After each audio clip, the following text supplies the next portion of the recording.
to party rank and file. Now, the hour of midnight is approaching. And with that, I'm going to do a pause here. Be happy to keep filling you all in later about this analysis of America's history, world history, and what one has to be aware of if you want to save our republic. We'll return to that. But here at midnight, is it midnight already? How did that happen? Excerpts from Paul Revere's Ride. This was Henry Wadsworth Longfellow's 1860 poem. I won't read the whole thing, but I'll read some of it. Listen, my children, and you shall hear of the midnight ride of Paul Revere. On the 18th of April in 75, hardly a man is now alive who remembers that famous day and year. And lo, as he looks on the belfry's height, a glimmer and then a gleam of light. He springs to the saddle, the bridle he turns, but lingers and gazes till full on his sight a second lamp in the belfry burns. One lamp the British are attacking by land. 2 lamps the British are attacking by sea. A hurry of hoofs in a village street, a shape in the moonlight, a bulk in the dark, and beneath from the pebbles in passing a spark, struck out by a steed flying fearless and fleet. That was all. And yet, through the gloom and the light, the fate of the nation was writing that night. And the spark struck out by that steed in his flight kindled the land into flame with its heat. So through the night rode Paul Revere. And so through the night went his cry of alarm to every Middlesex village and farm, a cry of defiance and not of fear, a voice in the darkness, a knock at the door, and a word that shall echo forevermore. For, born on the night wind of the past, through all of our history to the last, in the hour of darkness and peril and need, the people will waken and listen to hear the hurrying hoofbeats of that steed and the midnight message of Paul Revere.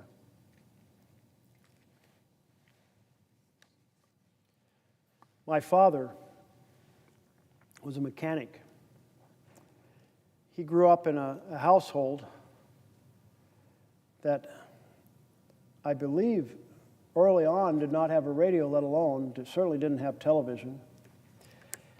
And his mother would bring the family together and they would read poems. And my father learned just by hearing them any number of poems that he would recite as I was growing up. Something would trigger that.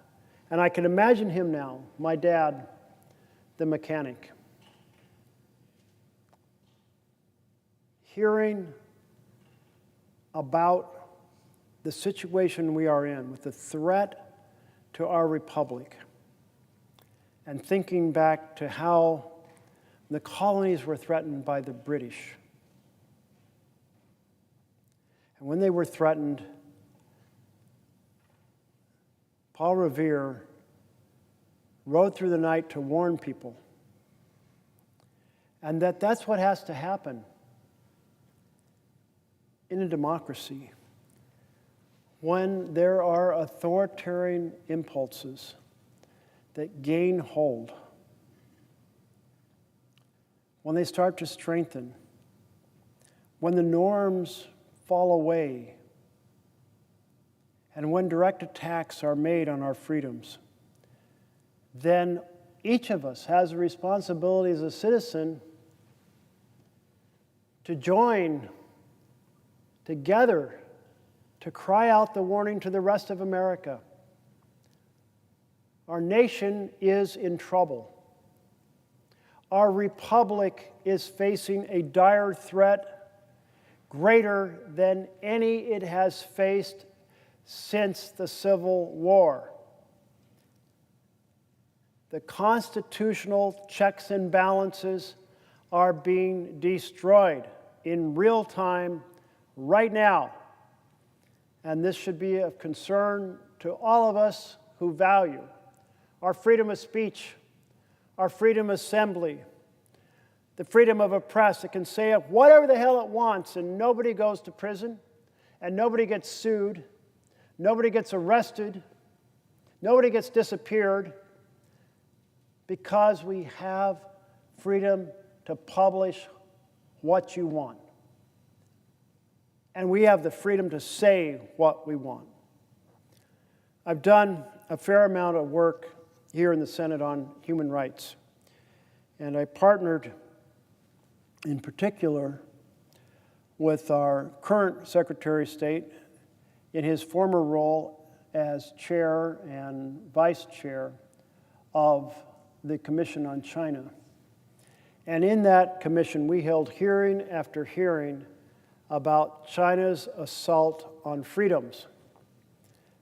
And one of the things they did was to violate their agreement with Great Britain over Hong Kong and to crush the self-governments of Hong Kong and to crush freedom of expression and freedom of press and freedom of assembly in Hong Kong.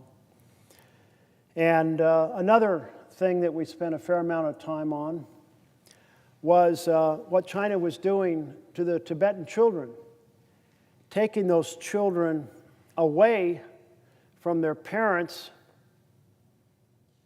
at 4 and 5 years of age to try to destroy the culture continuation, to destroy the language, the dances, the art, the understandings that happen when you grow up with your own family and your own community. Take them away to boarding school. And we focused on the Uyghurs, a Muslim minority in China that has been effectively enslaved.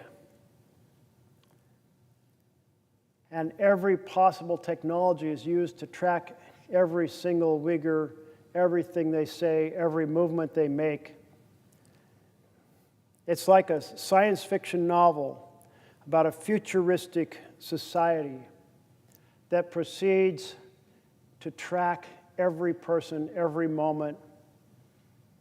So the slightest deviation of behavior, the slightest resistance is crushed immediately.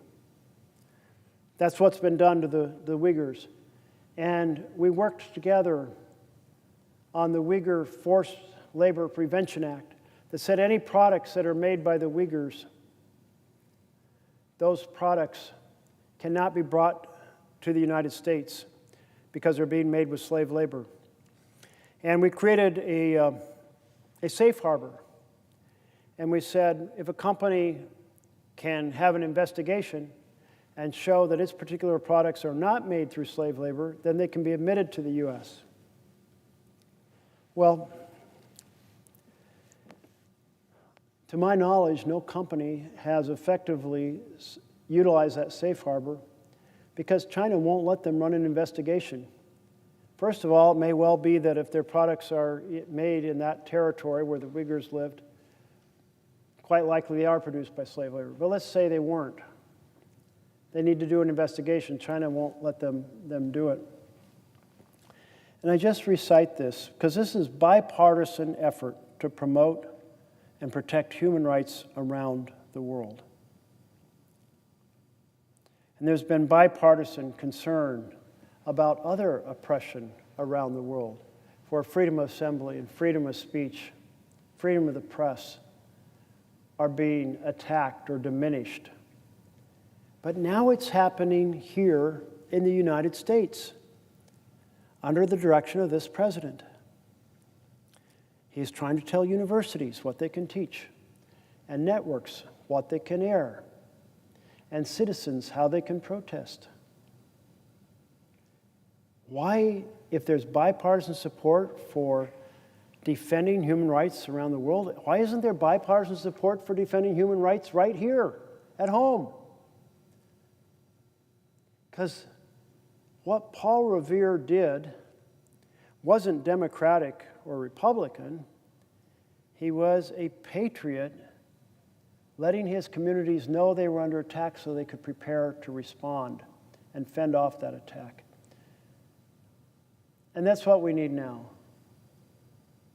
No matter what party people belong to, coming together to raise the alarm, to ring the alarm bells, to say, no matter what party or what loyalty may existed, when rights are attacked, we'll respond together to protect them. So that's why I wanted to read that at midnight. In another 50 minutes, it'll be midnight in some other part of the country, so maybe my colleague will remind me of what states that are at midnight an hour. Maybe we'll return there again. In this second chapter, the authors note, and I'm back to reading what they're saying, that nobody likes smoke-filled rooms. They are not very democratic. Candidates were chosen by a small group of power brokers who were not accountable to the party rank and file, much less to an average citizen. And smoke-filled rooms did not always produce good presidents. Harding's term, after all, was marked by scandal. But backroom candidate selection did have a virtue that is often forgotten today. It served as a gatekeeping function, keeping demonstrably unfit figures off the ballot and out of office. To be sure, the reason for this was not high-mindedness of party leaders. Rather, party bosses, as their opponents called them, were most interested in picking safe candidates who could win. It was, above all, their risk aversion that led them to avoid extremists. Gatekeeping institutions go back to the founding of the American Republic. The 1787 Constitution created the world's first presidential system. Presidentialism poses distinctive challenges for gatekeeping. In parliamentary democracies, the prime minister is a member of the parliament and is selected by the leading parties in parliament, which virtually ensures that he or she will be acceptable to the political insiders. The very process of government formation serves as a filter. Presidents, by contrast, are not sitting members of Congress, nor are they elected by Congress. At least in theory, they're elected by the people, and anyone can run for president, and if he or she earns enough support, can win. Our founders were very concerned with gatekeeping. And I appreciate that these scholars are helping us understand the different pathways that authoritarian power can creep into and destroy our democracy, and how concerned our founders were about that and how they tried to protect us from that happening. They were deeply concerned with gatekeeping. In designing the Constitution and electoral system, they grappled with a dilemma that in many respects remains with us today. On the one hand, they sought not a monarch, but an elected president, one who conformed to their idea of a Republican popular government, small r Republican, reflecting the will of the people. On the other, the founders did not fully trust the people's ability to judge candidates' fitness for office. Alexander Hamilton worried that a popularly elected presidency could be too easily captured by those who would play on fear and ignorance to win elections and rule as tyrants. History will teach us, Hamilton wrote in the Federalist Papers, that, quote, of those men who have overturned the liberties of republics, the great number have begun their career by paying an obsequious court to the people, commencing demagogues and ending tyrants, end of quote. So here are our founders, already observing that efforts to create republics around the world have fallen to authoritarian powers, already concerned. So this is not just something new to us, not something that just happened a couple hundred years later. No, it was a problem the founders saw from the beginning. For Hamilton and his colleagues, elections required some kind of built-in screening device. Continuing with the description here of these scholars, the device the founders came up with was the Electoral College. Article 2 of the Constitution created an indirect election system that reflected Hamilton's thinking as he expressed it in Federalist Paper number 68. The immediate election should be made by men most capable of analyzing the qualities adapted to the station and acting under the circumstances favorable to deliberation, and to do a judicious combination of all the reasons and inducements which were proper to govern them. In other words, a group would be elected, the Electoral College, that would make sure that the person who went to the presidency had the character and the knowledge suitable to the task. Continuing with their paper, or with their book, the Electoral College, made up of locally prominent men in each state, would thus be responsible for choosing the president. Under this arrangement, Hamilton reasoned, the office of president would seldom fall to the lot of any man who is not in eminent degree endowed with the requisite qualifications. Men with, quote, talents for low intrigue and little arts of popularity would be filtered out. The Electoral College thus became our gatekeeper, our original gatekeeper. This system proved short-lived, however, due to two shortcomings in the founders' original design. The Constitution is silent on the question on how presidential candidates are to be selected. The Electoral College goes into effect or into operation after the people vote, playing no role in determining who seeks the presidency in the first place. Second, the Constitution never mentions political parties. Though Jefferson and Madison would go on to pioneer our two-party system, the founders did not seriously contemplate those parties' existence. The rise of parties in the early 1800s changed the way our electoral system worked. Instead of electing local notables as delegates to the Electoral College, as founders had envisioned, each state began to elect party loyalists.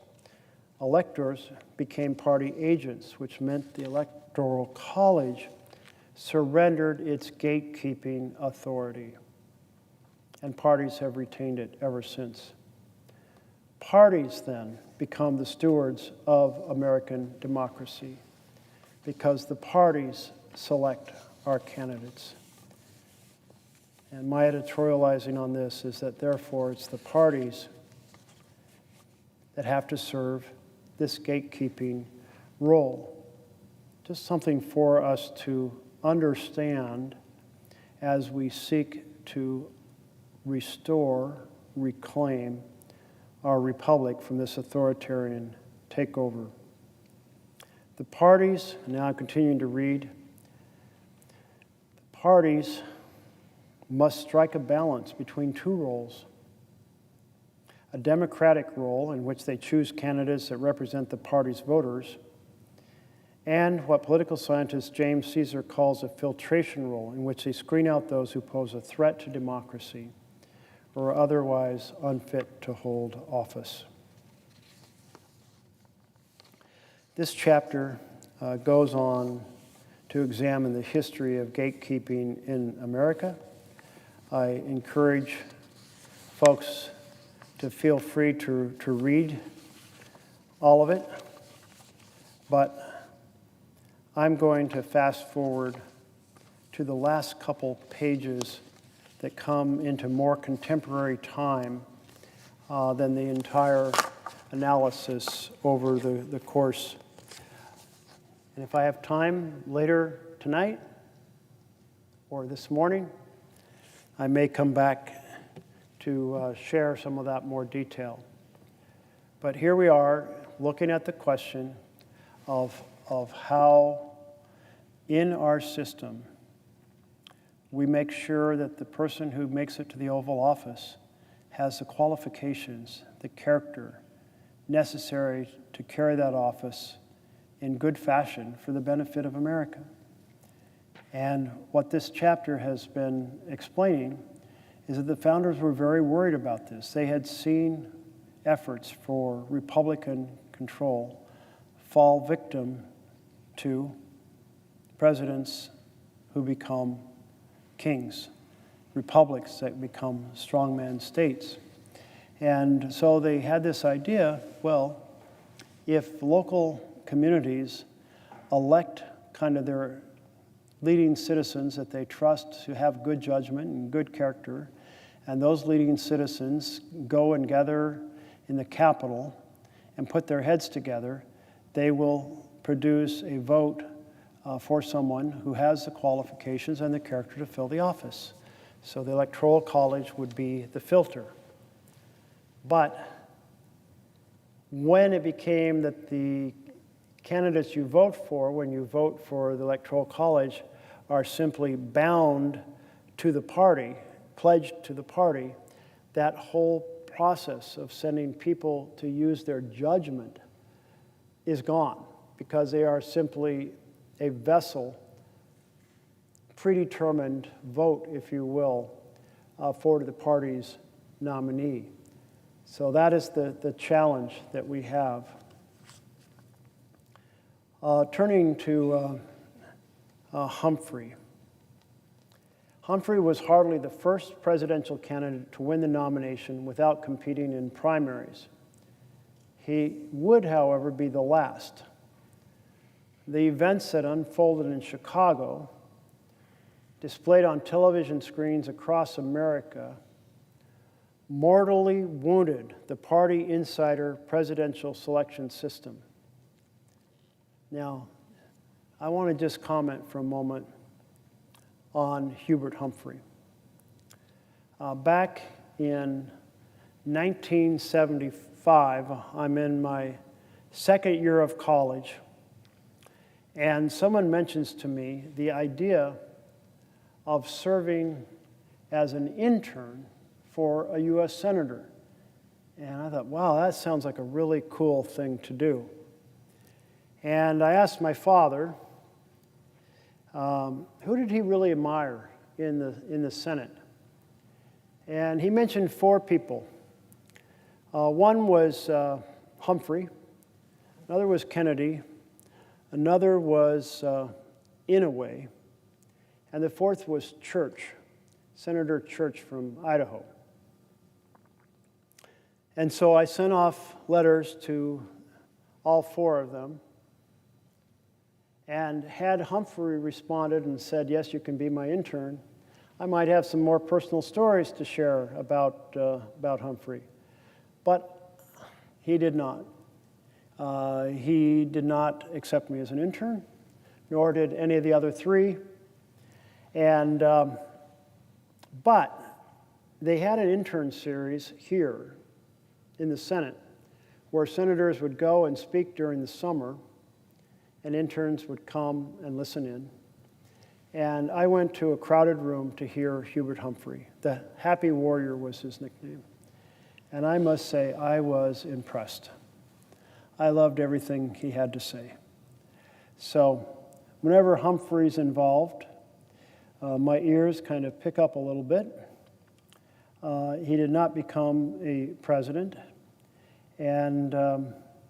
but he certainly brought fierce love for our country and for making this country work better for working people, and that I appreciated. So back to the commentary that is here in the book, rather than my commentary.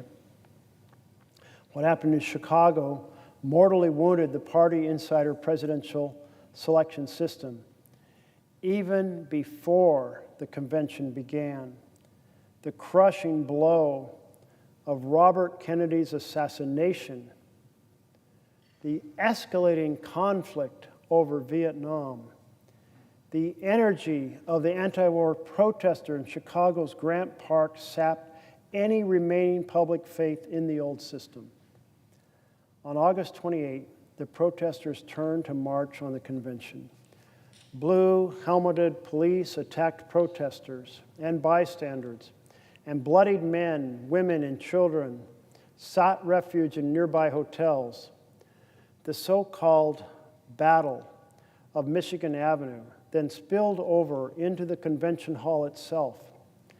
Senator Abraham Ribicoff of Connecticut, in his nomination speech for anti-war candidate George McGovern, decried, quote, the Gestapo tactics, quote, of the Chicago police, looking on live television directly at Mayor Daley. As confrontations exploded on the convention floor, uniformed police officers dragged several delegates from the auditorium, watching in shock. NBC anchor Chet Huntley observed, quote, this surely is the first time policemen have ever entered the floor of a convention. His co-anchor, David Brinkley Riley, added, in the United States. The Chicago calamity triggered far-reaching reform.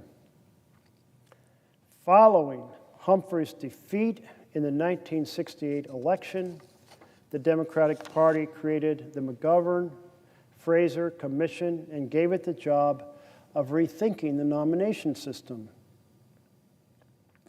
The Commission's final report, published in 1971, cited an old adage: the cure for the ills of democracy is more democracy. With the legitimacy of the party at stake, party leaders felt intense pressure to open up the presidential nomination process. As George McGovern put it, unless changes are made, the next convention will make the last look like a Sunday school picnic. If the people were not given a real say, the McGovern-Fraser report warned, they would turn to the anti-politics of the street. The McGovern-Fraser Commission issued a set of recommendations that the two parties adopted before the 1972 election. What emerged was a system of binding presidential primaries. Beginning in 1972, the vast majority of the delegates to both the Democratic and Republican convention would be elected in state-level primaries and caucuses. Delegates would be pre-selected by the candidates themselves to ensure their loyalty.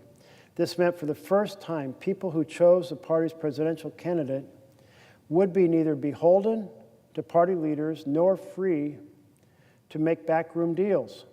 Rather, they would faithfully reflect the will of their state's primary voters. There were differences between the parties, such as the Democrats' adoption of proportional rules in many states and mechanisms to enhance the representation of women, minorities. But in adopting binding primaries, both parties substantially loosened their leaders' grip over the candidate selection process, opening it up to the voters instead. Democratic National Committee Chair Larry O'Brien called the reforms the greatest goddamn changes since the party system. George McGovern, who unexpectedly won the '72 Democratic nomination, called the new primary system the most open political process in our national history. And McGovern was right.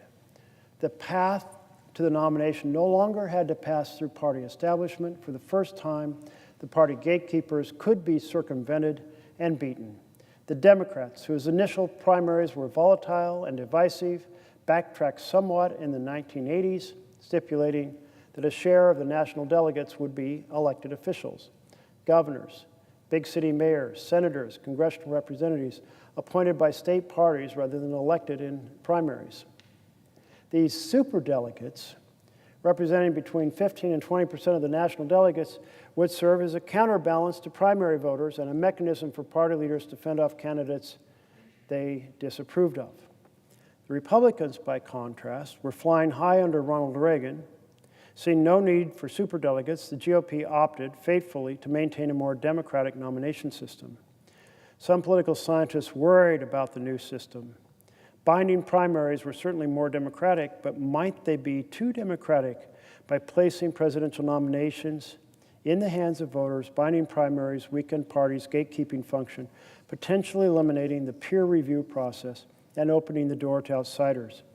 Just before the McGovern-Fraser Commission began its work, two prominent political scientists warned that primaries could, quote, lead to the appearance of extremist candidates and demagogues who, unrestrained by party allegiances, have little to lose by stirring up mass hatred or making absurd promises.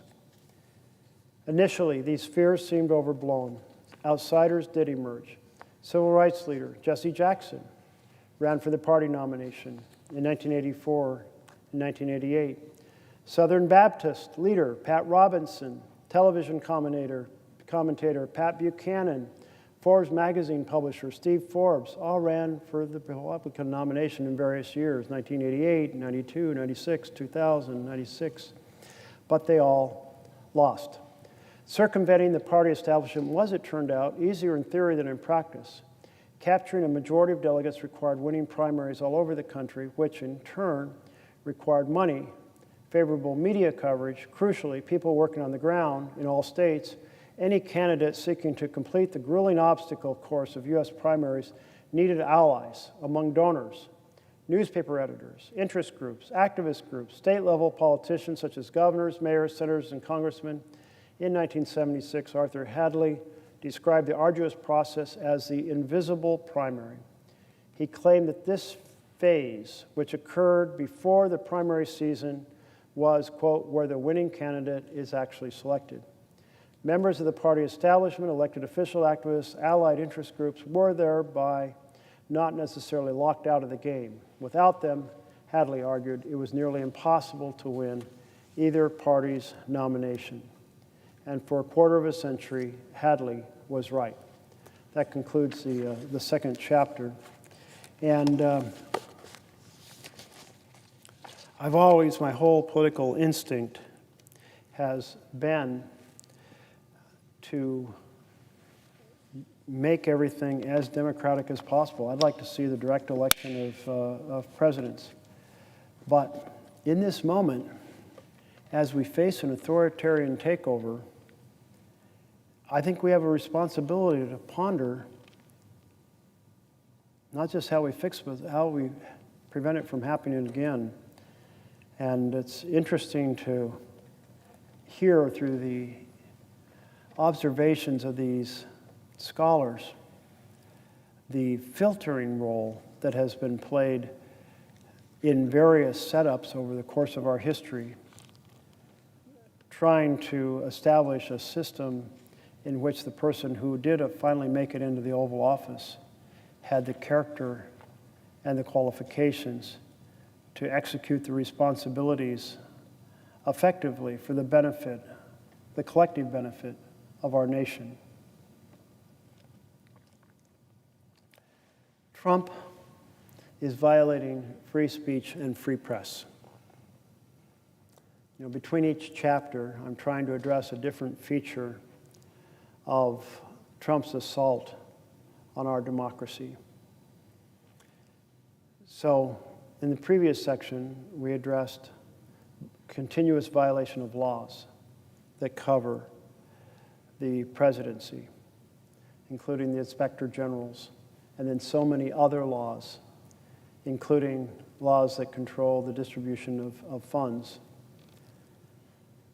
In this interlude, I'm speaking to his attack on free speech and free press. Benjamin Franklin wrote that whoever would overthrow the liberty of the nation must begin by subduing the freeness of speech. In other words, the path to authoritarian control begins by subduing free speech. Trump began his assault on free speech immediately after his election. He sued CBS News for $10 billion, yes, billion with a B, dollars, because he disliked its editing of an interview with then Vice President Kamala Harris on the program 60 Minutes.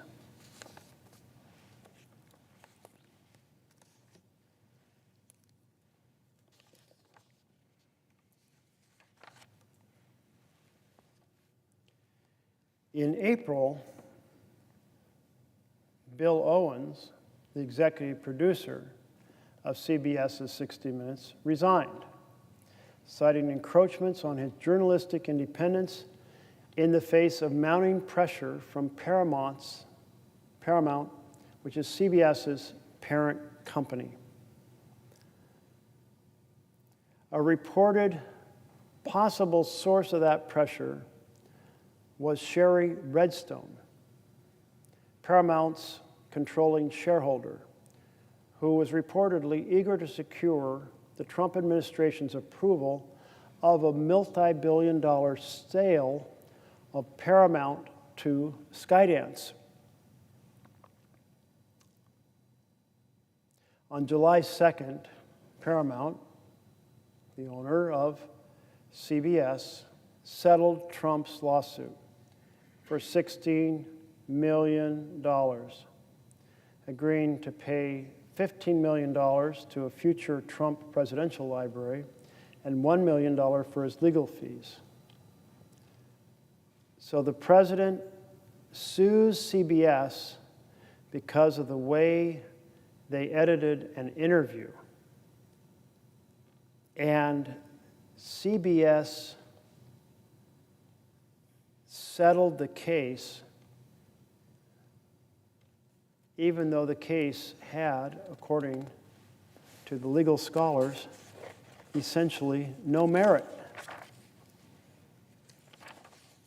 Wow. Talk about trying to influence what is done.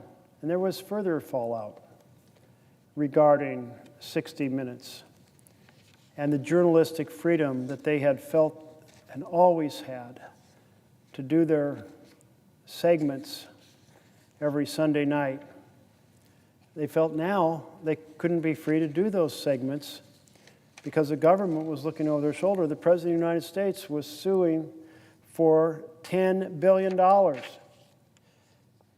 And so CBS proceeded to settle the case and give Trump $16 million. On July 17th, CBS announced it was canceling The Late Show with Stephen Colbert. Colbert's show is the top-rated late-night show. Colbert is a frequent critic of Trump. Not surprisingly, only 3 weeks after CBS canceled Colbert, on August 7th, the government, run by Trump, gave the green light, and Skydance and Paramount completed their merger.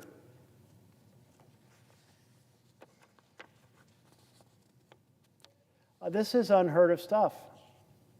A president using the power of the government and personal lawsuits to try to change what the press can do in broadcasts. That is freedom of the press under attack. A similar story occurred at ABC.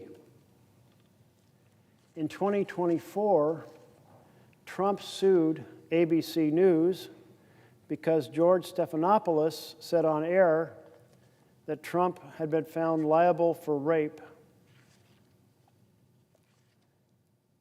instead of saying he'd been found liable for sexual assault in the E. Jean Carroll lawsuit. Well, rather than challenging Trump's lawsuit in court, which experts expected ABC would win, a misstatement of sexual assault or rape, very close cousins to each other, on a broadcast, not a foundation for any normal lawsuit, for winning any normal lawsuit. So experts expected ABC would win. But ABC, like CBS, bent the knee under this presidential pressure and agreed to a similar settlement like CBS, paying Trump, in this case, $15 million toward a future Trump presidential library and $1 million for his legal fees. But this bending of the knee by ABC, this acquiescence to Trump, didn't protect ABC. On September 17th, Brendan Carr, head of the FCC, Federal Communications Commission, went on to a conservative podcast and said that ABC should remove late-night host Jimmy Kimmel from his show. Nexstar and Sinclair Broadcast Group, which own dozens of local ABC affiliates, and Disney, which owns ABC, all have major deals pending that require FCC approval. On that podcast, Carr threatened them, Brendan Carr, the head of the FCC, saying, quote, "We can do this the easy way, or we can do this the hard way, like a mob boss." Let's be clear. This is the power of the state being used to silence free speech it dislikes. Brendan Carr himself wrote on Twitter in 2023, quote, "Free speech is the counterweight. It is the check on government control. That is why censorship is the authoritarian's dream." I couldn't have said it better myself. And yet this man, Brendan Carr, who talked about free speech as a counterweight, now in that powerful position where he can control licenses and mergers, proceeds to use that power to control what our networks air. How did he slide from being a champion of free speech into being an instrument of authoritarian suppression of free speech? These tactics mirror other authoritarian approaches to silencing dissent. Here is reporting by the Associated Press from Hungary, where another authoritarian regime is using similar tactics. This is a PBS article titled "Trump's Moves Against Media Outlets Mirror Authoritarian Approaches to Silencing Dissent," from September 18th of last month.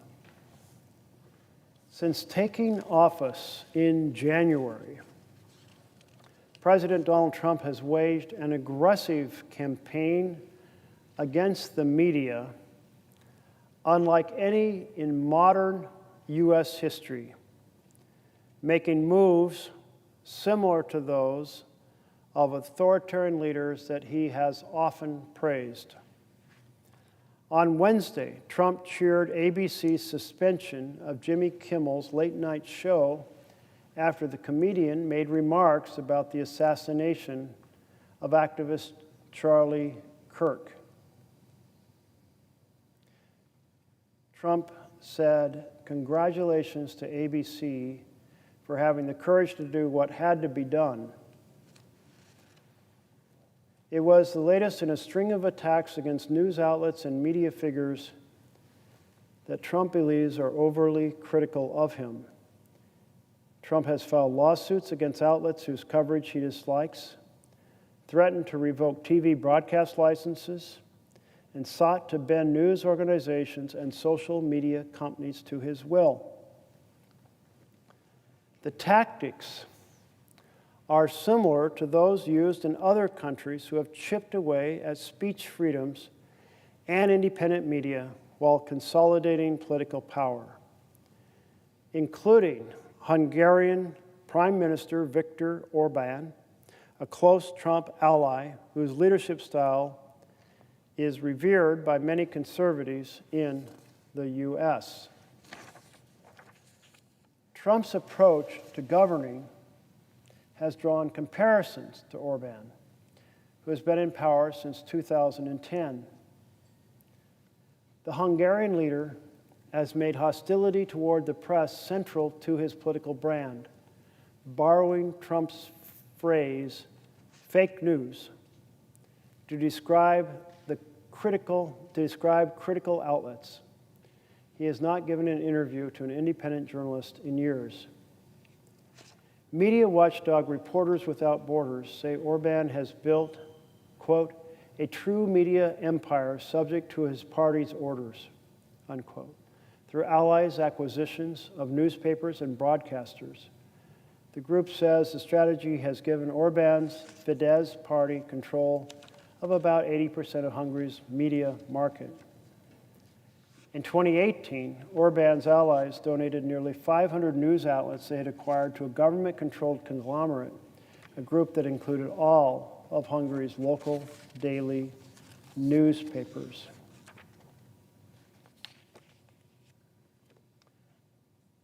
Continuing on another part of this article about Kimmel. Kimmel became the second late-night comic with a history of pillorying Trump to lose their show this year. CBS canceled Stephen Colbert's show just days after he criticized the network's settlement of a lawsuit filed by Trump over its editing of 60 Minutes. CBS said the July move was made for financial reasons, but Trump celebrated it nevertheless while appearing to foreshadow this week's developments. Quote, I absolutely love that Colbert got fired. His talent was even less than his ratings, he wrote on his social media platform at the time.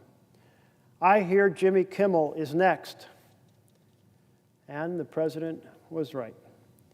ABC's suspension of Kimmel on Wednesday came after the Federal Communications Commission Chairman Brendan Carr made a pointed warning about the comedian on a conservative podcast earlier in the day.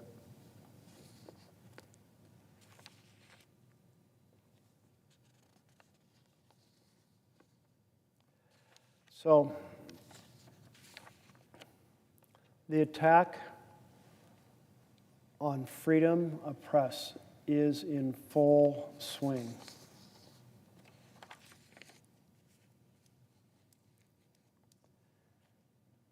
And there's more. On July 18th, Trump sued Robert Murdoch and the Wall Street Journal for $10 billion after the newspaper published a story reporting on Trump's ties to convicted sex offender Jeffrey Epstein. That story included the sexually suggestive letter that Trump wrote Epstein, or reportedly wrote to Epstein, with a drawing of a woman's body for Epstein's 50th birthday book. Here's what Wall Street Journal wrote. It was Jeffrey Epstein's 50th birthday, and Ghislaine Maxwell was preparing a special gift to mark the occasion. She turned to Epstein's family and friends. One of them was Donald Trump. Maxwell collected letters from Trump and dozens of Epstein's other associates for a 2003 birthday album, according to documents reviewed by the Wall Street Journal. Pages from the leather-bound album, assembled before Epstein was first arrested in 2006, among the documents examined by Justice Department officials who investigated Epstein and Maxwell years ago, according to people who have reviewed the pages. It's unclear if any of the pages are part of the Trump administration's recent review. The president's past relationship with Epstein is at a sensitive moment. The Justice Department documents, the so-called Epstein files, and who or what is in them are at the center of a storm consuming the Trump administration.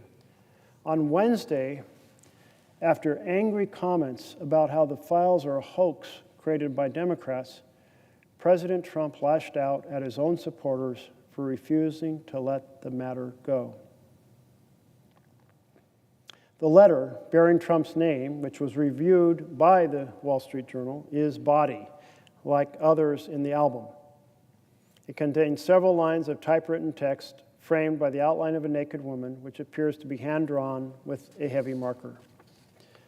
A pair of small arcs denote the woman's breasts, and the future president's signature is a squiggly Donald below her waist. The letter concludes, "Happy birthday, and may every day be another wonderful secret." In an interview with the Journal on Tuesday evening, Trump denied writing the letter or drawing the picture. "This is not me. This is a fake thing. It's a fake Wall Street Journal story," he said. "I never wrote a picture in my life. I don't draw pictures of women," he said. "It's not my language. It's not my words." He told the Journal he is preparing to file a lawsuit if it published an article. "I'm going to sue the Wall Street Journal just like I sued everyone else," he said. Allegations that Epstein had been sexually abusing girls became public in 2006, and he was arrested that year. Epstein died in 2019 in jail after he was arrested a second time and charged with sex trafficking conspiracy. Justice Department officials didn't respond to requests for comment or address questions about whether the Trump page or other pages of the birthday album were part of the agency's recent documents review, and the FBI declined to comment. The existence of the album and the contents of the birthday letters haven't previously been reported. The album had poems, photos, and greetings from business people, academics, Epstein's former girlfriends, and childhood pals, according to documents reviewed by the Journal and people familiar with them. Among those who submitted letters were billionaire Leslie Wexner and attorney Alan Dershowitz. The album contained a letter from a now-deceased Harvard economist, one of Epstein's report cards from Mark Twain Junior High School in Brooklyn, and a note from a former assistant included an acrostic with Epstein's name. "Jeffrey, oh Jeffrey, everyone loves you, fun in the sun, fun just for fun, remember, don't forget me soon, you rock, you are the best." The longtime leader of Victoria's Secret wrote a short message that said, "I wanted to get you what you want, so here it is." I don't think I'll read the rest of this paragraph. You can imagine what that leader was referring to. Dershowitz's letter included a mock-up of Vanity Unfair magazine cover with mock headlines. The list goes on. Now, the point of this is that by the President of the United States suing the Wall Street Journal, of all publications, the Wall Street Journal, not exactly a liberal bastion, the Wall Street Journal, the business newspaper of America, conservative in everything it does. It certainly is considered, from my point of view, to be a venue where the very powerful talk about the affairs affecting the very powerful. It's hardly concerned with the basics of families like healthcare and housing and education, hardly concerned with human rights in the world. It's a business newspaper about the powerful people and companies. So this was not some lefty paper, if you will, some liberal paper that Trump is suing. And when the President of the United States launches a huge lawsuit, I think it was $10 billion, I believe,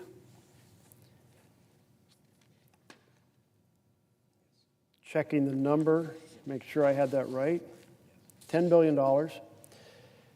Wow, that's a whopper, even for an establishment as large as the Wall Street Journal. That's an intimidating factor. If you're in the press and you know that ABC has been sued and settled, CBS has been sued and settled, the Wall Street Journal, for disclosing a story, is sued for $10 billion, you get a little careful about what you think of putting in your newspaper. This is intimidation. This is not freedom of the press. This is the corruption of freedom of the press. Now, at this moment, there is a discharge petition over in the House of Representatives. And in the House, under their rules, if you get a certain number of signatures, you can get a bill voted on, debated and voted on the floor. There is no such thing here in the Senate, though maybe we would be beneficiary should there be such a rule. But we don't have that. The House does. And that petition is short one signature to be able to discharge. And it so happens that there was an election, and in that election, the candidate who won is a Democrat and has pledged that when she is sworn in to the House of Representatives, she will sign that petition. That petition is to hold a vote on releasing the Epstein files. The House of Representatives left town in part to escape having to vote on disclosing the Epstein files. Because the President of the United States doesn't want them to vote. Now, that's not the way it should work under our Constitution. The collective opinion of the House about what they should do should prevail. They shouldn't simply just be a rubber stamp for the opinion of the President. So they have been out for a month,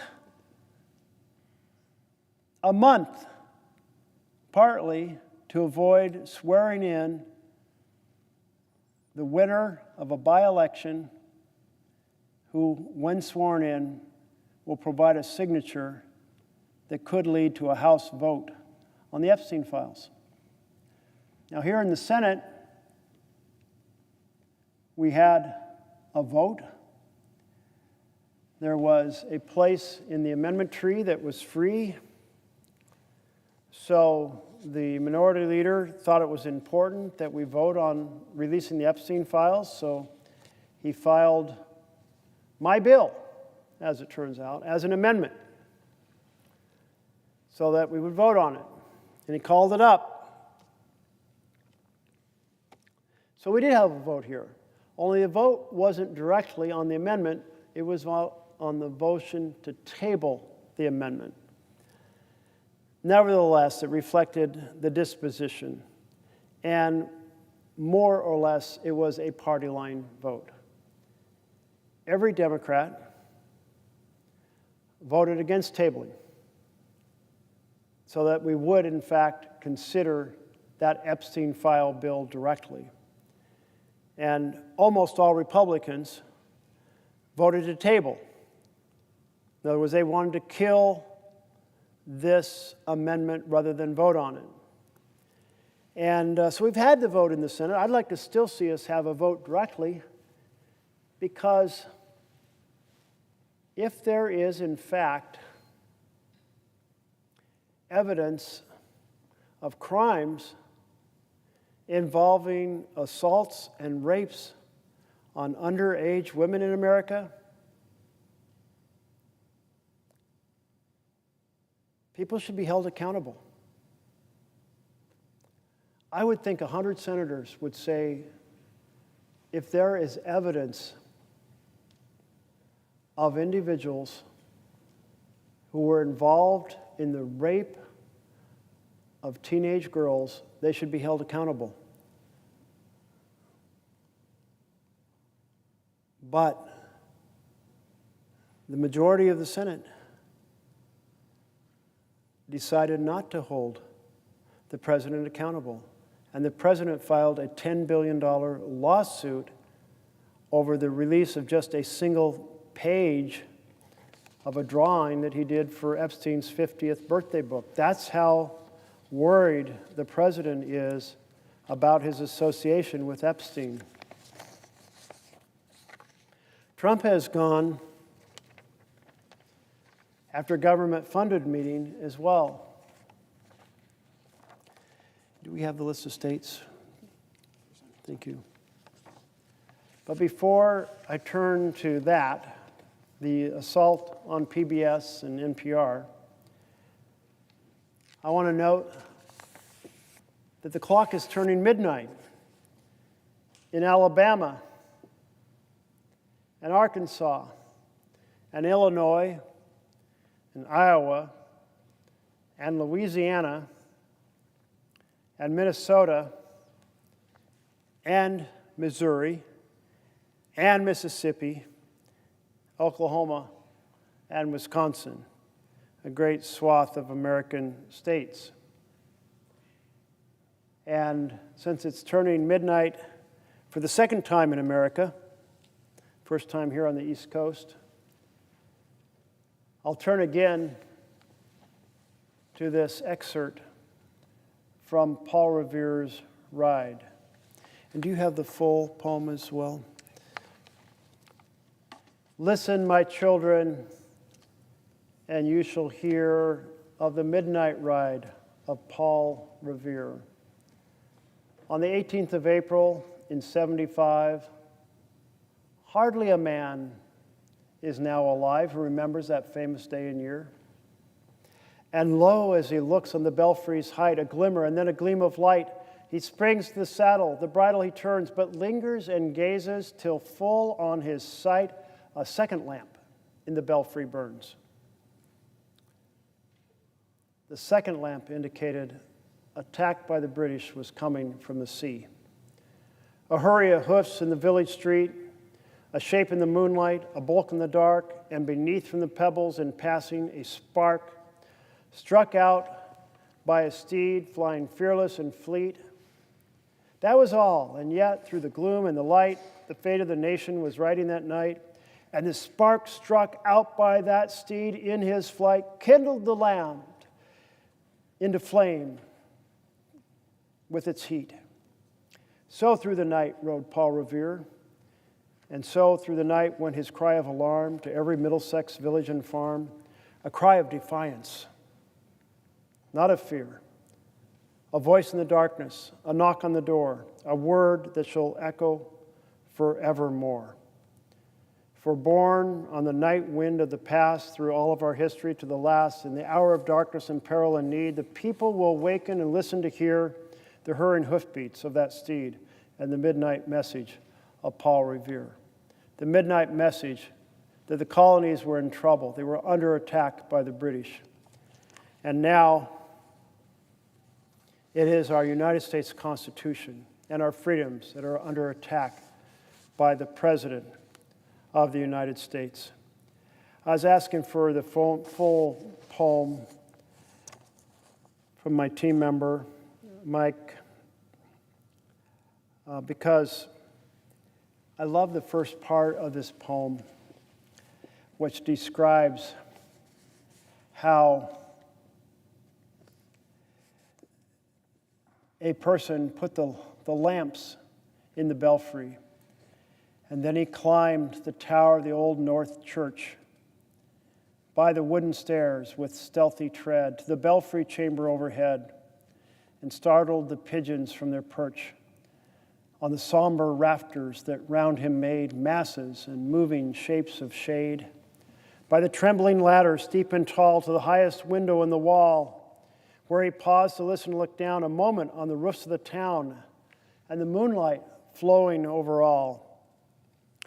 Beneath, in the churchyard, lay the dead in their night encampment on the hill, wrapped in silence so deep and still that he could hear like a sentinel's tread the watchful night wind as it went, creeping along from tent to tent and seeming to whisper, all is well.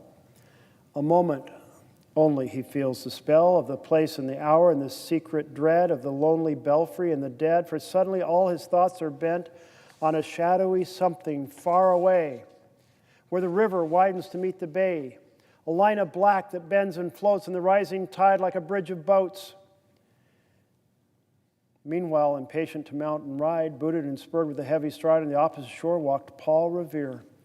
Now he patted his horse's side, now gazed at the landscape far and near, then impetuous stamped the earth and turned and tightened his saddle girth.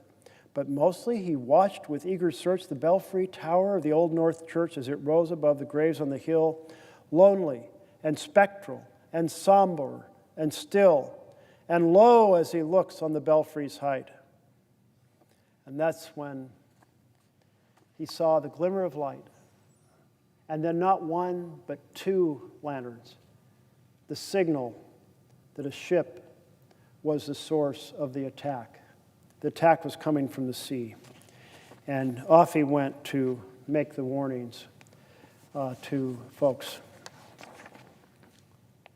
There are times in our history when it is important to ring the alarm bells. And I am standing before you here at 1:05 Eastern Time, uncomfortable after standing this many hours. My back is not a happy camper. I messed it up jogging some weeks ago.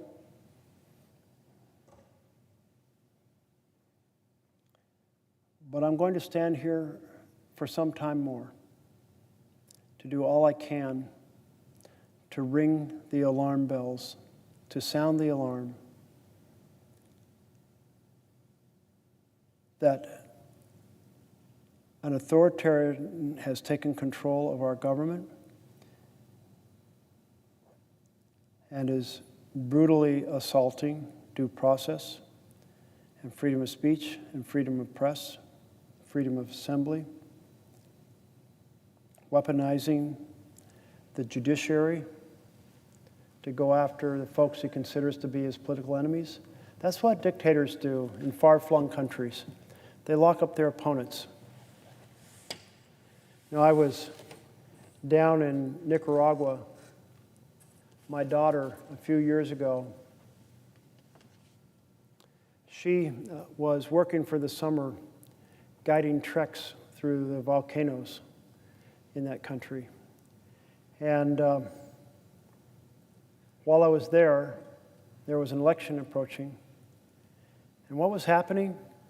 The president of the country, Daniel Ortega, was coordinating the imprisonment of those who might run against him. Nothing quite intimidates you from running for president like the existing president locking you up. Campaign over. No election held. And now we have a president with an enemies list who is targeting those he's disagreed with, those who have criticized him, for special strategy of persecution and prosecution. That is not the way we do things in America. That is injustice, not justice. It's a huge assault against the value that every child hears when they hear the law applies to the rich and powerful here, and it's administered with integrity, not with political vengeance. But here we are now, just like those countries far-flung with dictators, where the government targets its political enemies and goes after them. And of course, Trump goes after government-funded media as well as the broadcast media. On May 1st, he issued an executive order slashing funding for PBS and NPR. Now, the president doesn't have a line item veto, can't do that, but he did it. In this case, he did submit a request to Congress to approve his cuts. And I would say, unfortunately, it did get a majority vote in the House and Senate. So at least that piece, that attack, was done according to the law. Unlike these other lawsuits, which were kind of extortionist. On September 30th, the Corporation for Public Broadcasting ceased operating. In March, Trump began to dismantle the Voice of America, which was created to counter propaganda from authoritarian governments during the Second World War. Why in the hell is the President of the United States dismantling a voice that counters propaganda from authoritarian governments? We think of liberty's torch held high, Statue of Liberty, beacon to the world, but it has some deeper meanings to Americans. Welcome to the land of freedom. Welcome to the land of opportunity. Not welcome to the land of authoritarian control. And as a beacon, as a light to the world, represents what we stand for and have stood for in so many corners of the globe, leading to such enormous respect and admiration for our country. But here is the President of the United States dismantling the Voice of America, which stood up for freedom around the world. Voice of America had become a powerful check on disinformation from authoritarian regimes, broadcasting in 49 languages to 360 million people every week. And now that powerful voice has been silenced.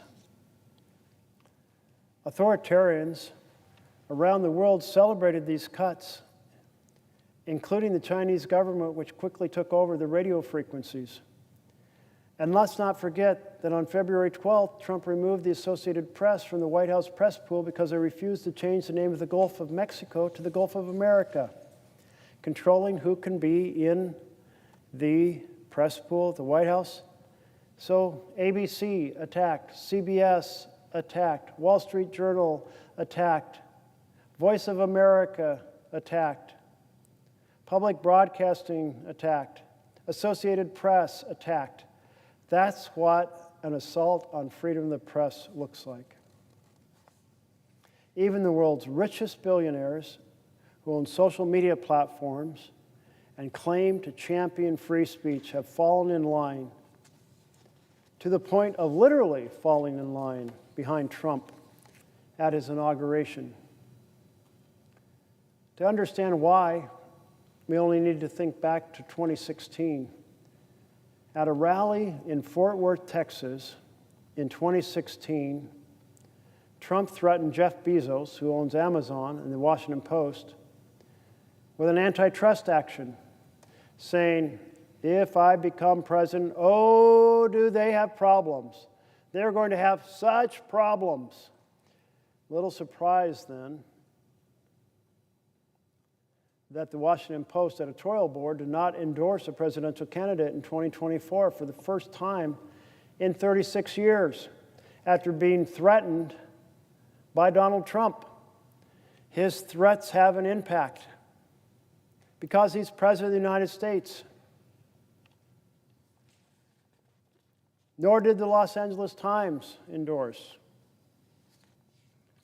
And Trump has gone further, suppressing freedom of speech, taking control of the Kennedy Center and the Smithsonian museums, canceling programs, reviewing exhibits, firing employees, scrubbing federal websites of words he opposes. Censorship, alive and well.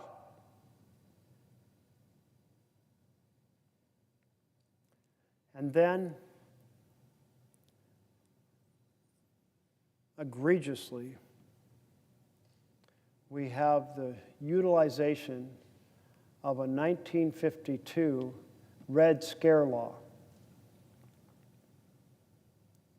That law said the Secretary of State, if he didn't like what someone said or views that were held and thought that person might be a risk to the United States, could deny the visa.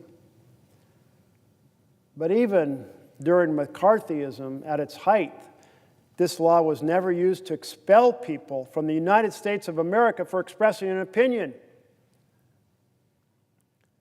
But this year, Our Secretary of State bragged about throwing hundreds of students out of our country because they expressed an opinion on the Middle East that our Secretary of State did not like. Talk about censorship and an assault on freedom of speech. I was always struck by the power of the phrase, "I disagree with what you say, but I will defend to the death your right to say it." That's the spirit that has imbued, invigorated our democracy and our freedom for 250 years. But now, because a student criticizes the Netanyahu government for their bombing campaign in Gaza and their deprivation campaign in Gaza and their destruction campaign in Gaza, they're thrown out of the country. I thought universities were places where we encourage students to examine each other's views, to debate the issues right and wrong. Certainly, a university is a place where robust debate and differences of opinions should be aired. That's part of the learning process. People grow up when they're in a university and hear things that conflict with their established viewpoint they had with their family. You know, I grew up in a blue-collar community. I didn't know people who had gone to college. Nobody in my family had gone to college. I go off to my first year of college, and I'm in classes about European history and American history, about international affairs, and I'm going, really? Things I'm hearing, the things I'm reading, they don't match the impressions I had growing up. A lot of those impressions came from Reader's Digest. And Reader's Digest had a certain light on the world, a certain angle on the world, and now in the university I was exposed to many other opinions. Throwing people out of our country because they express an opinion the Secretary of State doesn't like, that is massively egregious assault on freedom of speech and an intimidation. Students like Mahmoud Khalil at Columbia University or Rumeysa Ozturk at Tufts, neither accused of a crime, both simply exercised the freedom of speech we all assumed they had. But they exercised it to protest Netanyahu's war in Gaza. And that was unacceptable to our Secretary of State, and he revoked their visas and the visas of hundreds of other students, saying, we do it every day, every time I find one of these lunatics.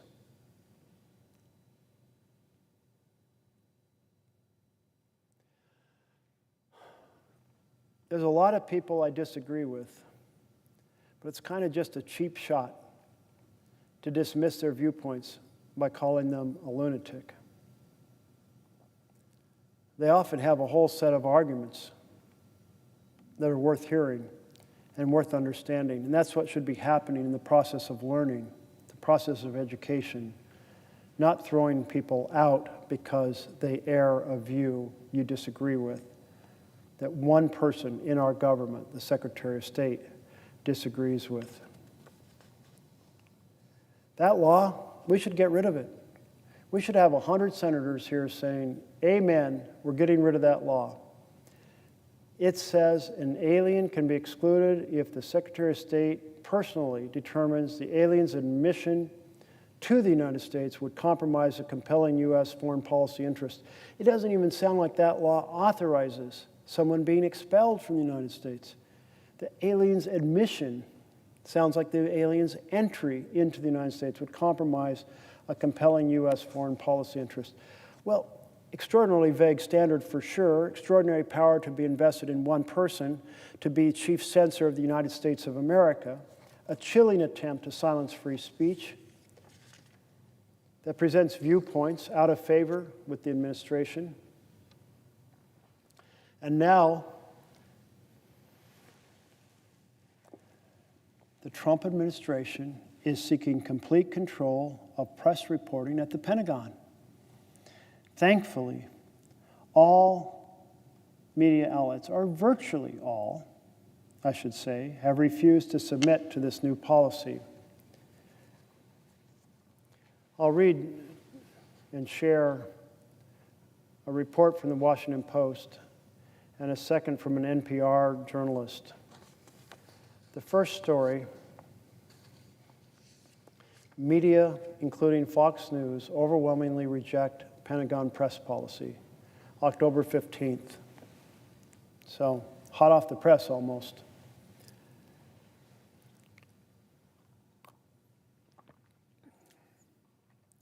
Fox News, along with ABC, CBS, NBC, did not sign the Defense Department's press policy by Tuesday's deadline, having earlier in the day denounced the new regulations in a joint statement that included CNN, which previously said it would not sign.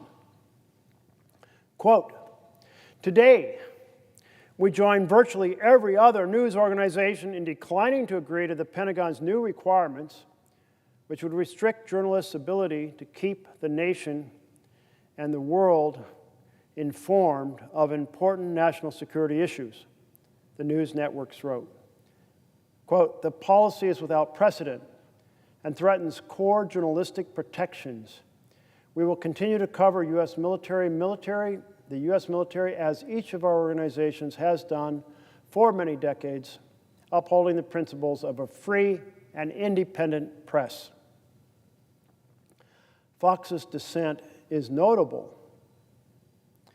considering the Trump-friendly views of many of its opinion hosts. And I'm just continuing to read what's written here in this article, whose ranks previously included Defense Secretary Pete Hegseth. The policy prohibits journalists from accessing or soliciting information the Defense Department doesn't make available for them and revokes Pentagon press credentials for those who will not sign up. The new rules have drawn an anguished chorus of detractors across the ideological spectrum since they were announced last month. Censorship. Plain and simple. Reporters being told they cannot ask questions. They can only report the information that is handed to them in a press release. Well, so much for any story that matters. Press releases just toot the department's own horn. They're certainly not going to lay out the stories that Americans need to hear about. You know, I worked for 2 years in the Pentagon for Secretary Weinberger. Secretary Weinberger was President Reagan's Secretary of Defense, and I was hired as a presidential fellow. And I had the privilege in that role of interviewing about 50 offices throughout the building and then arranging to work for different offices, often for 3 to 4 months, and then rotating. So I worked a lot of different roles. My first assignment was to serve as the desk officer for Jordan for the Defense Security Assistance Agency. And the reason for that is one desk officer had previously covered Lebanon and Jordan, but then the tower the Marines were housed in Lebanon was blown up. A lot of Marines died. And in that moment going forward, Lebanon required whole attention. And yet Jordan, we were trying to get involved in the Middle East peace process. So there was an upcoming meeting to discuss military aid, and someone needed to staff and prepare. So that was my role in that first assignment. I was in a bunch of different assignments, most of them involving strategic nuclear policy.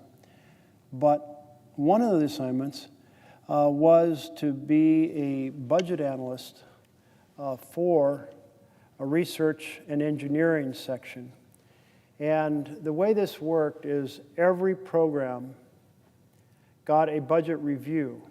And I was assigned a long list of programs, and then I would hold a little hearing in which the colonel or whoever was in charge of that program would come in and we'd look through all the financial records and determine, is this program making sense? And I'd write up what was called a program budget decision, a PBD. And that program budget decision basically said things like, no, we can cut this program by X because they're carrying over funds. Or we can cut this program or eliminate this program because it's no longer serving the purpose it was intended. In fact, they didn't actually use the funds the previous year, or so on and so forth. But in the course of that, I saw a huge amount of waste in the Pentagon programs. And at that time, there were tons of stories being written about waste in the Pentagon. They still, to this date, can't account for the money that's given to them. You hear people on both sides of the aisle saying, even after all these years and all these requirements, that they have a vastly improved auditing system to be able to track where the money goes, they still can't do it. They still don't do it. And none of those stories would be written if you were just reporting on a press release, because they weren't flattering stories. And you had journalists asking questions about this and that and asking for documents and trying to get to the bottom of what was really going on. And all of that is what Pete Hegseth is trying to suppress. It's assault on freedom of the press. Many TV networks joined many other outlets in saying no. And now I'm reading the story again from Scott Nover, including the Post, Washington Post, the New York Times, the Wall Street Journal, the Associated Press, Reuters, Bloomberg News, the Atlantic. Right-wing outlets including Newsmax, the Washington Times, the Daily Caller, and the Washington Examiner also declined to sign, along with a raft of defense-related trade publications. As of Tuesday's 5 p.m. deadline, only the MAGA-friendly One America News said it would sign the policy. Well, that's certainly an egregious attack on freedom of the press. Ring the alarm bells. It's not one misunderstood event. It's ABC. It's CBS, it's the use of licenses and mergers to compel, lawsuits to compel, it's Wall Street Journal, it's NPR, it's the Voice of America, and then it's all of these other news agencies being asked to stop doing basic reporting on military affairs. This is a page that has all of the groups that refused to sign and the one that did. One American News signed, and approximately 35-ish organizations refused.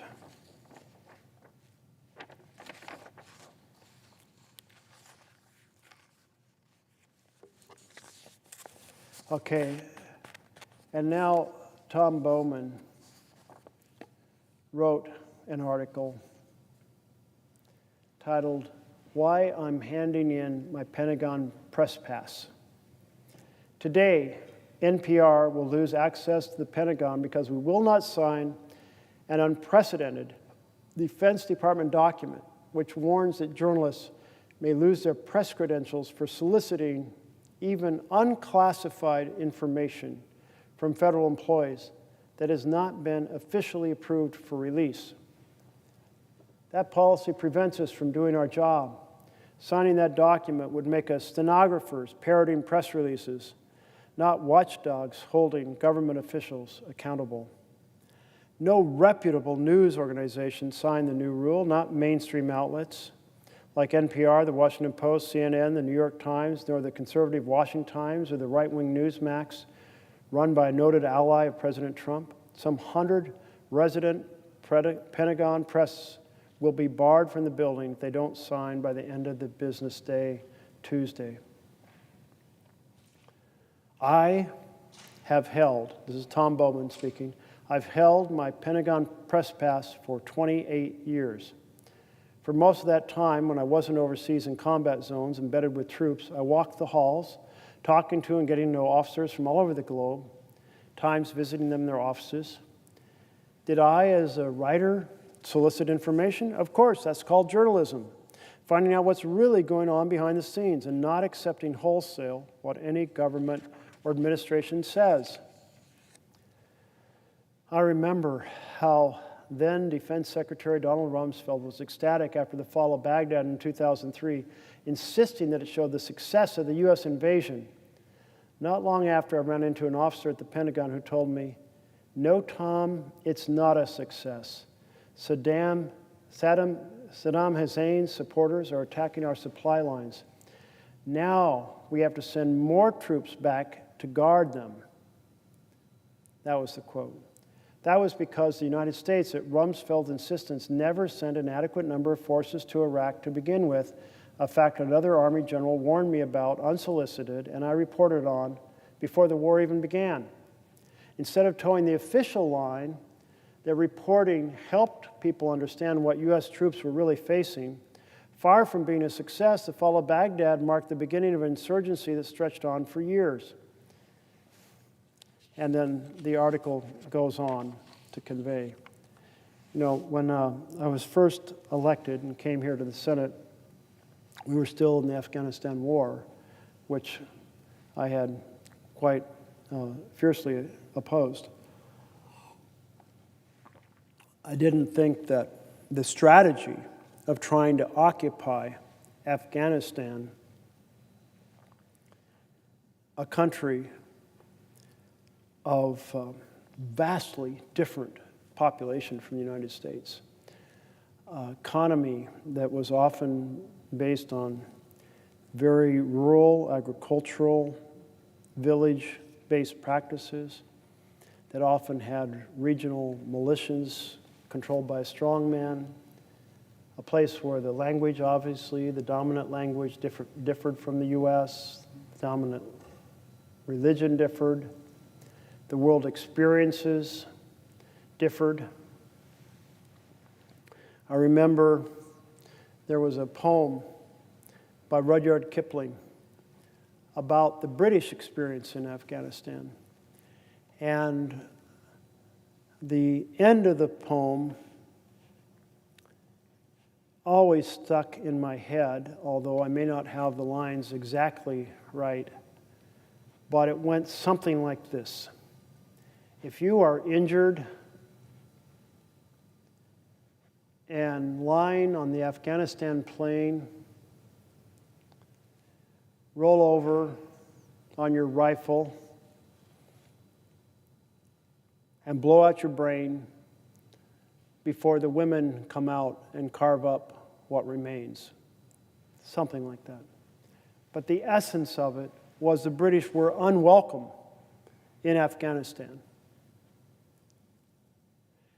The Afghani people prided themselves on having expelled foreign group after foreign group after foreign group over the centuries, including the Russians. I went up to the bridge in the northern part of Afghanistan where the last Russian forces had retreated back into Russia out of Afghanistan. We needed reporters to tell us what the hell was really going on in Afghanistan. Because when you visit there, you got the rosiest story. Oh, we have this great program in which people are signing up to be part of the Army, and it's ending corruption in the society, and they are really taking to that training, and they're going to be able to defend themselves, and we won't be needed. And We have this new strategy of take and hold because our old strategy of take and then leave didn't work, and so on and so forth. Reporters are essential to understanding the defense enterprise. The idea the Department of Defense is trying to shut down reporters and only have them issue the happy face press releases, that is a terrible insult to the American people. It's a terrible transgression of freedom of the press. So, not okay. Well, there's been quite a list of assaults by this government on freedom of press. When I was seated in the rotunda for the president's inauguration, his inaugural speech, just down the hall from here, Trump claimed in that speech to have, and I quote, brought free speech back to America. But the opposite is the case. This president has launched an unparalleled assault on freedom of speech and freedom of the press, and is doing all he can with every lever available to intimidate and silence his critics. But let me pause for a moment and return to why we are in a government shutdown. And in one word, healthcare. Republicans have shut down the government to continue the strategy of slashing Americans' health care.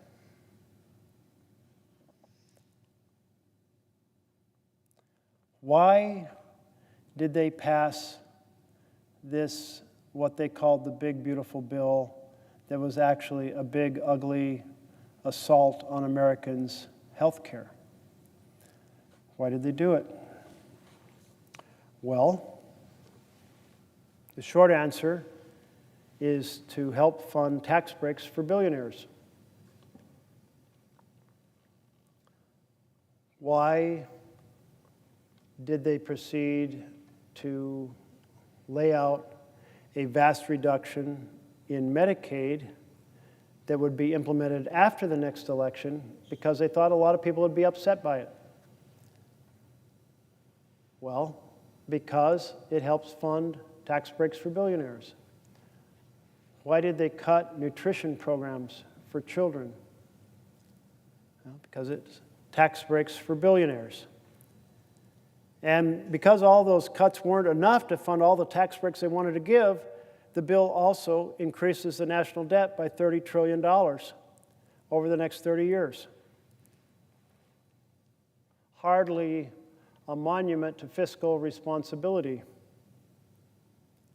It's a families lose, billionaires win proposition. In Oregon, the average cost of buying health care on this exchange is forecast to increase by some 68%.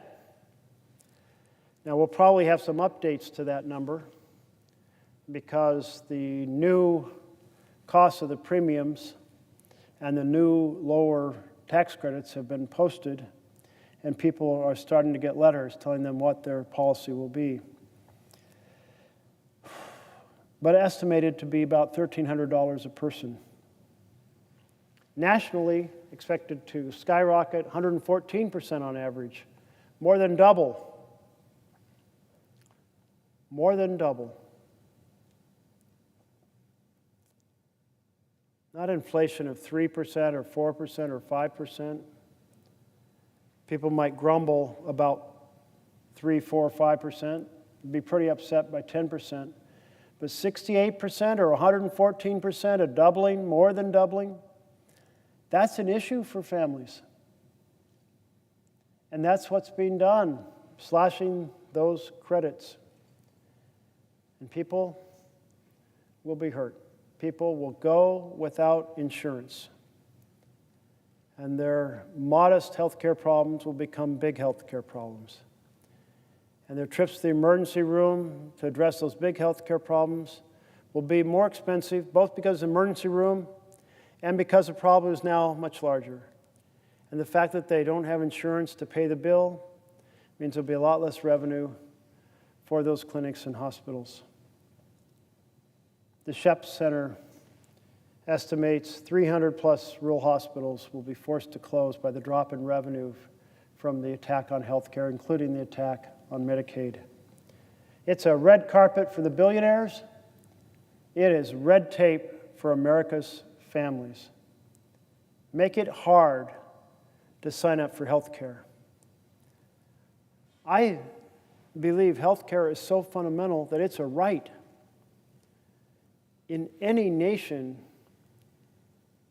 that seeks to provide a foundation for its families to thrive, basic health care is a given. And the health outcomes are better in virtually every other advanced nation around the world, developed nation around the world. They spend less and they have better health outcomes than our system. So our system is not perfect, but it was vastly improved under President Obama. It was improved because we said folks who are not eligible for Medicaid should be eligible, like people with disabilities and veterans. And we said the level at which you're eligible should be expanded upwards because the people outside of Medicaid are still too poor to buy insurance. And then we said, but middle-class insurance was too expensive, so we should provide some tax credits to help people buy those policies. And we should put it up on an exchange so people compare those private policies so they can pick the best policy for their family. In April of 2009, I'm a new senator. I'm here, and somebody hands me a copy of a piece written by Frank Luntz. And he was an advisor to the Republican Party.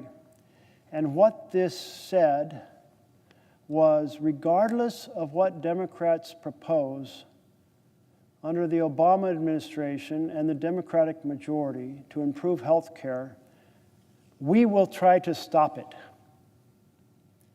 And we have done focus groups to find out the most effective way to stop it. And the most effective way is to call it a government takeover. And I was just stunned, just absolutely stunned by this presentation. Here's someone saying, if the other party has some good ideas to improve health care, we're going to oppose it regardless. And no matter what it is, we'll call it a government takeover because that phrase makes people angry. Well, it was such a big lie. The proposal that came forward was modeled on a Republican governor who was later a senator here, Mitt Romney. When he was a governor for a Democratic state, he proposed giving tax credits to help people buy insurance policies from private companies. No government takeover at all. But here was this press release saying, here's our strategy. It wasn't even a press release. It was an internal document advising Republicans and Republican leadership on the best way to defeat a health care proposal, regardless of what the proposal was. And I just thought, aren't we all here working together to improve health care? Boy, did I feel naive.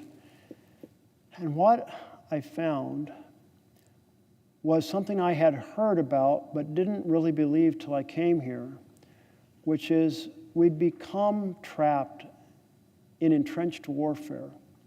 in which the minority party, instead of seeking to actually produce good policies, is mainly aiming at frustrating the majority party. And this was kind of the revelation in strategy, or the revolution in strategy that Gingrich pursued. He said, you know, we here in the House have been striving every cycle to get our ideas into the majority's bills, and we get quite a few of them in, and we like that. But it doesn't present a case for us being in the majority. So let's shift gears, quit working with the Democrats, and say and frustrate them as much as we can. And when they fail, we'll say, look, dump them, elect us. They didn't get the job done. Over here in the Senate, Mitch McConnell said, hey, obstruction, Gingrich gives obstruction a good name. And then this cycle of obstruction began here in the Senate. Only in the Senate, there's more tools for the minority to obstruct the majority of either party. Republicans obstructing a majority Democrats, or Democrats obstructing a Republican majority. That's not the way to make this world work better, this country to work better. So here we are with this purely partisan, big ugly betrayal of a bill that slashes health care. And Democrats reached out and said, look, let's fix this. This is going to be bad politics for you all Republicans. You know, 75%, actually I think it was 78%, of the folks who are on the policies are in states Trump won on the exchange, are in policies on the exchange. So it isn't Democrats saying, hey, the bulk of the folks are in blue states, so we're going to propose something. No, the idea is to help anyone afflicted by this egregious attack on health care, because we want families to thrive. We don't want families lose, billionaires win, slash programs that are fundamental to families, to give even bigger trust funds for billionaires to pass on to 5 generations into the future. That's not going to make America better. Enable families to thrive. And health care is one of the foundations. One of the questions becomes, what is the connection between this bill and Trump's authoritarian takeover? The key is that when you have an authoritarian takeover, you listen to the billionaires. Do we have that picture still of the billionaires? Of the billionaires lined up behind the president at the inaugural address, the swearing in. Not champions for health care and housing and education and infrastructure investment and good paying jobs, but instead, folks like Elon Musk and Jeff Bezos and Mark Zuckerberg, the billionaires. And so an authoritarian government listens to billionaires. They have power. And they pass a bill giving even more money and power to the billionaires, slashing the programs for the people. That's the connection between the authoritarian strategy of President Trump, his inclinations, his violations of the separation of powers, violation of the checks and balances. It's a connection between that authoritarianism and the bill that was passed, what Trump called the big, beautiful bill, and many of us called the big, ugly betrayal. Why do we call it a betrayal? Because Trump campaigned on helping families. But that bill slashed programs to help families to fund tax breaks for billionaires. That bill slashed nutrition to fund tax breaks for billionaires. That bill added $30 trillion to our debt over the next 30 years to fund tax breaks for billionaires. Authoritarian government stops caring about what serves the people of the United States of America and starts producing bills designed to help billionaires at their expense. That is the connections.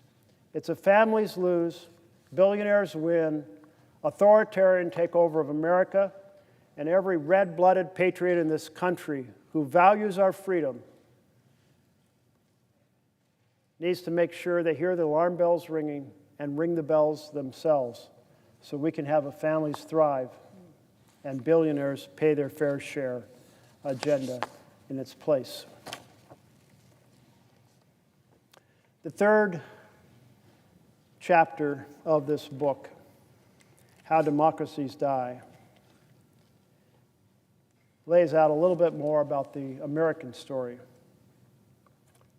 On June 15th, 2015, I'm just reading straight from the book here, real estate developer and reality TV star Donald Trump descended an escalator to the lobby of his own building, Trump Tower, to make an announcement.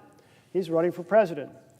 At the time, he was just another long-shot candidate who thought his wealth and celebrity might give him a chance at the very least, allow him to bask in the spotlight for a few months, like fellow businessman Henry Ford a century earlier. Trump held some extremist views. His most recent experience with politics had been as a birther, questioning whether President Barack Obama was born in the United States. To the extent that leading media and political figures took him seriously, it was to denounce him. But the primary system opened up the presidential nomination more than ever before in American history. And openness is a double-edged sword. In this new environment, a wider range of politicians, from George McGovern to Barack Obama, would now compete seriously for the presidency. But the window was now also open to true outsiders, individuals who hadn't held elective office. In the 23 years between 1945 and 68, under the old convention system, only a single outsider, Dwight Eisenhower, publicly sought the nomination of either party. By contrast, during the first 2 decades of the primary system, 1972 through 1992, 8 outsiders ran, 5 Democrats and 3 Republicans, an average of 1.25 per election. And between 1996 and 2016, 18 outsiders competed in one of the 2 parties' primaries, an average of 3 per election. The post-72 primary system was especially vulnerable to a particular kind of outsider, individuals with enough fame or money to skip the invisible primary. Now, the invisible primary, as we talked about earlier, is the fact that in order to run, you have to put a lot of money together, so it means you have to reach out to a lot of folks across America and ask for their support, ask for the support of mayors and county commissioners and governors and senators and House members and other people with deep pockets to contribute to your campaign. That's the invisible primary. The editorial page writers, you reach out to them all to try to say, hey, listen to my message, it matters, I'd be a good choice, please get involved, please help, please write a favorable story about me. That's the invisible primary. In other words, those who can skip the invisible primary are celebrities, affluent celebrities. Although conservative outsiders Pat Robinson, Pat Buchanan, Steve Forbes did not manage to overcome the effects of the invisible primary during the 80s and 90s, their relative success provided clues on how it might be done. Forbes, an extraordinarily wealthy businessman, was able to buy name recognition, while Robertson, a televangelist who founded the Christian Broadcasting Network, CBN, and Buchanan, a television commentator and early Republican proponent of white nationalism, were both colorful figures with special media access. Although none of them won the nomination, they used massive wealth and celebrity status to become contenders. But in the end, celebrity contenders, outsiders, had fallen short. And so on the early summer afternoon, in the gilded lobby of the Trump Tower, there seemed to be no reason to think things would be different. To win the nomination, Trump would have to compete in an intricate web of caucuses and primaries against 16 other candidates.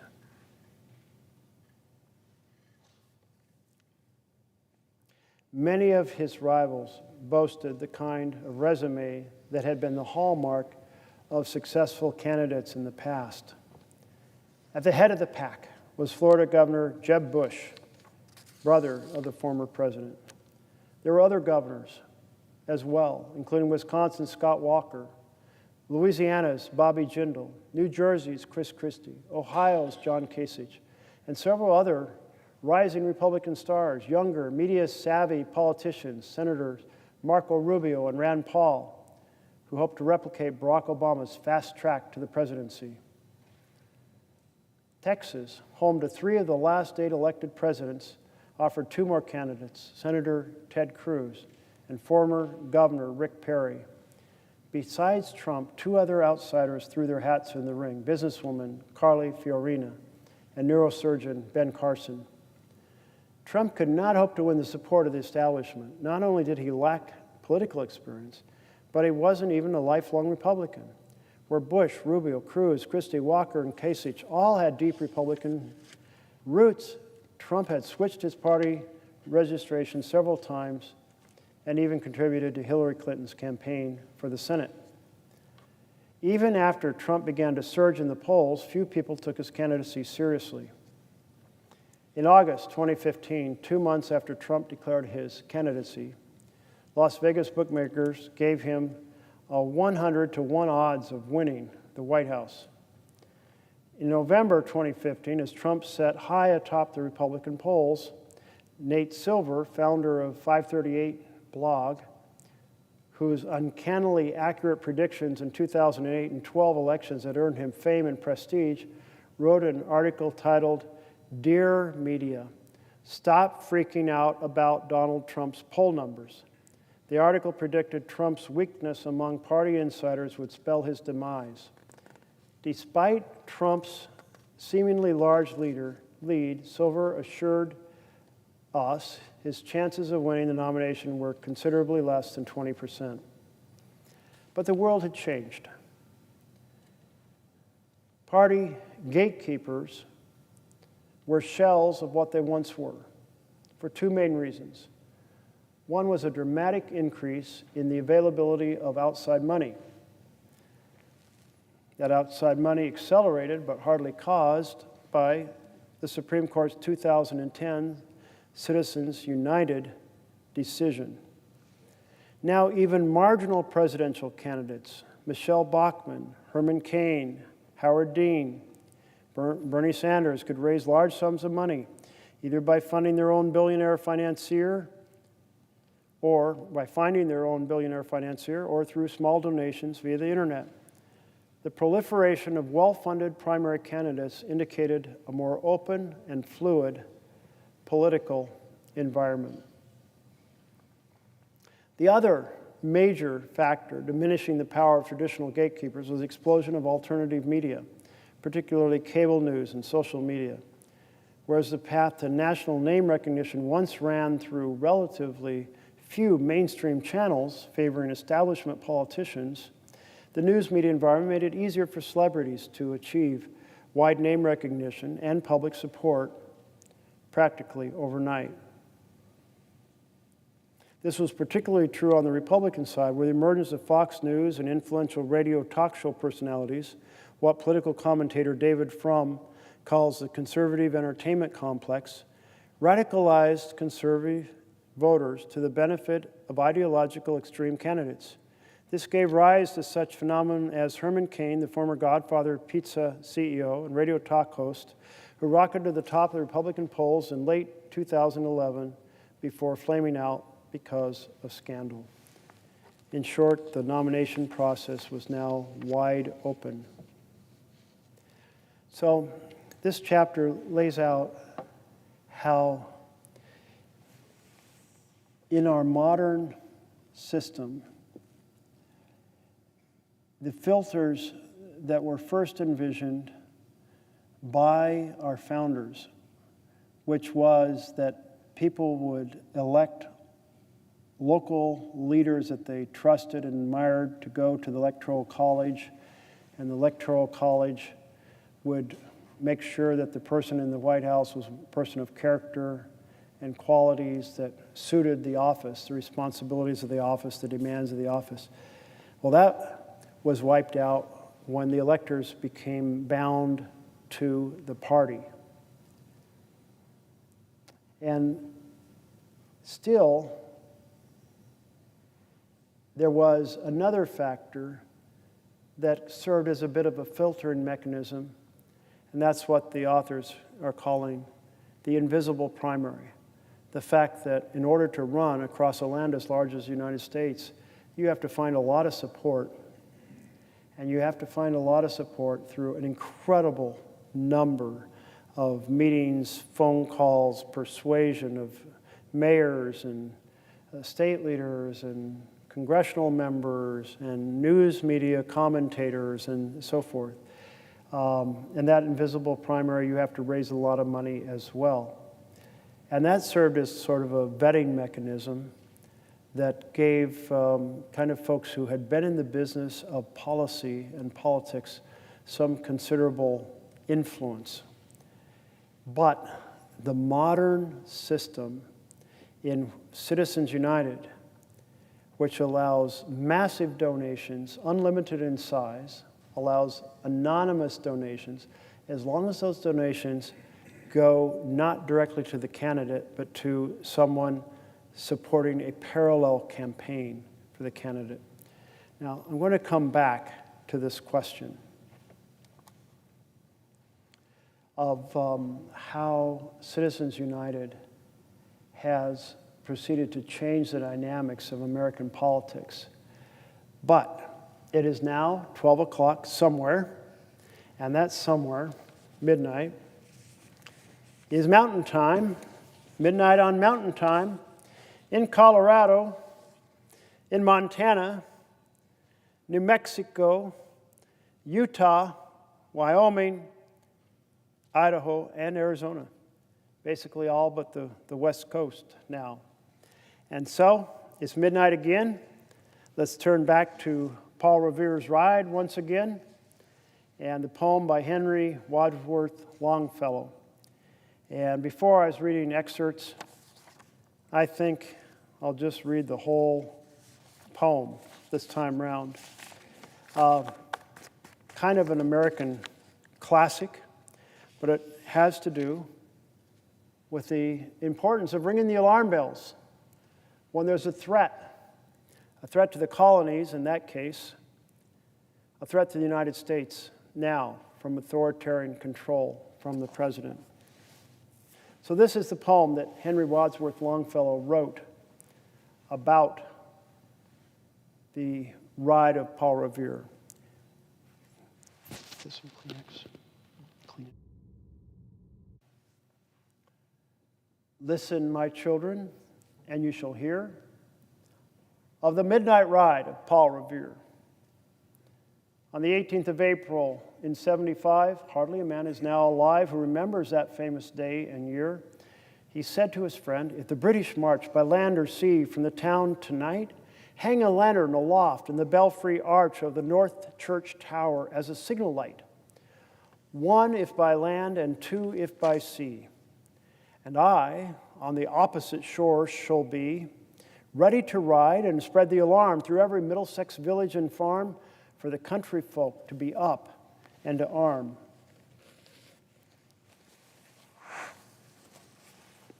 Then, good night, and with muffled oar, silently rowed to the Charleston shore, just as the moon rose over the bay, where swinging wide at her moorings lay the Somerset, the British man of war, a phantom ship with each mast and spar across the moon like a prison bar, and a huge black hulk that was magnified by its own reflection in the tide. Meanwhile, his friend, through alley and street, wanders and watches with eager ears, till in the silence around him he hears a muster of men at the barrack door, the sound of arms and the tramp of feet, and the measured tread of the grenadiers marching down to their boats on the shore. Then he climbed the tower, the old North Church, by the wooden stairs with stealthy tread, to the belfry chamber overhead, and startled pigeons from their perch on the somber rafters that round him made masses and moving shapes of shade by the trembling ladder steep and tall to the highest window in the wall, where he paused to listen and look down a moment on the roofs of the town and the moonlight flowing over all. Beneath in the churchyard lay the dead, in their night encampment on the hill, wrapped in silence so deep and still that he could hear, like a sentinel's tread, the watchful night wind as it went creeping along from tent to tent and seeming to whisper, "All is well."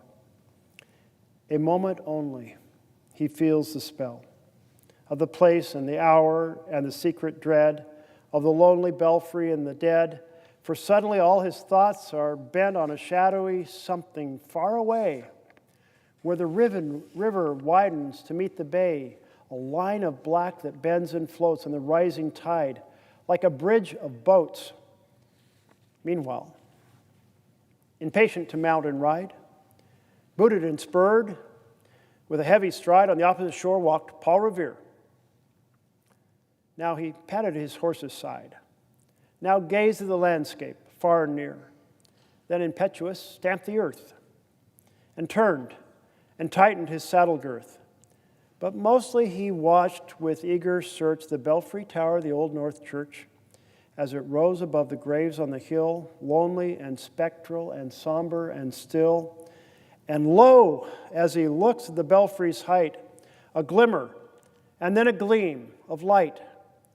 He springs to the saddle, the bridle he turns, but lingers and gazes till full on his sight a second lamp in the belfry burns. A hurry of hoofs in the village street, a shape in the moonlight, a bulk in the dark, and beneath from the pebbles in passing a spark, struck out by a steed flying fearless and fleet. That was all. And yet, through the gloom and the light, the fate of a nation was riding that night. And the sparks struck out by that steed in his flight kindled the land into flame with its heat. He has left the village and mounted the steep, and beneath him, tranquil, broad, and deep, is the mystic meeting the ocean tides, and under the alders, the skirt, its edge, now soft on the sand, now loud on the ledge, is heard the tramp of his steed as he rides. It was 12 by the village clock when he crossed the bridge into Medford town. He heard the crowing of the cock and the barking of the farmer's dog, and he felt the damp of the river fog that rises after the sun goes down. It was 1 by the village clock when he galloped into Lexington. He saw the gilded weathercock swim in the moonlight as he passed, and the meeting house windows, blank and bare, gaze at him with a spectral glare, as if they already stood aghast at the bloody work they would look upon.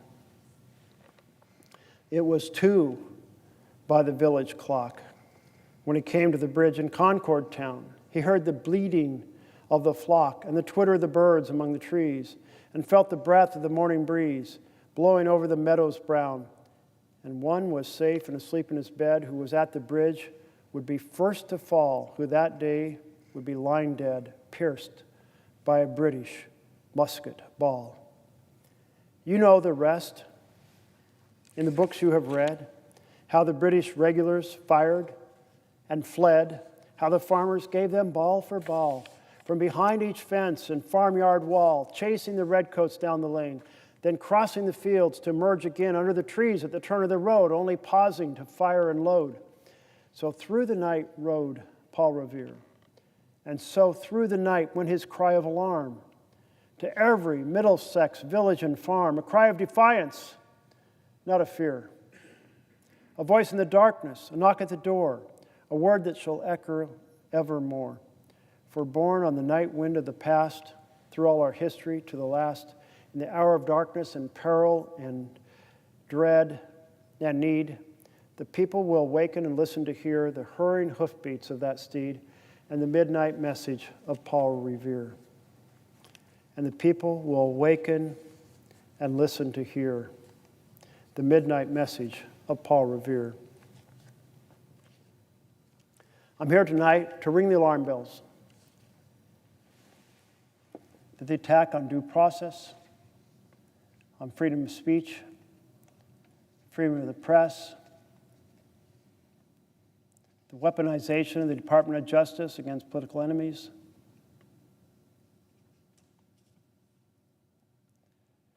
the assault on our fundamental constitutional separation of powers, particularly the power of the purse, and the effort to direct the military into our towns to assault peaceful protesters. This is the work of an authoritarian government, featuring all the basic features when a republic has lost its checks and balances.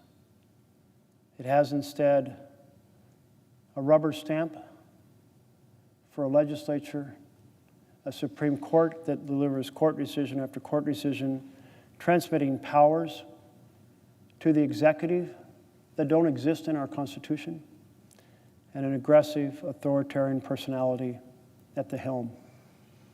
We are in deep trouble. Ring the alarm bells. Hear the alarm bells. When folks in my town halls ask what they can do, I said, get off the couch. You can't save our republic with a pillow over your head. Fiercely hold your electeds accountable. Press them with your messages on the phone, with your messages in the email, with your messages at the town halls, with your demonstrations in the street. Demonstrate outside their office. Let them know you want us to defend our republic against this authoritarian takeover. And join affinity groups, because to be angry and alone is to be depressed. But to be angry and organized with others is to be energized and effective.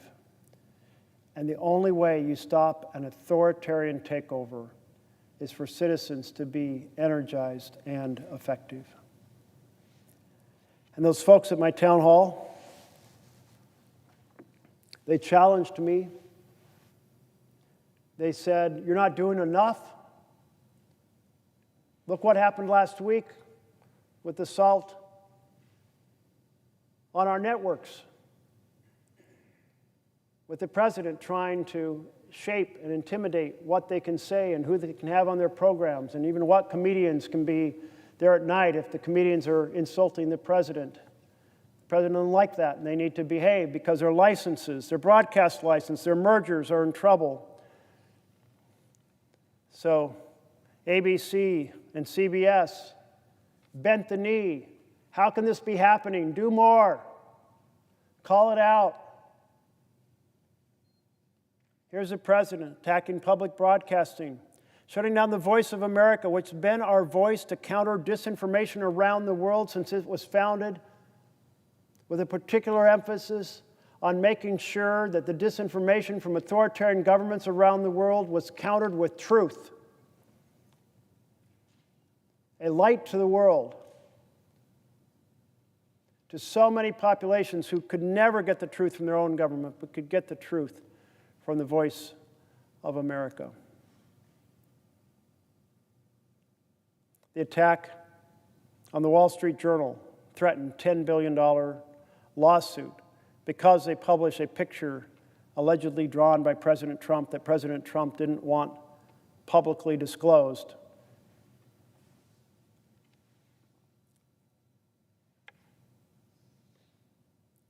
Collectively, we are in deep trouble.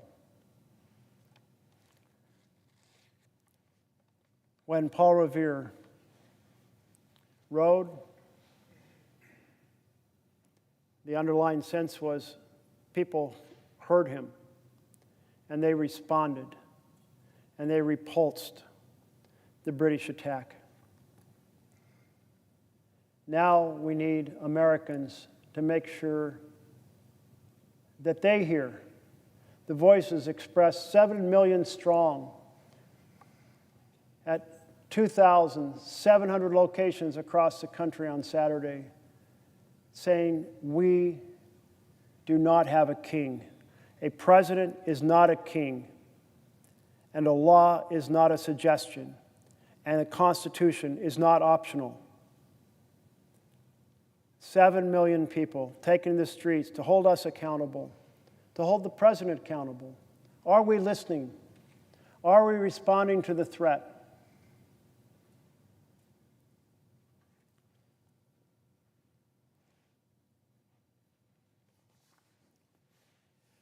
So I'm going to skip through the balance of this chapter, which lays out essentially what I was describing, and that is that the circumstances had changed about the way presidential candidates are selected, which gave a lot of room to have candidates who would not have been eligible before because they didn't carry, if you will, the life experience or the character suitable to serving in the Oval Office.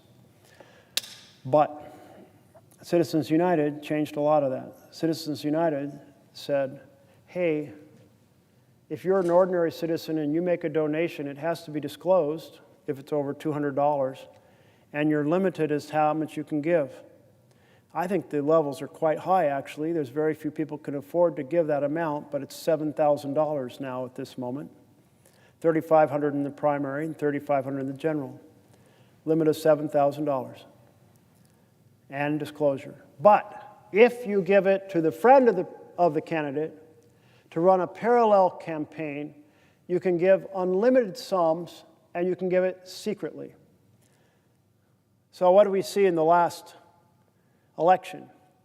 Well, we saw, for example, executives from the crypto community put $40 million into an Ohio Senate race because the incumbent was the chair of the banking committee, and the crypto community did not think that that individual, that senator, had been attentive enough to their desires.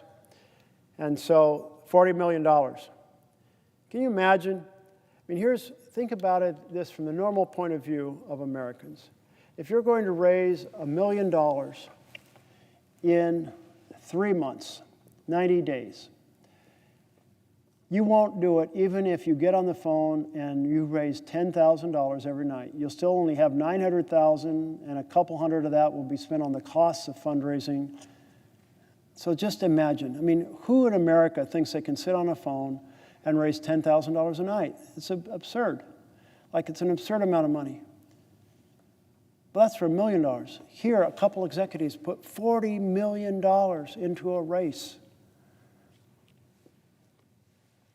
And although they weren't required to disclose who they were, they wanted the world to know. So a crypto bill flew through this chamber because senators are terrified that they'll be the next target of Citizens United money, just like our former colleague from Ohio was a target. Massive money like that, massively corrupting. And the argument of the Supreme Court, oh, if you give the money directly to the candidate, well, yes, there can be limits because we can see how that could be influence the candidate. But if you give it to the friend of the candidate, well, the candidate isn't directly receiving the money from you, so they're not influenced. So therefore, no countervailing interest in our democracy to put a limit on donations done to the friend of the candidate to run a parallel campaign. It is completely bogus argument. Nobody who's operated in the real world of politics thinks that if you give massive money to their friend to run a parallel campaign, somehow they're not aware of it and potentially influenced by it. So at the end of this chapter, they summarize the 4 warning signs of authoritarian power in the context of the early Trump 1 administration. Remember, this was written in 2018. So the first question or sign, concern about identifying authoritarian power was, does the candidate, or in this case, the president, successful candidate, reject the Constitution or express a willingness to violate it? Do they suggest a need for anti-democratic measures such as canceling elections, violating or suspending the Constitution, banning certain organizations, restricting basic civil or political rights? Do they seek to use or endorse the use of extra-constitutional means to change the government, such as military coup, violent insurrections, or mass protests aimed at forcing a change in the government? Do they attempt to undermine the legitimacy of elections, for example, by refusing to accept credible electoral results? And they proceed to go through and restate each of these four foundations that should make you worry that you're headed for an authoritarian takeover. Number two was the denial of legitimacy of political opponents. Do they baselessly describe their partisan rivals as criminals whose supposed violation of the law or potential to do so disqualifies them from full participation in the political arena? Well, lock her up. The cry, lock her up, answers that question. Number three, toleration or encouragement of violence. Have they tacitly endorsed violence by their supporters by refusing to unambiguously condemn it and punish it? Have they praised or refused to condemn other significant acts of political violence, either in the past or elsewhere in the world? Well, yes, again and again for Mr. Donald Trump. Think about how he tacitly encouraged violence against his capital. And many of us currently in the Senate were here at the moment that the mob, urged on by Trump, assaulted this Capitol, called for the death of the Vice President, and tried to interrupt the counting of the ballots. The fourth, readiness to curtail civil liberties of opponents, including media. Have they supported laws or policies that restrict civil liberties, such as expanded libel or defamation laws, or laws restricting protests, criticism of the government, or civic or political organizations? Have they threatened to take legal or punitive action against critics in rival parties, civil society, or the media? Have they praised repressive measures taken by other governments, either in the past or elsewhere in the world? Well, yes and yes and yes. Have they threatened to take punitive action against critics? Trump has his list of enemies. He's said publicly he intends to weaponize and is weaponizing the Judicial Department to go after them. Has he praised repressive measures? Well, yes, time and time again, praising dictators around the world. Not democracies, but dictators. So it's 4 for 4 in terms of the warning signs that exist for our democracy. And that was before the straight-out actions that we're witnessing today.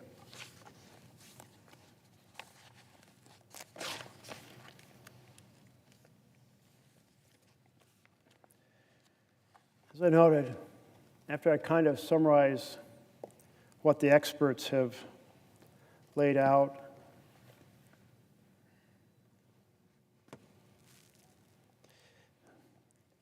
in this book, How Democracies Die, the key point being that we may think democracies die through military coups, through men with guns.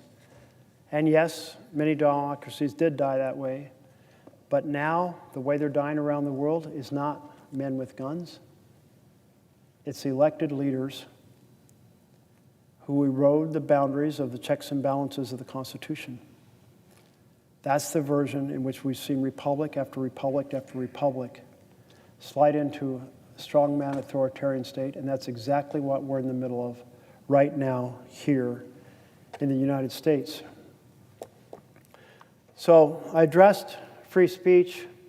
I addressed the violation of laws governing the executive. I addressed free press. But let's talk about how Trump is violating due process.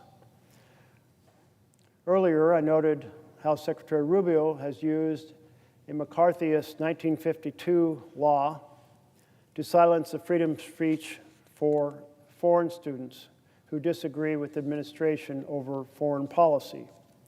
There was no due process for the students that Rubio disfavored, just as there was no due process for the Venezuelan immigrants Trump sent to El Salvador. Trump ignored the Supreme Court's 9-0 order to facilitate the return of Kilmar Abrego Garcia. Ignoring the Supreme Court's order is a huge, huge flag that we are deep into the authoritarian takeover of our country. Due process, the words, may sound like legal mumbo jumbo, but it is the guardian of our freedom. That before you can take away my freedom, you have to proceed in a certain fashion that gives me the ability to defend myself and not be simply tossed into a van and deported from the country or tossed into a prison cell. You must follow step by step. That's the due process, and that's what protects my freedom. The guardian of our freedom, due process, keeps any one of us from being locked up by an offended strongman. I want to read two pieces about the threats to due process and what they could mean for all of us. The first is titled, "The Emergency is Here." It's an Ezra Klein editorial or opinion piece, op-ed. The emergency is here. The crisis is now. It is not 6 months away. It is not another Supreme Court ruling away from what's happening. It's happening now. Perhaps not to you, not yet, but to others, real people. We know their names. We know their stories. The President of the United States is disappearing people to a Salvadoran prison for terrorists, a prison known by its initials, CECOT. A prison built for disappearance. A prison where there is no education or remediation or recreation, because it's a prison that does not intend to release its inhabitants back out into the world. It's a prison where the only way out, in the words of El Salvador's so-called justice minister, is a coffin. On Monday, President Trump said in the Oval Office, in front of the cameras, sitting next to President Nayib Bukele of El Salvador, that he would like to do this to U.S. citizens as well. Donald Trump, word for word. If it's a homegrown criminal, I have no problem. Now we're studying the laws right now. Pam is studying. If we can do that, that's good. And I'm talking about violent people. I'm talking about really bad people, every bit as bad as the ones coming in. He told Bukele that he'd need to build 5 more of these prisons because America has so many people Trump wants to send. Trump said, why? Do you think there's a special category person? They're as bad as anybody that comes in. We have bad ones too, and I'm all for it because we can do things with the president for less money and have great security. And we have a huge prison population. We have a huge number of prisons, and then we have the private prisons, and some are operated well, I guess, and some aren't. The Trump administration held the view that anyone they send to El Salvador is beyond the reach of American law. They have been disappeared from our country. They have been disappeared from our system and from any protection or process that system affords. Again, this is Ezra Klein's article. In our prisons, prisoners can be reached by our lawyers and by our courts and by our mercy. In El Salvador, they cannot. Names, stories. Let me tell you one of their names, one of their stories, as best we know it. Kilmar Armando Abrego Garcia is from El Salvador.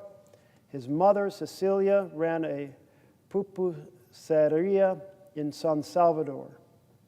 A local gang, Barrio 18, began extorting the business, demanding monthly and then weekly payments. If the family didn't pay, Barrio 18 threatened to murder Kilmar's brothers Caesar or rape their sisters.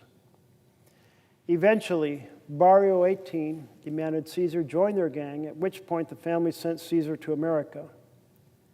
Then Barrio 18 demanded the same of Kilmar, and in Kilmar, at age 16, was sent to America too. This was around 2011.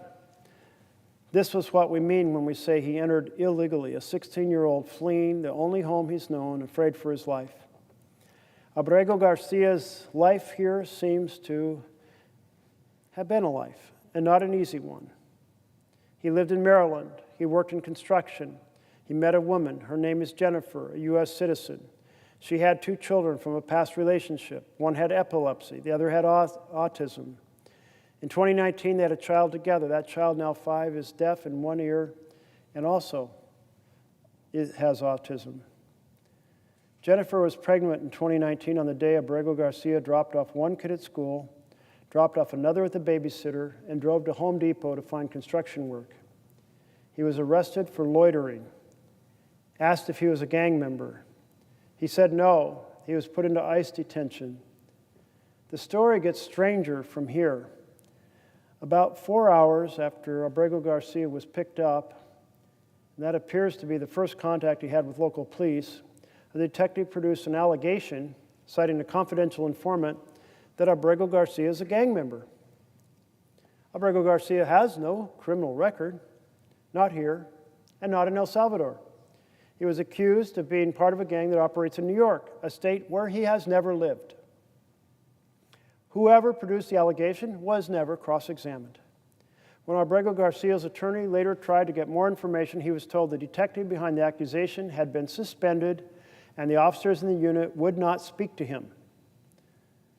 Abrego Garcia's partner, Jennifer Stefania Vasquez Sura, said she was shocked when the government said he should stay detained because Kilmar is an M13 gang member. Kilmar is not and has never been a gang member. I'm certain of that, she said. In June of 2019, when Abrego Garcia was still detained, he and Jennifer got married, exchanging rings through an officer separated by a pane of glass. Later that year, a judge ruled that Abrego Garcia could not be deported back to El Salvador because he might be murdered by Barrio 18, that his fear was credible. Abrego Garcia was then set free. Each year since then, he has checked in with immigration authorities. He has been employed as a sheet metal apprentice. He is a member of a union. He was studying for a vocational license at the University of Maryland. His last check-in with immigration authorities was on January 2nd. There has been no evidence anywhere offered by anyone that suggests Abrego Garcia poses a threat to anyone in this country. But on March 12th, Abrego Garcia was pulled over while driving, his 5-year-old in the back seat. He was told his immigration status had changed. On March 15th, in defiance of the 2019 court ruling, Abrego Garcia was flown to El Salvador and imprisoned at CCOT as a terrorist. That's the prison that was described earlier. The only way out is a coffin. The Trump administration, in its own legal filings, has said this was an administrative error. They themselves said they should not have done this, that it was a mistake. This is not just my opinion, and by my opinion, I mean the opinion of Ezra Klein, who's writing this article. I want to read to you from an editorial from the National Review, probably the country's leading conservative magazine. Here is the first sentence. The court fight over Kilmar Armando Abrego Garcia is a most unusual one in that no one denies that the government violated the law in deporting him. This case has made its way to the Supreme Court, and the Supreme Court ordered that the administration facilitate Abrego Garcia's release from custody in El Salvador to ensure that his case is handled as it would have been had he not been improperly sent to El Salvador. I feel I do not have the proper words to describe the next part, how grotesque it all is. The Trump administration does not deny that they deported Abrego Garcia unlawfully. What they deny is that they have the authority to bring him back. That authority, they say, lies with President Bukele. But President Bukele says he cannot send him back. Again, you don't have to take it from me. I want to quote from the National Review, which writes, "This is a ridiculous pretense because the president of El Salvador, Bukele, will clearly do anything we ask. If the Deputy Assistant Secretary of State for Latin America requested he ride a unicycle wrapped in an American flag in San Salvador Central Square, Bukele would probably ask whether it should be a Betsy Ross flag or the traditional stars and stripes. If nothing else, Trump would slap those tariffs he is so fond of on El Salvador. But we are paying Bukele to imprison Abrego Garcia and others. He's not doing this against Trump's wishes. He is Trump's subcontractor. That Oval Office meeting between Trump and Bukele was a moment when the mask fully slipped off. I thought Jon Stewart pinpointed part of its horror when he said that the thing that came through so clearly was how much of Trump and Bukele were enjoying themselves, each of them declaring that there was nothing they could do for Abrego Garcia. No way to allow him his day in court, no way to allow the American legal system to do its job, no way to assess whether he is a danger, no way to follow the clear order of the Supreme Court. And from their perspective, maybe they're right, because here's the scary thing that I think sits at least partially beneath their calculus. Politically, they cannot let Abrego Garcia out, nor any of the other people they sent to CCOT, without due process. Because what if he was released? What if he returned to the U.S.? What if he could tell his story? What if, as seems likely, he has been brutalized and tortured by Trump's Salvadoran henchmen? Well, he can't be allowed to tell the American people that.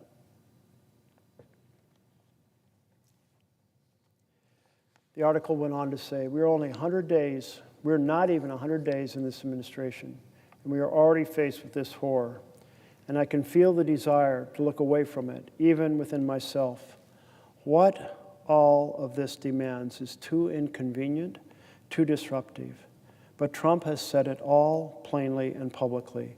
He intends to send those he hates to foreign prisons beyond the reach of U.S. law. He does not care. He will not seek to discover if those he sends into these foreign hells are guilty of what he claims, because this is not about their guilt. It is about his power.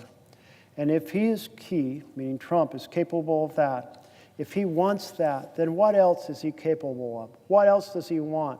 And if the people who serve him are willing to give him that, to defend his right to do that, what else will they give him? What else will they defend? This is the emergency. Like it or not, it is here. A second piece from The Atlantic was titled, "A Loophole That Would Swallow the Constitution." If we want to preserve freedom, we better make sure that due process is vigorously defended and restored.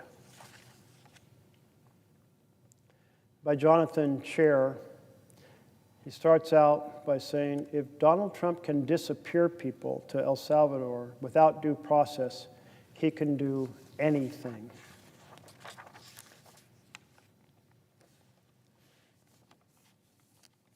Donald Trump's most frightening power grab was undertaken with an undertone of sinister jocularity.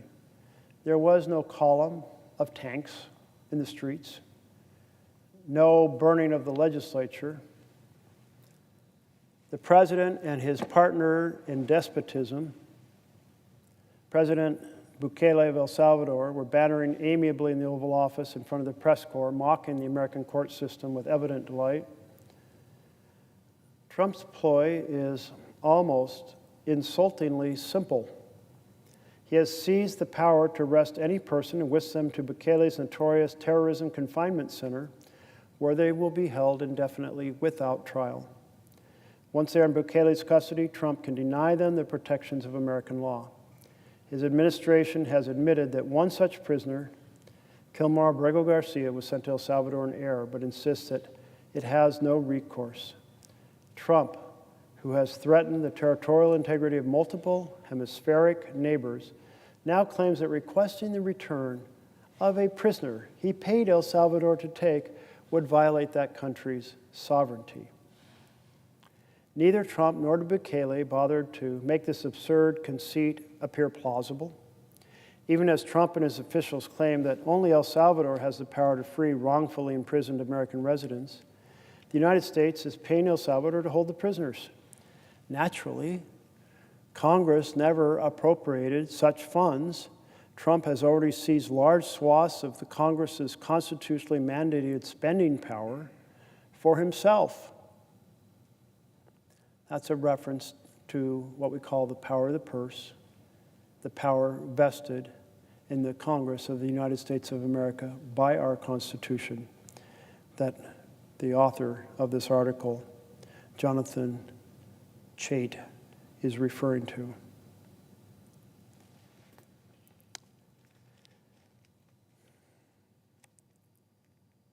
I don't have the power to return him to the United States, Trump said, not even attempting to maintain the pretense that the two countries were somehow at an impasse.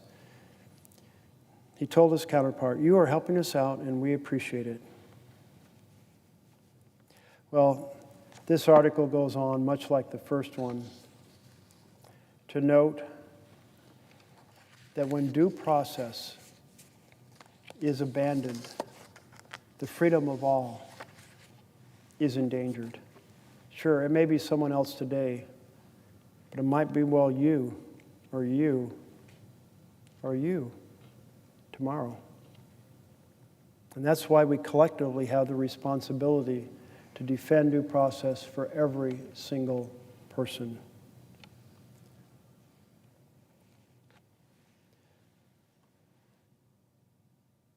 The Trump administration's illiberalism has two main sources.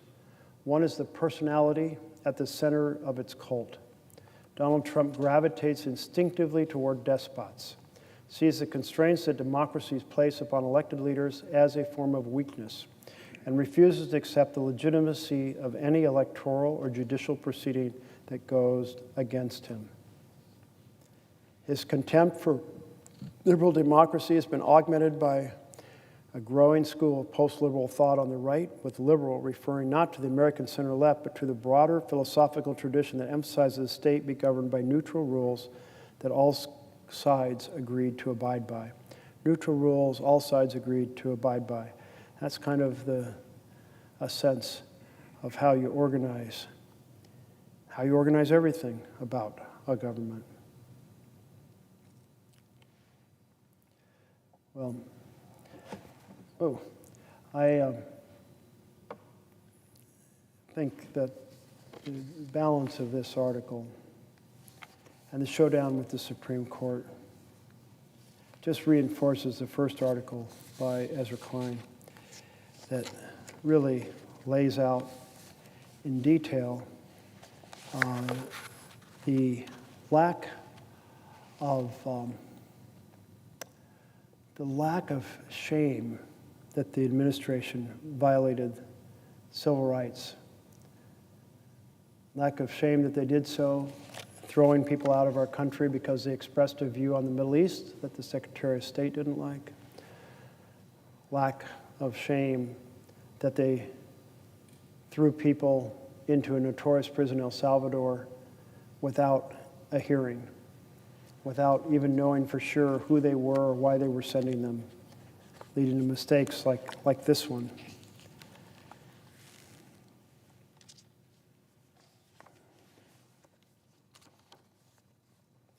This leads us to Chapter 4, Subverting Democracy.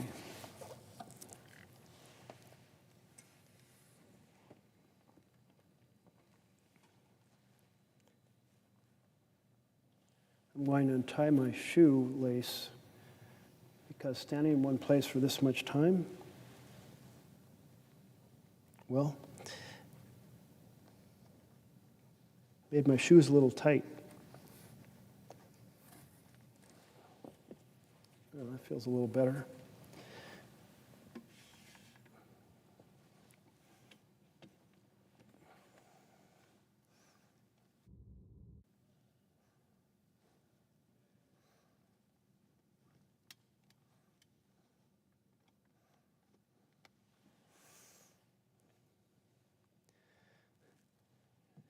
General, I don't recommend standing through the night and talking. Not a healthy pursuit. But I'm standing here to ring the alarm bells as loudly as I possibly can, using the privilege of serving in this chamber. You know, I never envisioned that I would have this opportunity in life.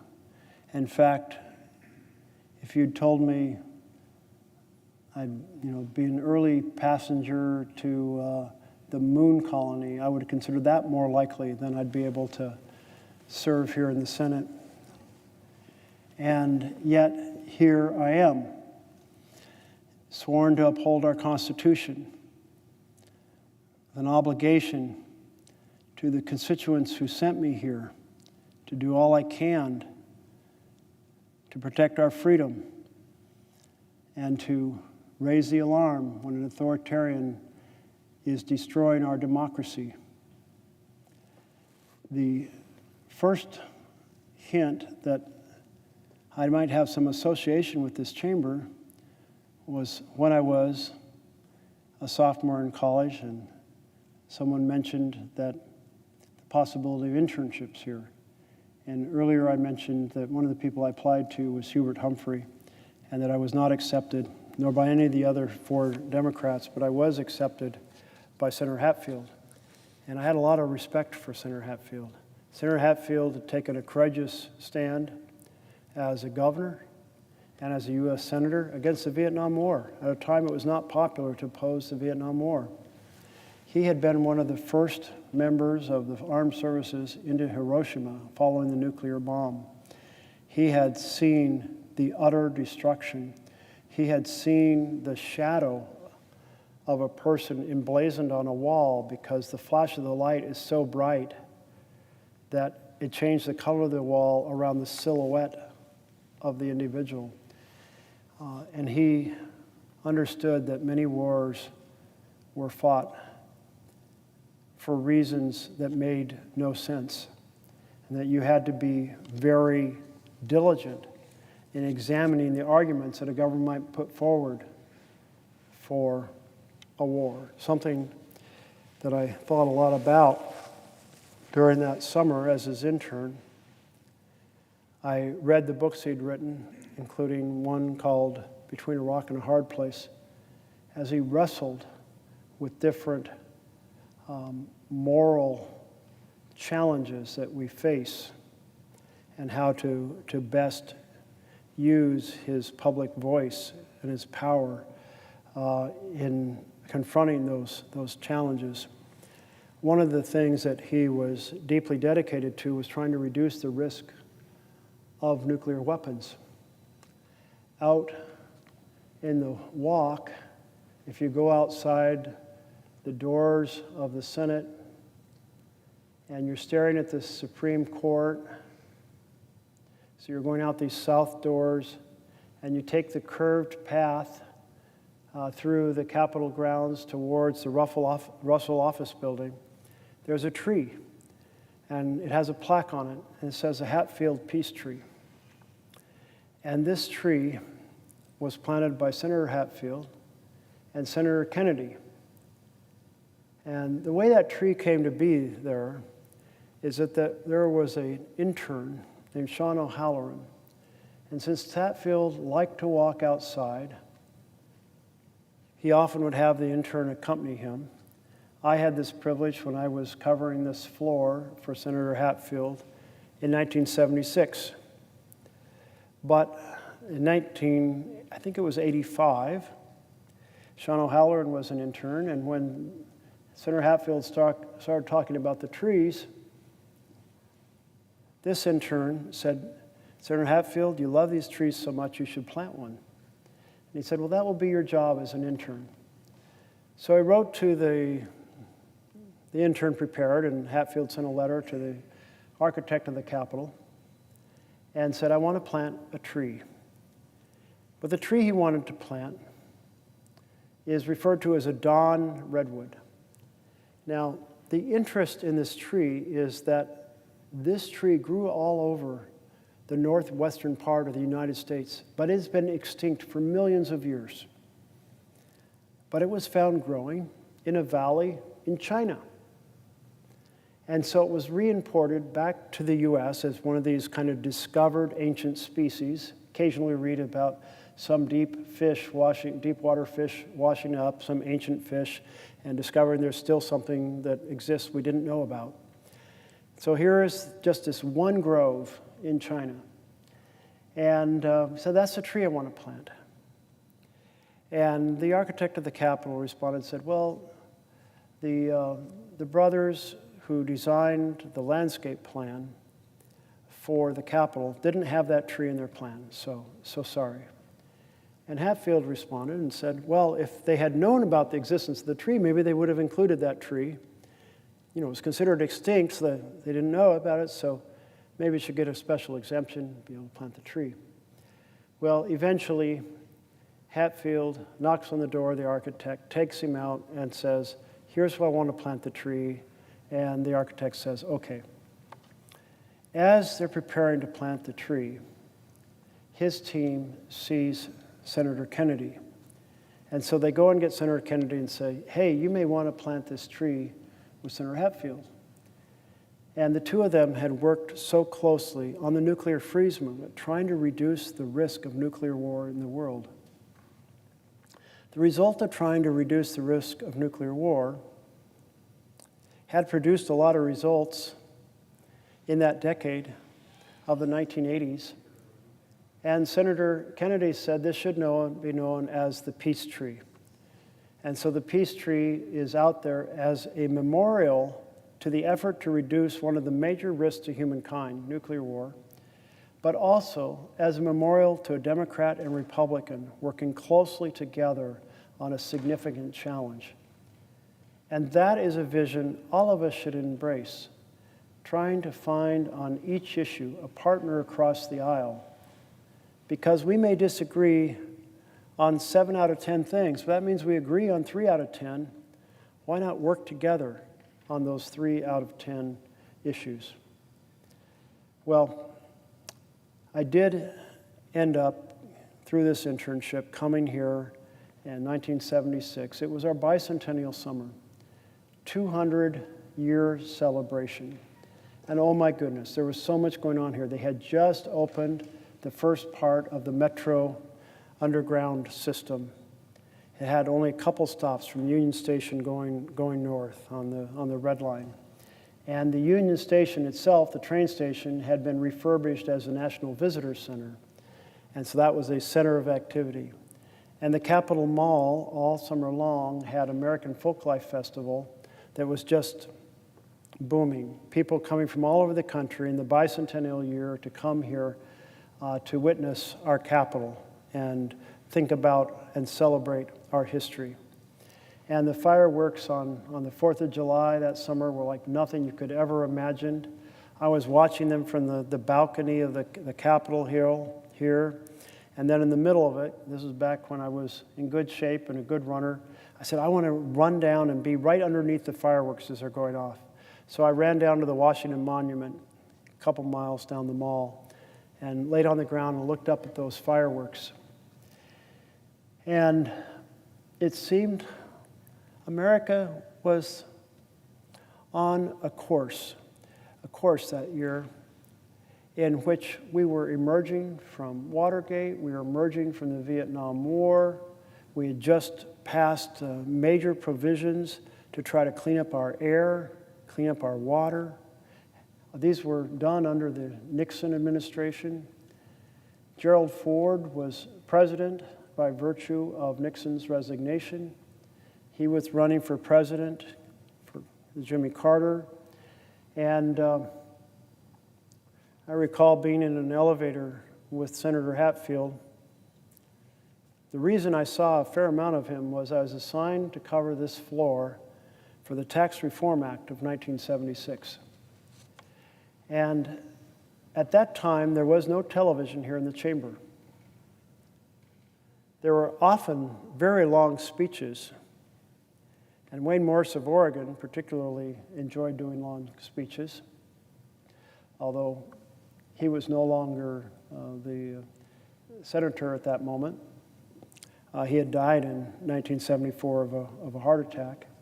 But even without television, people came and delivered long statements that were often, they were printed in the Congressional Record, they were followed by people across the country. But because there was no television, and no fax machines had been invented, and no cell phones, each senator had somebody here monitoring the floor of the Senate. And then when the vote came, that area out there outside these doors on the southern side, where now reporters gather, you would have those individuals who represented the senators standing, waiting for the senators to come out of the elevator, grab their senator, brief them on what the debate had been, brief them on what the folks back home said as they came in to vote. And then you'd run up to the staff gallery to cover the next amendment. There were 125 votes on that Tax Reform Act of 1976, all of them by simple majority. Anyway, my point where I started was that I never expected to be serving in the Senate. My mother stayed at home to help raise the kids. My dad was a mechanic. We had no particular political network.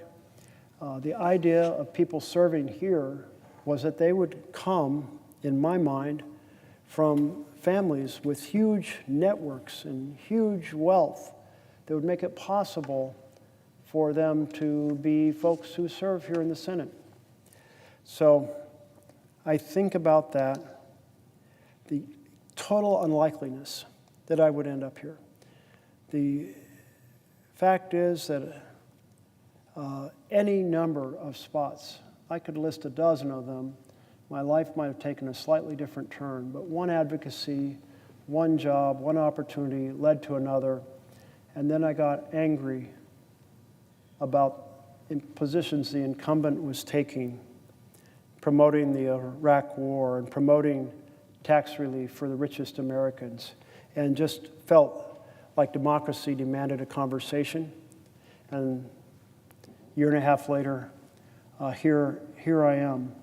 And it's incumbent on each of us who have the privilege to serve in this body, try to do the best damn job we can to defend the freedoms of the country. I was quite sure our debates would always just be about policies, about health care, about housing, about education, about investment in infrastructure, about the creation of good paying laws, about the environment, certainly about climate change, certainly about equality of opportunity for every American and ending discrimination policies. I never thought we'd be in a moment where the President of the United States is engaged in a full-fledged authoritarian takeover, a dismantlement of the checks and balances of our Constitution. Yet that's where we are. And having the privilege to serve here and the responsibility to the Constitution that we take on when we come means that every one of us, all 100 of us, should be full-fledged advocates to end this authoritarian takeover. All 100 of us should be ringing the alarm bells in every way we possibly can. The American people get it. 7 million people turned out on Saturday in the largest demonstration in American history to say, pay attention. There are no kings in America. Laws are not suggestions. And all of you we elected, get to work and save our republic. And we will, I believe, save our republic with the combined effort of a mobilized citizenry and mobilized champions here in the House and Senate.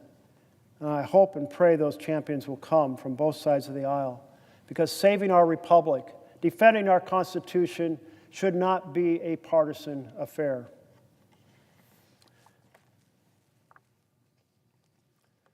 We are now at the 4th time midnight has been struck in America.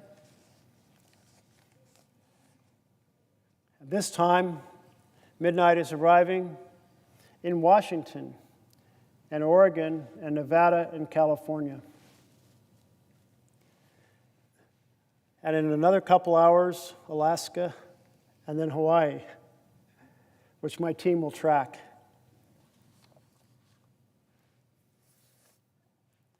So the reason I'm pausing at midnight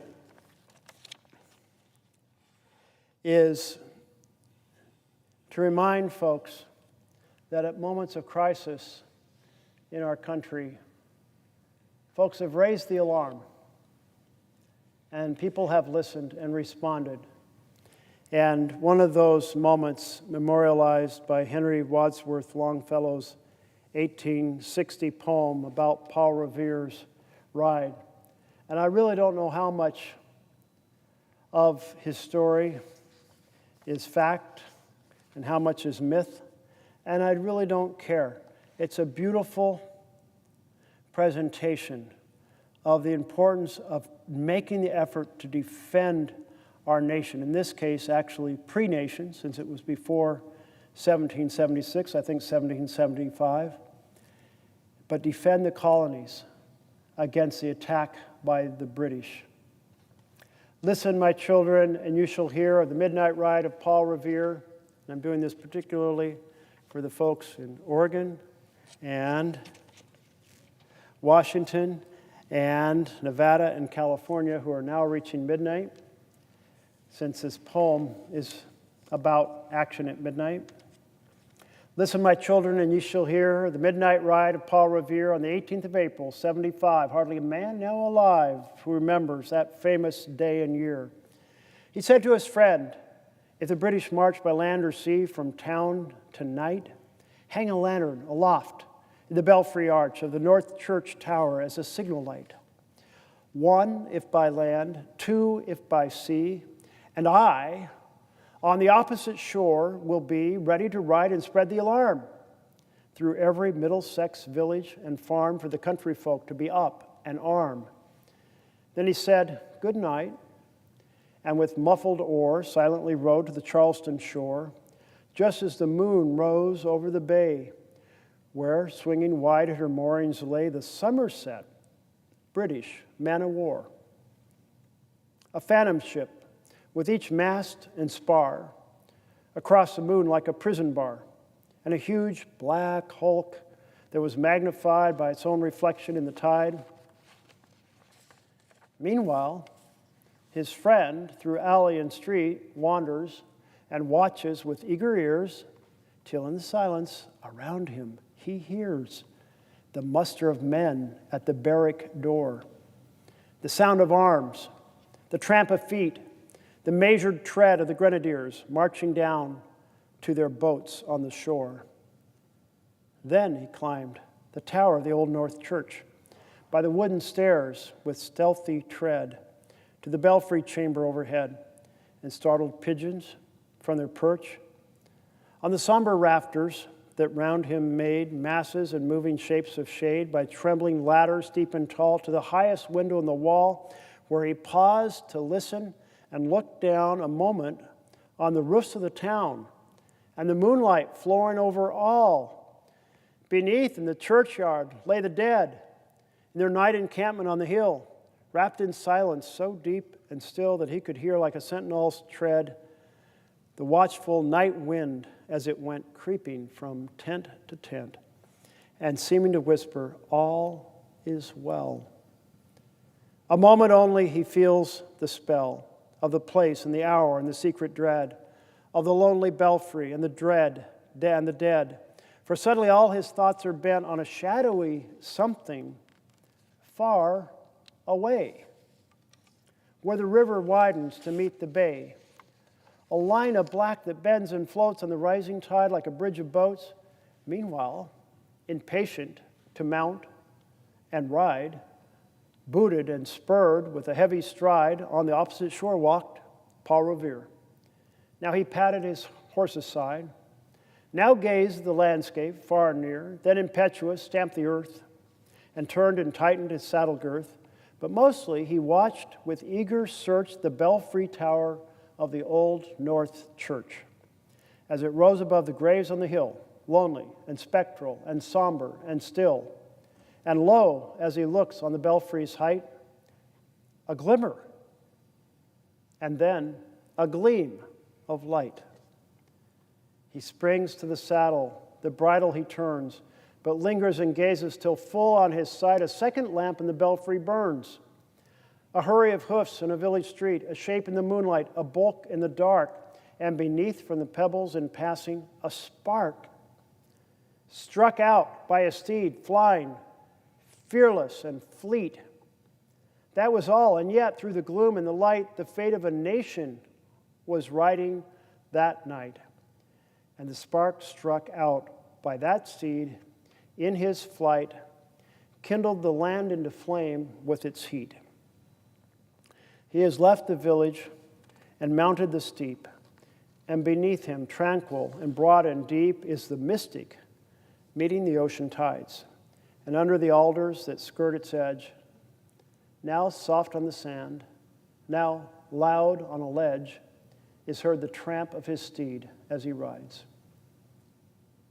It was 12 by the village clock when he crossed the bridge into Medford town. He heard the crowing of the cock and the barking of the farmer's dog, and felt the damp of the river fog that rises after the sun goes down. It was 1 by the village clock when he galloped into Lexington. He saw the gilded weathercock swim in the moonlight as he passed, and the meeting house windows, blank and bare, gaze at him with a spectral glare, as if they already stood aghast at the bloody work they would look upon. It was 2 by the village clock when he came to the bridge in Concord town. He heard the bleating of the flock and the twitter of birds among the trees, and felt the breath of the morning breeze blowing over the meadows brown. And one was safe and asleep in his bed, who at the bridge would be first to fall, who that day would be lying dead, pierced by a British musket ball. You know the rest in the books you have read, how the British regulars fired and fled, how the farmers gave them ball for ball, from behind each fence and farmyard wall, chasing the redcoats down the lane, then crossing the fields to emerge again under the trees at the turn of the road, and only pausing to fire and load. So, through the night rode Paul Revere, and so through the night went his cry of alarm to every Middlesex village and farm, a cry of defiance and not of fear, a voice in the darkness, a knock at the door, and a word that shall echo forevermore. For born on the night wind of the past, through all our history to the last, in the hour of darkness and peril and need, the people will waken and listen to hear the hurrying hoofbeats of that steed and the midnight message of Paul Revere. That last stanza, through all of our history, to the last, in the hour of darkness and peril and need, the people will waken and listen to hear the call to action, because we are threatened. And we are threatened now by the authoritarian takeover of President Trump of our Constitution.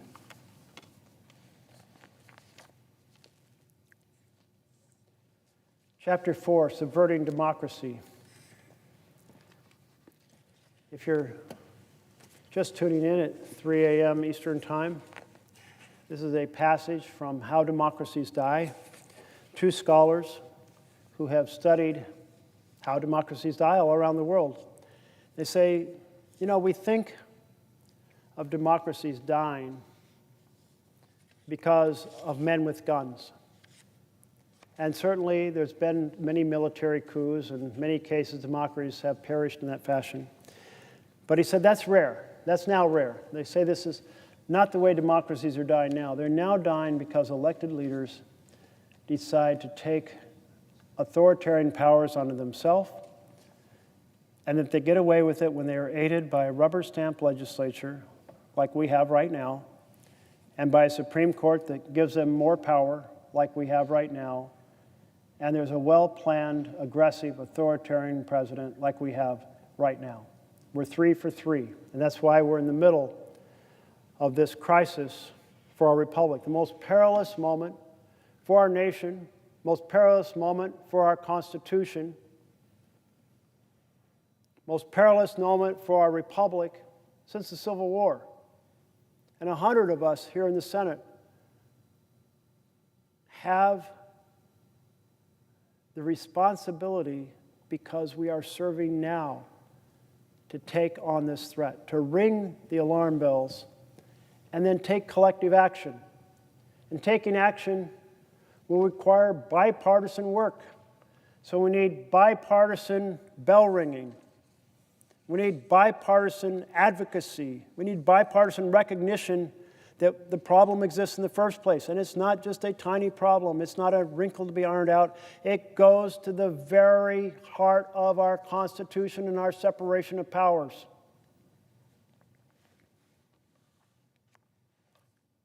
The authoritarian takeover is a knife at the heart of government of, by, and for the people. Chapter 4. Peru's Alberto Fujimori didn't plan to be a dictator. He didn't plan to be a president.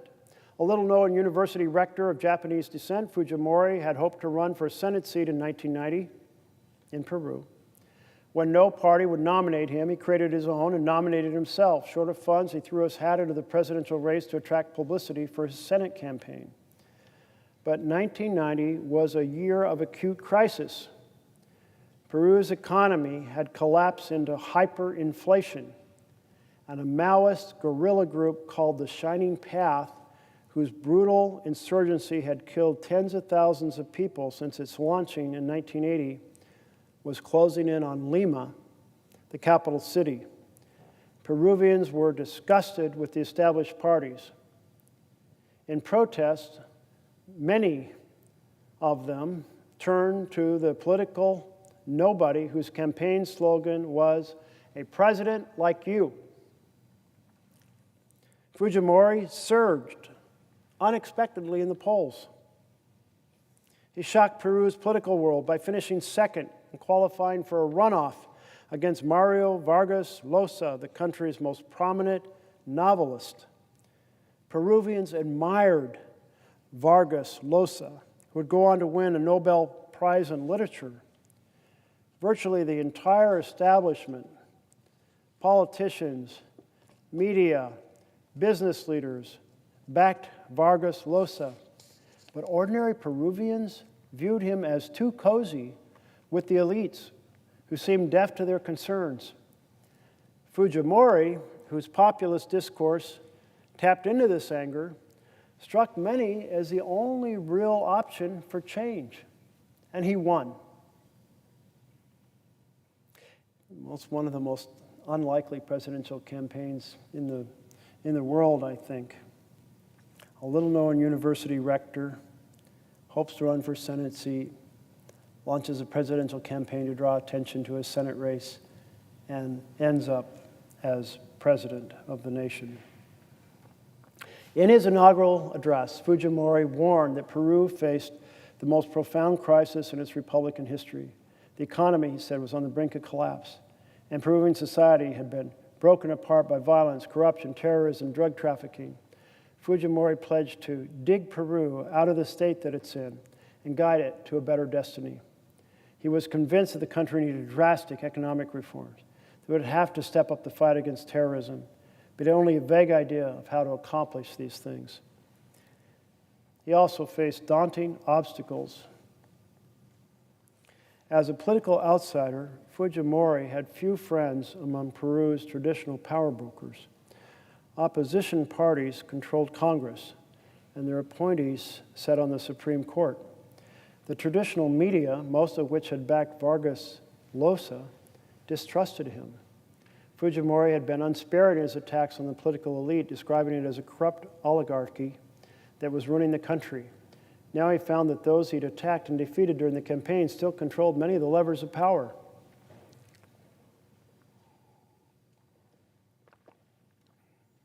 He got off to a rocky start. Congress failed to pass any legislation during his first months in office. The courts did not seem up to the task of responding to the mounting terrorist threat. Fujimori not only lacked experience with the intricacies of legislative politics, he also lacked the patience for it. As one of his aides put it, Fujimori couldn't stand the idea of inviting the president of the Senate to the presidential palace every time he wanted Congress to approve a law. He preferred, and sometimes bragged, to govern Peru alone from his laptop.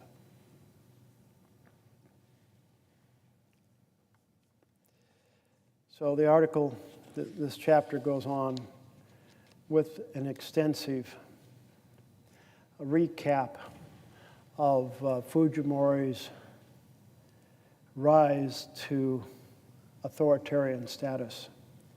Started with an election, ended up as an authoritarian.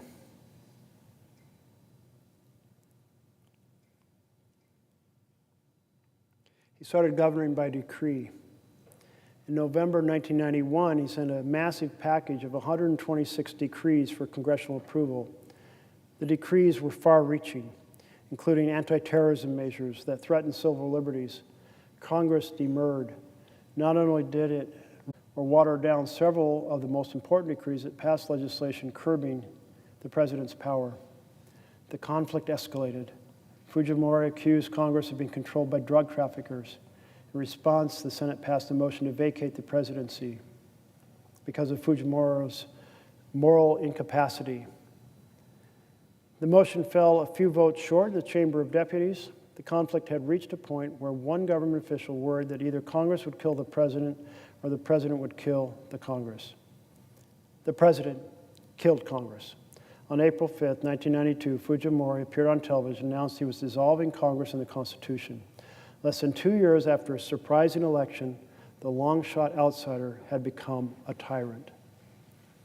Although some elected demagogues take office with a blueprint for autocracy, many, such as Fujimori, do not. Democratic breakdown doesn't need a blueprint. Rather, as Peru's experience suggests, it can be the result of a sequence of unanticipated events, an escalating tit-for-tat between a demagogic, norm-breaking leader and a threatened political establishment. The process often begins with words. Demagogues attack their critics in harsh and provocative terms, as enemies, as subversives, as terrorists. When he first ran for president, Hugo Chavez described his opponents as rancid pigs and squalid oligarchs. As president, he called his critics enemies and traitors. Fujimori linked his opponents to terrorism and drug trafficking. And Prime Minister Silvio Berlusconi attacked judges who ruled against him as communist. Journalists also became targets. Ecuadorian President Rafael Correa called the media a grave political enemy that has to be defeated.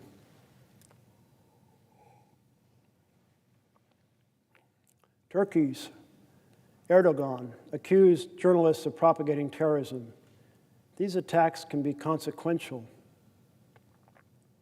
If the public comes to share the view that opponents are linked to terrorism and the media are spreading lies, it becomes easier to justify taking actions against them.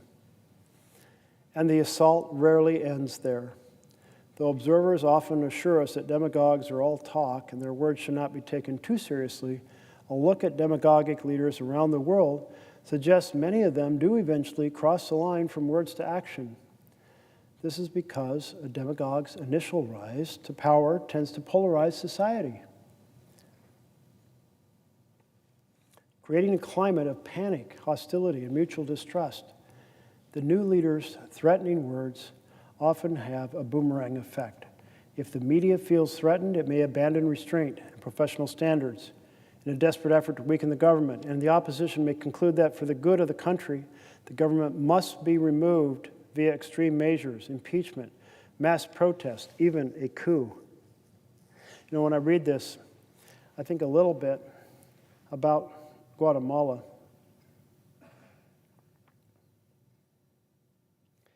In Guatemala, a couple years ago,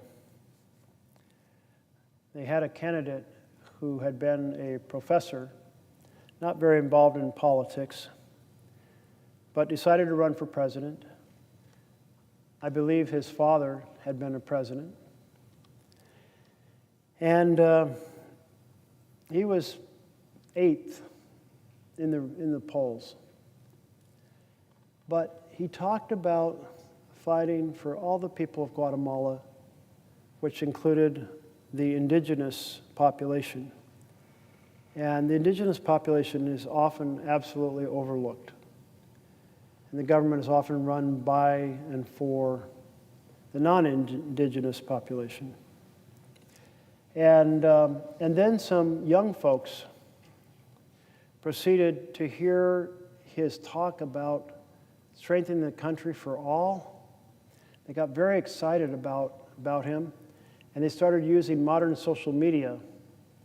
And in a few weeks' time, kind of reminds me a little bit of the response in Peru with Fujimori. He became just a phenomenon, and he took second place. And then there was a runoff with the establishment candidate, and he won. But the establishment was so aggressive against him that they wanted to keep him out of power. And so he came up here to Washington, D.C. and met with a few of us. And after listening to him, and I said, you know, what would be the most helpful thing we could do to support democracy in Guatemala? And he said, well, of course, I'd appreciate your support. So I said, well, it sounds like you're worried that you may never even make it to be installed as president because of the opposition of the establishment and the potential effort to invalidate the election by the establishment. And he said, yes, that was his concern. And I said, what if a group of us go down to Guatemala before you're installed to just sow support for the democratic process? And he said that would be the single best thing you could do. And Senator Kaine, Tim Kaine of Virginia, one of our best Spanish speakers and also chair at that time of the Latin American section of the Foreign Affairs Committee, I talked to the next day, and he liked the idea. And so we went. And two of the people we went with were Guatemalans who had been elected to Congress, to the House. And so that was pretty cool. I think we had a delegation of 6 members. And sure enough, while we are there, the Attorney General of Guatemala declares the elections to be null and void. We immediately held a press conference to say, by all the international standards, these elections were fair, and the United States stands strongly on the side of democracy. And then the outgoing president, and my memory is that the Guatemalan president had a term limit, so he was not running for re-election. The outgoing president, by the end of the day, said yes, he supported the peaceful transition and the respect for the elections. And the Europeans had weighed in. And what very much struck me is the difference between Guatemala 2 years ago and Guatemala when I passed through there as a student of foreign affairs back in the summer of 1980. In that summer, Guatemala was in a full-fledged civil war. The military was going town to town, killing young men for fear they'd become future combatants in this civil war. The roads to some of the towns were shut down by the military.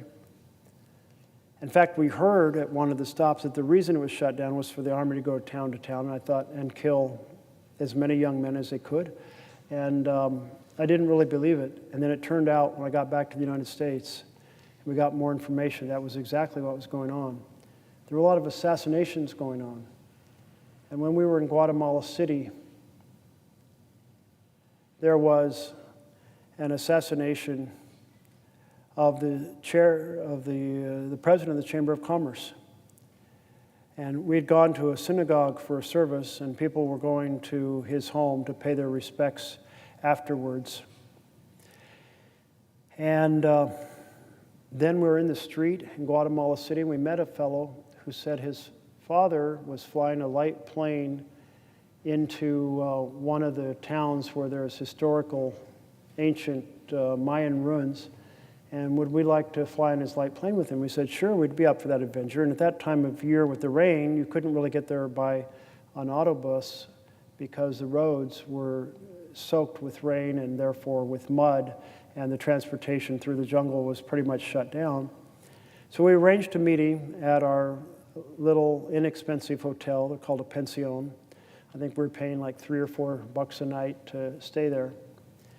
And we're at the post office, mailing some things back to the U.S., and we're running out of time to make the appointment. So my friend proceeded back to the pension ahead of me, and I proceeded about 5 minutes later. And I come to the street where the pension is, and there's nobody on the street. And then I see a head sticking out between two cars. And I thought it was a car accident. And back from my days of Boy Scouts, first aid, my reaction is to run up and give help. And I run up, and here is a body just absolutely riddled with bullets.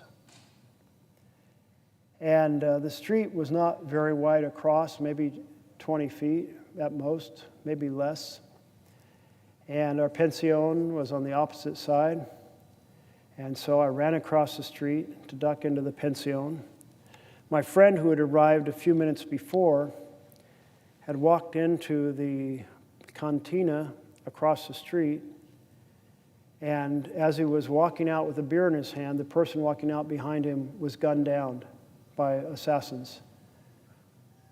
That was the person whose body I found a few minutes later. At that time, the United States was not supportive of democracy in Latin America. And the battle that was taking place between the factions in Guatemala was the battle of bullets. But 2 years ago, when a delegation of us went down to support democracy, instead of a battle of bullets, it was a battle of ballots. It was a legitimate, high-integrity election in which people were choosing a champion to take them forward. And that's what the United States should inspire around the world. High-integrity elections serving the people and their opportunity to have their vision embodied by electing a person who shares that vision they hold. So we have all these folks who've been elected that then lead their countries into authoritarian control. And that is what is happening right now in the United States of America. That's why I'm here tonight at 3:30 in the morning, ringing the alarm bells. You have heard pieces of the story at some point over the last 9 months. You have heard a bit about due process being attacked. You have heard a bit about the president trying to influence and control what universities teach, of his effort to control the broadcast media and intimidate them through the use of the power of licenses and mergers. You have heard some of the stories of him weaponizing the Department of Justice to go after his political enemies. And you have heard about his effort to federalize our National Guard to go to suppress dissent in peaceful cities. Take this entire collection, and what you have is a massive, broad, intense assault on our democracy. So ring the alarm bells and listen to others who are ringing the alarm bells. And when folks say at my town halls, what should I do? I say, get off the couch. You can't change the course of the country with a pillow over your head. Fiercely hold your electeds accountable through how you write them, you phone call them, how you demonstrate outside their offices, hold me accountable. Exercise your opportunity of free speech and free assembly so you can keep those freedoms for this generation and the generations to come.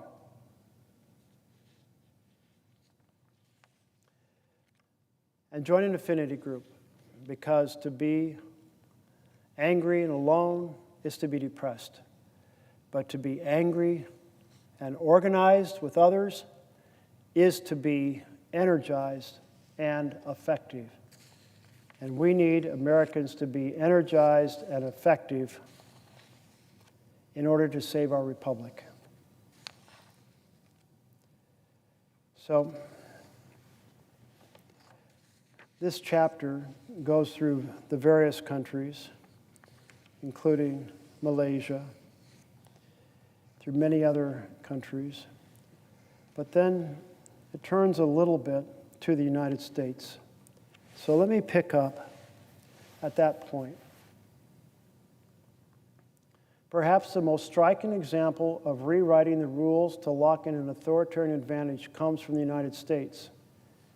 The end of post-Civil War Reconstruction in the 1870s led to the emergence of authoritarian single-party regimes in every post-Confederate state. Single-party rule was not some benign historical accident. Rather, it was a product of brazenly anti-democratic constitutional engineering. During the era of Reconstruction, the mass enfranchisement of African Americans posed a major threat to Southern white political control and to the political dominance of the Democratic Party. Under the 1967 Reconstruction Act and the 15th Amendment, which prohibited suffrage limitations on account of race, African Americans suddenly constituted a majority of the voting population in Mississippi, South Carolina, Louisiana, and a near majority in Alabama, Florida, Georgia, and North Carolina. Federal troops oversaw the mass registration of black voters throughout the South. Nationwide, the percentage of black men who were eligible to vote increased from 0.5% in 1866 to 80.5% 2 years later. In many southern states, black registration rates exceeded 90%, and black citizens voted. In the 1880 presidential election, estimated black turnout was 65% or higher in North and South Carolina, Tennessee, Texas, and Virginia. Enfranchisement empowered African Americans.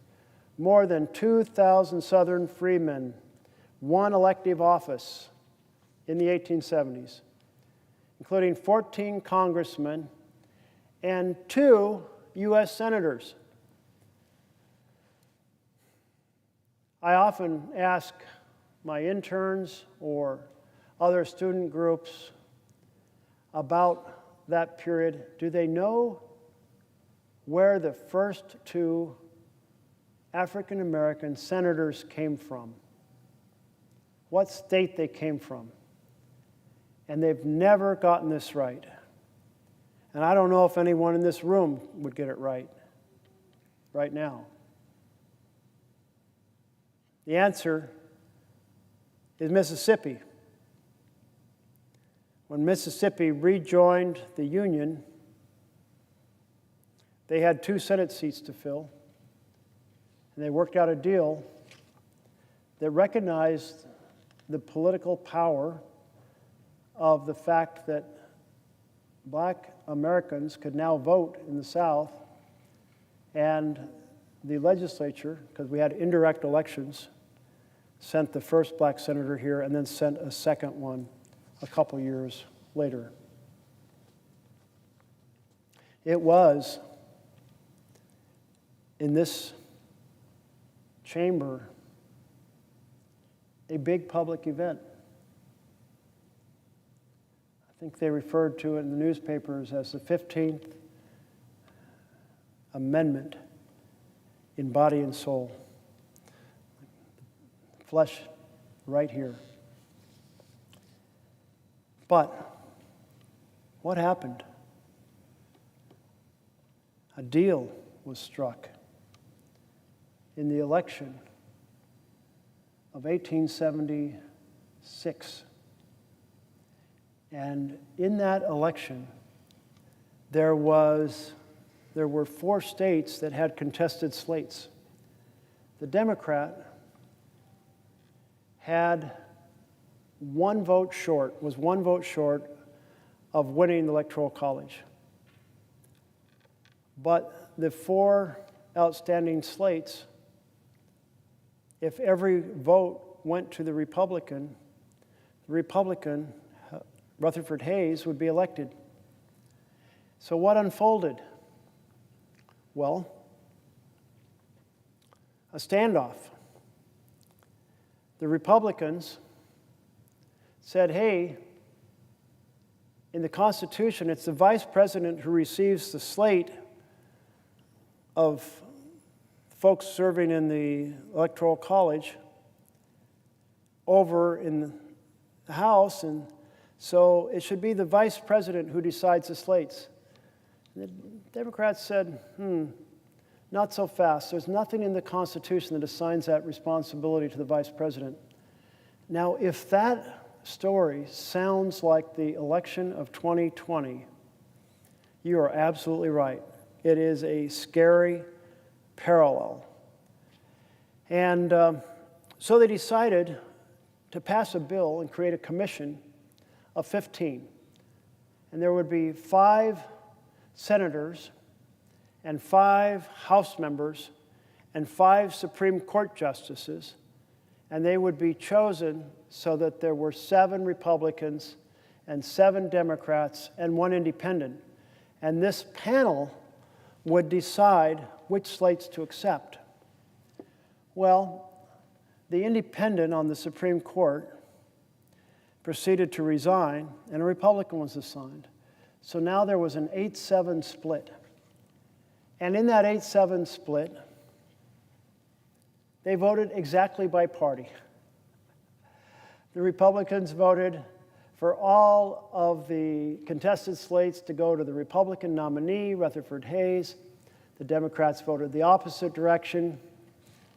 And it looked like the Republican had won. But not so fast. The Democrats controlled the House of Representatives. And the Democrats said, we will filibuster the vote counting in the House.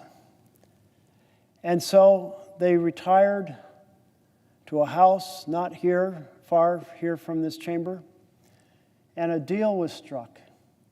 And that deal was this. The Republican, Rutherford Hayes, would get every single one of the contested slates and become president, but the first action would be to end Reconstruction. And by ending Reconstruction, it meant that the military forces that were protecting registration and voting in the South would be pulled out. And with that deal, civil rights were crushed in the southern United States.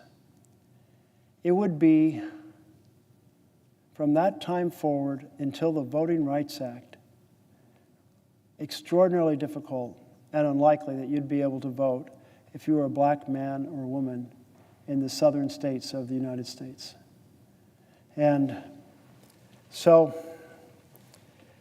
that was what was going on at this time, was this tension, post-Civil War tension, particularly over political power in the South. The Democrats, as a result of the elections that included the newly registered black citizens, lost power in North Carolina and Tennessee and Virginia, in the 1880s and 1890s. They nearly lost it in Alabama, Arkansas, Florida, Georgia, Mississippi, Texas. If democratic elections continued, political scientist V.O. Key Jr. observed, it would have been fatal to the status of black belt whites. So they changed the rules and did away with democracy. Give us a constitutional convention and I will fix it so that the Negro shall never be heard from, said former Georgia Senator Robert Toombs, declared as Reconstruction was coming to an end. Between 1885 and 1908, all 11 post-Confederate states reformed their constitutions and electoral laws to disenfranchise African Americans. To comply with the letter of the law as stipulated in the 15th Amendment, no mention of race could be made in efforts to restrict voting rights, so states introduced purportedly neutral poll taxes, property requirements, literacy tests, complex written ballots. The overarching aim of all these restrictions, historian Alex Kessett observed, was to keep poor, illiterate blacks from the polls.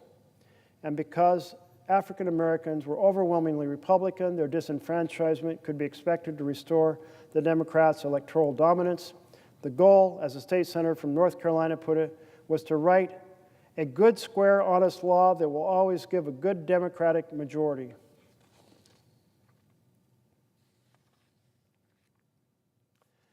And in that political deal, rewriting the rules of the road led to nearly a century of disenfranchisement of millions of Americans. And one of the things that these scholars point out is you really just have two significant opportunities to stop the entrenchment of an authoritarian state. So we're in the middle of an authoritarian state. And what are these two ways that we have to keep it from becoming entrenched and to save our republic? And one is a significant protest during the first year. Because if people don't respond to the fact that these freedoms are being attacked, freedom of the press, freedom of assembly, the weaponization of the jurisdiction against political enemies list, the doing away of due process that protects our freedom from an overbearing government, the effort to be able to send the military into our cities. If people don't pay attention, there's no outcry, then people become accustomed to believing, well, perhaps these things aren't that far off from the norm. Perhaps they aren't that much of a breaking of the law. Perhaps they aren't that much of a disturbance of the Constitution. So perhaps I shouldn't be so worried about it, and I should just continue in my path. That outcry is essential in that first year so that folks know that, yes, this is outside the norms. Yes, this is breaking the law. Yes, this is scrapping, shredding the Constitution, and it is not okay. And through that demonstration, through that protest, people say, there's others who feel the same way that we can organize with and save our republic. The second main way that you have a chance to keep authoritarian power from becoming entrenched is the next election. Because it always happens. The authoritarian tries to rig the elections. And if you don't win the next election, they have too much time to rig the system and leave you stranded in a strongman state that can endure for decades. Do we have any real evidence of that happening even now? We sure do. The president is trying to have his team compile a national voter registration list so that it will be easier to manipulate that voting registration list in the next election, easier to purge names of folks that the president's team thinks might vote against the Republicans. And then there's the gerrymandering, a full-on force effort to redistrict in the middle of a 10-year period. Normally, we redistrict after each census, every 10 years. To redistrict now, to split up seats that are held perhaps in a city that tends to be more blue, and a Democrat holds a seat. So redistrict it and slice it into little pieces and glue it onto the edge of surrounding red districts so that you take away that little representation that the people in that blue city had. That effort in full mode right now. And then we have the president attacking vote by mail. The president hates vote by mail because it stops the election day shenanigans. On election day, it is so simple to rig the vote. If you don't want people in the city to vote, you, produce fewer sites to vote, which means a lot more people have to crowd into the same election site. You proceed to put in machines that don't function very well, so you slow things down. You put in staff members who slow things down as well. You relocate the location so it's a new place, so people go to the wrong place and give up. You put out misinformation about the timing of the election. You heard about those tweets in the past. So sorry you missed the election last Tuesday. Hope you'll make it next time, when actually the election is the coming Tuesday. Put out misinformation about the location. When people are in long lines, send people down to look intimidating, discourage them. Create a law that says you can't hand out glasses of water to people waiting in the heat for hour after hour to vote. These are all things that are done. Vote by mail, you can't do any of that. Vote by mail, high integrity, voting at the precincts, easily manipulated. President Trump wants to end the high integrity system of voting that he can't manipulate. Make everyone go to the system he can manipulate. That's exactly why the experts say the next election matters so much, because those efforts, if given an additional 2 years, just get amplified across the country. So that's the responsibility we have. Should be a responsibility held by both parties to defend our Constitution, defend the integrity of our elections. Most constitutions, I'm reading back to chapter 4, Subverting Democracy, most constitutions permit the expansion of executive power during crises. As a result, even democratically elected presidents can easily concentrate power and threaten civil liberties during war. In the hands of a would-be authoritarian, this concentrated power is far more dangerous. For a demagogue who feels besieged by critics and shackled by democratic institutions, crises open a window of opportunity to silence critics and weaken rivals. Indeed, elected autocrats often need crises. External threats offer them a chance to break free, both swiftly and very often legally. And I think it's appropriate to note here that this inclination of authoritarians to create artificial crises is on full display in the United States of America right now.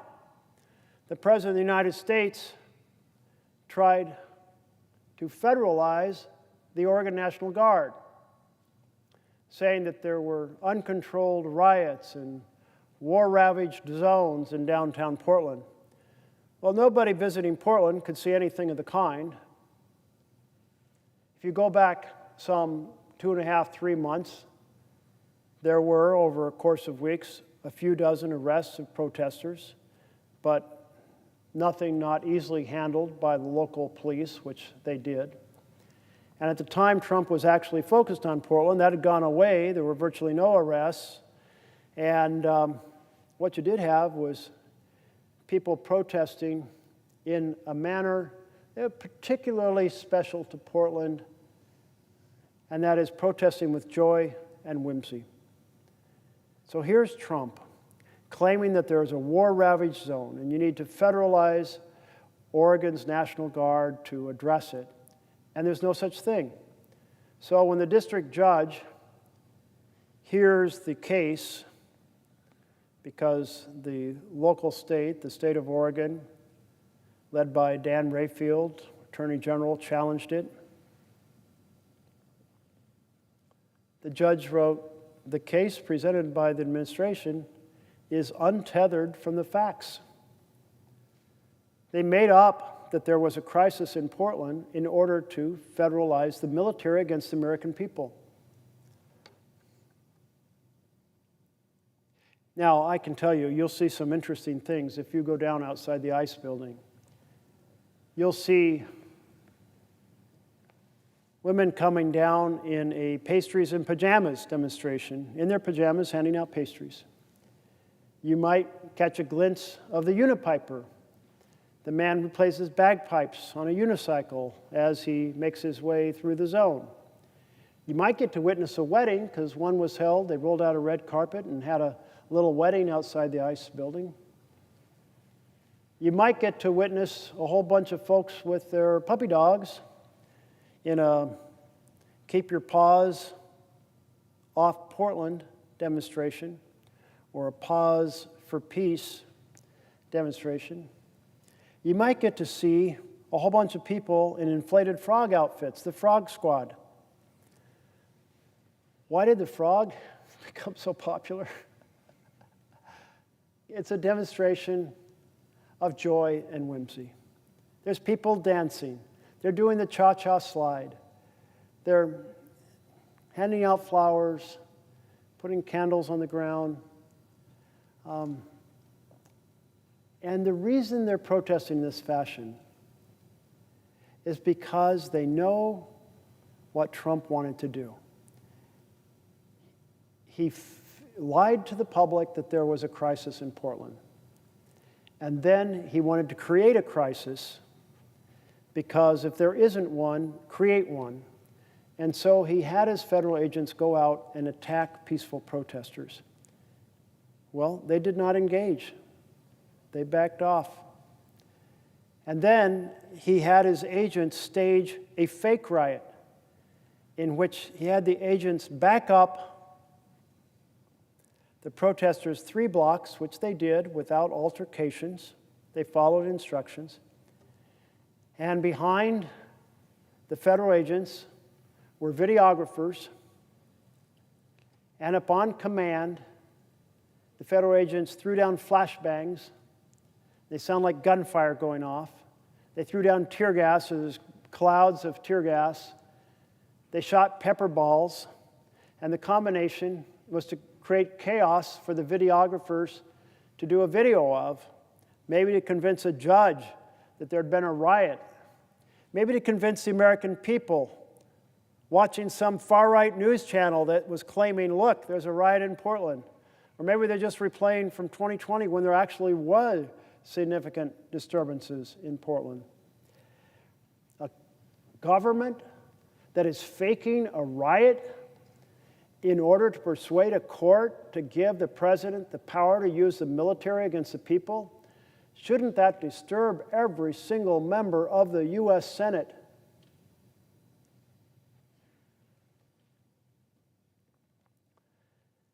So as this goes on, the combination of a would-be authoritarian and a major crisis can, therefore, be deadly for democracy. Some leaders come into office facing crises. For example, Fujimori took office amid hyperinflation and mounting guerrilla insurgency. So when he justified his 1992 presidential coup as a necessary evil, most Peruvians agreed with him. Fujimori's approval rating shot up to 81% after his coup. Other leaders invent crises. There was a backstory to Ferdinand Marcos' declaration of martial law in 1972. His crisis was largely fabricated.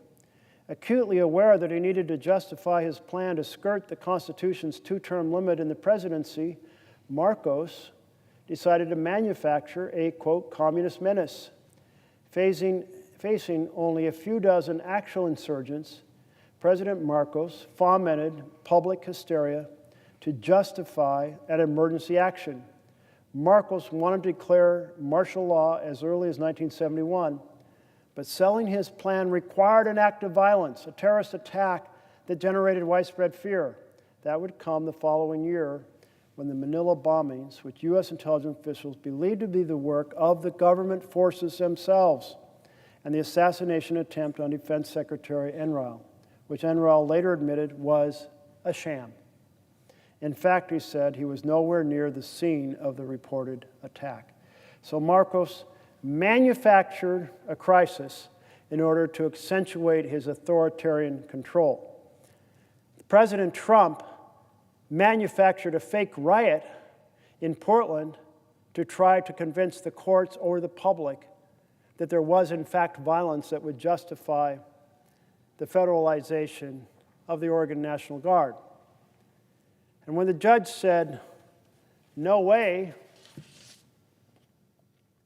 then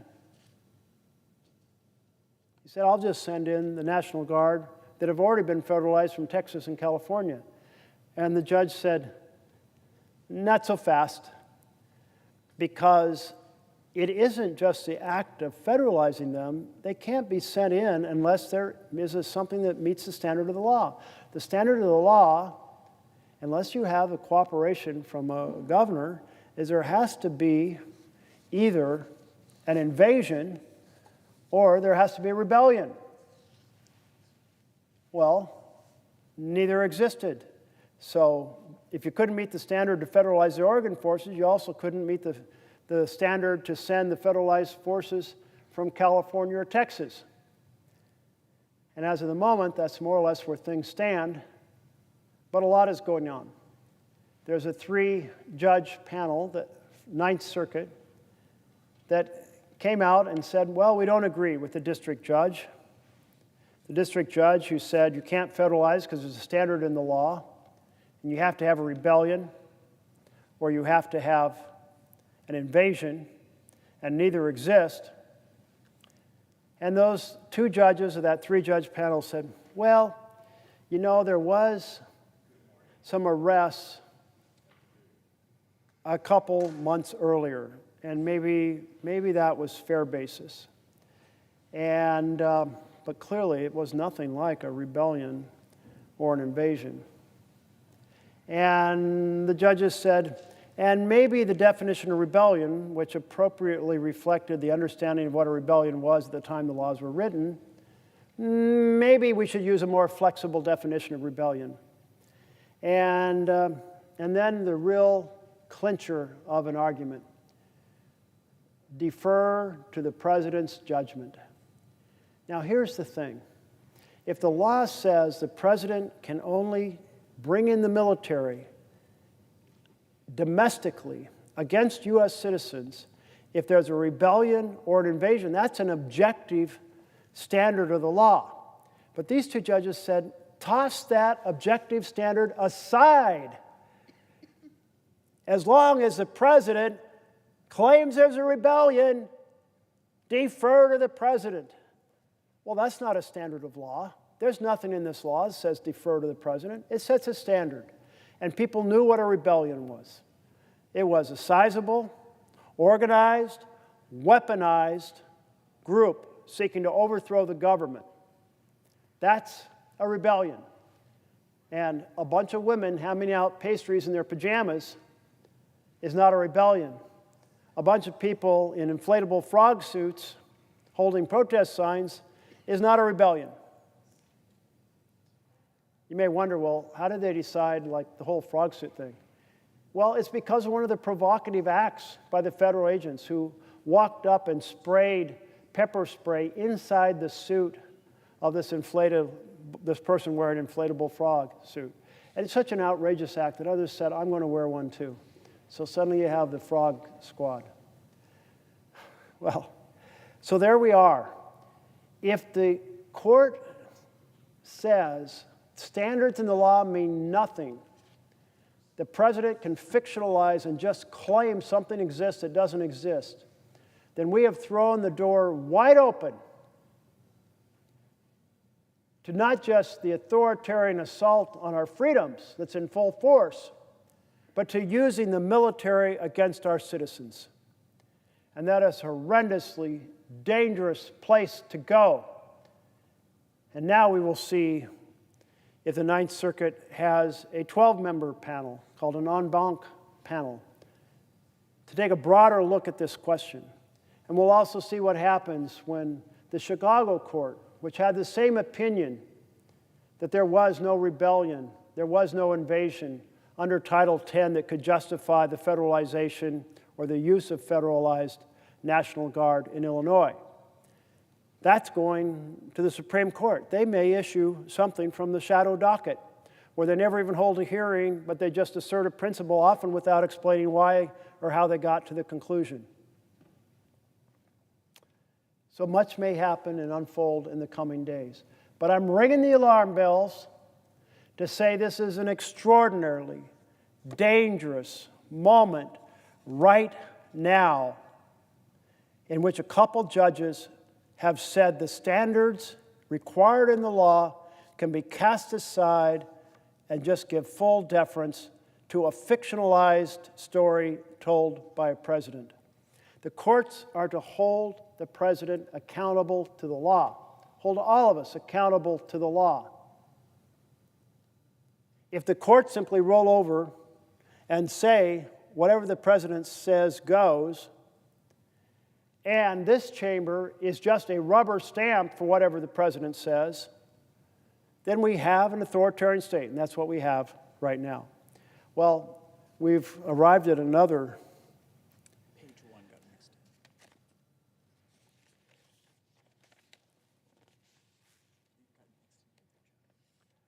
So we've arrived at another hour where it's 12 o'clock somewhere.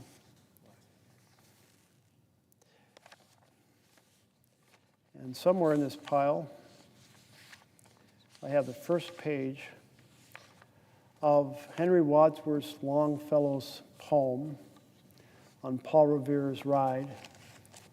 And I've been reading it every hour as we come to midnight somewhere in the country. And this will be the 5th reading. We had it at midnight, then at 1 a.m. here, which was midnight somewhere else, further west, and then 2 a.m. here, and then 3 a.m. when it was midnight on the West Coast in Oregon and California and Washington and I think Idaho or Nevada. And now it's Alaska's terms. It's midnight in Alaska. And the reason I'm reading this poem repeatedly, once an hour, is simply to try to drill in the fact that when our country is threatened, when our republic is threatened, a warning needs to go out. The bells need to be rung. The lanterns have to be put in the belfry to convey to the citizens, this is not right, this is wrong, it is a threat to our freedom, it is breaking laws, it's shredding the Constitution, and we as patriots will not stand for it, and we will do everything within our power, our heart, our nerve, our sinew, everything within our power to restore our republic for the people. Listen, my children, and you shall hear of the midnight ride of Paul Revere. On the 18th of April in 75, hardly a man is now alive who remembers that famous day and year. He said to his friend, if the British march by land or sea from the town tonight, hang a lantern aloft in the belfry arch of the North Church Tower as a signal light. 1, if by land, or 2, if by sea, and I on the opposite shore will be ready to ride and spread the alarm through every Middlesex village and farm for the country folk to be up and to arm. Then he said, good night, and with muffled oar, silently rowed to the Charlestown shore, just as the moon rose over the bay, where swinging wide at her moorings lay the Somerset, British man-of-war, a phantom ship, with each mast and spar across the moon like a prison bar, and a huge black hulk that was magnified by its own reflection in the tide.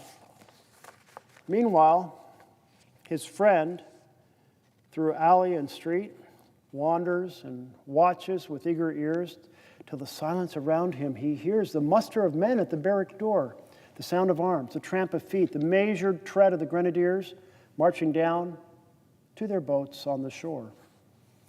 Then he climbed the tower of the old North Church by the wooden stairs with stealthy tread to the belfry chamber overhead, and startled the pigeons from their perch on the somber rafters that round him made masses and moving shapes of shade by the trembling ladder, steep and tall, to the highest window in the wall, where he paused to listen and look down a moment on the roofs of the town and the moonlight flowing over all. Beneath in the churchyard lay the dead in their night encampment on the hill, wrapped in silence so deep and still that he could hear, like a sentinel's tread, the watchful night wind as it went, creeping along from tent to tent and seeming to whisper, all is well. A moment only he feels the spell of the place and the hour and the secret dread of the lonely belfry and the dead, for suddenly all his thoughts are bent on a shadowy something far away, where the river widens to meet the bay, a line of black that bends and floats on the rising tide like a bridge of boats. Meanwhile, impatient to mount and ride, booted and spurred with a heavy stride, on the opposite shore walked Paul Revere. Now he patted his horse's side, now gazed at the landscape far and near, then impetuous stamped the earth and turned and tightened his saddle girth, but mostly he watched with eager search the belfry tower of the old North Church as it rose above the graves on the hill, lonely and spectral and somber and still. And lo, as he looks at the belfry's height, a glimmer and then a gleam of light. He springs to the saddle, the bridle he turns, but lingers and gazes till full on his sight a second lamp in the belfry burns. A hurry of hoofs in the village street, a shape in the moonlight, a bulk in the dark, and beneath, from the pebbles in passing, a spark struck out by a steed flying fearless and fleet. That was all, and yet, through the gloom and light, the fate of the nation was riding that night. And the spark struck out by that steed in his flight kindled the land into flame with its heat. He has left the village, mounted the steep, and beneath him, tranquil and broad and deep, is the mystic meeting the ocean tides. And under the alders that skirt its edge, now soft on the sand, now loud on the ledge, is heard the tramp of his steed as he rides. Of his steed as he rides.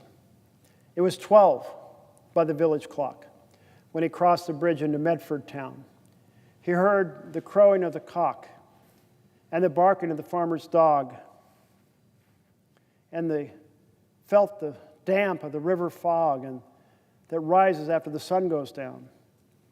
It was 1 by the village clock when he galloped into Lexington. He saw the gilded weathercock swim in the moonlight as he passed, and the meeting house windows, blank and bare, gaze at him with a spectral glare, as if they already stood aghast at the bloody work that would look upon. It was 2 by the village clock when he came to the bridge in Concord town. He heard the bleating of the flock and the twitter of birds among the trees, and felt the breath of the morning breeze blowing over the meadows brown. and one was safe and asleep in his bed, who at the bridge would be the first to fall? Who that day would be lying dead, pierced by a British musket ball? You know the rest in the books you have read, how the British regulars fired and fled, how the farmers gave them ball for ball from behind each fence and farmyard wall, chasing the redcoats down the lane, crossing the fields to merge again under the trees at the turn of the road, and only pausing to fire and load. So through the night rode Paul Revere, and so through the night went his cry of alarm to every Middlesex village and farm, a cry of defiance, not of fear, a voice in the darkness, a knock at the door, and a word that shall echo forevermore. For born on the night wind of the past, through all our history to the last, in the hour of darkness and peril and need, the people will waken and listen to hear the hurrying hoofbeats of that steed, the midnight message of Paul Revere.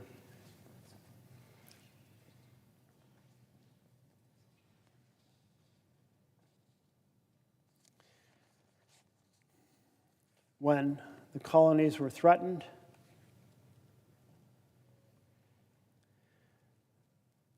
Paul Revere rode his steed to warn them. 2 lanterns in the belfry window. The British were attacking by sea. And we here in America have had a phenomenal 9 months in which an authoritarian has grabbed the Oval Office and proceeded to attack liberty after liberty after liberty, including the weaponization of the Department of Justice, including taking an effort to fake a riot to justify deploying the National Guard into Portland, Oregon, deploying and federalizing the National Guard in Southern California, trying to send them into Chicago, trying to get the courts to set the standard that he's seeking. And 2 justices off the Ninth Circuit have already granted that standard. And what is that standard?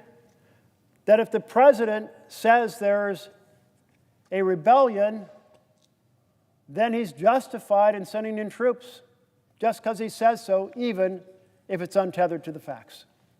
Well, that is about as phony of argument in terms of defending the integrity of the law as anything I've ever heard.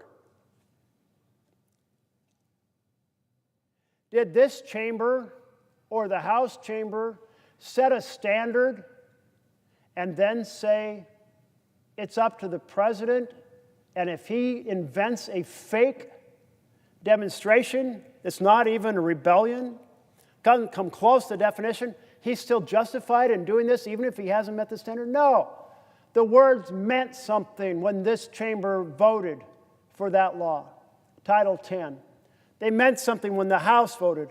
Only in the case of a rebellion, a significant, organized, weaponized effort to overturn the government, that's a rebellion. That's the standard this chamber set in the law. And for 2 justices from the Ninth Circuit to sweep that away and say, no, just give deference to the president. Are we already such an authoritarian government that our justices just say, defer to the president? That's an authoritarian nation right there. Extremely, extremely troublesome if you cherish liberty, if you cherish freedom, if you cherish the right to free speech and free assembly and free press and due process. Those words should terrify you. The book goes on to say, other leaders invent crises. There was a backstory to Ferdinand Marcos' declaration of martial law, and I read this paragraph in which it notes that there was a fake assassination attempt. It was faked. Even the person who was supposedly, the effort was made to assassinate him actually wasn't on the location. ever in that location and said so. But Marcos wanted to declare martial law, and so his plan required an act of violence, and if faking it was the way to go, that's what he did. The President of the United States faking a riot in Portland to try to justify the federalization of the National Guard is in shocking parallel, not an exact parallel, maybe not quite rise to the same level as a faked assassination or a faked terrorist attack, but the fact that it was a faked riot to try to persuade a quarter of the people that there was violence when there was not, that is pretty damn scary. I don't know of any other instance in the history of the United States where a president faked a riot. Whether real or not, I'm returning to the script of the book here, whether real or not, would-be authoritarians are primed to exploit crises to justify power grabs. Perhaps the best-known case is Adolf Hitler's response to February 27, 1933 Reichstag fire, just a month after he was sworn in as chancellor. The question of whether a young Dutchman with communist sympathies started the fire in the Berlin Parliament building or whether the Nazi leadership itself did remains a matter of debate among historians. Whatever the case, Hitler and Hermann Göring and Joseph Goebbels arrived at the burning Reichstag and immediately used the event to justify emergency decrees that dismantled civil liberties. This, along with the Enabling Act 1 month later, destroyed all opposition, consolidating Nazi power until the end of the Second World War. A security crisis also facilitated Vladimir Putin's authoritarian turn. In September 1999, shortly after Putin was named prime minister, a series of bombings in Moscow and other cities, presumably by Chechen terrorists, killed nearly 300 people. Putin responded by launching a war in Chechnya and a large-scale crackdown. As in the case of Nazi Germany, there is some debate over whether the bombings were committed by Chechen terrorists or by the Russian government's own intelligence service. What is clear, however, is that Putin's political popularity received a major boost with the bombing. The Russian public rallied behind Putin, tolerating, if not supporting, attacks on the opposition over the months and years that followed. Most recently, the Erdogan government in Turkey used security crises to justify his tightening grip on power. After the AKP lost its parliamentary majority in June 2015, a series of ISIS terrorist attacks enabled Erdogan to use the rally round the flag effect to call snap elections and regain control of parliament 5 months later. Even more consequential was the July 2016 coup attempt, which provided justification for a wide-ranging crackdown.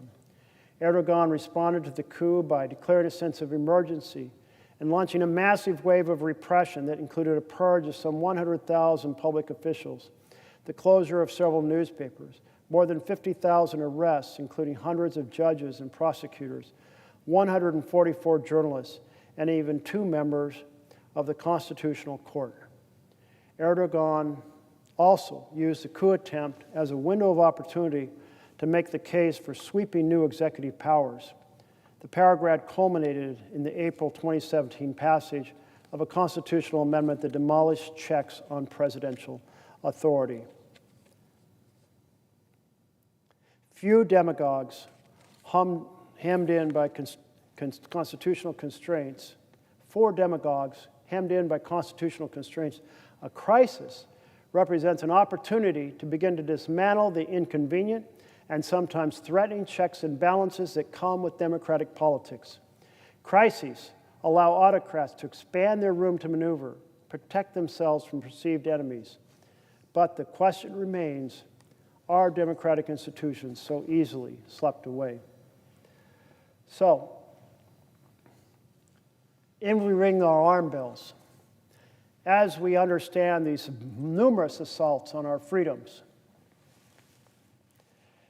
as we recognize the weaponization of the Justice Department go against a public enemies list, as we see the president doing everything in his power to try to get the courts to allow him to federalize the National Guard when any facts he's presenting are untethered to reality, as we see his effort to create a fake riot to persuade the press or the judges or the public that there really was a crisis to be addressed, as we understand that his goal is to provoke violence in order to justify greater authoritarian control. This is straight out of the authoritarian playbook. As this set of professors relays, you see it again and again and again, either using an actual crisis or generating a fake crisis to expand authoritarian power. So be on the watch, colleagues, patriots, for the misinformation or the fake crisis being used to expand presidential authoritarian power. Already we've seen it as he's pursued the authorization, the federalization of the National Guard in California and Texas and Oregon and Illinois, as he's tried to send those federalized National Guard from Texas and California into Oregon. That is really a move at this point to do two things. One is to get a court precedent that makes it legitimate to send in the National Guard whenever the president wants. And in addition to using Title X, he's threatened to use the Insurrection Act. Well, the Insurrection Act explicitly gives deference to the president about whether there's an insurrection, not like Title X that deals with rebellion. Presidents are enormously reluctant because they understand the Constitution and that troops are to be used to defend America, not attack Americans. But an authoritarian wants those military forces available, and the president's trying to get the precedents in place. He may get it from the Supreme Court. He may get it on the shadow docket just this week. If that happens, ring the alarm bells even louder that the gates have been thrown wide open to the president's use of the military to suppress dissent here in the United States of America.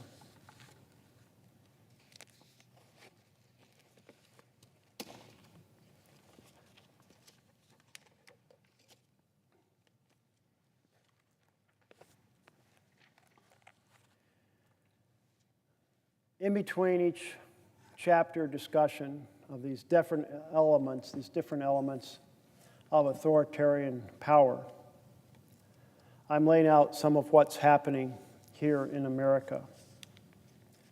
And we've looked at the assault on free speech. We've looked at the assault on free press. We looked at the assault on due process. We looked at the deliberate and willful rejection of accountability to the laws that govern the executive. And now we turn to his attack on law firms. Another of Trump's strategies is to go after those who enforce the law. So Trump has attacked a host of major law firms, in some cases hamstringing the firms by suspending their national security clearances. We talked about how the FCC was using their power over licenses and mergers to intimidate the networks on the programming they provide, even down to the comics they employ. And here we have the government using access to national security clearance to attack the ability of law firms to defend their clients. He has done this to punish their past association with individuals or cases that threatened his power, and to dissuade them from using their skills in new efforts that threaten his power. The attacks have generated some results. Skadden Arps and Paul Weiss have capitulated to Trump, agreeing, among other concessions, to end diversity policies and contribute millions of dollars of pro bono work to conservative clients. They're not alone. Several firms have surrendered, agreeing to provide about $1 billion in pro bono legal work for causes preferred by the administration. Now, can you imagine the outcry that would have happened in this chamber if President Biden had proceeded to use security clearances against conservative law firms and then said they had to use their services for progressive organizations preferred by Democrats? Every single member across the aisle would be down here screaming. I'd be down here screaming too, because it's wrong. This is authoritarian abuse of government power. It should never be contingent on who's being attacked. So put yourself through the test, dear colleagues. Ask yourself, why are you not down here making an issue out of this? If you would have made it an issue if President Biden had done it, why aren't you making it an issue now? I'll look forward to your answer. But other firms have fought back, challenging Trump's action. Perkins Coie, Jenner and Block, Wimmer Hale. Impressively, more than 500 other firms have stood with them, signing briefs denouncing Trump's actions. Trump's actions are having real-world consequences. Let me read you a report from Reuters published on July 31st. It is titled, "How Trump's Crackdown on Law Firms is Undermining Legal Defenses for the Vulnerable." When the Texas Civil Rights Project needed lawyers to help dozens of people arrested during U.S. President Donald Trump's immigration crackdown, legal director Dustin Reinders turned to a familiar strategy. He contacted major law firms that for decades had provided free legal service to nonprofits like his. On that April day in Houston, he called his usual contacts, many at firms that had previously handled challenges to Trump's immigration policies. Before Trump's return to the White House, they typically offered swift pro bono or free legal help, a standard public service provided by elite firms. This time, they all declined.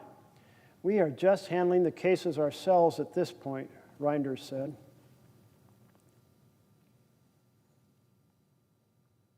In March and April, Trump issued a series of executive orders targeting law firms he considers adversaries. The first such attacks by U.S. presidents against the legal profession. And I'm adding in, just to clarify, ever.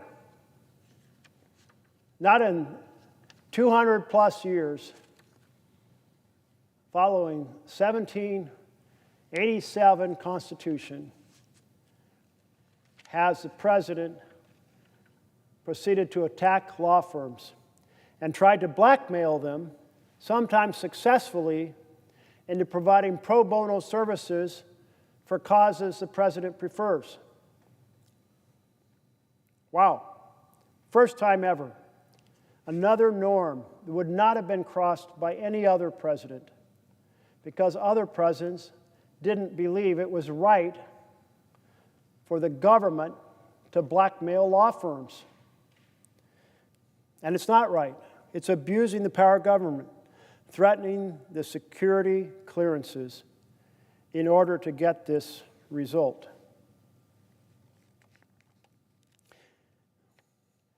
Some of the orders lashed out at the firms for donating their time to causes involving immigration or transgender rights, or the January 6th attack by Trump supporters on the U.S. Capitol, claiming this legal work undermined U.S. interests. Months later, the aftershocks threatened lasting damage to America's tradition of mobilizing free lawyers to challenge government actions on behalf of the vulnerable. Dozens of major law firms, wary of political retaliation, have scaled back pro bono work, diversity initiatives, and litigation that could place them in conflict with the Trump administration. A Reuters investigation found many firms are making a strategic calculation: withdraw from pro bono work frowned on by Trump or risk being the next target.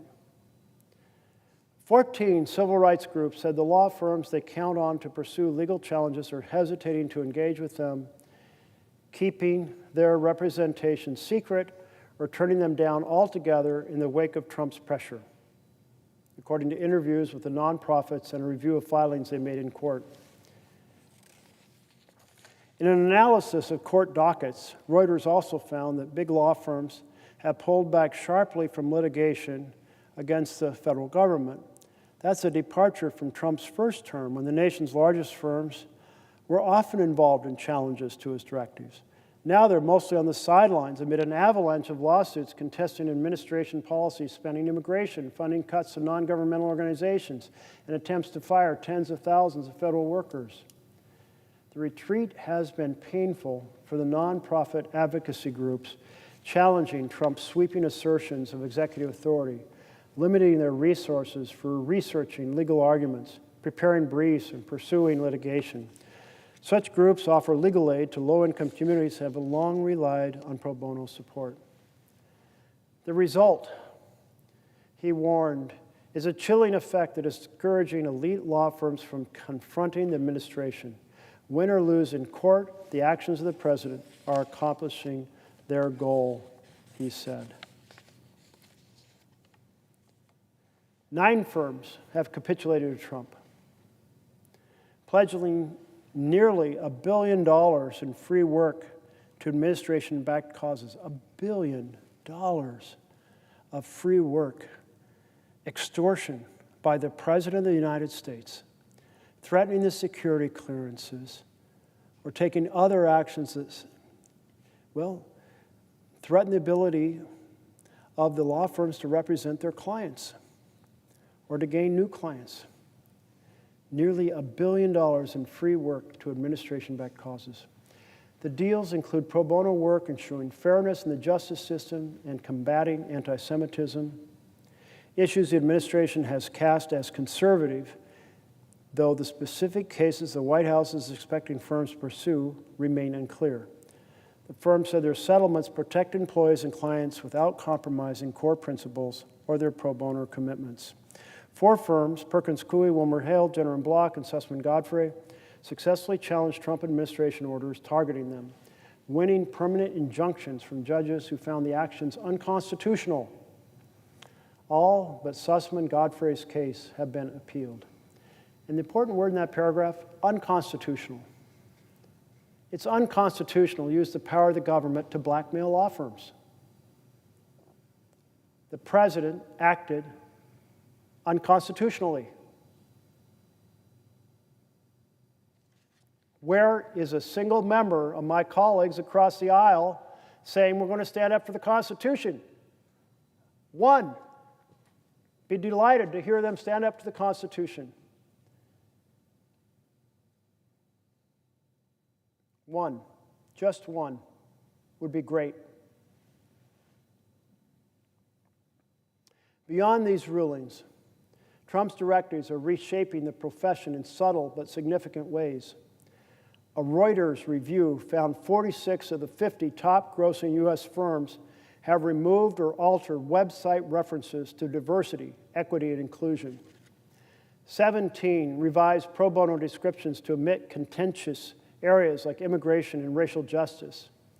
3 added language highlighting work aligned with Trump's agenda, such as supporting veterans and fighting anti-Semitism. Court records show a sharp decline in major firms challenging government policies according to a Reuters analysis of dockets in the legal database Westlaw, a unit of Thomson Reuters. Well, that's a pretty fundamental conclusion that the strategy is pretty effective. 20 of the nation's 100 highest grossing law firms sued the Trump administration during his first term, often over politically sensitive issues such as immigration regulation, but have not filed similar cases so far in his second term, a Reuters review of federal district court dockets found. Very effective strategy. Threaten the success of a law firm by threatening their security clearances, and you get two effects. Either you get a settlement in which they have to donate, now it's totaled $1 billion of free legal services to whoever the president wants, or, in addition, I should say, you also get intimidation that has law firms changing their practices. They won't represent clients that might make them a target of the administration's blackmail extortion strategy. They won't put up on their website causes that they've been involved in that might disagree with the president's agenda. It's an effective strategy, and it's wrong. It's unconstitutional. The government should never be in the business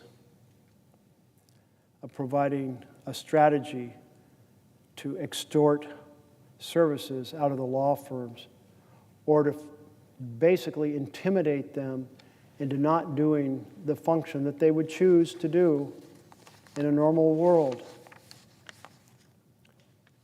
This is true on both sides of the aisle. No Democratic president should ever intimidate a law firm that wants to represent a pregnancy center from getting that representation.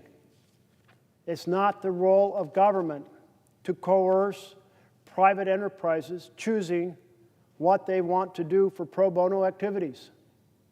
It's a form of freedom at the corporate level, yes, to be sure, somewhat different than the individual level, for their lawyers to represent groups that they care about according to their philosophy, either individually or as a firm.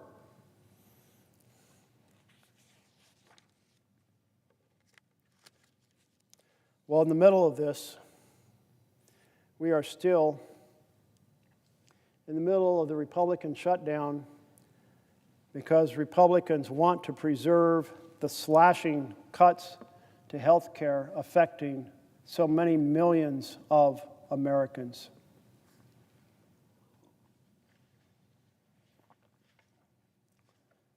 Where is the connection between the authoritarian strategies of this administration and the bill, what Trump called his big beautiful bill and others call the big ugly betrayal? What is the connection between them? And the answer is that under an authoritarian government, the incentive is to serve the billionaires. Maybe we can put up the billionaires chart again, if you wouldn't mind, Mike. That was clear from day one. When Trump proceeded to be sworn into office, give his inaugural speech just down this hallway in the rotunda. And there he was, not giving a traditional speech. In a traditional speech, he would have been saying, here in America, I was elected for a vision. And my vision had these key elements to make America better. And now I'm going to work with Congress and get the vision enacted. Instead, he simply announced in his speech, one after another, fiats, as some countries call them. More formally, here they're called executive orders. Executive order this, executive order that. That's the executive order is the sound of, if that's all they're doing, I'm not saying every executive order, but many of them, it's a substitute for passing legislation. And they may be challenged in court, but the courts are slow. There is no law that gives the president the power to do tariffs. Well, the courts are slow. They've never gotten to the point that they said, stop doing the tariffs, because you don't have that authority. You know, the very first bill ever considered by the U.S. Senate was a tariff bill.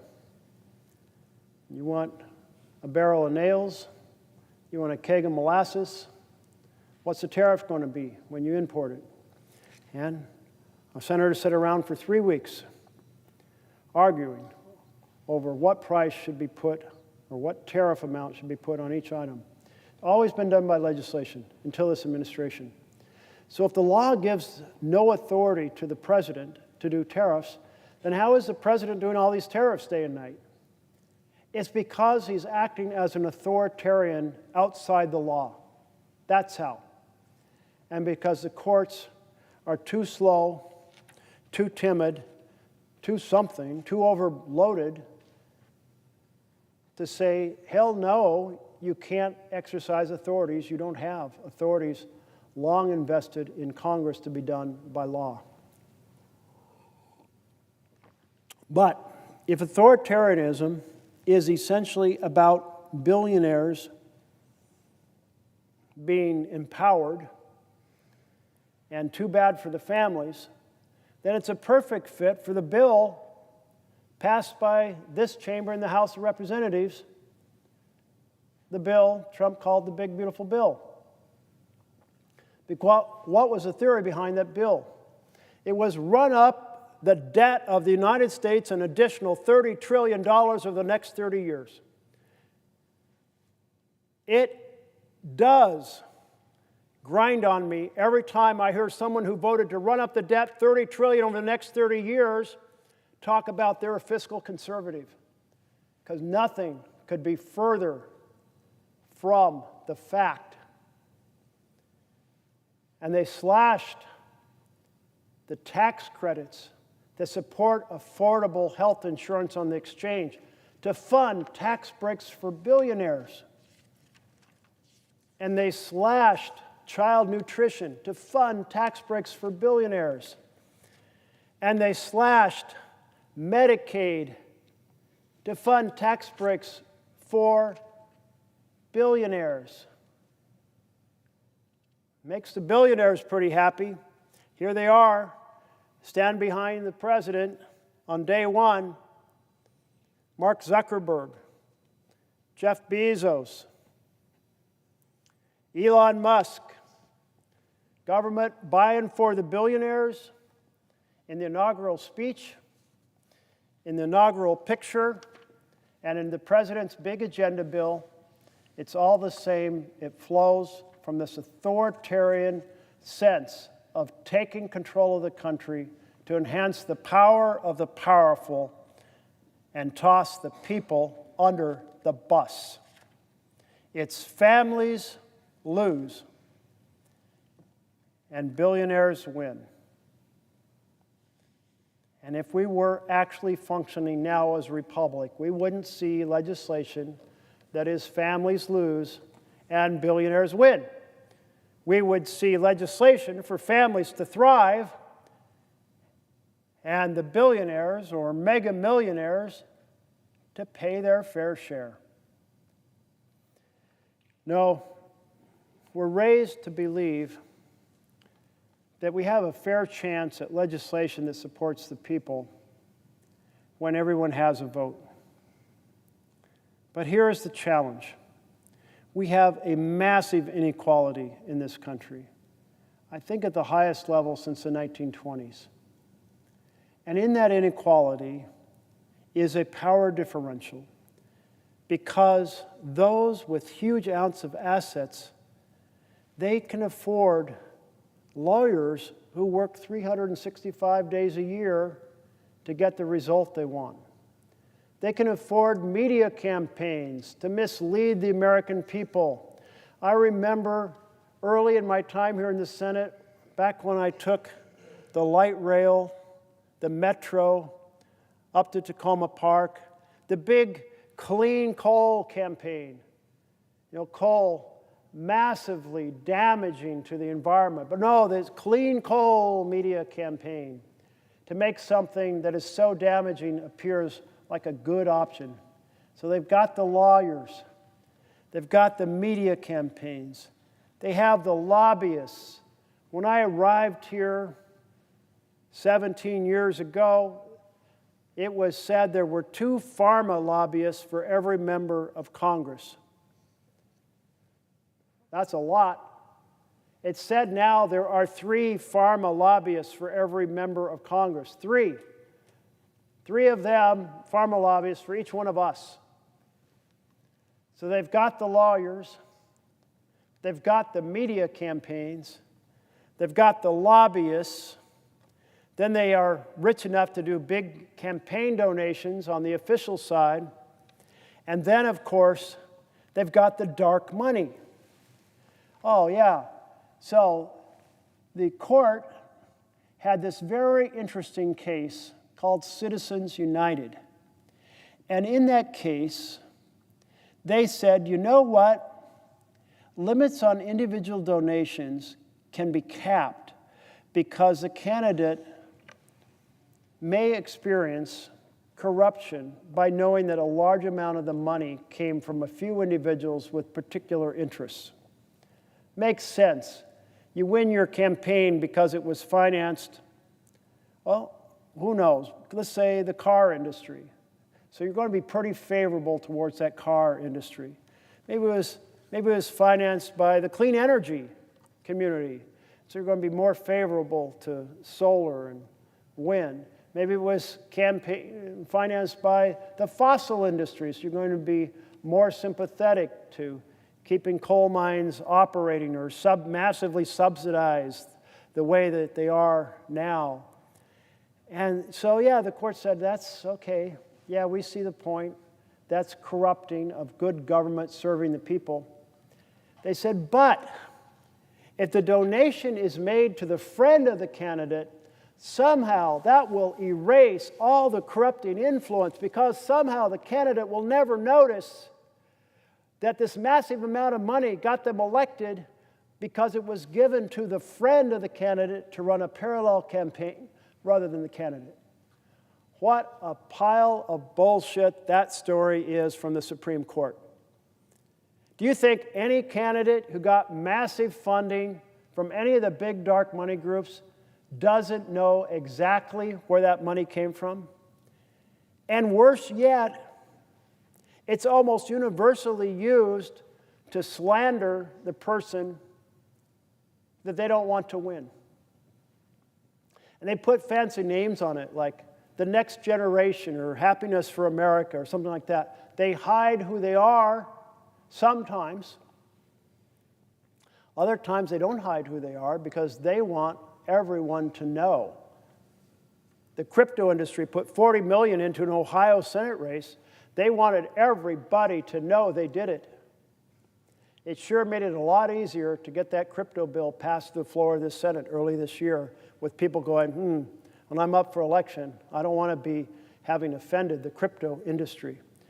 So the Supreme Court made a totally fallacious argument to justify dark money. It's called dark money because unlike our donations, our normal donations to a candidate, that have to be disclosed.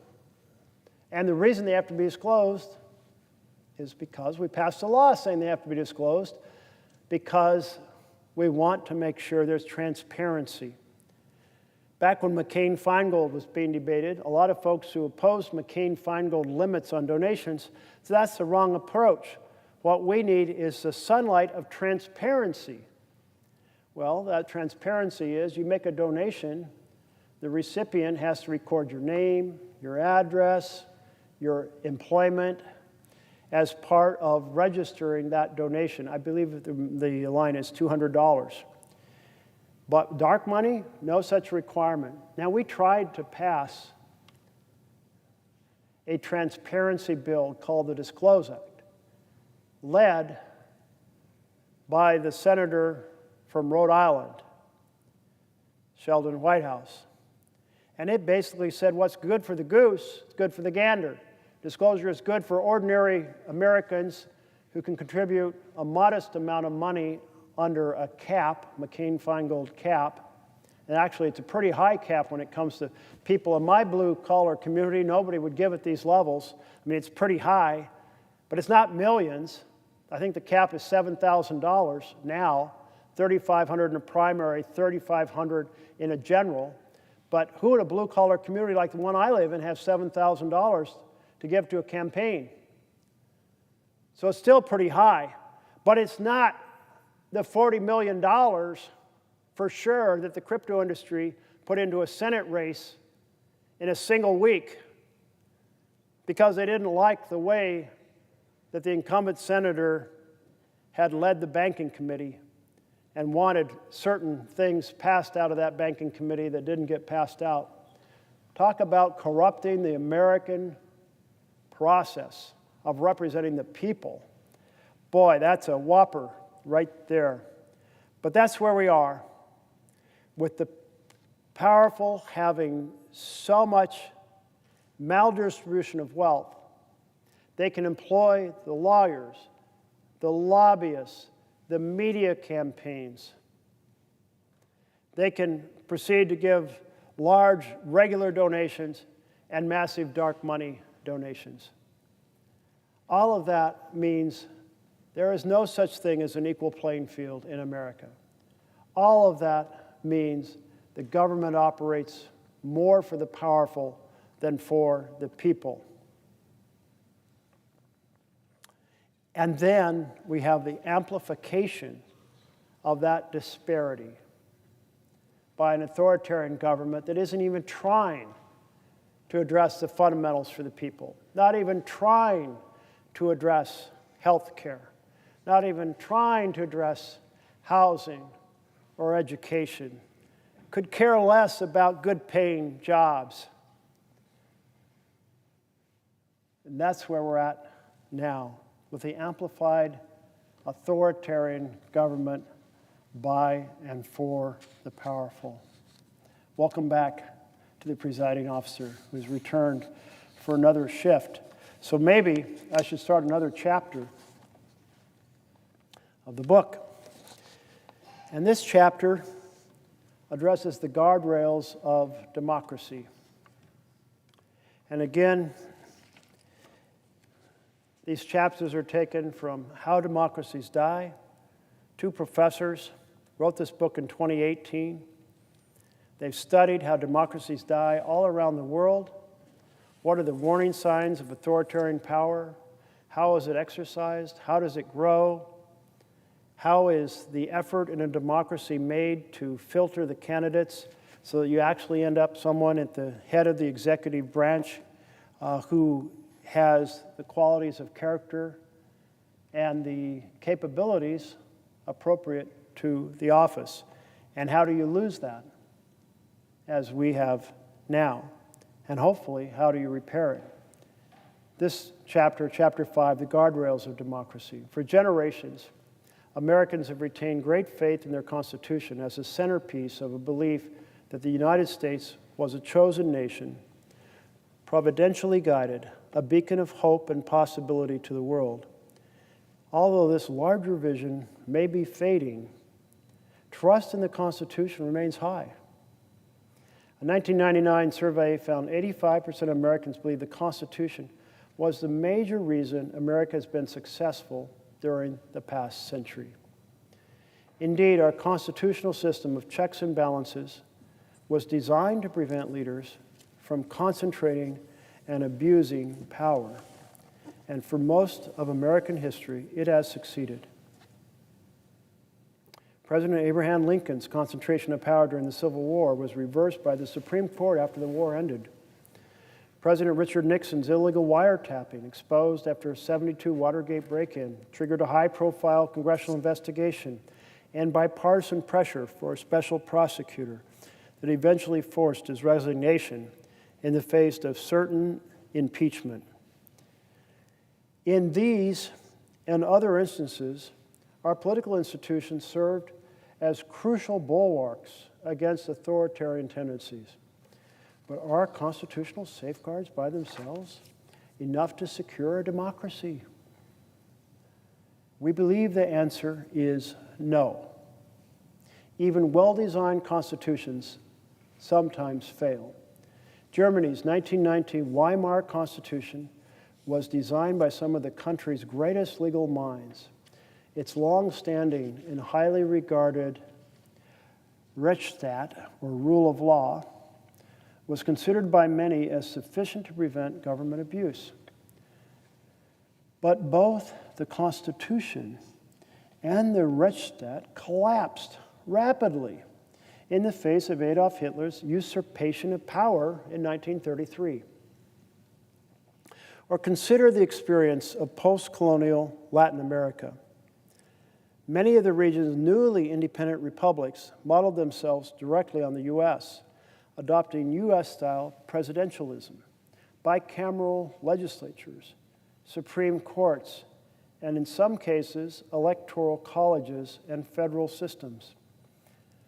Some wrote constitutions that were near replicas of the U.S. Constitution, yet almost all of the region's embryonic republics plunged into civil war and dictatorship. For example, Argentina's 1853 constitution closely resembled ours. 2/3 of its text was taken directly from the U.S. Constitution. But these constitutional arrangements did little to prevent fraudulent elections in the late 19th century or military coups in 1930 and 1943 and Perón's populist autocracy. Likewise, the Philippines' 1935 Constitution has been described as a faithful copy of the U.S. Constitution, drafted under U.S. colonial tutelage and approved by the U.S. Congress. The charter, quote, provided a textbook example of liberal democracy, end quote. Separation of powers, a Bill of Rights, a 2-term limit in the presidency. But President Ferdinand Marcos, who was loath to step down when his second term ended, dispensed with it rather easily after declaring martial law in 1972. You know, I was thinking about folks who came to my town halls this year. I had 36 town halls, one in each county. I do it every year. I've done more than 600. It's a lot of opportunity for people to give feedback. But the feedback I got this year included people asking the question, will Trump try to serve a third term? He's talked about it. He's joked about it. And for the first few months of this year,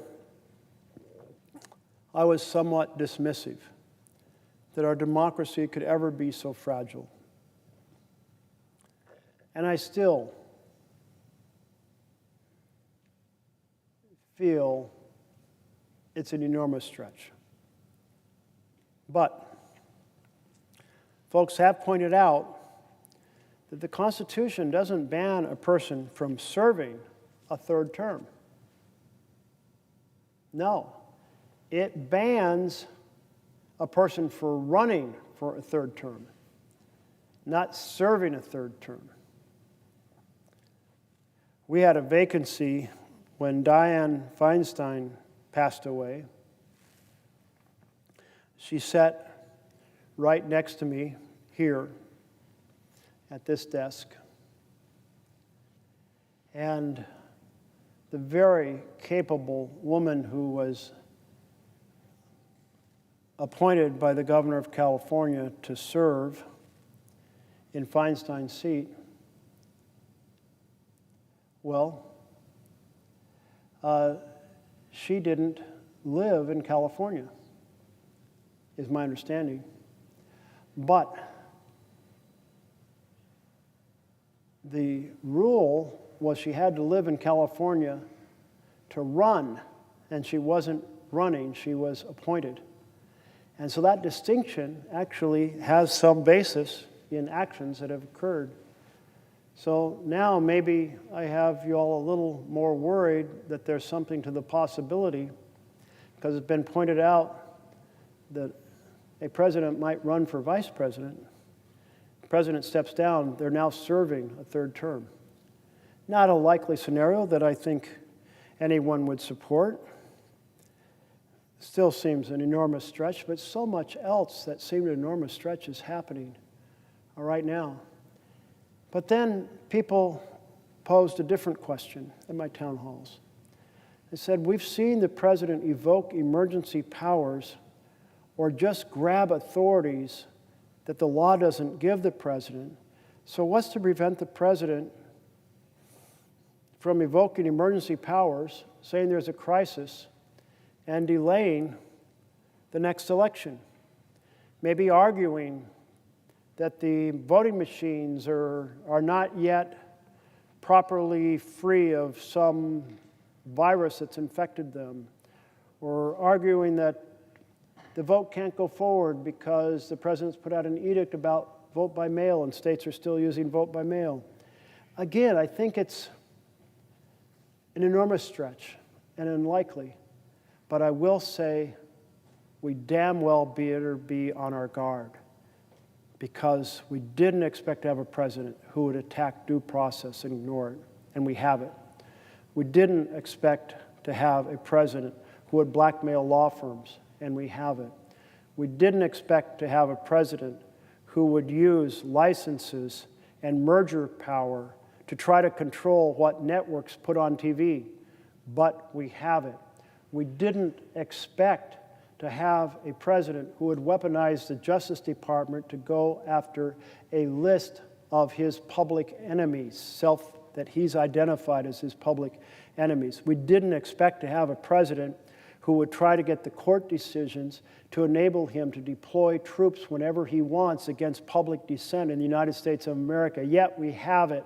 So I say to you, ring the alarm bells, because all of those things are worthy of ringing them loud and hard. But in addition, don't assume that even though all those bridges have been crossed, that somehow the president won't cross the next bridge. Be aware and worried about the possibility of the use of an emergency in order to expand authoritarian power. Be aware and concerned about a manufactured crisis to expand authoritarian power. That's the position we're in now in the United States of America. Authoritarianism in complete control of the nation, with a rubber-stamped Congress, a court that's delivering more and more power to the executive, and an executive who has a well-planned strategy, thanks to Project 2025, to turn our country from a government by and for the people into a government by and for the richest and most powerful people in the land. Turning back to the book, it continues.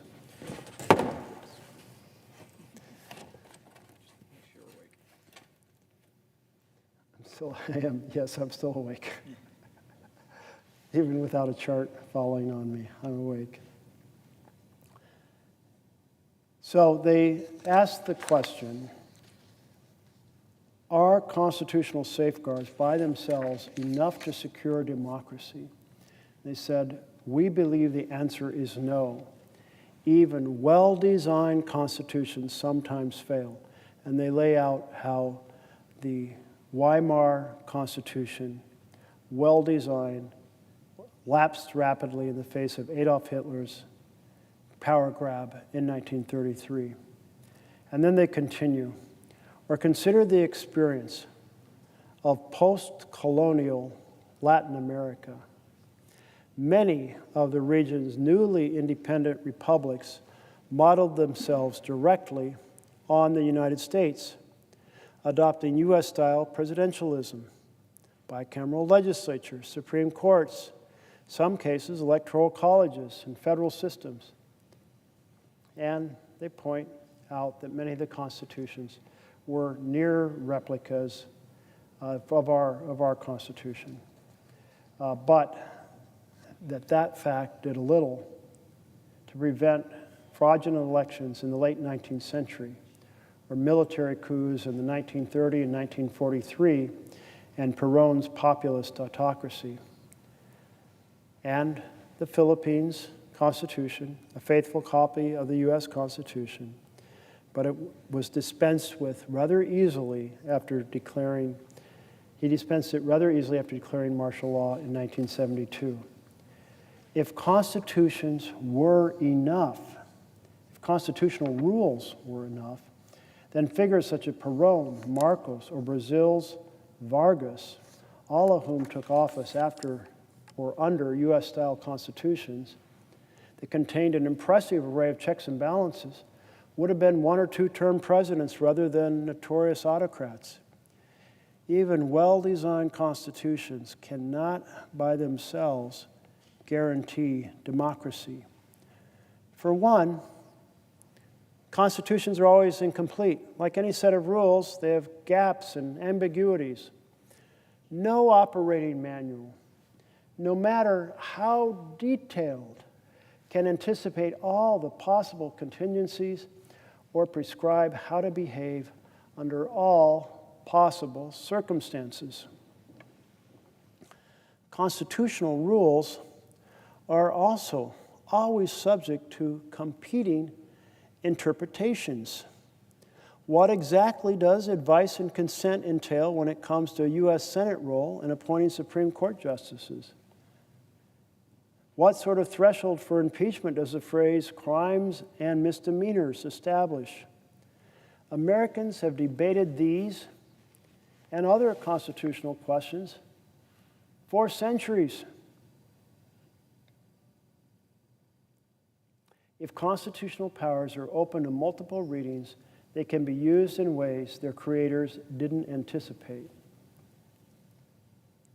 You know, these words for advice and consent was not laid out clearly when the Senate came into power. We had a responsibility. The idea we had to agree, consent to a nomination. But how was that to be done?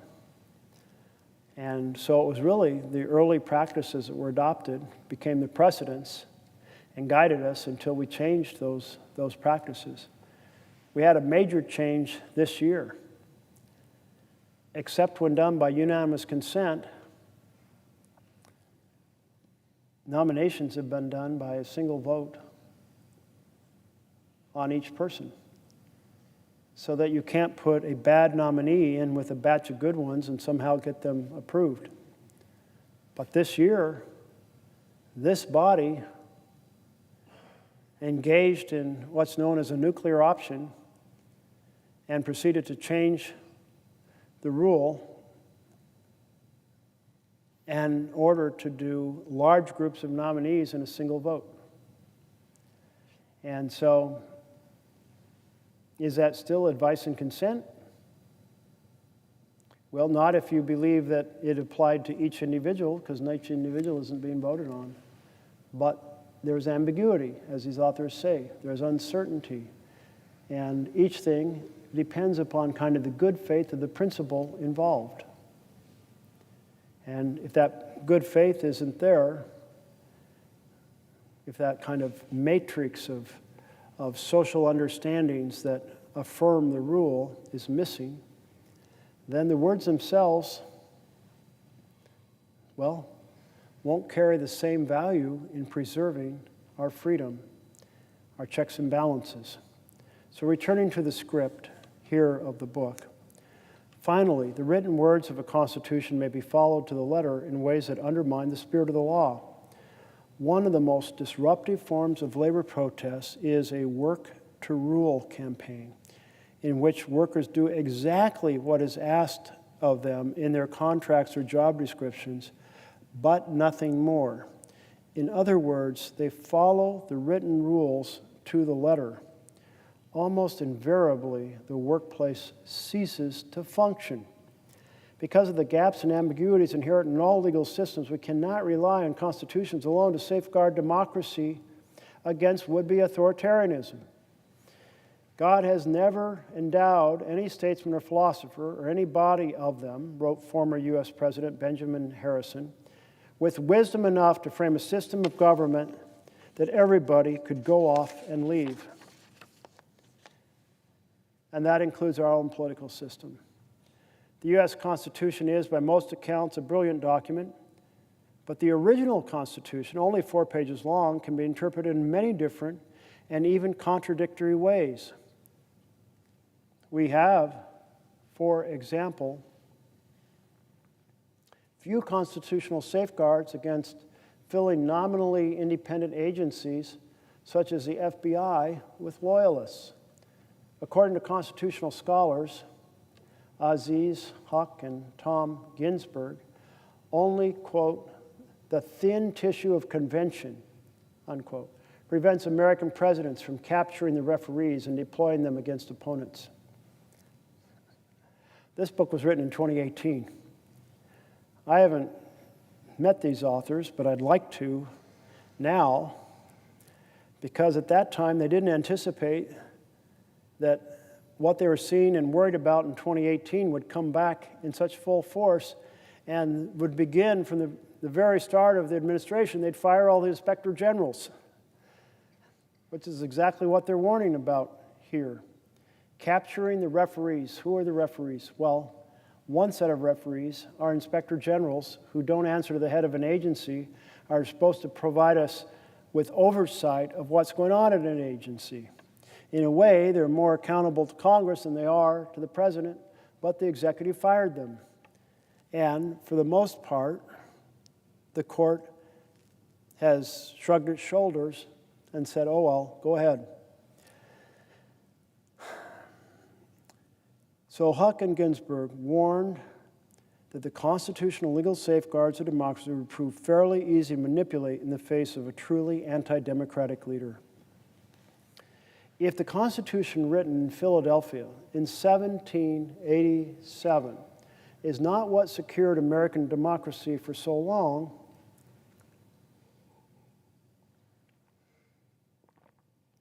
then what did? Many factors mattered, including our nation's immense wealth, a large middle class, a vibrant civil society. But we believe much of the answer also lies in the development of strong democratic norms. All successful democracies rely on informal rules that, although not found in the Constitution or any laws, are widely known and respected. In the case of the American democracy, this has been vital. I was thinking about how the norms have changed from time to time in America. Just to provide a couple of examples, the early Senate wanted to get in and get its work done so that people could go back to their farms, plant their crops, harvest their crops. There was no time to be fooling around, and Jefferson laid out a manual for the operation of the Senate, and he talked about how your comments needed to be direct and not superfluous and on point so that everybody could get their thoughts into the conversation, and then you could vote. You can go on to the next topic. And a second convention was that the presiding officer, by the Constitution, the Vice President of the United States, sat right up there in the dais. Well, we don't have a vice president sitting in the dais tonight, but the understanding was the vice president had the responsibility under the Constitution to make the Senate operate. Much as the way as when I was Speaker of the Oregon House, it was my job to be at the dais and keep things moving and make them operate and solve the problems when they came up. Thomas Jefferson played that role when he's vice president, and he wrote a manual about how we should behave here. But that idea that things should be succinct and to the point started to face a serious assault by the pressures of the 1830s. You had in the South the tobacco, cotton, agricultural economy. You had in the North a manufacturing economy. And those two economies thought different things would help them succeed. And one of the issues that became highly controversial were tariffs. Why tariffs in the 1830s? Well, because the North wanted to protect its manufacturing base.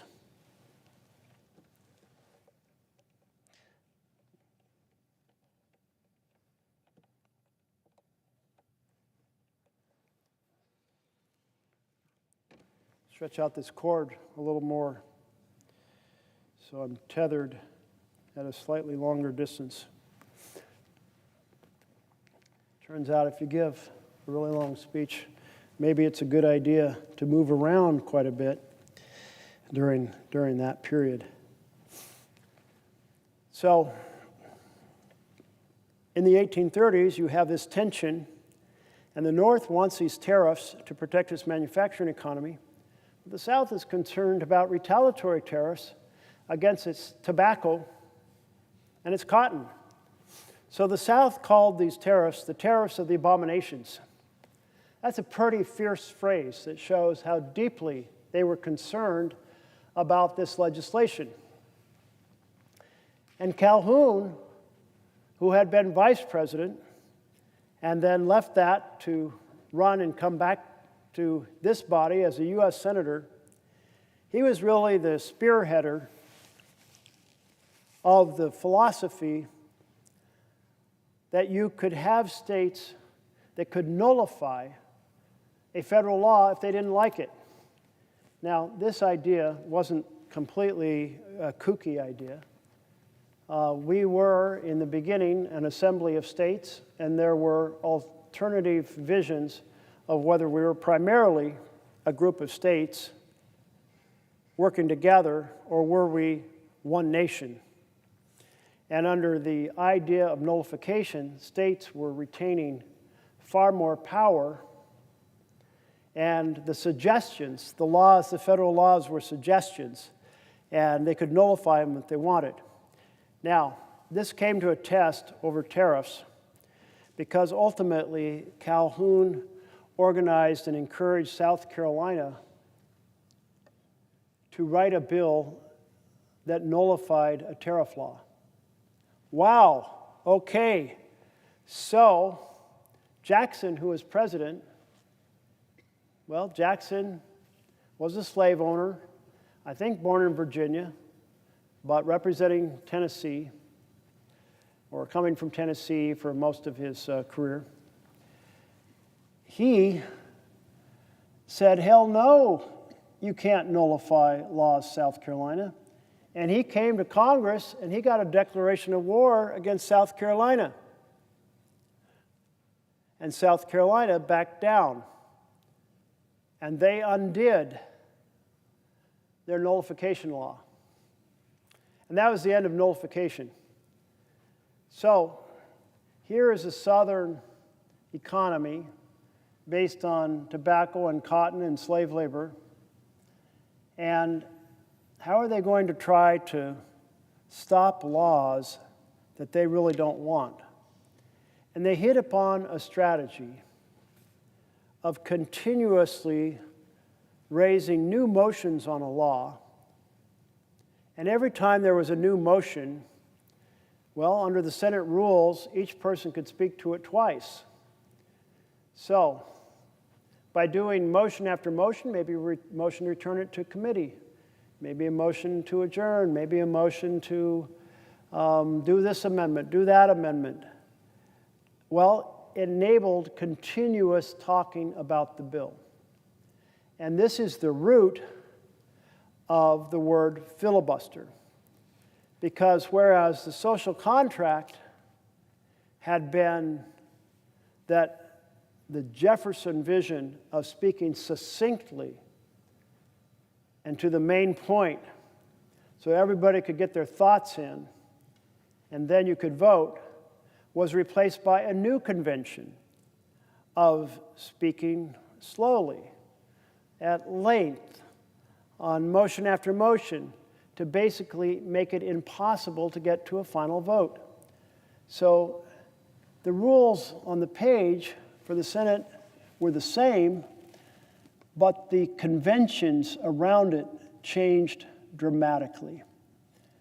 And the advocates for this talk a bill to death strategy were considered pirates.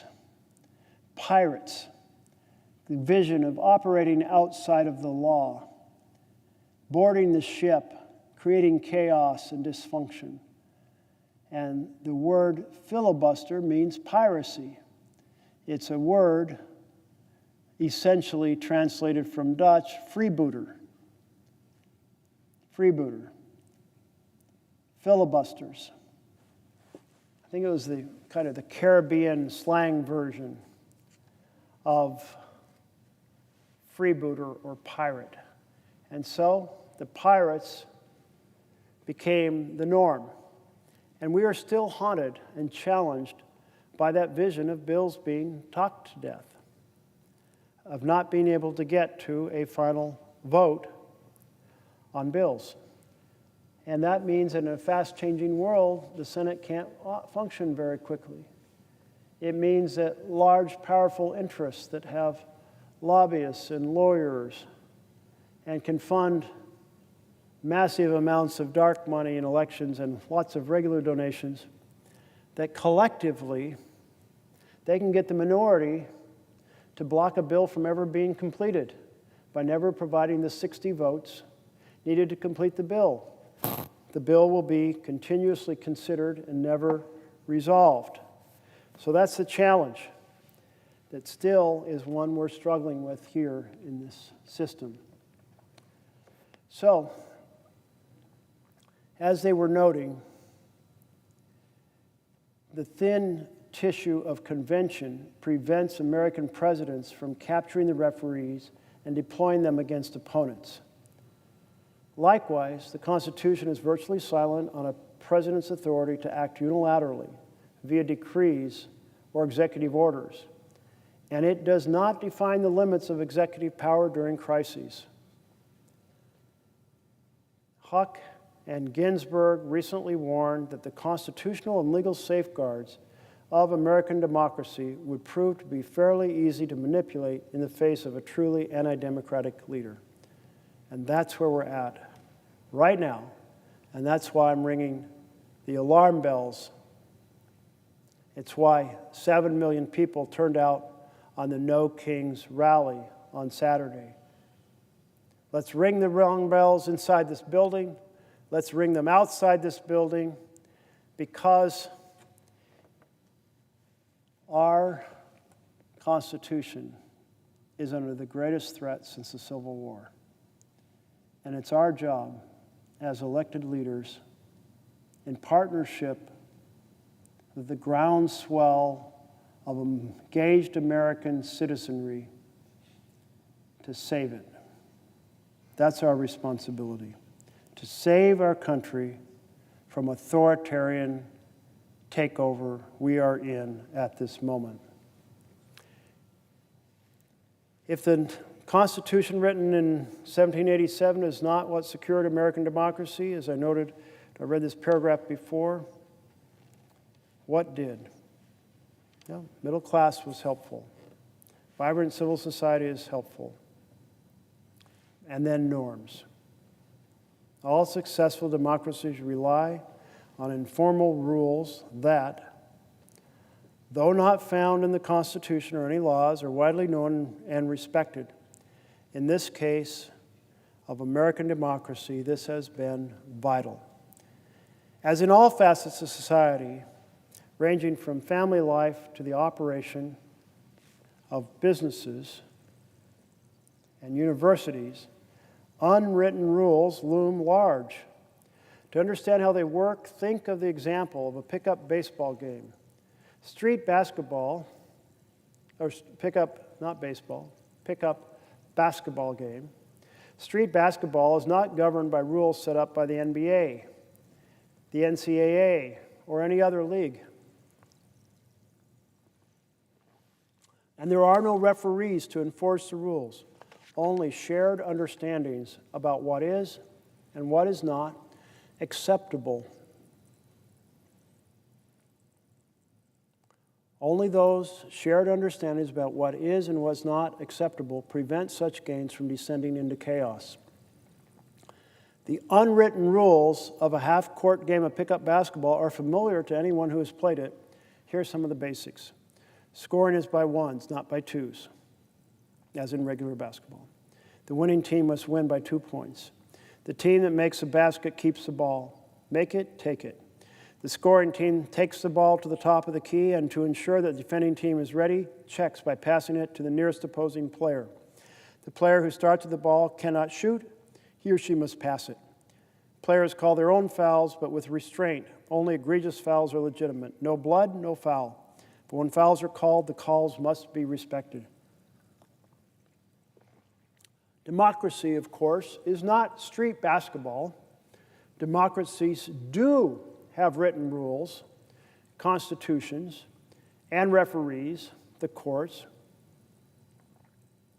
But these work best and survive longest in countries where written constitutions are reinforced by their own unwritten rules of the game.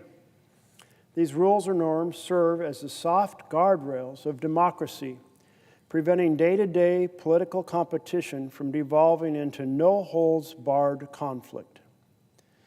Norms are more than personal dispositions.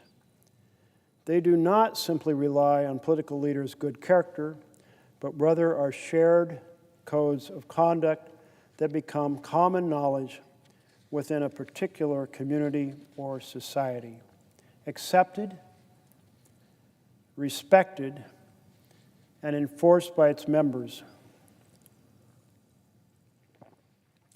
Because they are unwritten, they are often hard to see, especially when they're functioning well. This can fool us into thinking they are unnecessary, but nothing could be further from the truth. Like oxygen or clean water, a norm's importance is quickly revealed by its absence. When norms are strong, violations trigger expressions of disapproval, ranging from head shaking and ridicule to public criticism and outright ostracism. And politicians who violate them can expect to pay a price. Unwritten rules are everywhere in American politics, ranging from the operations of the Senate and the Electoral College to the format of the presidential press conferences. But two norms stand out as fundamental to a functioning democracy: mutual toleration and institutional forbearance. And the chapter goes on to talk about these two key norms of mutual tolerance and institutional forbearance, and notes that essentially when we become two parties treating each other like enemies, we've wandered way outside that framework that makes democracy function. I was struck by a chart that I saw years ago that described what the political spectrums looked like back in the 1970s. And since I was first here in 1976, it was like, if this is the bell curve for the Democrats and the bell curve for the Republicans, they cross over a tremendous amount. But that's not the way our country functions now. Now, those two curves are essentially far apart. There's this massive chasm between the Democratic range of views and the Republican range of views. This chasm is partly the result of cable television.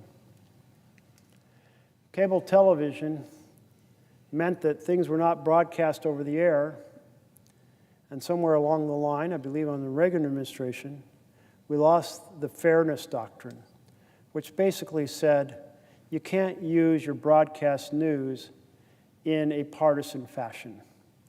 Well, that's gone.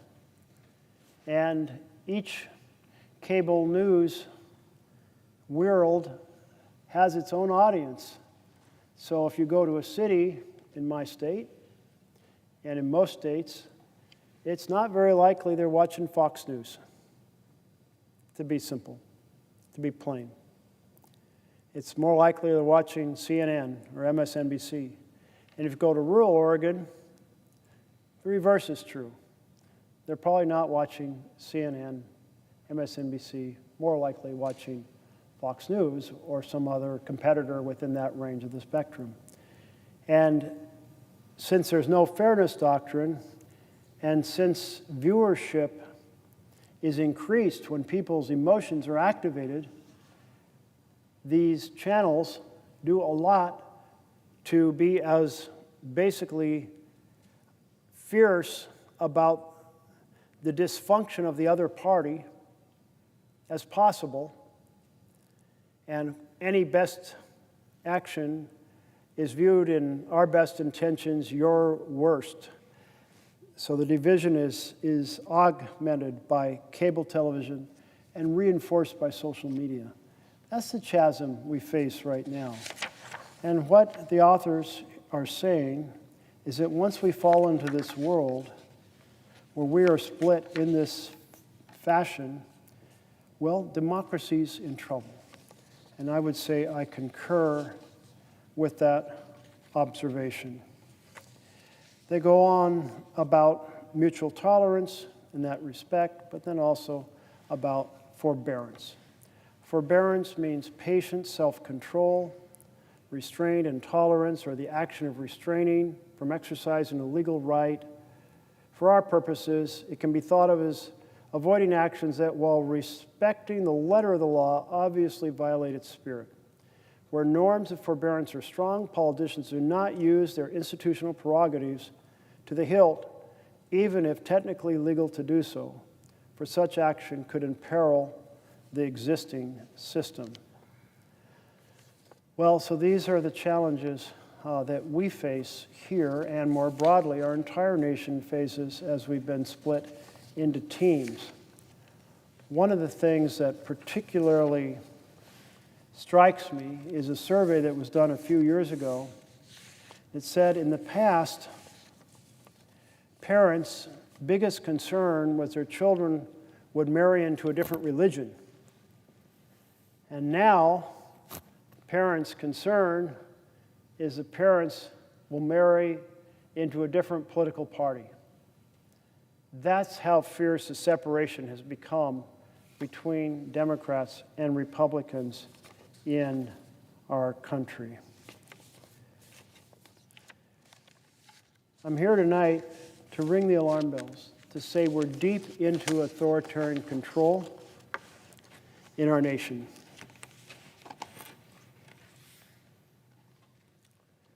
And that we have an obligation for hundreds of years. Our forefathers and foremothers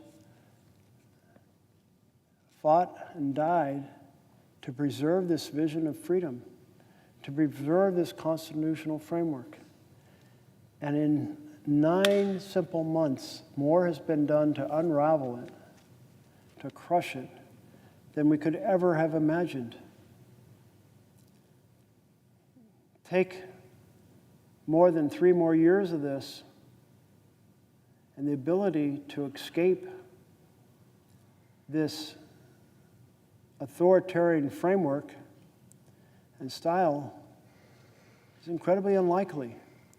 It's why it's important to ring the alarm bells now, to weigh in now, to have the No Kings March now, as we did this last weekend, to remind us all of the responsibilities we have to save the vision of our Constitution. This isn't a you can just kind of relax and maybe save it a couple years from now. No, it'll be too entrenched. That is the message. That is why we need to ring the alarm bells. Between each chapter, I'm looking at a different strategy in which Trump is waging war on our Constitution and is expanding his authoritarian power. And we've looked at his attack on the press. We looked at his attack on free speech. We looked at his attack on due process. We looked at his attack on law firms. Well, now we're going to look at the attack on universities. Trump and his team have tried to use the power of the state to reshape policies at universities by launching investigations of their practices and by freezing millions or billions in their federal grants. Some of those universities include ones readily recognizable across the country. Brown University, Columbia University, Cornell, Duke, Harvard, Northwestern, Penn, Princeton, UCLA. Dozens of other schools are under scrutiny. Harvard is one of Trump's biggest targets, with roughly $9 billion at stake. Let me read you this reporting about Trump's attacks on universities that was written just last month, September 5th.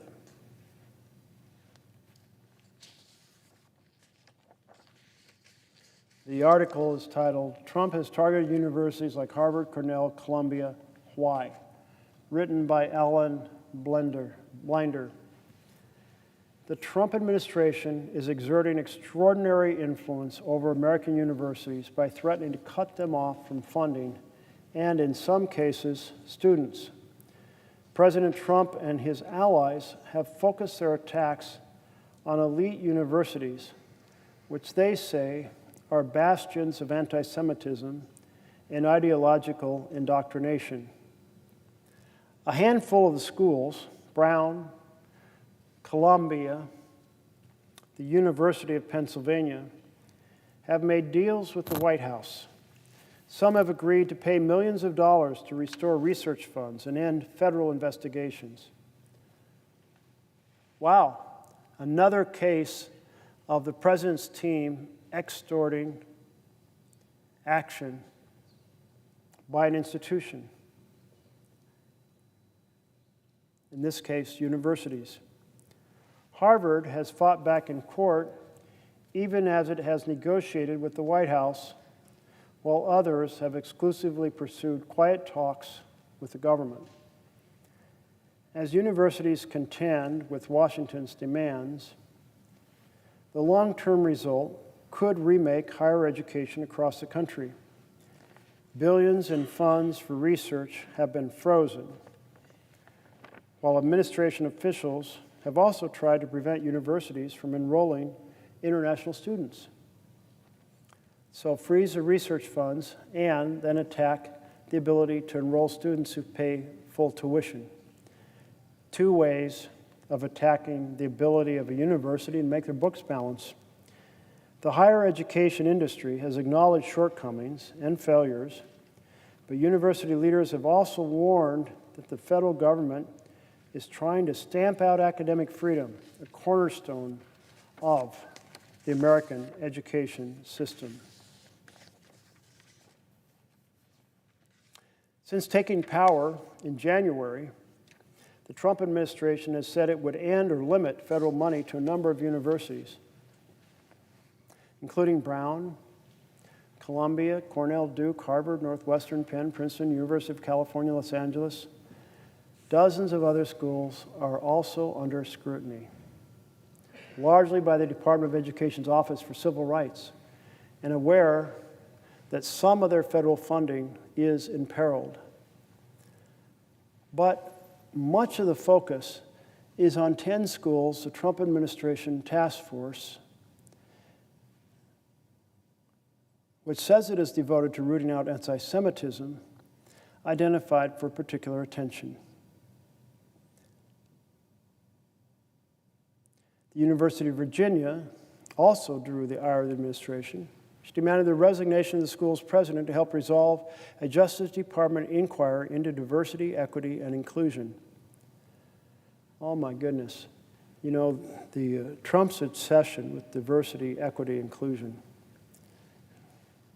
is an obsession with his fight for inequality of opportunity.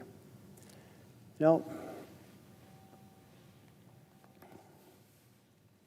I was raised to believe that everyone should have a chance to thrive. Everyone should. And that everyone has something to contribute. Well, everyone having something to contribute, that's diversity. People bring different life experiences, different cultural backgrounds, different ways of observing the world.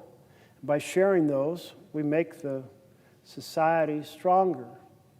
Those strands are woven together.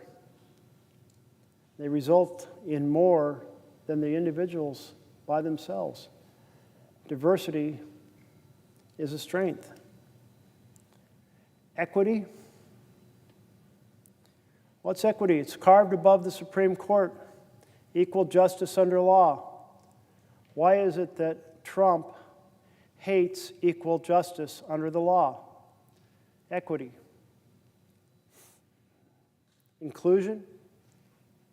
Inclusion means an end to bigotry that locks out people because of the color of their skin, or their family background, or the country they come from. End to bigotry in order to give people opportunity to thrive. Positive thing, end to bigotry. So here we have Trump turning the value of everyone having something to offer, of equal justice under the law, and of ending bigotry into a negative. I don't buy it, not for a second, this attack on diversity, equity, and inclusion, an attack on equal justice, an attack on opportunity for all. But here are all these schools getting rid of their programs dedicated to these important values of opportunity for all. The Trump administration announced 3 significant deals in July. First, Penn agreed to implement certain policies around transgender people in athletics, and to apologize, in effect, for the trans athlete Leah Thomas's participation in the women's swim team several years ago. The agreement included no financial penalties. Columbia, which faced accusations that it tolerated anti-Semitism on its campus, agreed to a suite of policy changes as well as a $200 million fine to the U.S. government. Brown University cut a similar deal, though its $50 million payout was going to be directed towards state workforce development organizations, not the federal government. Brown and Columbia secured specific provisions intended to limit the Trump administration's involvement in academic matters. The next section of this essay is titled, "What's Happening with Harvard?" The Trump administration's biggest target has been Harvard, the country's oldest and richest university. The university has roughly $9 billion at stake in its fight with the federal government. The dispute erupted after Harvard rejected Trump administration proposals, including one for the use of an outsider to audit programs and departments that most fuel anti-Semitic harassment or reflect ideological capture. The government also wanted Harvard to curb the power of its faculty and report international students who commit misconduct. The Trump administration wants a report on ideological capture. Well, how about it start with doing a report on itself and its ideology of authoritarian takeover that's destroying our Constitution? Now that would be a report worth doing right there.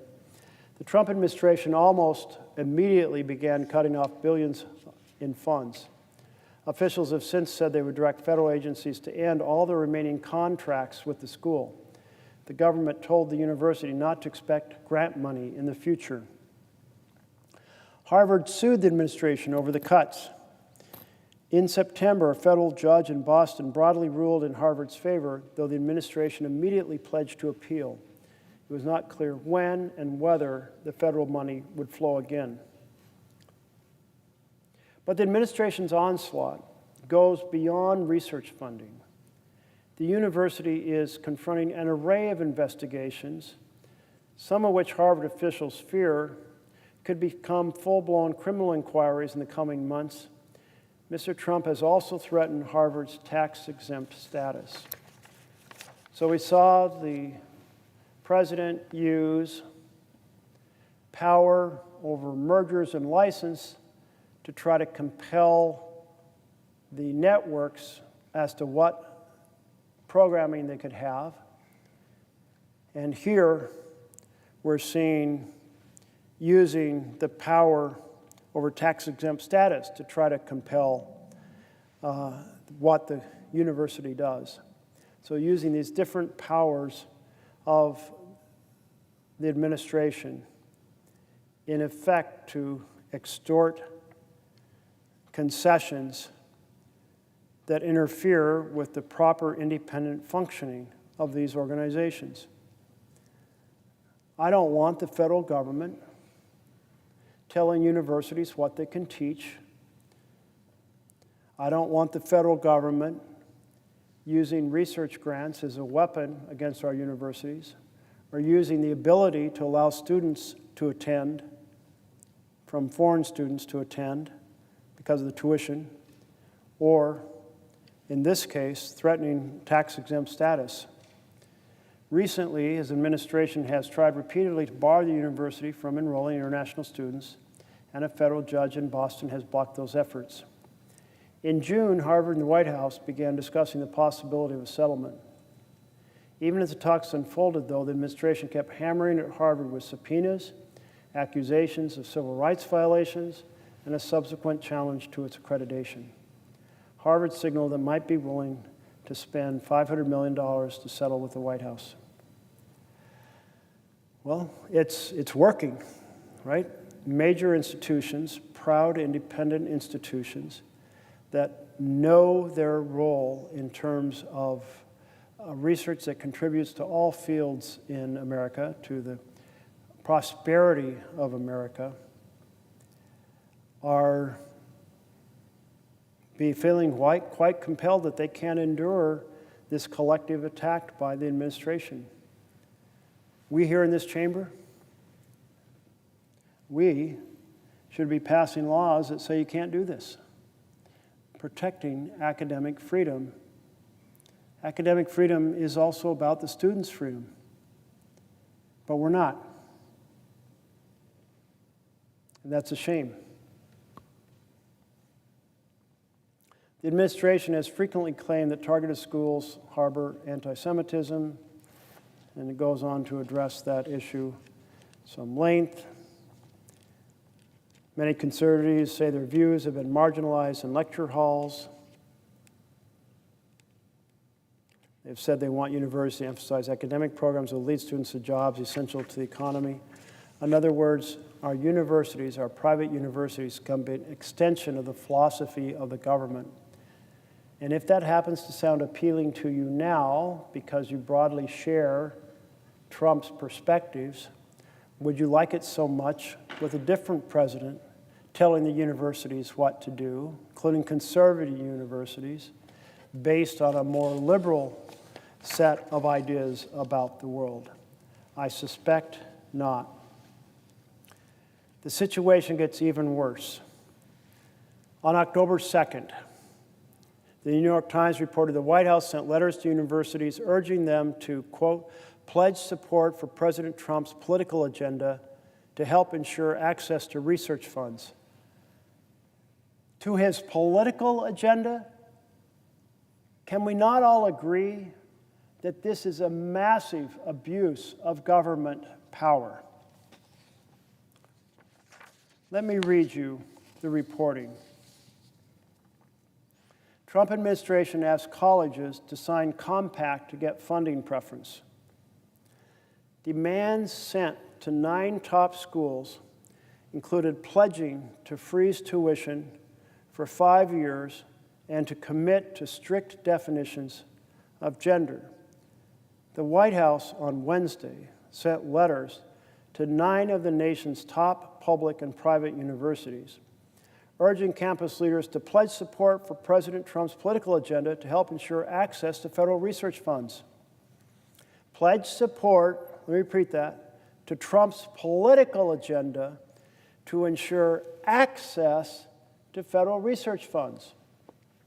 The letters came attached to a 10-page compact that serves as a sort of priority statement for the administration's educational goals. The most comprehensive accounting to date of what Mr. Trump aims to achieve for an unparalleled, months-long pressure campaign on academia. The compact would require colleges to freeze tuition for 5 years, cap the enrollment of international students, and commit to strict definitions of gender. Among other steps, universities would also be required to change their governance structures, prohibit anything that would punish, belittle, and even spark violence against conservative ideas.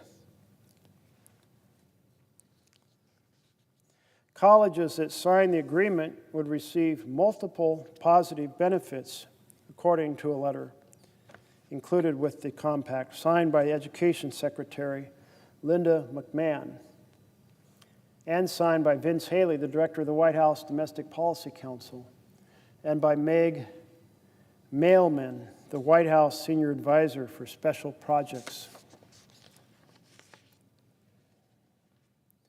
The Trump administration gave 9 universities a set of terms to follow for better access to federal funds. At least one said it wanted to sign up, but some students wanted the college officials to say no. Colleges that agree would get priority access to federal funds and looser restraints on overhead costs. Signed compacts would also serve as assurance to the government that schools are complying with civil rights laws. Federal civil rights investigations have been used to halt much of the research funding the administration has blocked so far this year. So it's it's kind of completely captured by this notion that you don't get research funds unless you reshape your views and your actions to accentuate Trump's political agenda. Well, that's how far things have gone off track. The president wants to dictate how our universities teach and what they teach, and they want the universities to promote his political agenda. The letters were sent to a number of these universities, and there are a number of comments. University of Texas system is honored that our flagship, the University of Texas at Austin, has been named as one of only 9 institutions in the U.S. selected by the Trump administration for potential funding advantages under its new compact for academic excellence in higher education, said Kevin Eltife, chairman of the University of Texas Board of Regents. He said it in his statement on Thursday. We enthusiastically look forward to engaging with university officials and reviewing the compact immediately. The other 8 schools declined to comment, did not immediately, or said they were still studying the compact.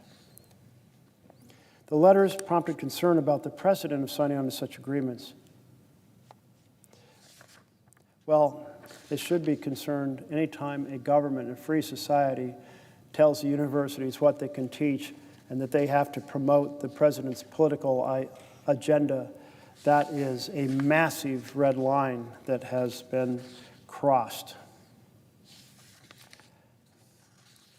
I hope all 9 say absolutely no. But I'll tell you, we saw with the previous threats, universities cut deals because when millions or billions of funds are being held up by the government, that's an effective strategy of blackmail that forces university presidents to say, I got a responsibility to keep this place functioning. We got a lot of folks who are involved in the research. We can't send them all home.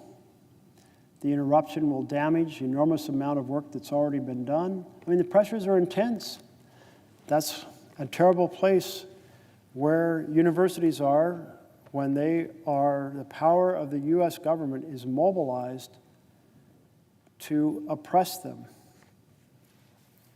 On October 10th, an article notes about MIT that they rejected special funding offer from the Trump administration. MIT became the first university to reject an agreement that would trade support for the Trump administration's higher education agenda in exchange for favorable treatment. The proposal, called the Compact for Academic Excellence, was sent to 9 universities, require colleges to cap international student enrollment, freeze tuition for 5 years, adhere to definitions of gender, and prohibit anything that would belittle conservative ideas. In a letter on Friday to the Trump administration, MIT's president, Sally Kornbluth, wrote the university has already freely met or exceeded many of the standards outlined in the proposal, but she disagrees with other requirements and demands, including those that restrict free expression. Fundamentally, the premise of the document is inconsistent with our core beliefs that scientific funding should be based on scientific merit alone, Dr. Kornbluth wrote. A White House spokeswoman, Liz Huston, said in a statement that, quote, any university that refuses this once-in-a-lifetime opportunity to transform higher education isn't serving its students or their parents. They're bowing to radical left-wing bureaucrats. The best science can't thrive in institutions that have abandoned merit-free inquiry in pursuit of truth, she added. President Trump encourages universities to join us in restoring academic excellence and common-sense policies. But the administration is not asking for free inquiry in pursuit of truth. They're asking the universities to promote the Trump's political agenda. The idea of the compacts has been deeply unpopular among faculty members and free speech advocates who view them as another political intrusion into the affairs of academia. They argue the Trump administration is threatening the independence of American higher education by cutting hundreds of millions of dollars in research funding to force top universities to adopt its agenda. And of course, that's exactly what is happening. The compact has complicated negotiations between the Trump administration and individual schools, including Harvard, where it is a sign that if they reach a deal with the administration, the government will come back and ask for more concessions. Two of the universities that received this invitation to this compact were ones that already reached deals with the Trump administration. And so that's what's driving the concern that it's just going to be more. Well, this is wrong. Our tax dollars are at work for research because research takes our nation forward, makes it more prosperous, allows an opportunity for people to utilize to maximum effect those wonderful brain cells they've been granted, and in the course find innovations, inventions, valuable ideas that become valuable to the entire society. Universities are supposed to serve all Americans not just those who agree with the president. They're supposed to be places where ideas are robustly debated, not places where the things they present are dictated by the government. You want that? Go to China. China has that. You want to live in a country that controls what its universities teach, that have to adopt the government authoritarian line? Go to China. That's where you'll find that in abundance if that's what you love. If you love this idea of a government dictating what our universities teach. I offer a sincere compliment to Princeton President Christopher Eisgruber, who has called out Trump's actions as, quote, the greatest threat to America's universities since the Red Scare of the 1950s. Now that's what I call standing up for academic freedom. And now, under our program of It's 12 Midnight Somewhere, we've reached the last location of the official states of the United States, where Hawaii has arrived, where midnight has arrived in the state of Hawaii. And so we had 4 time zones in the continental U.S., another time zone in Alaska, and now we're in Hawaii, some 6 hours after midnight first arrived here on the east coast of the United States of America. And as midnight has arrived at each of our various time zones that affect the United States, I've been reading Paul Revere's Ride by Henry Wadsworth Longfellow, because that poem was about ringing the alarm bell that the British were attacking. In this case, wasn't actually ringing an alarm bell. It was putting lanterns in the church belfry, and then folks could see those lanterns. Specifically, the person was Paul Revere, who, when he saw the lantern, rode through town after town, alerting people to the attack by the British. There's a parallel in a sense that right now, Americans are ringing the alarm bells about the authoritarian takeover of our country. There is nothing normal, there is nothing legal, there is nothing constitutional about this authoritarian takeover. Quite the opposite. It is shredding our Constitution, demolishing our separation of powers, destroying the checks and balances. And that's the warning we all need to hear and respond to, just as the communities that Paul Revere rode through responded and went out to fight the British.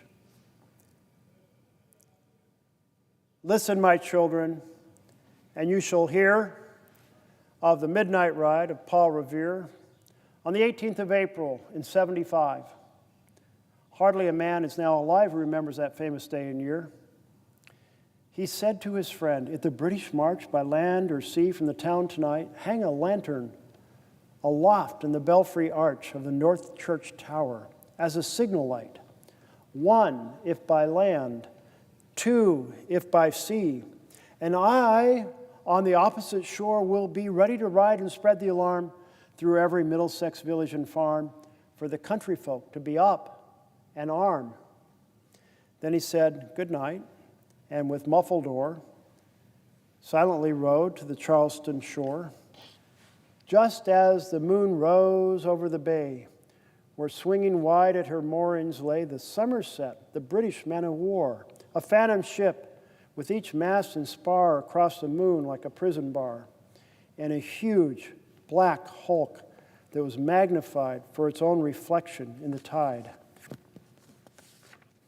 Meanwhile, his friend, through alley and street, wanders and watches with eager ears, till in the silence around him he hears the muster of men at the barrack door, the sound of arms and the tramp of feet and the measured tread of the grenadiers marching down to their boats on the shore.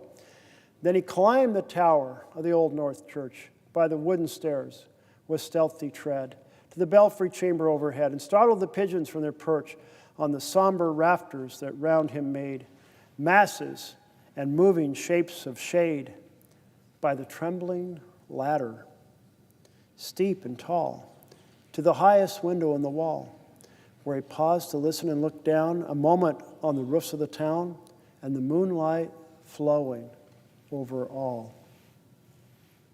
Beneath, in the churchyard, lay the dead in their night encampment on the hill, wrapped in silence so deep and still that he could hear, like a sentinel's tread, the watchful night wind as it went, creeping along from tent to tent and seeming to whisper, "All is well." A moment only he feels the spell of the place and the hour and the secret dread, the lonely belfry and the dead, for suddenly all his thoughts are bent on a shadowy something far away, where the river widens to meet the bay, a line of black that bends and floats on the rising tide like a bridge of boats. Meanwhile, impatient to mount and ride, booted and spurred with a heavy stride on the opposite shore, walked Paul Revere. Now he patted his horse's side, now gazed at the landscape far and near, then impetuous stamped the earth and turned and tightened his saddle girth. But mostly he watched with eager search the belfry tower of the Old North Church as it rose above the graves on the hill, lonely and spectral and somber and still. And lo, as he looks on the belfry's height, a glimmering and then a gleam of light. He springs to the saddle, the bridle he turns, but lingers and gazes till full on his sight a second lamp in the belfry burns. A hurry of hoofs in the village street, a shape in the moonlight, a bulk in the dark, and beneath from the pebbles and passing a spark struck out by steed, flying fearless and fleet. That was all. And yet, through the gloom and the light, the fate of a nation was riding that night. And the spark struck out by that steed in his flight kindled the land into flame with its heat. He has left the village and mounted the steep, and beneath him, tranquil and broad and deep, is the mystic meeting the ocean tides, and under the alders that skirt its edge, now soft on sand, now loud on ledge, is heard the tramp of his steed as he rides. It was 12 by the village clock when he crossed the bridge into Medford town. He heard the crowing of the cock and the barking of the farmer's dog, felt the damp of the river fog, rises after the sun goes down. It was 1 by the village clock when he galloped into Lexington. He saw the gilded weathercock swim in the moonlight as he passed, and the meeting house windows, blank and bare, gaze at him with spectral glare, as if they already stood aghast at the bloody work they would look upon. It was 2 by the village clock when he came to the bridge in Concord town. He heard the bleating of the flock, the twitter of the birds among the trees, and felt the breath of the morning breeze blowing over the meadows brown. And one was safe and asleep in his bed, who, at the bridge, would be the first to fall, who that day would be lying dead, pierced by a British musket ball. You know the rest. In the books you have read, how the British regulars fired and fled, how the farmers gave them ball for ball, from behind each fence and farmyard wall, chasing the redcoats down the lane, then crossing the fields to merge again under the trees at the turn of the road, only pausing to fire and load. So through the night rode Paul Revere, and so through the night went his cry of alarm to every Middlesex village and farm, a cry of defiance and not of fear, a voice in the darkness, a knock at the door, and a word that shall echo forevermore. For born on the night wind of the past, through all our history to the last, in the hour of darkness and peril and need, the people will waken and listen to hear the hurrying hoofbeats of that steed and the midnight message of Paul Revere. The midnight message of Paul Revere. To be alerted, to be warned that the British are coming and that they are an enormous threat to the colonies.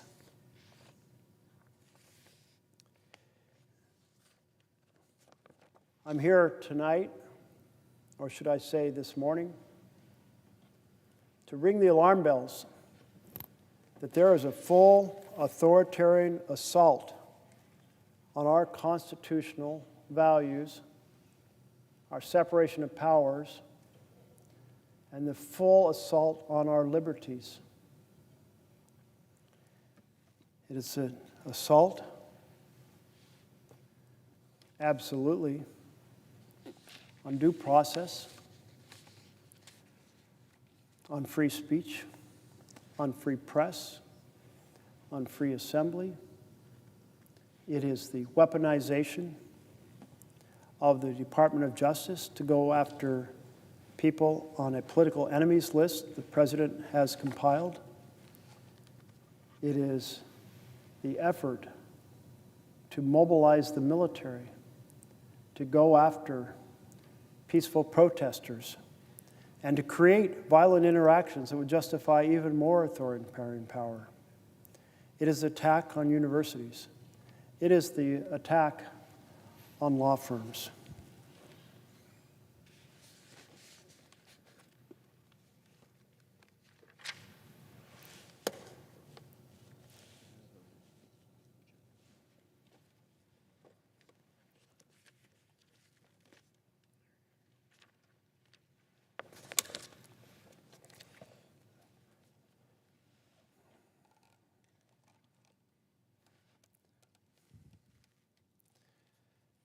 And now we turn to the use of violence. An authoritarian president emboldened by a rubber-stamped Congress, emboldened by a deferential Supreme Court, sending military troops against American citizens who are peacefully protesting. This is un-American. It's a fundamental violation of the purpose of our military. The military exists to defend us from foreign powers, not to be a tool in a president's hand to attack people who disagree with his point of view. That happens in countries that don't have a president. That happens in countries that have a king. Under our Constitution, we don't have a king here in America. Our whole Constitution is that we are not governed by and for a king, but governed by and for the people. And we certainly don't believe that the man at the top or the women at the top of the executive branch should be using the military against his own citizens. By law, federalizing the National Guard is quite limited. It can only be done if it's done in partnership with the governor, or if there is an invasion, or if there is a rebellion. At the time the laws were written, passed right here in this chamber, well understood what those terms meant. An invasion, a military force on our border, threatening to cross and attack our nation. That's an invasion. A rebellion, a large, well-organized, well-armed group trying to overturn the government of the United States of America. The last time we saw something that might have qualified a rebellion was when President Trump organized a mob to attack the Capitol to prevent the votes from being counted in the Electoral College. They were large, they were well organized, they were somewhat armed, and they were certainly striving to overthrow the government by preventing the counting of electoral ballots. But compare that to protesters peacefully holding signs of concern about the policies of this president or the actions of one of his agencies. Isn't that freedom of speech? Isn't that freedom of assembly? Goes to the core of who we are as Americans. Government doesn't tell us what to think. We get to say what we want. We get to say it when we want it. Sure, there are some restrictions. You don't yell fire in a crowded theater and cause people to stampede. But essentially, it's the freedom to express your views. And you can express them in ways the government doesn't like, in places the government doesn't like. You can express them in satire in ways the government doesn't like, because we're Americans and we treasure our freedom.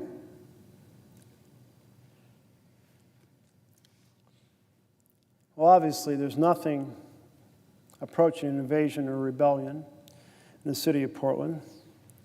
Senator Wyden and I were outside of ICE a couple weekends ago. I saw 3 women holding a sign that looked like it had a flower on it. Nothing particularly threatening. But there's been lots of other protesters at other moments, protesting, though, with joy and whimsy. A group called Paws for Peace were getting together with puppies and dogs. I don't think a bunch of folks holding their beloved dogs constitutes a well-organized, well-armed group trying to overthrow the government. And there's a group called Pastries and Pajamas. They're handing out pastries while dressed in pajamas, encouraging people to be engaged in peaceful protesting. They may disagree with the administration, but making their voice heard is as American as apple pie, or in this case, apple pastry. But Trump decided he wanted to create a riot in Portland. Why does he want to provoke a riot?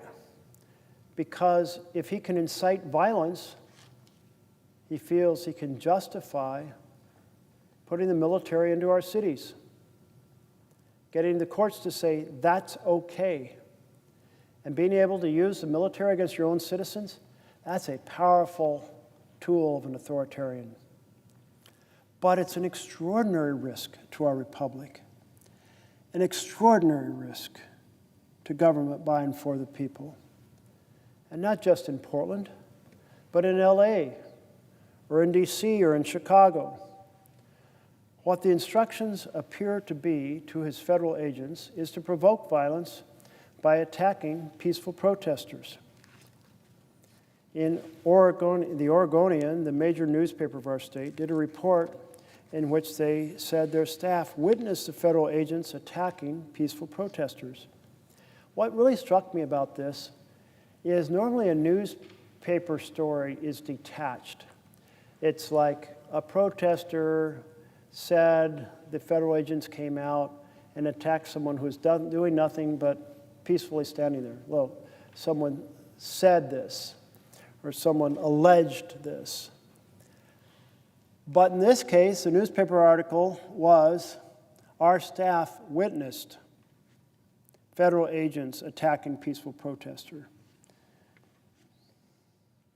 No, it was not simply reporting what someone said, it was what the reporters themselves witnessed. Let me read you this reporting from the Oregonian about how federal agents attacked peaceful protesters in Portland from October 3rd. It is titled, Federal Officers Blast Chemical Spray into Vocal but Nonviolent Portland Protester Video Shows, by Jonathan Bach. A federal police officer walked up to a 19-year-old protester and blasted chemical spray directly in her face at Thursday night's protest outside the U.S. Immigration and Customs Enforcement building in Portland. The protester, who gave only her first name, Leilani, had been in front of the ICE building when federal agents with shields ordered protesters to move away from the entrance to let a car exit the garage. She complied, but was hurling curse words and insults at the 2 officers in front of her. when a third agent wearing a gas mask approached her. Within 10 seconds, the officer directed a canister at the 19-year-old's face and doused her with chemical spray. Now, this video is just shocking.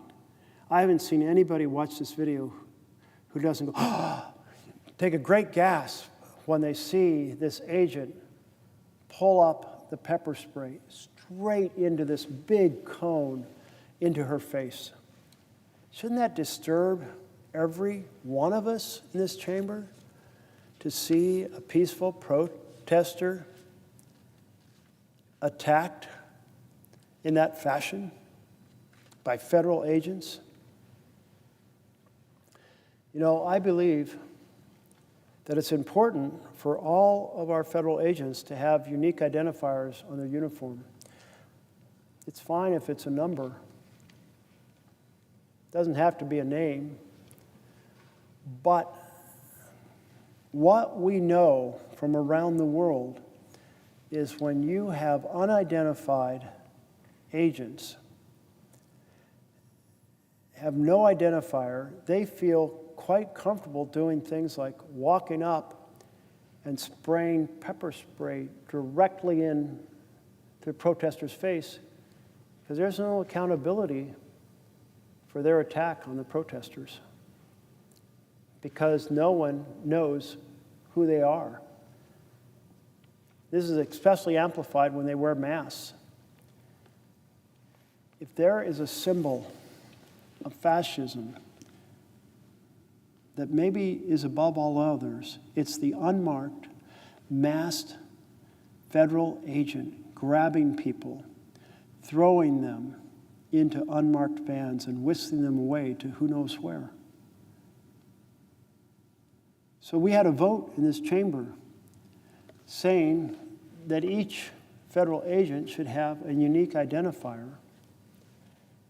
Well, in part to discourage them from doing outrageous attacks on protesters or other outrageous acts, and partly to identify them if they did do something that was outrageous. So there's some accountability. Accountability is part of the trust relationship in government by and for the people. You live in a land with an authoritarian king, you don't want accountability. The king doesn't want anyone to allege anything about anyone. But when the government's by and for the people, accountability matters. But it didn't exist in this case. Within 10 seconds, the officer directed a canister at the 19-year-old's face and doused her with chemical spray. The interaction illustrates how federal law enforcement officers use aggressive tactics against protesters who yell and needle officers, but don't appear to present any clear physical threat or present clear physical threats. That was the case even before Thursday's protest, when fights broke out between protesters and counter-protesters, leading to 3 arrests by Portland police. A reporter from the Oregonian, Oregon Live, witnessed the immediate aftermath of the chemical blast when protesters, acting as on-site medics, rendered aid to the 19-year-old and another protester who was also hit with chemical spray. A nearby Portland Police Bureau officer then called for paramedics. A Department of Homeland Security did not immediately respond to a request for comment Friday on its tactics. The Oregonian, Oregon Live, that's their online name, has witnessed other uses of force by federal police against nonviolent protesters outside the South Portland building. To be sure, not all protesters at the ICE building since June have been peaceful. Federal and local police have arrested dozens of people at the building on allegations of assaulting officers and destroying government property, many of them at the outset of the protests in early summer.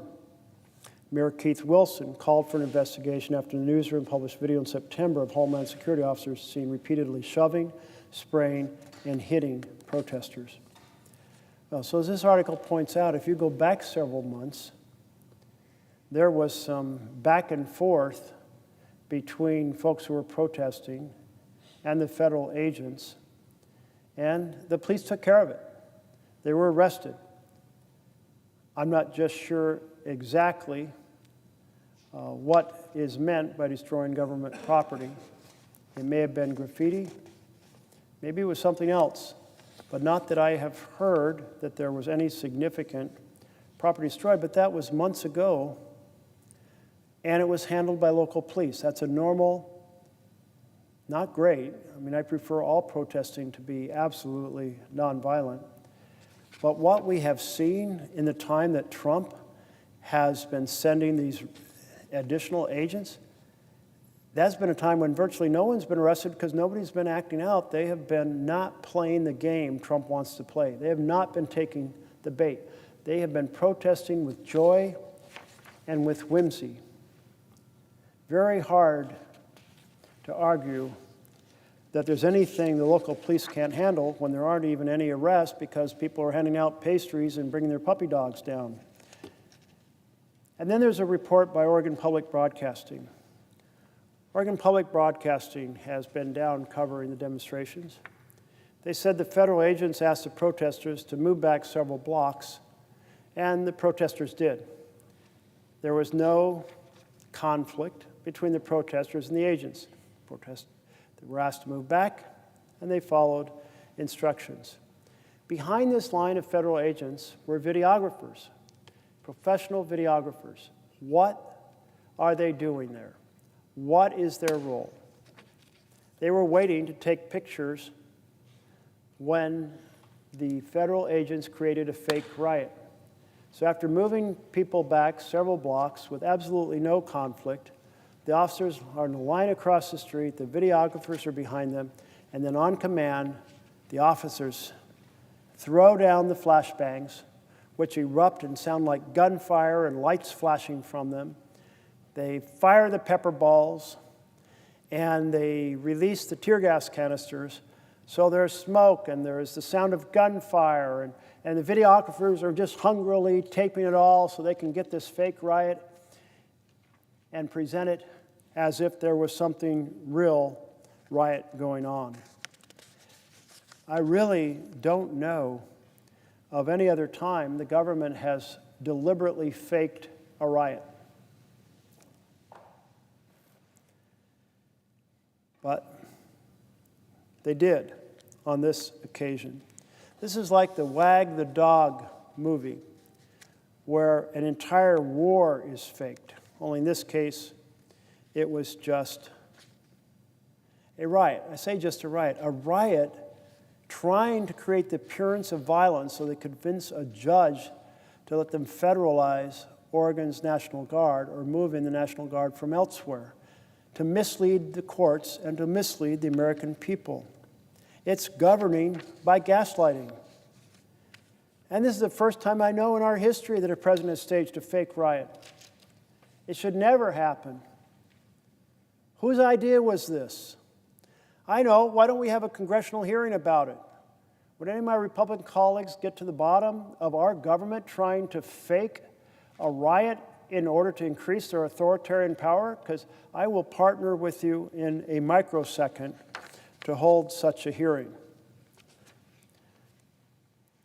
True-blooded patriots should be terrified the government is faking scenes to try to provide evidence to courts or to the American people that something is going on that simply isn't going on. I think we have a poster here. Thank you to Coin 6 News. You see, there was a woman, this woman, and she was talking to two officers, and they'd asked her to get out of the way, and she had, all well and good. And then the third officer walks up and just sprays her straight in the face. Just, wow. I mean, if you saw it on video, you would go, oh my goodness, unbelievable. I saw an interview of that woman later, and she said that it was extremely scary because she couldn't breathe. She falls to the ground. She said, I didn't know if I was going to be able to draw the next breath or some expression like that about what it's like to have that just shot directly into your eyes, directly into your lungs. That type of deliberate provocation,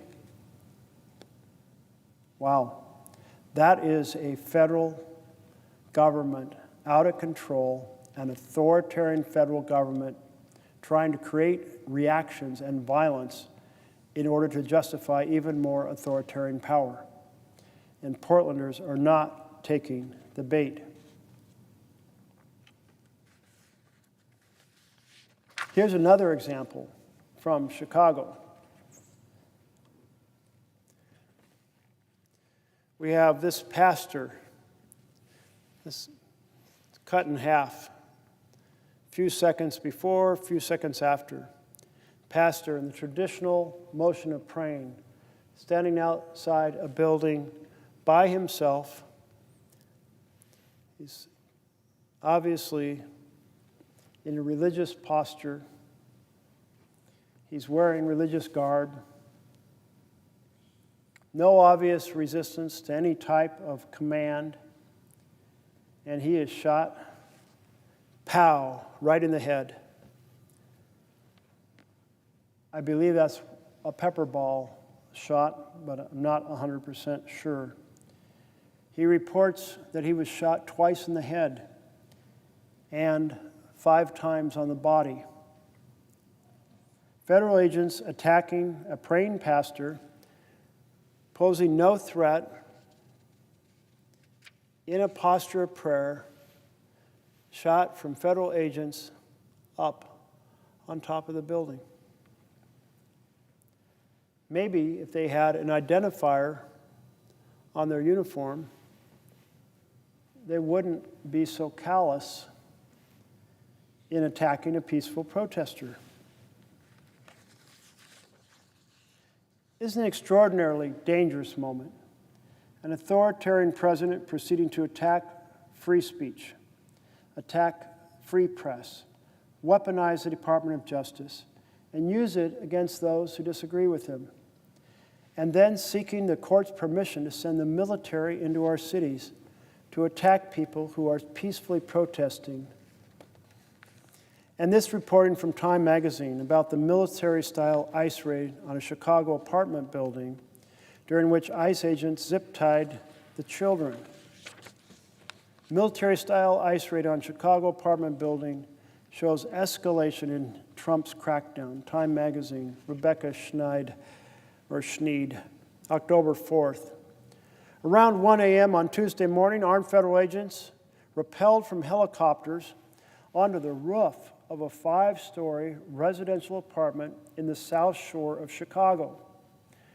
As other agents worked their way through the building from the bottom, they kicked down doors and threw flashbang grenades, rounded up adults and screaming children alike, detaining them in zip ties and arresting dozens, according to witnesses and local reporting.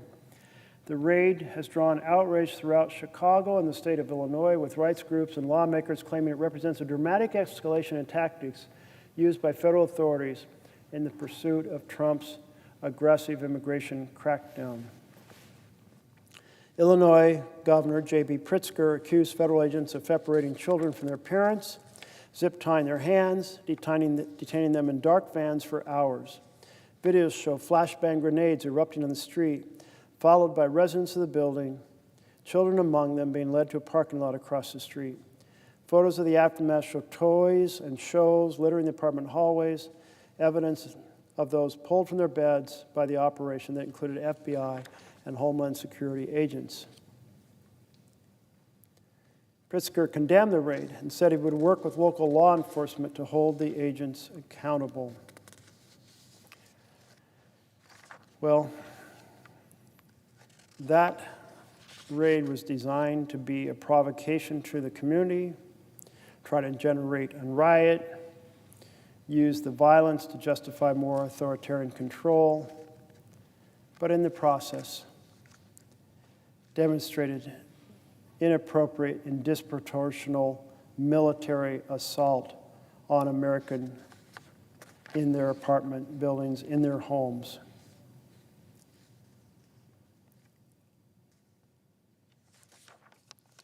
ICE tactics were criticized again on Friday when Chicago alderperson Jesse Fuentes was handcuffed by federal immigration agents at a Chicago medical center after questioning agents about their warrant to arrest at the medical center. Chicago's Mayor Johnson called ICE tactics abusive. You don't win the hearts and minds of the people by turning the military on them. But if you want to be an authoritarian leader, you want to use the military, and our founders were very, very concerned about that.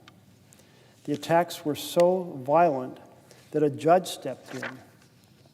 And CNN had this report, Laura Sharman and Carol Alvarado. A judge in Illinois has temporarily blocked federal agents from using certain types of force and crowd control measures against protesters after a video of a pastor being repeatedly shot by pepper balls during a demonstration outside an ICE facility near Chicago drew widespread outcry. The lawsuit alleges federal agents have shot, gassed, and detained individuals who have been protesting outside ICE detention facility in Broadview for the past few weeks, preventing them from exercising their First Amendment rights. The suit claims the tactics infringe journalists' right to cover the protests. The 14-day order took effect Thursday and applies to all DHS agents, including those with ICE and U.S. Customs and Borders Protection in the district, which encompasses Chicago and Broadview ICE processing facilities. The judge laid out specific protections for journalists covering the protests, blocking federal agents from arresting members of the press unless there is probable cause to believe the individual has committed a crime. Reverend David Black of Chicago's First Presbyterian Church stood in the street offering prayers and urging ICE officers to repent when he was repeatedly struck in the face by masked agents standing on top of the ICE facility, according to the lawsuit and the video taken during the protest. Black was visibly attired in clerical garb when ICE snipers fired, the lawsuit said. Moments later, he was doused with chemical spray that ICE agents directed at his face. Video obtained by CNN shows the pastor near the building with his arms outstretched when a cloud of smoke erupts from an explosion by his head and he drops to the ground. Other protesters rushed to his aid and surrounded him. Another video shared with CNN shows masked agents pushing Black as he walks back and is then pepper sprayed in the face from close range.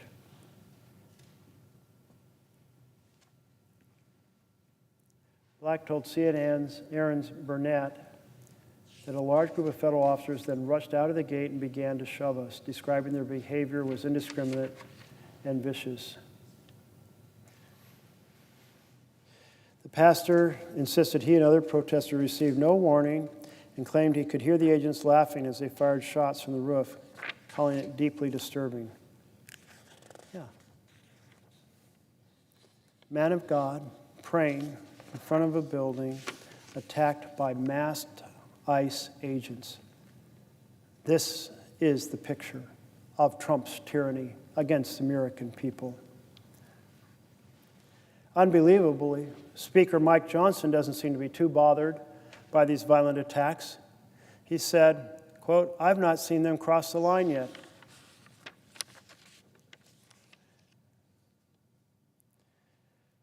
We've seen images out of Chicago of federal agents shooting faith leaders with pepper balls and arresting journalists, reporter said. Where's the limit for you on what's acceptable conduct by federal law enforcement? And when is it incumbent on Congress to amend oversight on federal law enforcement? I've not seen them cross the line yet, Johnson replied, saying there were some committees with jurisdiction over federal law enforcement. It's not risen to that level. Well, where is the line, Speaker Johnson? Was the line crossed when the president abandoned due process and threw students out of the country for alleged comments on policy in the Middle East? Was the line crossed when the president proceeded to use the licenses and the power over mergers to tell broadcast media what they can put on the air? Was the line crossed when a person was stopped on the street who had legal residence in the United States and sent to a prison in El Salvador, where the only way out is a coffin? Was that crossing the line with no due process?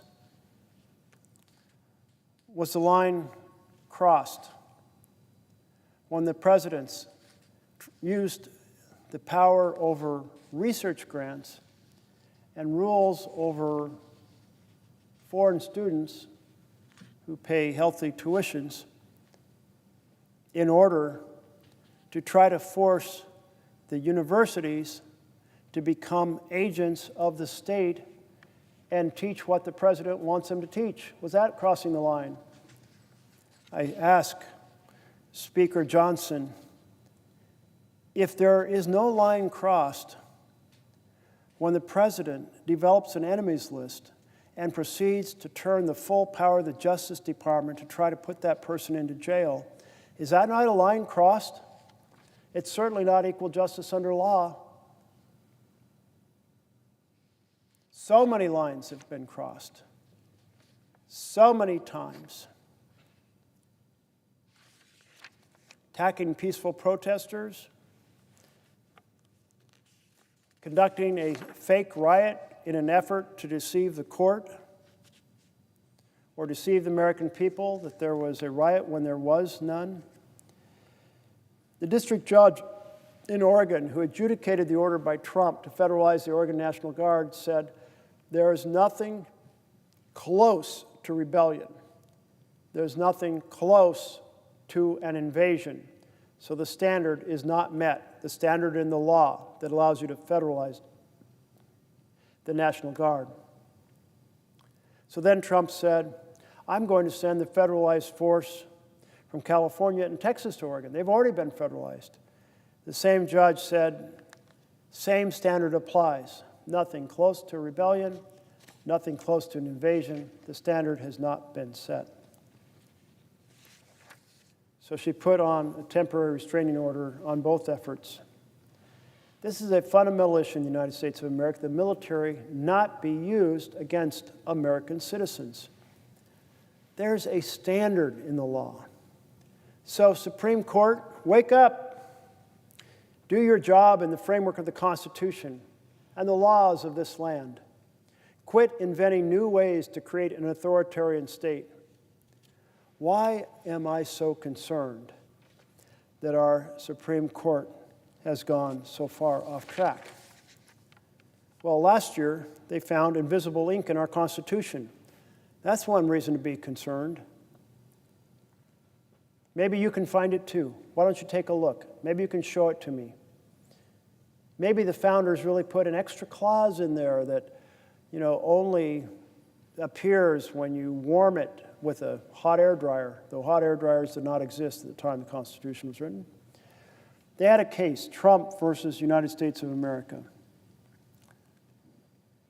The case stemmed from the first Trump administration. And in that case, the question was, is the president above the law? Is the president immune from any potential criminal prosecution for actions in office? And I thought, well, absolutely not immune. Our founders were terrified that a president would be a king. Kings are above the law. Kings are the law. But presidents are not the law. And yes, of course, they're accountable. There's nothing in Article 2, the section of the Constitution that addresses the executive branch, that says, well, the president, in order to make sure he doesn't have to worry too much, is immune from any prosecution for any crimes he might commit while acting on behalf of the government or acting in an official government act.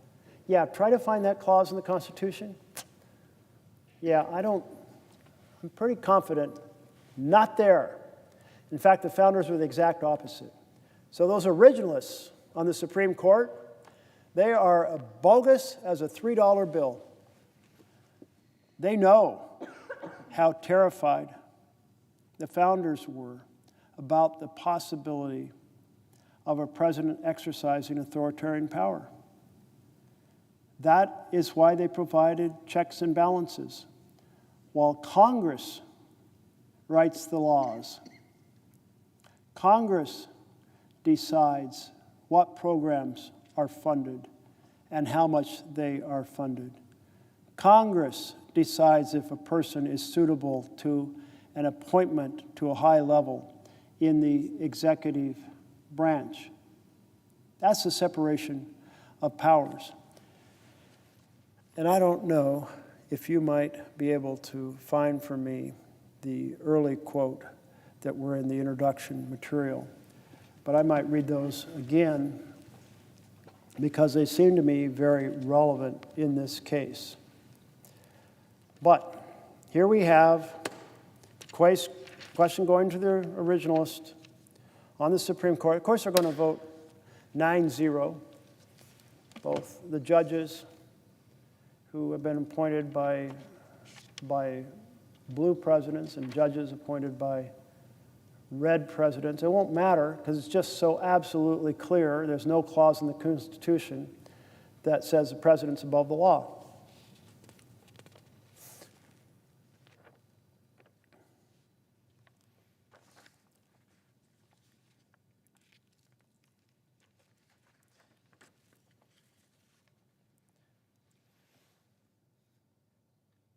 But this court, they decided to make the president above the law with their ruling. Not in the Constitution. They just decided to invent a standard. And their justification was, well, it's a stressful job, and we don't want the president to worry about whether they're committing a crime. So essentially, they said, you're free. Commit any crime you want, as long as you give it a governmental justification. And then with pardon power, everyone else in the executive branch is above the law too. So there we have it. The Supreme Court has managed to completely unravel the accountability that the founders were so determined to provide. If they wanted the president to be immune from prosecution, they could have put that in the Constitution. If anyone else along the line had said, hey, that's such a great idea, they could have proposed an amendment to the Constitution, and we could have voted on that.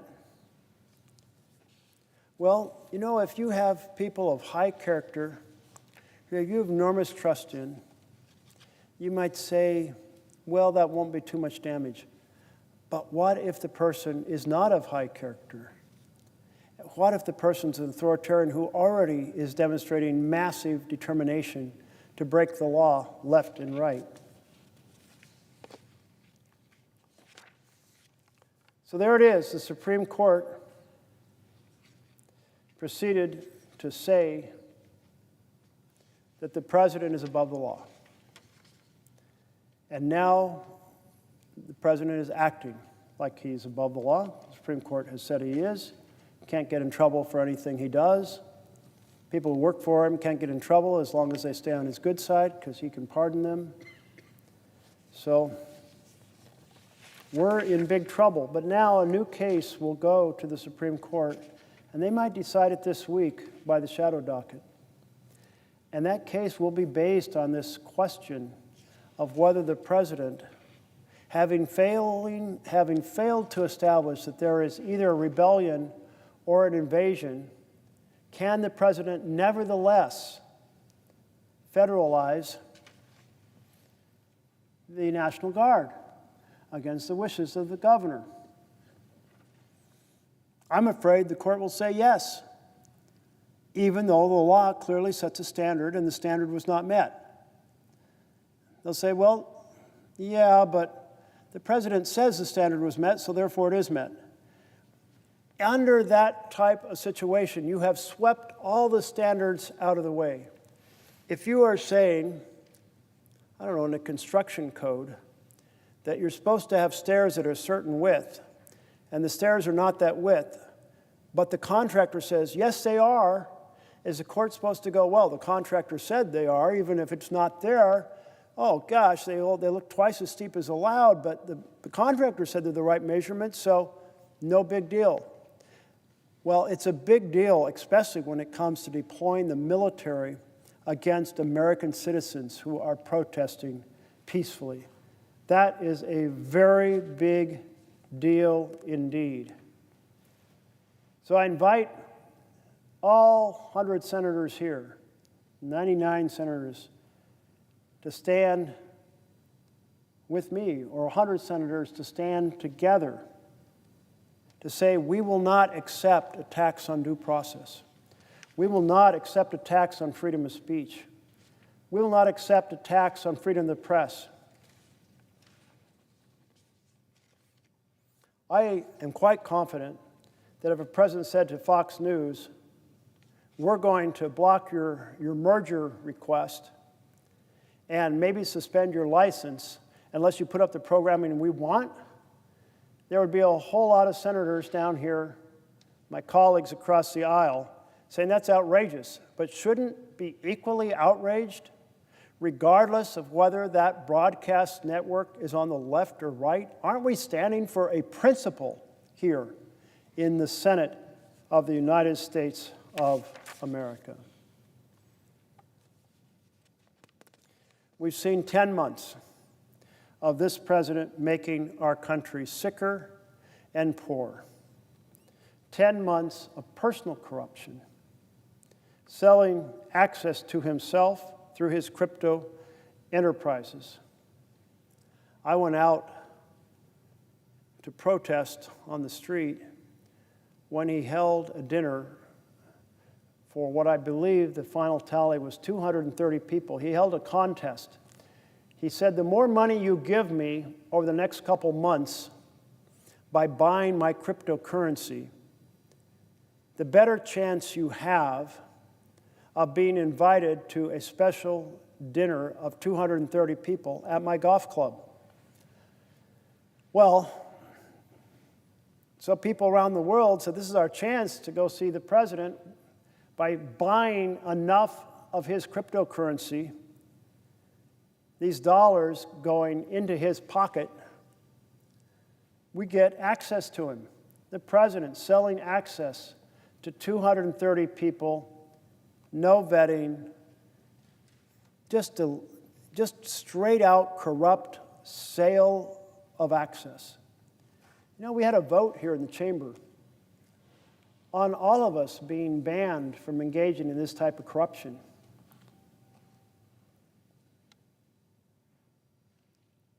I believe every Democrat voted yes, ban all of us from this type of crypto corruption. But virtually every single colleague across the aisle said we want crypto corruption to continue to be allowed, and voted against the bill or against the amendment. That is a sad commentary on the Senate of the United States of America.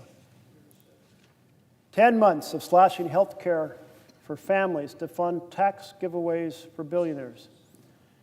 10 months of cutting nutrition for children to fund tax giveaways for billionaires.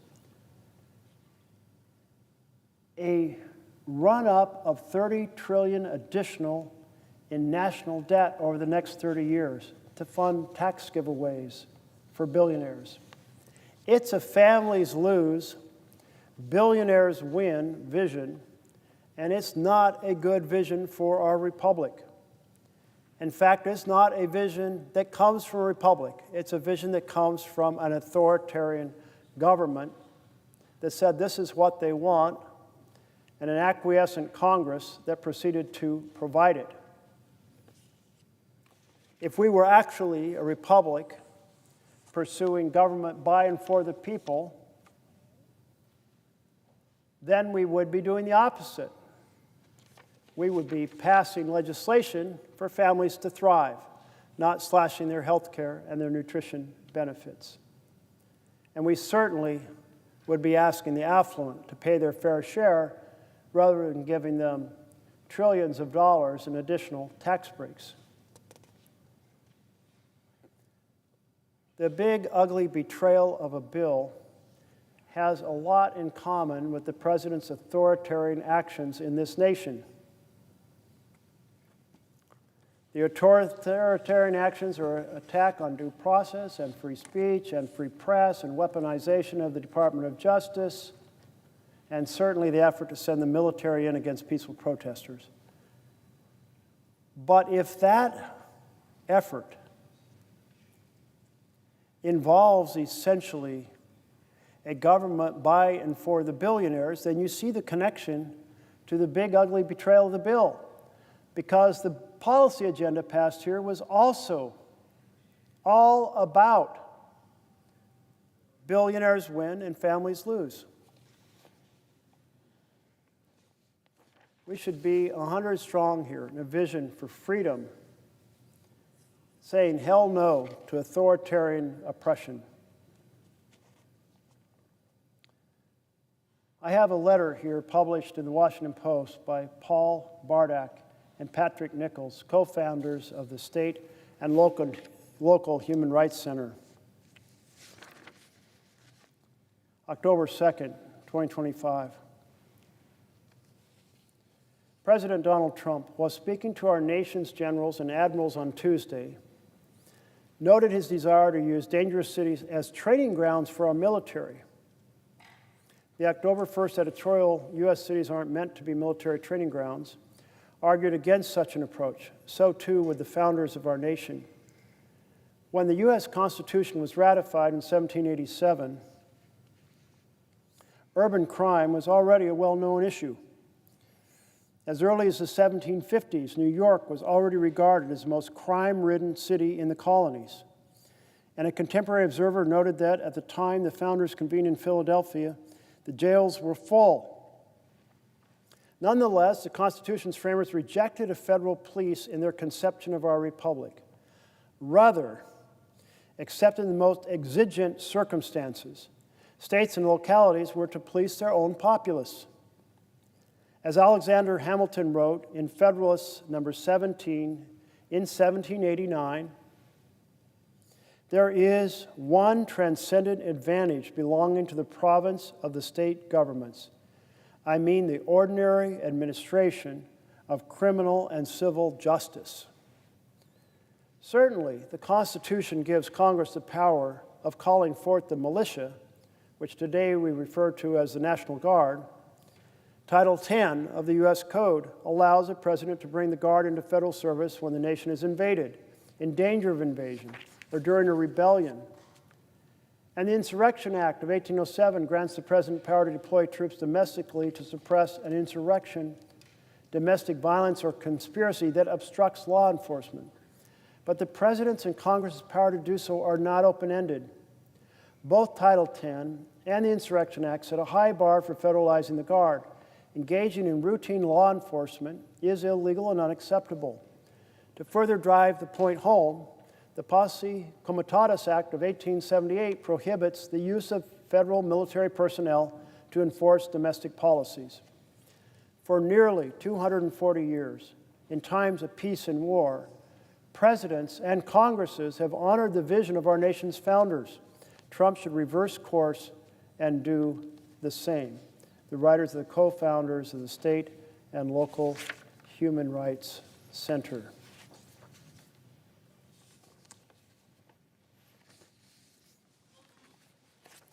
What comes next?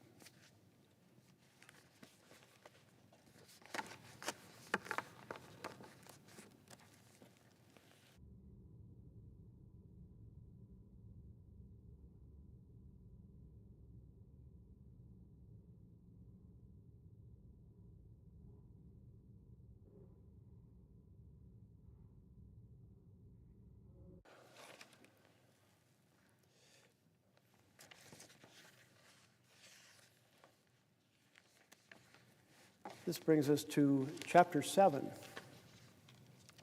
titled The Unraveling. You know, as I was commenting on the founders' grave concern about the use of the military and quoted Hamilton, but I also wanted to quote James Madison. At the Constitutional Convention, he warned that a standing military force with an overgrown executive will not long be safe companions to liberty. The means of defense against foreign danger have been always the instruments of tyranny at home. In other words, an executive who is ambitious is highly tempted to use the army, a standing army, against the citizens of the country, and thus tyranny, instrument of tyranny at home.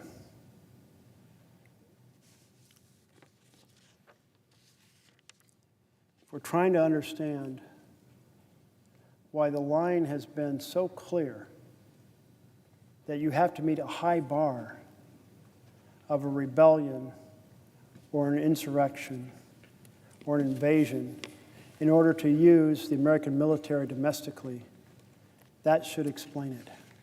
That vibe of concern about it instead being used by an authoritarian to basically engage in tyranny, not the protection of rights, but the abolition and crushing of rights of the American people. On the afternoon, this is the chapter 7, on the afternoon of Saturday, February 13th, 2016, a San Antonio newspaper reported that Supreme Court Justice Antonin Scalia had died in his sleep while on a hunting trip in Texas. Social media erupted. Within minutes, a former Republican staffer and founder of the conservative legal publication, The Federalist, tweeted, "If Scalia had actually passed away, the Senate must refuse to confirm any justices in 2016 and leave the nomination to the next president." Shortly afterward, the communication director for Republican Senator Lee tweeted, "What is less than zero, the chances of Obama successfully appointing a Supreme Court justice to replace Scalia?" By early evening, the Senate Majority Leader issued a statement sending his condolences to the Scalia family, but also declaring the vacancy should not be filled until we have a new president. On March 16th, 2016, President Barack Obama nominated appellate judge Merrick Garland to fill Scalia's seat. No one doubted Garland was a qualified candidate. By all accounts, he was an ideological moderate, but for the first time in American history, the U.S. Senate refused to even consider an elected president's nominee for president.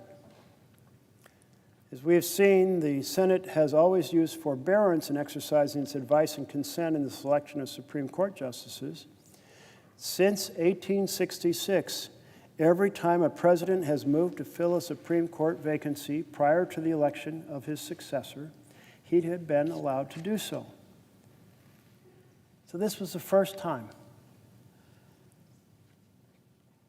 This was the first time a U.S. Supreme Court vacant seat has been stolen from one president and delivered to the next. The world had changed by 2016. Now, in a radical departure from historical precedent, Senate Republicans denied the president's authority to nominate a new justice. It was an extraordinary instance of norm breaking. Within a year, a Republican was in the White House and Senate Republicans got their wish, a conservative justice nominee, Neil Gorsuch, whom they quickly approved. The GOP had trampled on a basic democratic norm, in effect, stealing a Supreme Court seat and gotten away with it. This particular passage brings back memories for me because the last time that I stood on this floor and talked through the night was the night before Gorsuch was confirmed. And I said, if we proceed in this fashion, it is an injury to the Constitution for which there is no remedy. Because if Democrats in the future do exactly the same thing, then they will be establishing the norm of each partisan party proceeding to block any Supreme Court appointment by a president of the other party. That's not our responsibility. That's not our charge. Our charge is to decide if a person is suited.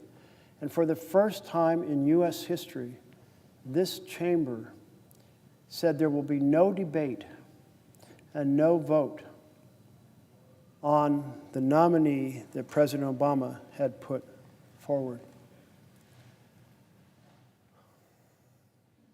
We were not proceeding to exercise our appropriate constitutional responsibility to weigh in on whether the nominee was indeed appropriate.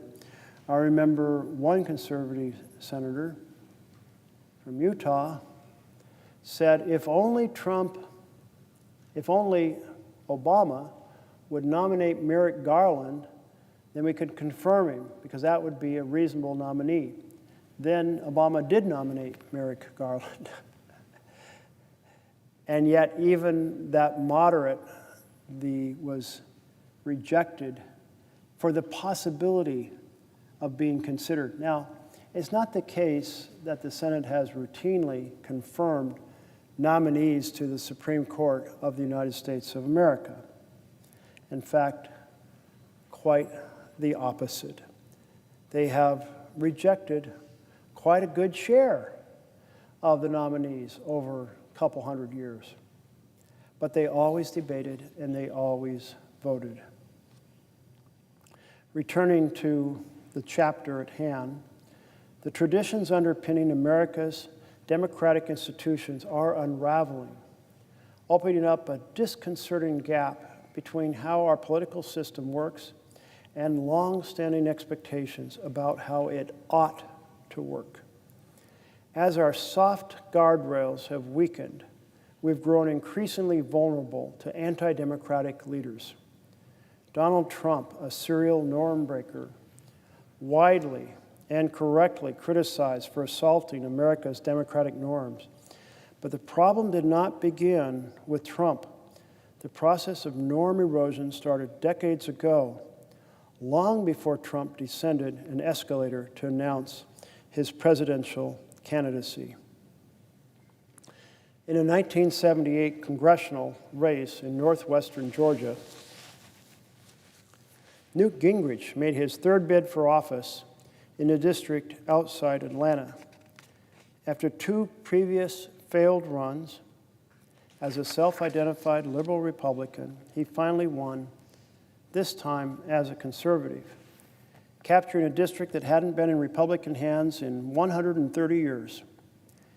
Gingrich's bespectacled academic look he had been a history professor at a local university. His chirpy speech, his thick mop of hair, bushy sideburns belied a ruthlessness that would help transform American politics. In June of his 1978 campaign, Gingrich had met with a group of college Republicans at an Atlanta airport Holiday Inn, wooing them with a blunter, more cutthroat version of politics than they were accustomed to. He found a hungry audience. Gingrich warned the young Republicans to stop using Boy Scout words, which would be great around the campfire, but are lousy in politics. He continued, "You're fighting a war. It is a war for power. This party does not need another generation of cautious, prudent, careful, bland, irrelevant quasi-leaders. What we really need are people who are willing to stand up in a slugfest. What's the primary purpose of a political leader? To build a majority." When Gingrich arrived in Washington in 1979, His vision of politics as warfare was at odds with that of the Republican leadership. House Minority Leader Bob Michel, an amiable figure who carpooled home to Illinois for congressional recesses with his Democratic colleague, Dan Rostenkowski, was committed to abiding by establishing norms of civility and bipartisan cooperation.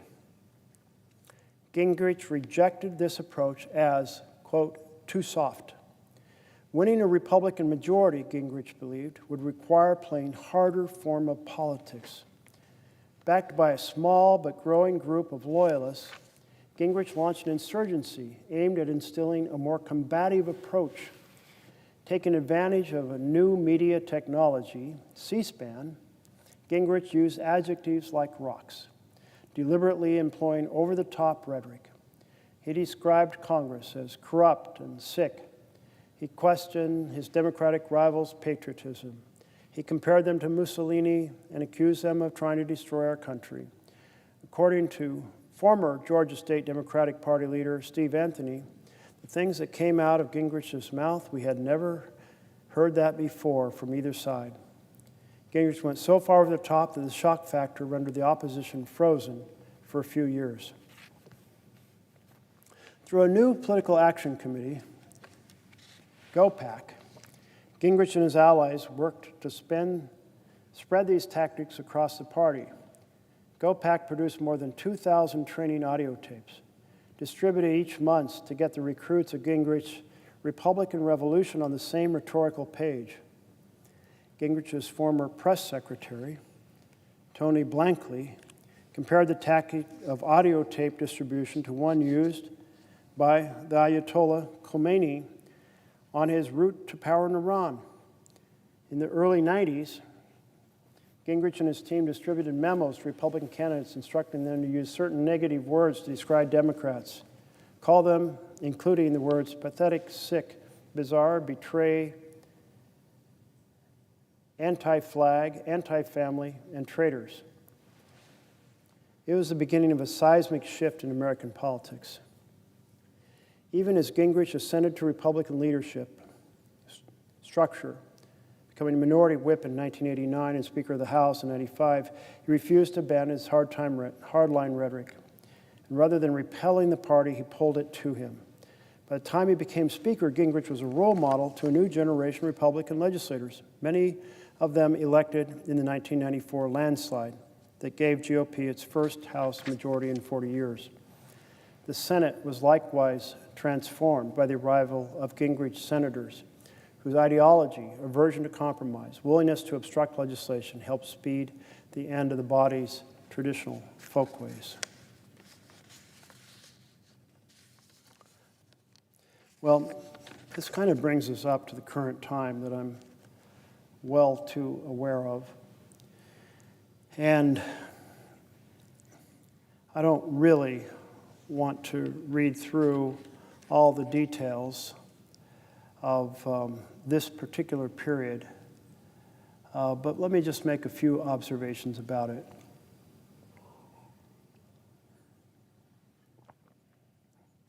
I was told that when I came to D.C. as a senator, I'd see a very different Senate from the one I witnessed as an intern. Enormous difference between 1976 and the Senate I'd witnessed working for Congress in the 1980s and coming back here in 2009 to take an office. And a huge piece of that was certainly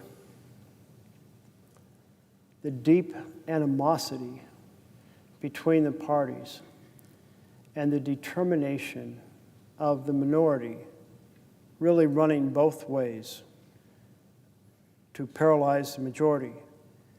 The Gingrich strategy was don't try to get a few amendments into the bills the other side has. It just makes them look good because they're getting stuff done, and it doesn't create a case to show that they should be out of power and you should be in power. So instead, obstruct, obstruct, obstruct, and then make the case they didn't do the job well. and therefore elect us. And this was powerfully successful. And a leader of the Senate said, Gingrich gives obstruction a good name. But here in the Senate,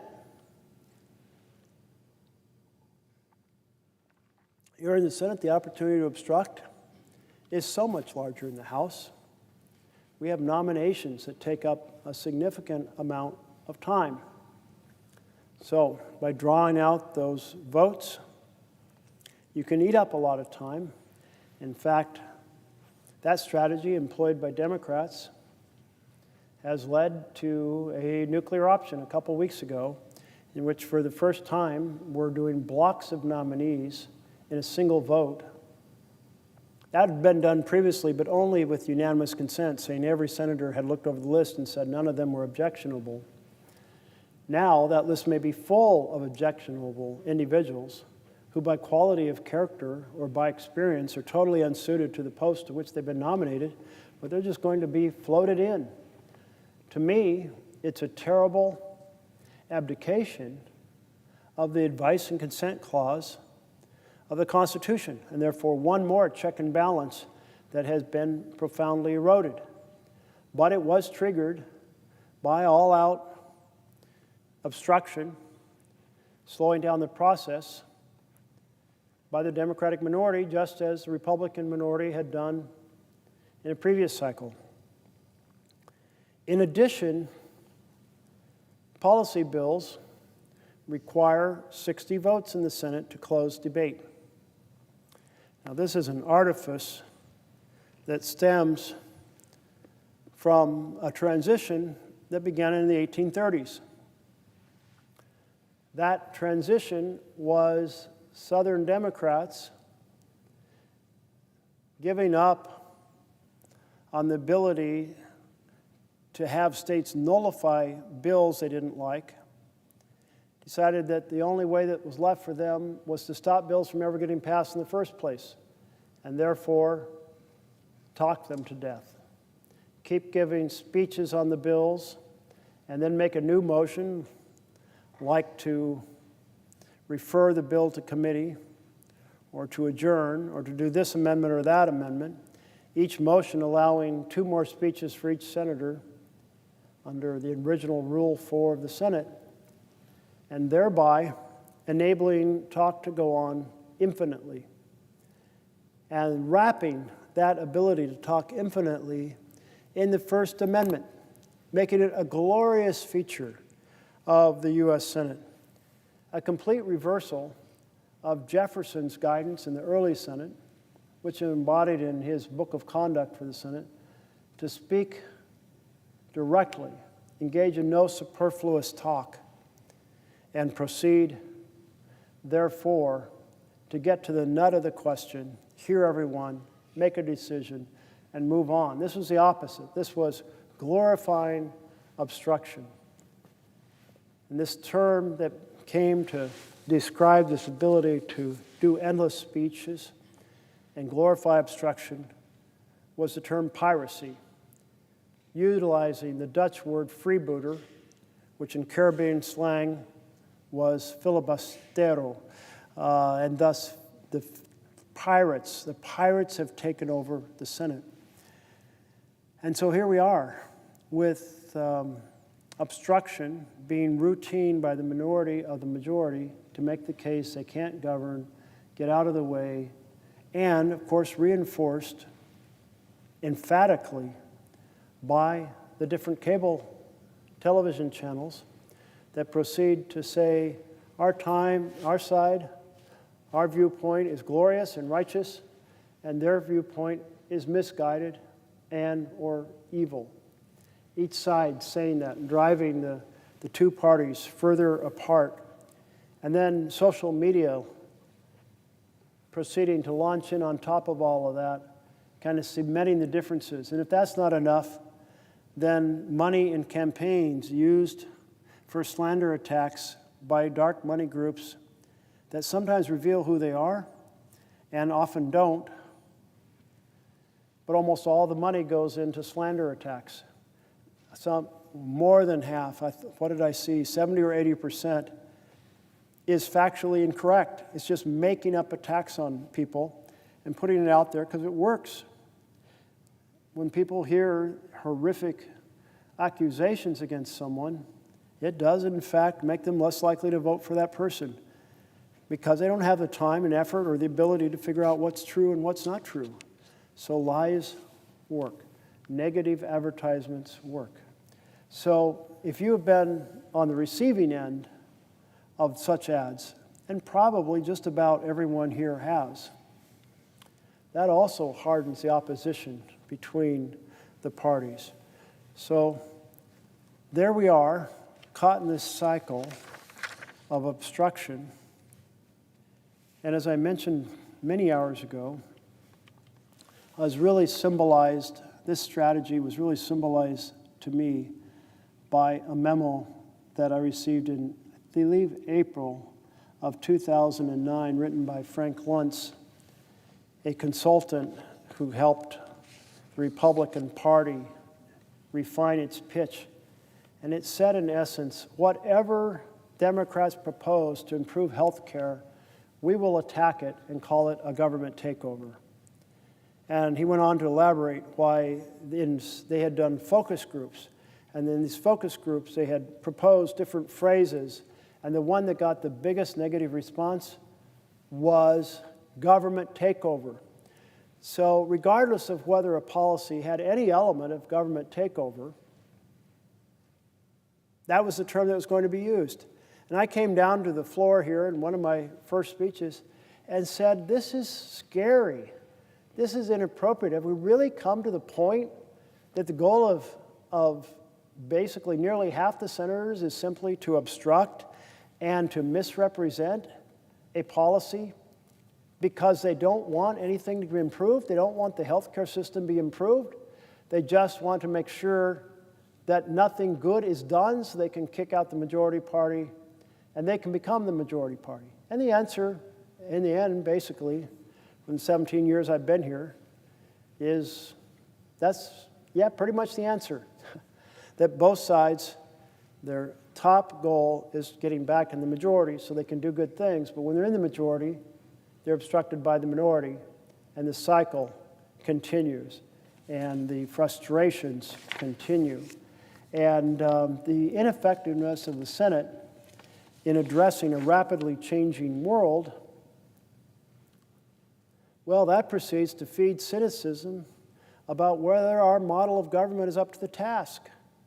So fixing this system to work better is a step in the direction of addressing better policies in this rapidly evolving economy, new technologies, and by so doing, affirming to folks that our system works, that we shouldn't desire or seek out an authoritarian strategy for the future. And yet here we are with that authoritarian strategy in full gear, being deeply embraced certainly by the president, but also by the leadership tied to the president's party. And that part I would so like to see change.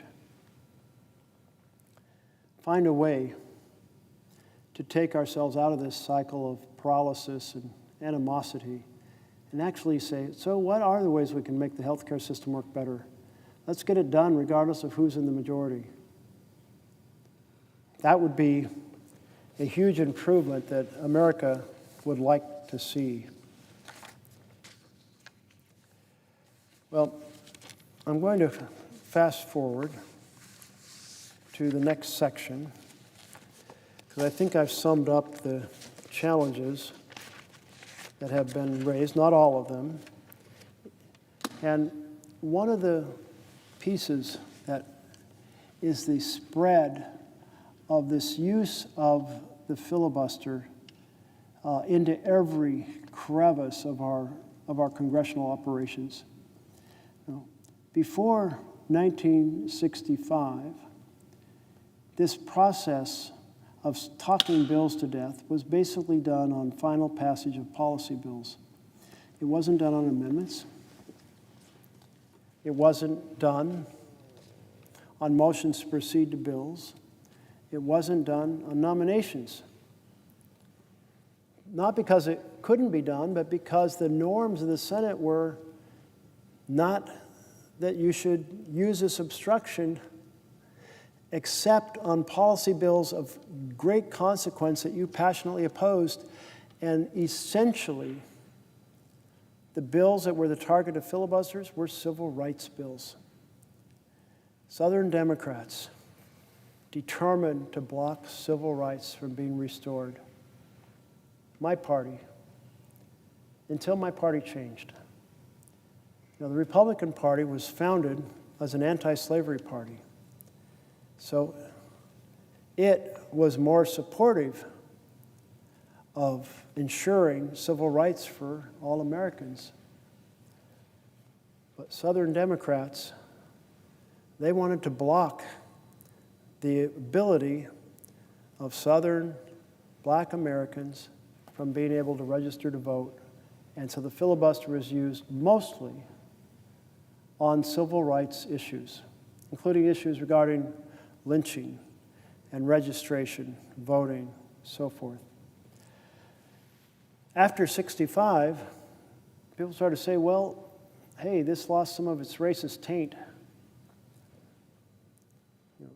Barack Obama called it the Jim Crow relic because that's what it was used mostly for, was the oppression of civil rights.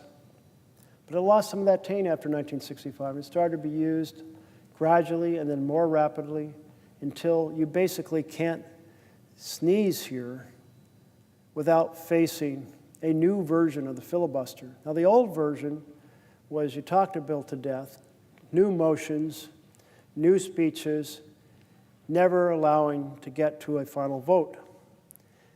But then that changed dramatically when we had a battle in 1917 over arming commercial ships. And that battle was because Woodrow Wilson wanted to arm them, but a small group of senators said, you know, if you arm commercial ships, that means we're going to be using arms against German submarines or German ships that are threatening ours, which means we'll be in war, and there's been no declaration of war, so this is an overstep of presidential power, and we should not do this. Now, that view was held passionately by few, but was the clear minority position. It's a small group that felt so strongly about it. But they used the filibuster up to the transition of government in 1917. And that transition then occurred in March, not in January as it does now. And La Follette of Wisconsin was leading the opposition. And he wanted so badly to speak in the final moments up to 12 noon when the government was going to change over because the transition between presidencies. And he got so frustrated, he took one of these brass urns that are relics themselves. They're basically spittoons for people to spit their tobacco into, back when tobacco was allowed to be chewed here on the floor of the Senate. He took one of those urns and he threw it across the well of the Senate. That's how frustrated he was. The well of the Senate, this space in front of me right now that curves around and has tables in it. It's hard to imagine somebody grabbing one of those spittoons and tossing it across the well in frustration, but that's how much he wanted to give the final speech to kill this bill. But Wilson, President Wilson, immediately and effectively vilified what La Follette was doing. He referred to a small band of men and had some nice fancy language in it, obstructing the entire will of the nation as embodied in this great institution, and how this institution could not go forward to address the issues that it was facing unless it restored its ability, which led immediately upon the reconstitution the next couple days of a new rule that said you can close debate if a supermajority of the Senate calls for it to be closed. So no longer could a small band of willful men bring this great Senate to a standstill. And that ability, or that requirement, to close debate then led to, well, okay, great. If we get a group of, well, once we had 100 senators, 41 senators initially, it was a smaller group, you needed 2/3 of the Senate in order to close debate. So you basically needed 34 senators who would agree to obstruct in order to keep a debate going. And that changed later on to a lower number. But the point is here, you now had this rule that tempted people to hold out the ability to close debate until they got their way. So it added to the kind of a level of paralysis. It provided a solution to a small group, but it provided a temptation to a larger group to obstruct the ability of the Senate to go forward. And then when that same power is taken up by the parties, it became quite a tool for the minority to wield against the majority. But again, until 65, it was basically rarely used on anything except civil rights. But then it started to be used on amendments and motions to proceed. And because it was designed to be used rarely, it was therefore designed to take up a lot of time. You have to file a petition to close debate at the desk. You have to wait an intervening day in order to vote. And after you vote to close debate, you still have to allow another 100 hours of debate. And that was later lowered to 30 hours of debate. But when this is done routinely, it just absolutely eats up the Senate time, and the Senate can't function. So this chapter, The Unraveling, kind of saying how we got into this big mess of mutual assured obstruction of the minority against the majority.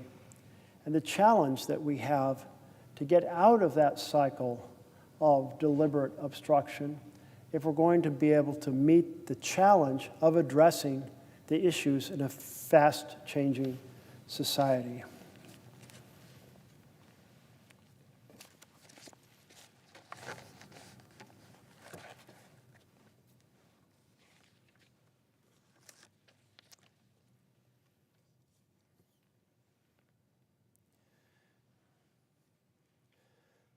So let's talk about another big challenge.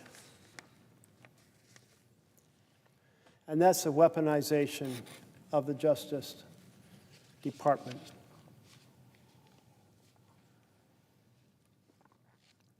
When Donald Trump was campaigning for president in 2023, he told his followers, "I am your retribution." Retribution is exactly what we've seen since he returned to the White House. One recent example has been the indictment of Trump's former national security advisor, John Bolton. Bolton wrote in his memoir that Trump is stunningly uninformed and easily manipulated by foreign leaders.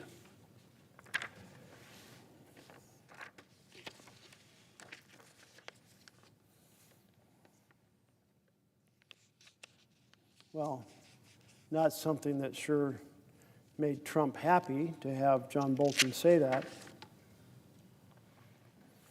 After working for Trump, Bolton said, "I don't think he's fit for office. I don't think he has the competence to carry out the job." And Bolton was just one of the many Trump critics who is now in Trump's crosshairs. New York Magazine published a piece in April about these fears, titled "Trump Threatens to Imprison Critics." and Bondi might do it.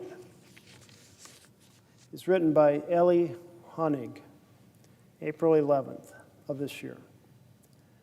Donald Trump's presidential payback tour rages on, and now it's personal. It's one thing to target multi-billion-dollar law firms, universities, and media outlets for organizational retribution. Those efforts aimed at stifling and punishing any criticism or dissent are reprehensible in their own right. But now Trump is going after individual private citizens, using the might of the executive branch to potentially throw his detractors in prison. In a pair of official proclamations, rendered no less unhinged by the use of official fonts and White House letterhead, Trump identifies two targets who worked in the federal government during his first tenure and dared to speak out publicly against him. First, Chris Krebs, who led the Cybersecurity and Infrastructure Security Agency from 2018 to 2020, and made headlines when he publicly contradicted Trump's false claim that the 2020 presidential election was stolen. For this act of heretical truth-telling, Trump labels Krebs, quote, a significant bad faith actor, whatever the hell that means, who poses grave risk to the American public.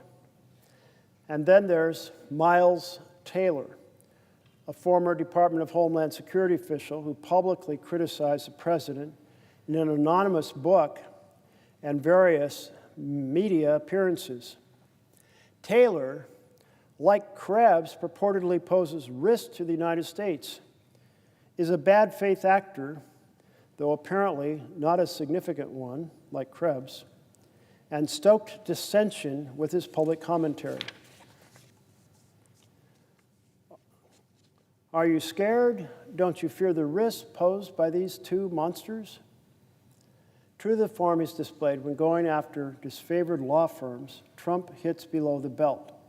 The president ordered security clearances stripped not only from Krebs and Taylor, but also from everyone who works with them. Krebs at a private security firm, Taylor at the University of Pennsylvania. He's punishing his targets, plus their employers and colleagues. First Amendment freedoms of association be darned. And those comments are not mine. I'm just reading the text here. It gets worse. In a separate set of orders, Trump directed the Attorney General to open criminal investigation of Krebs and Taylor. Notably absent from the orders is any plausible notion that either might have committed a federal crime. This hardly needs to be said. But it's not a federal crime to be a bad faith actor. It's not a federal crime to stoke dissension, or even to be a wise guy, as Trump called Krebs from the Oval Office. The next move is Pam Bondi's, and we know how this will go. Any reasonable, ethical attorney general would follow the bedrock principle that a prosecutor must have predication, a fancy word in quotes, some kernel of fact on which to believe a crime might have been committed in order to open a criminal investigation.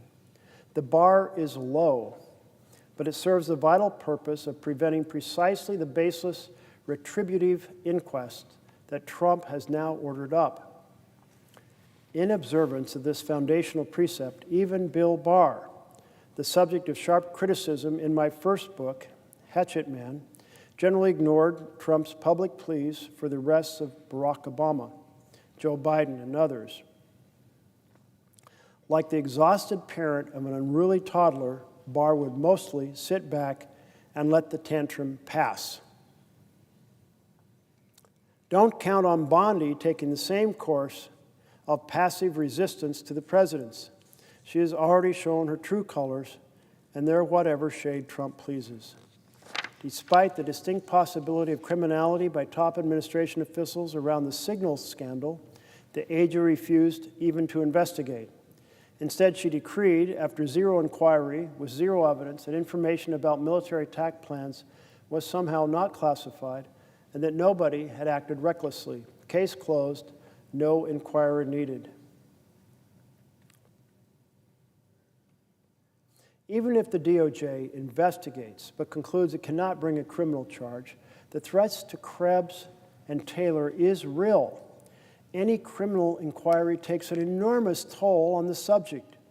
Subpoenas fly. Friends and colleagues get pulled into the grand jury. Phones get seized and searched. Legal costs mount.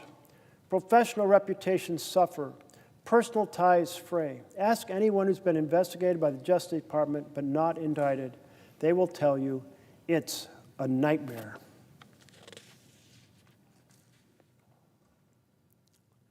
Trump has long made a habit of threatening his opponents with criminal prosecution through social media posts and spontaneous outbursts from the lectern. Until now, it was mostly bluster, a public form of scream therapy for the capricious commander-in-chief. But now it's in writing from the president to the attorney general, who typically jumps to attention to serve whatever suits the boss. Prosecutorial standards be darned. Trump's dark fantasies are coming to life. So most of us haven't heard of these individuals.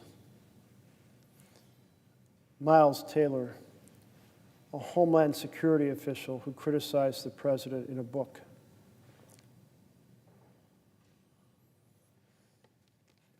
Krebs, who led a security agency for 2 years, and who simply contradicted Trump's false claim that the presidential election was stolen. Are those people to go after? They're not influential in the broader sense of being widely read, well-known, but taking and launching a criminal investigation out of them when you have no evidence of crime, you're just going on a witch hunt. The term that Trump loves to use so much when there's actual evidence. But now here, there's no evidence. He's just going to make those folks miserable, and maybe break the bank for them because they'll have to spend all their money, might have to spend all their money, their resources, their savings on lawyers. That's pretty brutal use of the power of the federal government. And it not only hurts those it's directed against directly, it's meant as a message to everyone else. A message which says, you mess with me, you criticize me, you might be the next person that I tell the Attorney General to launch an aggressive criminal investigation against, even if I have no evidence you've done anything wrong. Well, that was in April. In September, the New York Times published a piece titled, "Trump Demands That Bondi Move Now to Prosecute Foes." September 20th, so basically a month ago. He said, or really, I guess the term is demanded, that his Attorney General move quickly to prosecute figures he considers his enemies, the latest blow to the Justice Department's tradition of independence. We can't delay any longer. It's killing our reputation and credibility, Mr. Trump wrote on a social media post addressed to Pam, meaning Attorney General Pam Bondi. They impeached me twice and indicted me 5 times over nothing. Justice must be served now. Mr. Trump named James B. Comey, the former FBI director, Senator Adam B. Schiff, Democrat of California, and Letitia James, the New York Attorney General, saying he was reading about how they were all guilty as hell, but nothing is going to be done, unquote. Asked later by reporters about his message for Ms. Bondi, Mr. Trump said, "They have to act. They have to act fast." Even for a president who has shattered the traditional norms of maintaining distance from the Justice Department, Mr. Trump's unabashedly public and explicit orders to Ms. Bondi were an extraordinary breach of prosecutorial protocol that reached back to the days following the Watergate scandal.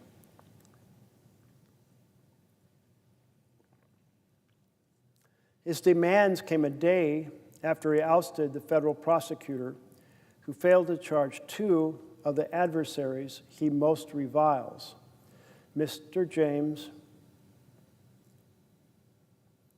Miss James, and Mr. Comey, showing how far Mr. Trump had gone in exerting personal control of the Justice Department and breaching the long-standing norm about keeping politics at a distance from law enforcement.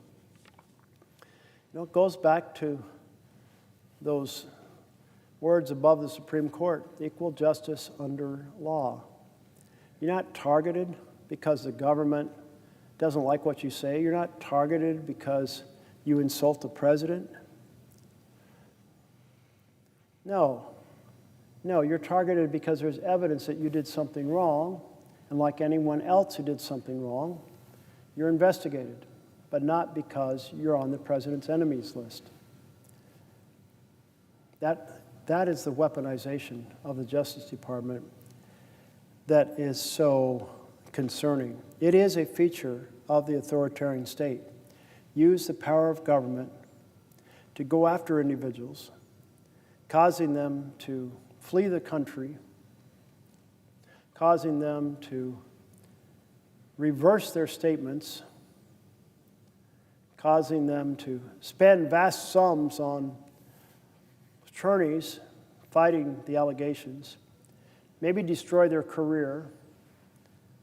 And this little bit that we read about, how in one instance the federal government took the security clearances not just away from the two men, but the people they worked with. Well, nobody's going to hire you, so that if you're going to kind of create a problem for the entire group to have their security clearances, so it's a collective punishment. Other innocent people brought into the attack strategy, all aimed at suppressing dissent, all aimed at undermining opponents and encouraging people not to say what they think. I used to say, one of the great things about America is you can stand up and criticize the most powerful man in the country, as long as you have your facts straight, and you get to do it because we have free speech. You get to express what you believe. You aren't in a country where you get disappeared or where you get targeted. But now I can't say that because we're in a country where you do get targeted, because the president is targeting people because of what they say about him or because they have played a role in the past. This is fabulously out of sync with freedom in our country. Freedom of speech, freedom to air your views, which makes for a much healthier country to have honesty in what we're observing so that people can act according to the insights that are produced. In a different social media post later on Saturday, I'm returning to the text here, Mr. Trump defended Ms. Bondi, saying she was doing a great job, but that she needed a tough prosecutor in the Eastern District of Virginia, where Eric S. Siebert was abruptly forced from his post atop the U.S. Attorney's Office on Friday. Mr. Trump said he would nominate Lindsay Halligan, a special assistant to the president, who was on his personal legal team, to fill the role. Ms. Halligan, who spent much of her career as an insurance lawyer, has never been a prosecutor. Ms. Siebert's exit deepened troubled questions that have arisen in recent months about the politicization of the Justice Department supposedly self-governing satellite offices. But it also raised a blunter and more immediate issue.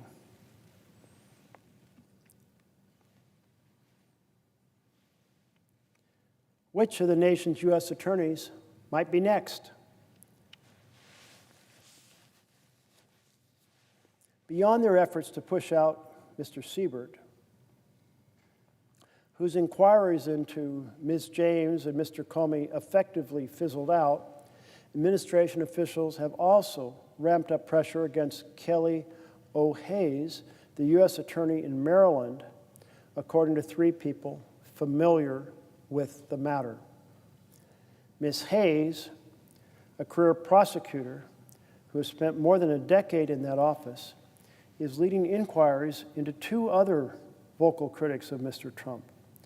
Mr. Schiff, who has been accused of mortgage fraud by Mr. Trump's allies, and John Bolton, Mr. Trump's former national security advisor, who is facing scrutiny over allegations of mishandling classified information. Recently, Ms. Hayes told associates that she was under no illusions of the pressure she would face if she refused to bring a case she believed to be unsupported by evidence, as Mr. Siebert did, according to people with knowledge of those conversations. And while she signed off last month on asking for a warrant to search Mr. Bolton's home in Bethesda, she has indicated that she would not bring charges against Mr. Schiff unless her team discovered evidence to support them.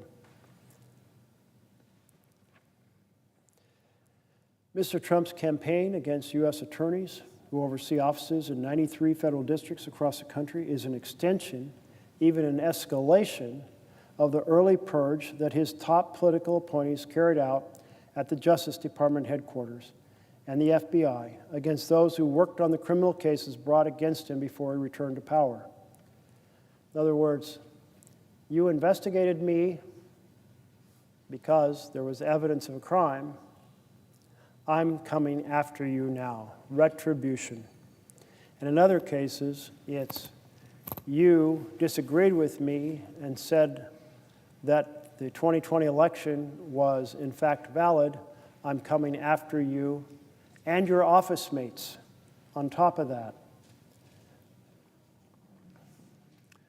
This is a dictator. This is not a president. This is a dictator. This is a tyrant.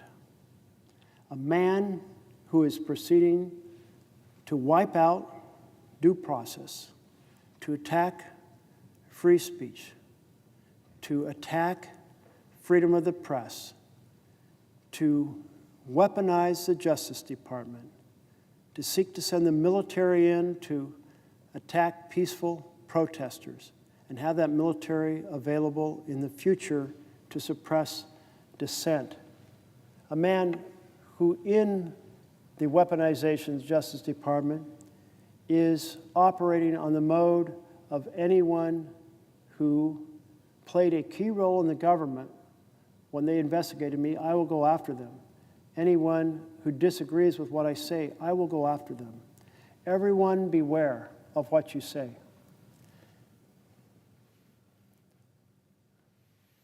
President Trump, why don't you pick on me?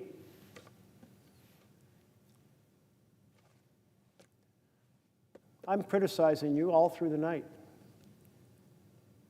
It is important to understand that when you criticize the president, you are at risk of being a target. That is tyranny. That is not freedom. And together, Democrats and Republicans should respond and say this is 100% unacceptable. Democrats and Republicans together should take the case to the president and say, you know that how you're stealing the power of the purse? Not going to happen anymore. Now, we proposed a clause that would be in any continuing resolution that would say whatever's been agreed to in a bipartisan fashion can only be undone in a bipartisan fashion. So if something is adopted in a standard appropriation bill that has a 60-vote requirement, it would take 60 votes to undo it. We propose that because that way you're honoring the deal struck between the two parties. That's basically to stop the strategy of the president stealing the power of the purse and canceling programs after the fact. That is a reasonable request to honor the constitutional power invested in Congress. And I will keep raising that question and keep inviting my colleagues across the aisle. Let's join together, Democrats and Republicans together, to save our republic. This is not the vision of the nation that I think any single member of this body believed in when they were elected, a vision in which the rights of Americans are compromised, where freedom of speech is no longer in existence because you can be criminally prosecuted on a whim by the president when there's no evidence of a crime. Continuing with this article, but Trump's latest demand for the prosecution of his foes also underscores how his desire for retribution against those who pursued him after his first term remains as intense as ever, and how he appears to feel less constrained by political and legal norms in imposing payback. Given that these prosecutor officers are where federal cases are filed on a day-to-day basis, the move strikes at the nuts and bolts foundations of the criminal justice system. It seems intended both to create a frictionless path for prosecutions of those who have run afoul of Mr. Trump, and perhaps to provide the White House with a tool it could use to set aside or slow cases it would like to see disappear. White House interference in the work of U.S. attorneys was once considered such a taboo that former Attorney General Alberto Gonzales, who served under President George Bush, resigned in scandal after the Justice Department fired 9 U.S. attorneys in 2006 for what were perceived to be political reasons. But Trump's reaction to Siebert's ouster could not have been more different. Several people, including Bondi and Blanche, the Deputy Attorney General and the President's former defense lawyer, lobbied hard to keep Siebert in place, arguing that he had been an efficient and cooperative partner in immigration and crime enforcement in Washington's southern suburbs. But Trump responded to repeated entries by saying, quote, "I don't care," according to a person with knowledge of the matter. His position seemed to be he had been warned several times during his first term about firing U.S. attorneys, given they could have put him in jeopardy, and he ended up being investigated after leaving office anyhow. Well, this article goes on to provide additional detail, but it says near its end, since returning to office, Mr. Trump and his allies have often sought to justify their attacks on U.S. attorneys by claiming the justice system under President Biden had been weaponized against his predecessor. Still, there is no evidence that federal law enforcement officials in the Biden administration were strong-armed into bringing or dropping prosecutions for what were overtly political reasons, nor were there any high-profile resignations by U.S. attorneys under Mr. Biden that were similar to Mr. Siebert's resignation on Friday. So the attorneys followed the facts, what they're supposed to do, without encouragement or influence from the president under Biden, and now they're being instructed, as opposed to no influence and no instruction, they're being instructed who to go after.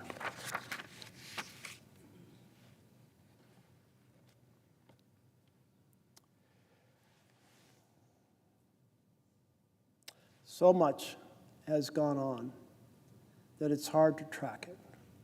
In these various categories we've talked about, even in the weaponization of the Justice Department, some of the cases are against individuals that the president has on his enemies list. Others are after career employees who aren't doing exactly what the president wants to pursue those criminal investigations against people on the target list. Then we have more going on.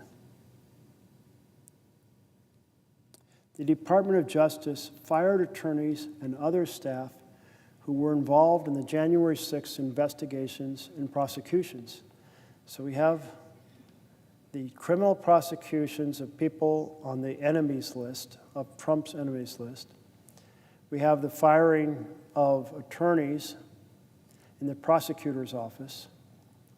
And now we have the firing of attorneys and staff who were involved in January 6 investigations. More than a dozen FBI agents were fired because during 2020 they had kneeled with protesters in the wake of George Floyd's murder. And Trump has publicly called for investigations into other political enemies, as we have seen.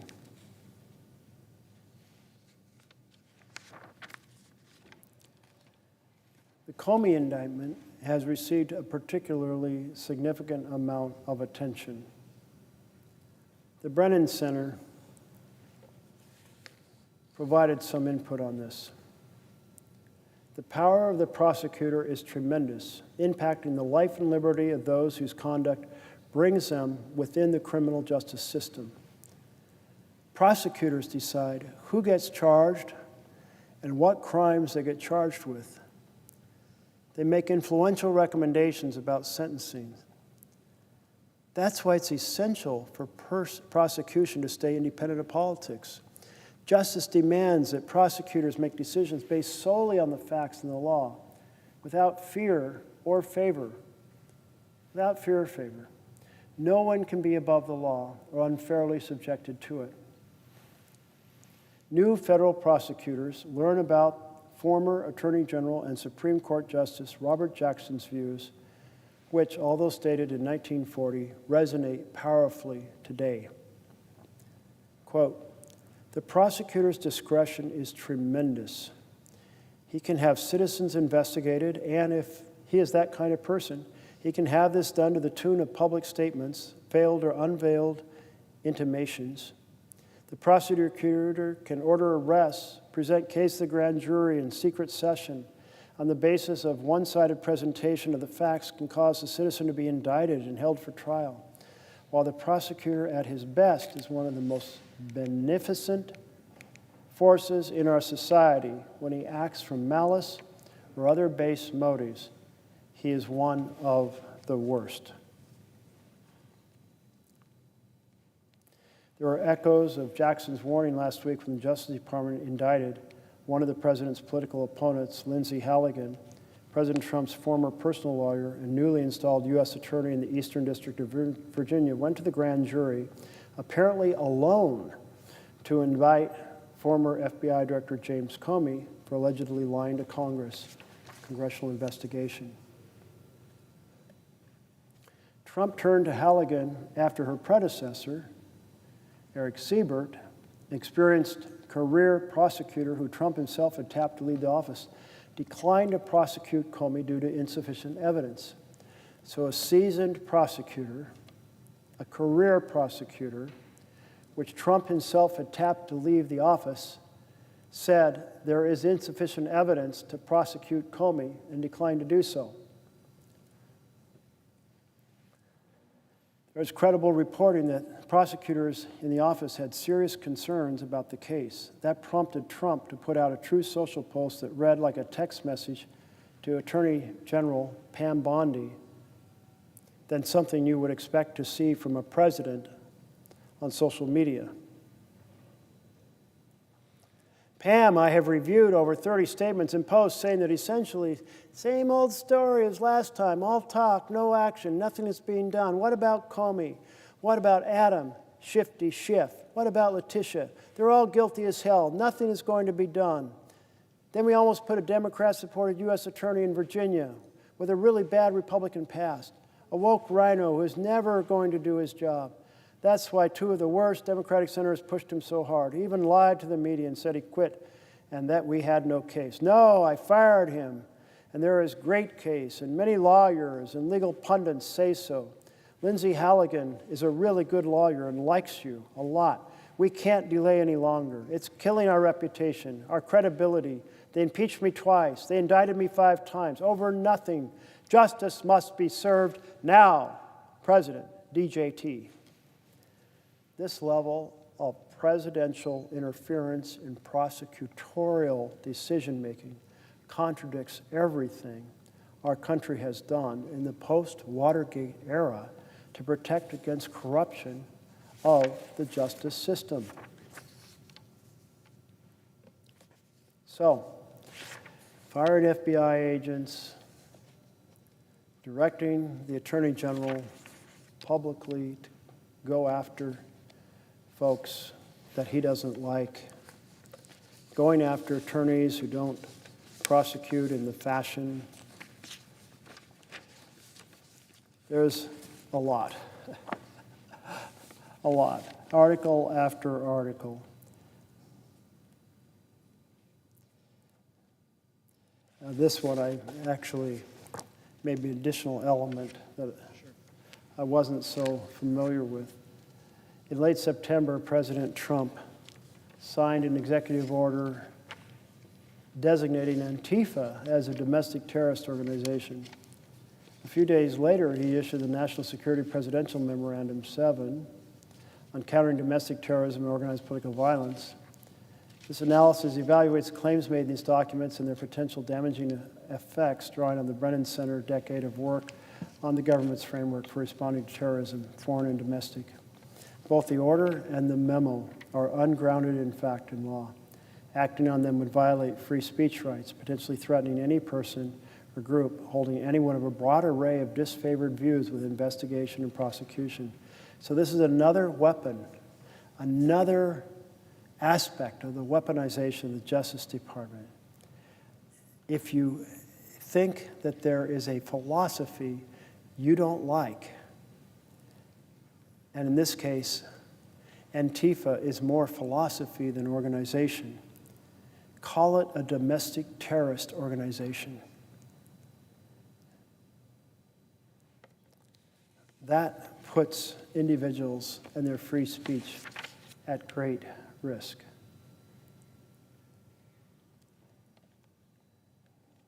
And the memo from the Brennan Center goes in to note all the details about how this doesn't stand up to take any to be basically used to suppress domestic dissent, free speech, by labeling a domestic group a terrorist organization.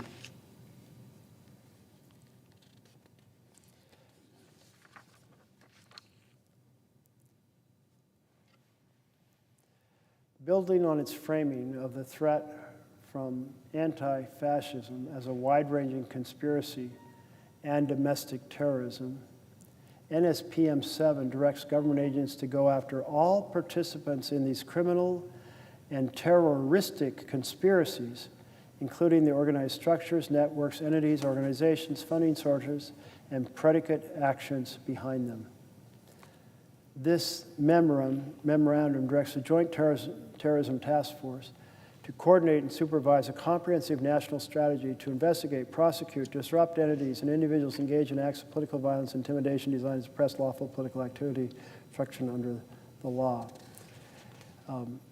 Of course, whenever there is criminal activity, hell yes, enforce the law. But if you're putting a major label on a group because of their viewpoints, that is something entirely different. So that certainly deserves close examination as another facet.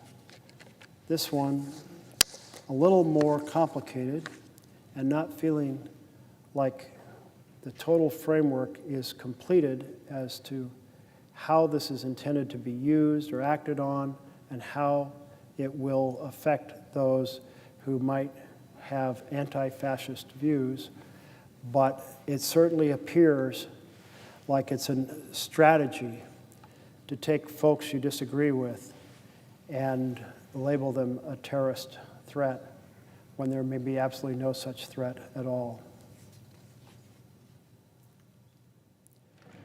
Finally, let me read a message from the organization, The Justice Connection, a group of former career employees of the Department of Justice who left DOJ, either voluntarily or involuntarily, because of actions of the Trump administration. Urgent message from the recent DOJ alumni decrying attacks on the Justice Department. 2-page letter.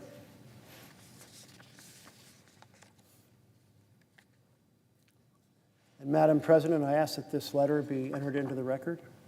Objection. Urgent message.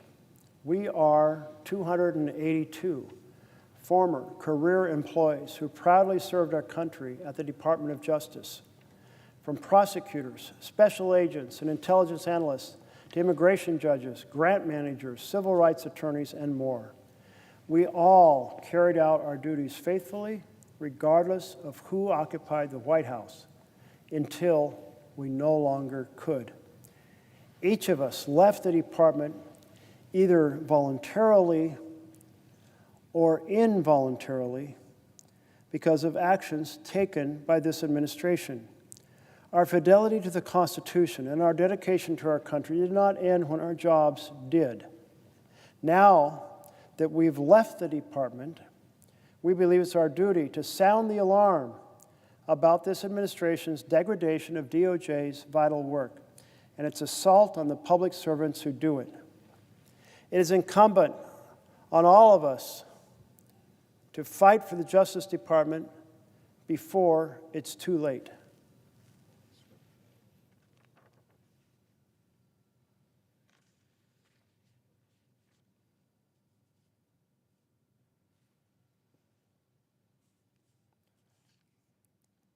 It is incumbent on all of us to fight for the Justice Department before it's too late. The DOJ's mission is to uphold the rule of law, to keep our country safe, to protect civil rights. It's failing on 3 fronts. And I see a colleague has arrived on the floor, and I'm happy to interrupt the reading of this letter. But because of your own background, I suspect you might possibly have some question related to some of these miscarriages of justice. I see my colleague from Minnesota is on the floor, and I would welcome a question if she has one. Will the senator from Oregon yield? I have one question, and it is about just the Justice Department. We just got the shocking news yesterday. It's every single day something happens, that once again the president is treating the Justice Department as his own personal law firm. He has now asked for, and this might have been while the senator from Oregon was speaking, but the president has now requested $230 million back from the taxpayers of this country off of their backs to line his own pockets, or he says now to give to a charity of his choice. And to me, this is just another example of how he keeps considering the Justice Department as it should be, not as the people's lawyer, but as his own lawyers. And in fact, he has installed his own lawyers there. He has done everything from decided to pardon George Santos and pardon his friends, to prosecute his so-called enemies, including firing career prosecutors to allow him to install a White House aide to go after his enemies. And so one of my obsessions with having watched this from the Judiciary Committee is just how that can be justice. And I think it does tie in with everything else that's happening. You know, he is focusing on getting $230 million that he doesn't deserve back into his pocket instead of helping the American people get health care. He's focused on helping his pals and his friends and going after his enemies instead of doing the work for the American people that he was elected to do. So I would just like to have my colleague from Oregon answer a question about how he sees this Justice Department fraud and what's happening over there as related to how the president isn't doing anything for regular people, and instead he's helping his pals. Well, I thank so much my colleague and friend from Minnesota and the expertise you bring on the Justice Department. As a lawyer, you have the background as you serve on the committee that has this jurisdiction. And I, as a non-lawyer, can tell you I am just absolutely shocked and stunned. I have thought that the norms that we have in America are norms that make a great deal of sense because they have a value associated with them. And that value is the fair administration of justice without prejudice, the fair administration without targeting of political enemies. I think, oh, I read about the targeting of political enemies. That happened in some country far away, where a president who didn't share the values that we have here in the United States of America went after their political enemies by falsely pursuing them in a criminal sense. But then I realized that, no, that's happening right here in the United States of America. And you made reference to a situation that I believe I may have heard about and may have this wrong, in which the president is actually suing the government, then instructing his Department of Justice to settle the suit, thereby translating money into the president's pocket out of the government. I mean, are you kidding me? What is the president of the United States? I will file a suit against the government, and then I'll tell the Justice Department to pay it off and put that money in my pocket? I mean, I was just stunned by reading that new version. There is no limit to the self-serving. I must say, in that case, it's money.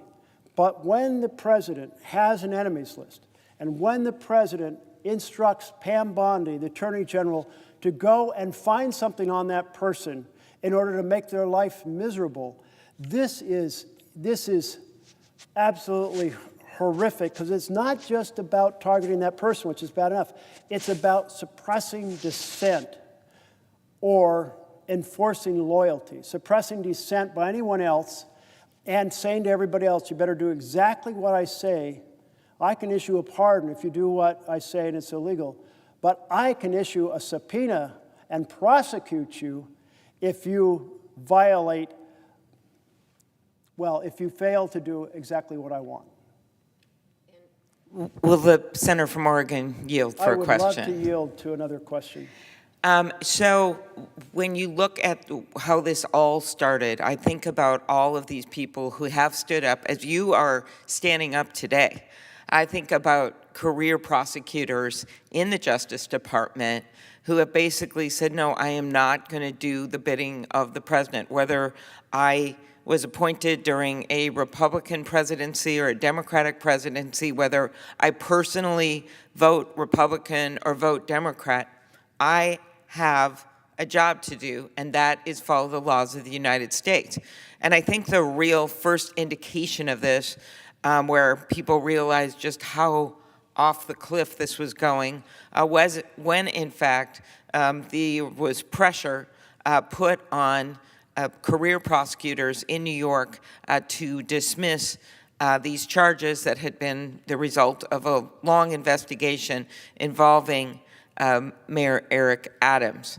And what I remember from that time was Danielle Sassoon, who was a a very, very well-respected conservative prosecutor, someone that came up through the Federalist Society, who had clerked for conservative justices, that she decided to resign rather than do their bidding because she felt that it wasn't consistent with the law, that was against the law. And then another career prosecutor named Hagan Scotton, who was a decorated veteran who had clerked for then Judge Kavanaugh and Justice Roberts. He said, when asked to file a motion in that case, you may find a fool or a coward to file that motion, but it won't be me. And those words always echo in my mind. I say to the Senator from Oregon, as he stands up today, of these people through these last months, whether it is standing to march with their kids on their hips, whether it is to stand up, as so many of us have done in this chamber, to fight for health care, whether it is people who, like the statistician at the Labor Department, simply doing her job, willing to stand up and give the facts of what the job numbers were, and then the president didn't like it and had her fired, which I always thought was ironic when it's about jobs numbers and then you lose another job. But in any case, he just fired her, or going after governors at the Federal Reserve, or deciding which states he's going to take funding from. In my home state of Minnesota, as I know you've experienced in Oregon, he cut a bunch of energy projects. And I looked at the list, I thought, wait a minute, these are all grid projects. So many of them were major, major projects with private companies to provide energy in neighboring states like North Dakota and South Dakota. I kind of looked at the list and saw all the funding because the company was based in Minnesota, but all the funding for our surrounding red states. And I just thought, oops, I guess they didn't mean to put this on the list. All of that combines, as you look at what's happening with the Justice Department right now, as a president that is basically decided that there are no norms. And so the only norms left is this body, because the House has decided they're not coming back right now. They're waiting for these Epstein files that they hope will just go away, but it appears they will never go away. They won't even seat a duly elected member of Congress from Arizona because they're so afraid of these Epstein files. So while that's going on, and they're basically decided to just stay home and hang out and not come to work every day. This is the functioning chamber, as close as it can come, that is supposed to be dealing with the matters before the country. And the matter before the country right now is what is happening with our health care system.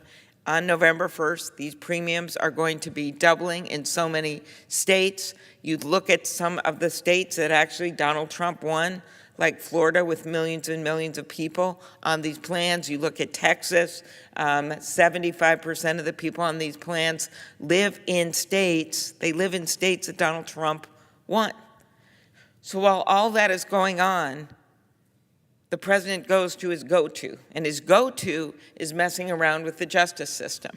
He literally pardoned someone, as in George Santos, who claimed to be a world-class volleyball player, producer of the Spider-Man movie, and was actually simply a fraudster that the entire Republican leadership in the House of Representatives booted out of the House of Representatives. The president says, I'm going to bring this guy back too.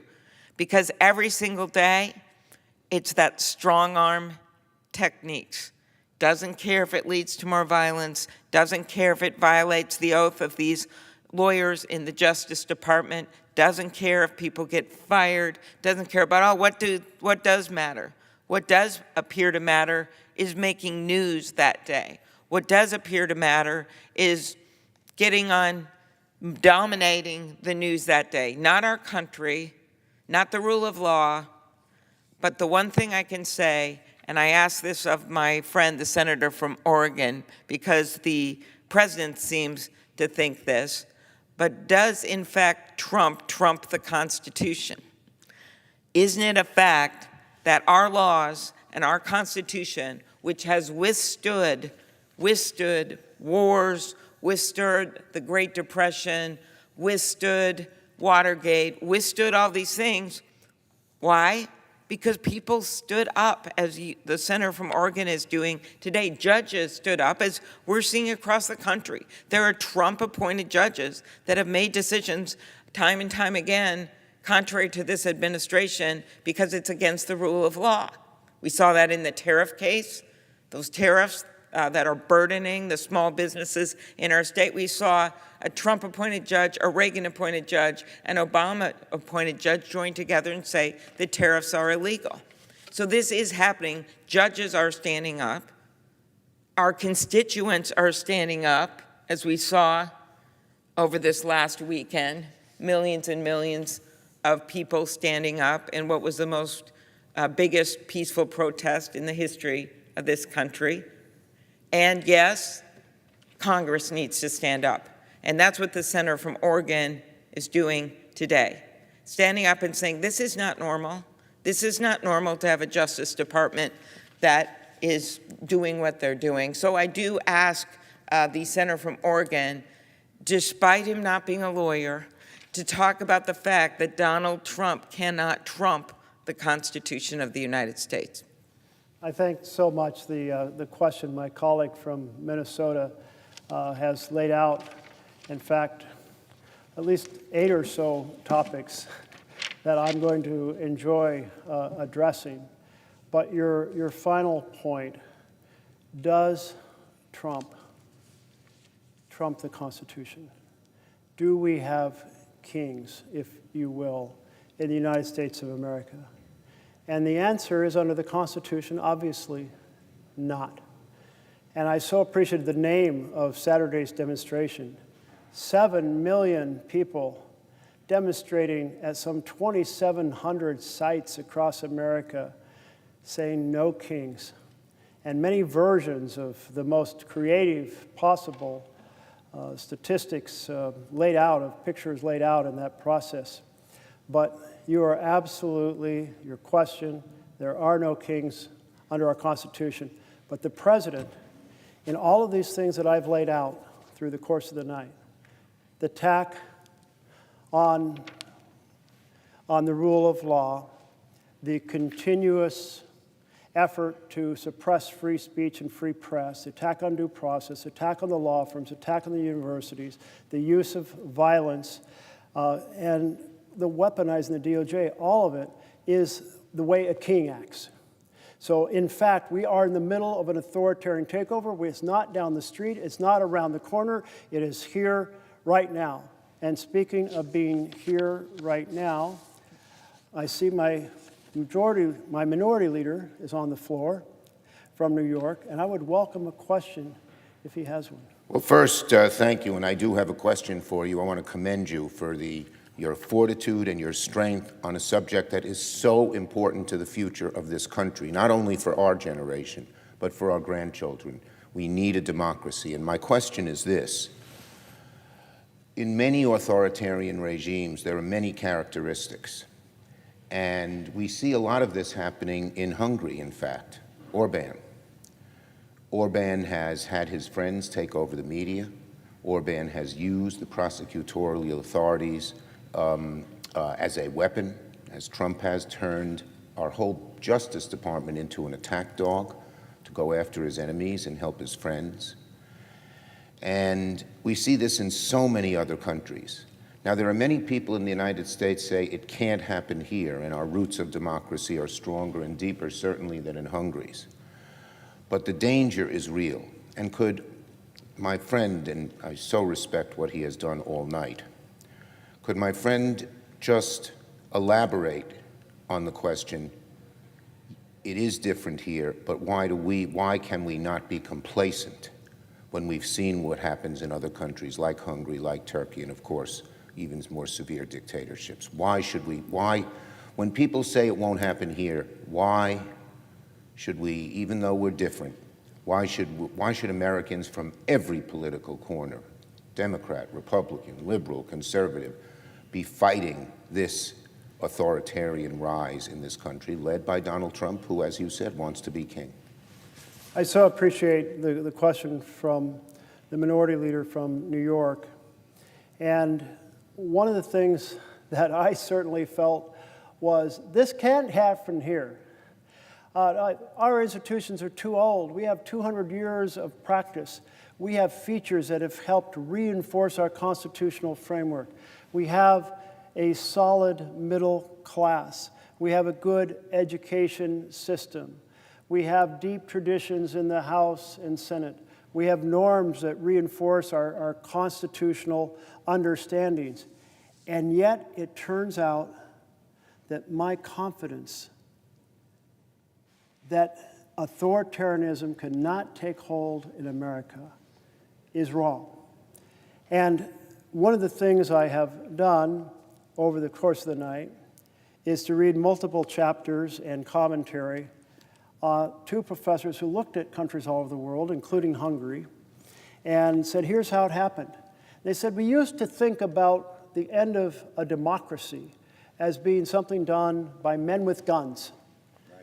They burned down the presidential palace, they shot the president, maybe they killed his family, they tore up the Constitution, and they said, here's the New Deal. But now, that rarely happens in comparison to the new version in which democracies are put into the grave. And that new version is by elected individuals who start to erode the separation of powers. And if you think about it that way, you just really need three things to become an authoritarian state.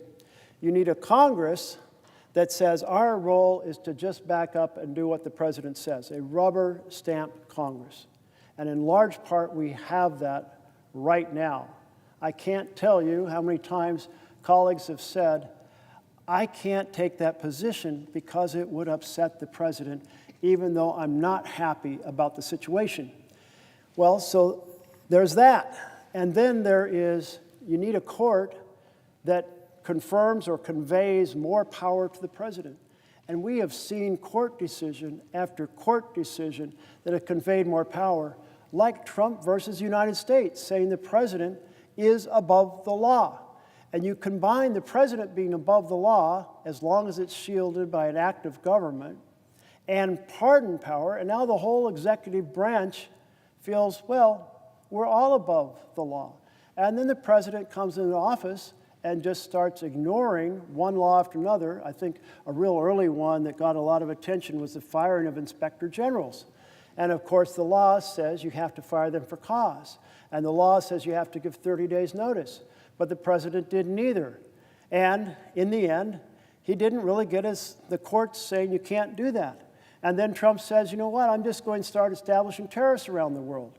Well, tariffs are not a power delegated to the president. The very first bill the U.S. Senate ever worked on was a tariff bill. They spent 3 weeks assigning a tariff to different things, a keg of nails or a barrel of molasses and so on and so forth.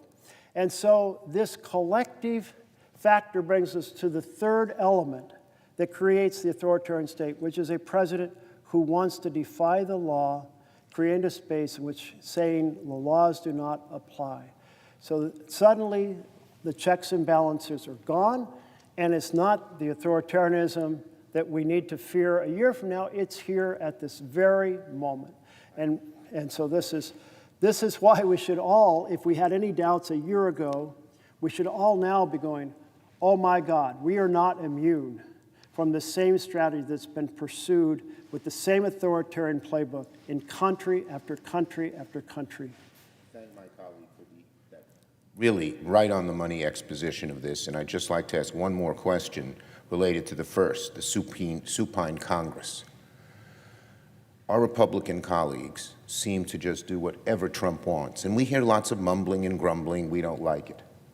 But I hear from some of them saying to me, it wouldn't make a difference if I spoke up.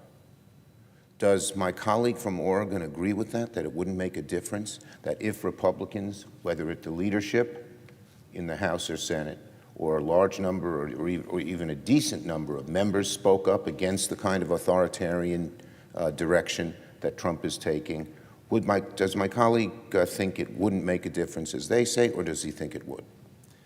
Well, I believe it would make an astounding difference, because when I come to the floor, or any of my Democratic colleagues come to the floor and say, look at this attack on due process, this is just wrong. Look at this effort to tell universities what to teach, this is just wrong. Look at the attack on law firms, and they've been essentially blackmailed into $1 billion of free legal help to groups that Trump wants. That's wrong. Look at the effort to ship people out of this country because of what they say on foreign policy. That's just the violations of free speech and due process. And we say it's just wrong.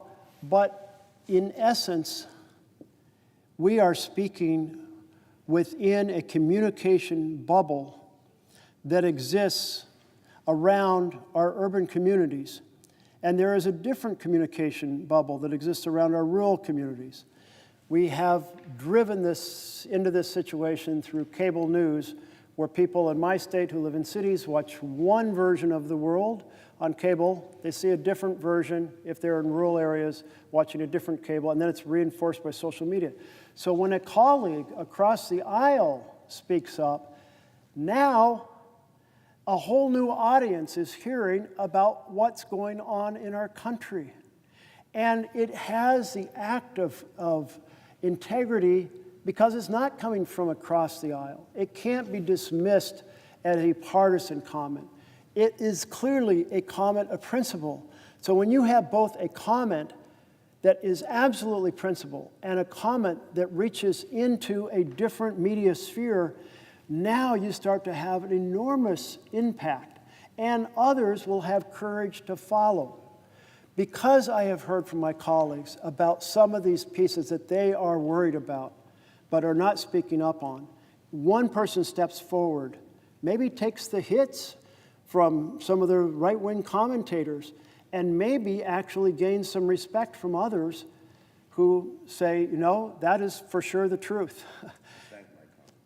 And I thank my colleague from Minnesota for her excellent back and forth with the senator from Oregon. Thank you for doing this. I yield the floor. Thank you very much to my colleague from New York for those two questions. And one of the questions that my colleague from Minnesota asked about was mentioning a $230 million in compensation that Trump is trying to get out of the government. And so I found the story about that and wanted to fill folks in on what that is. President Trump is demanding that the Justice Department pay him about $230 million. That's a lot of money. To folks in my neighborhood, $1 million seems like an unfathomable sum. And here we're talking about $230 million, $250 million in compensation for the federal investigation into him, according to people familiar with the matter. This is an article by Devlin Barrett and Tyler Pager on October 21st, 2025, so hot off the press, if you will. The people familiar with the matter who added that any settlement might ultimately be approved by senior department officials who defended him or those in his orbit. So you have the president suing his own government, and he has the Justice Department, in which there are people who were on his defense team now working, who would be the ones to ultimately approve a settlement. This situation, this article goes on to say, situation has no parallel in American history, as Mr. Trump, a presidential candidate, was pursued by federal law enforcement and eventually won the election, taking over the very government that must now review his claims. It is also the starkest example yet of potential ethical conflicts created by installing the president's former lawyers atop the Justice Department. Lawyers get to play both sides. They were on his team that brought the lawsuits, and now they're on the team for the Justice Department that would agree to pay him. Well, obviously, that's an unacceptable conflict of interest. And in any ordinary world, you would expect anyone associated with this case to say, absolutely not, my integrity will be profoundly compromised if I come anywhere near this. But that type of integrity and that type of clarity about the importance of avoiding conflicts of interest so that fairness is embodied. I mean, I don't think there is a fair way for this to be adjudicated by his own administration, suing the government and then asking them to pay you by the people who work for him. Is there any way to resolve that conflict of interest? I can't imagine it. The only way I can imagine it is to say that this issue will be addressed in the next administration by people in the Department of Justice who did not ever work in the past or in the present for Mr. Trump. He submitted his claims through an administrative claim process that is the precursor to lawsuits. And it goes on to give the details. But essentially, that's the issue of the president suing his own government and then asking the folks who worked for him to settle it and hand him $230 million. Wow. Can you imagine if President Biden had sued the Department of Justice and asked them to settle the case and give him $200 million? I mean, there would be every single senator across the aisle would be down here saying, are you kidding me? That's the clearest ethical compromise ever created in the history of our country. How can that possibly be done? It cannot be done. We must pass a bill. We must condemn this conflict. It's a ripoff of the American people for $230 million. No way, no how.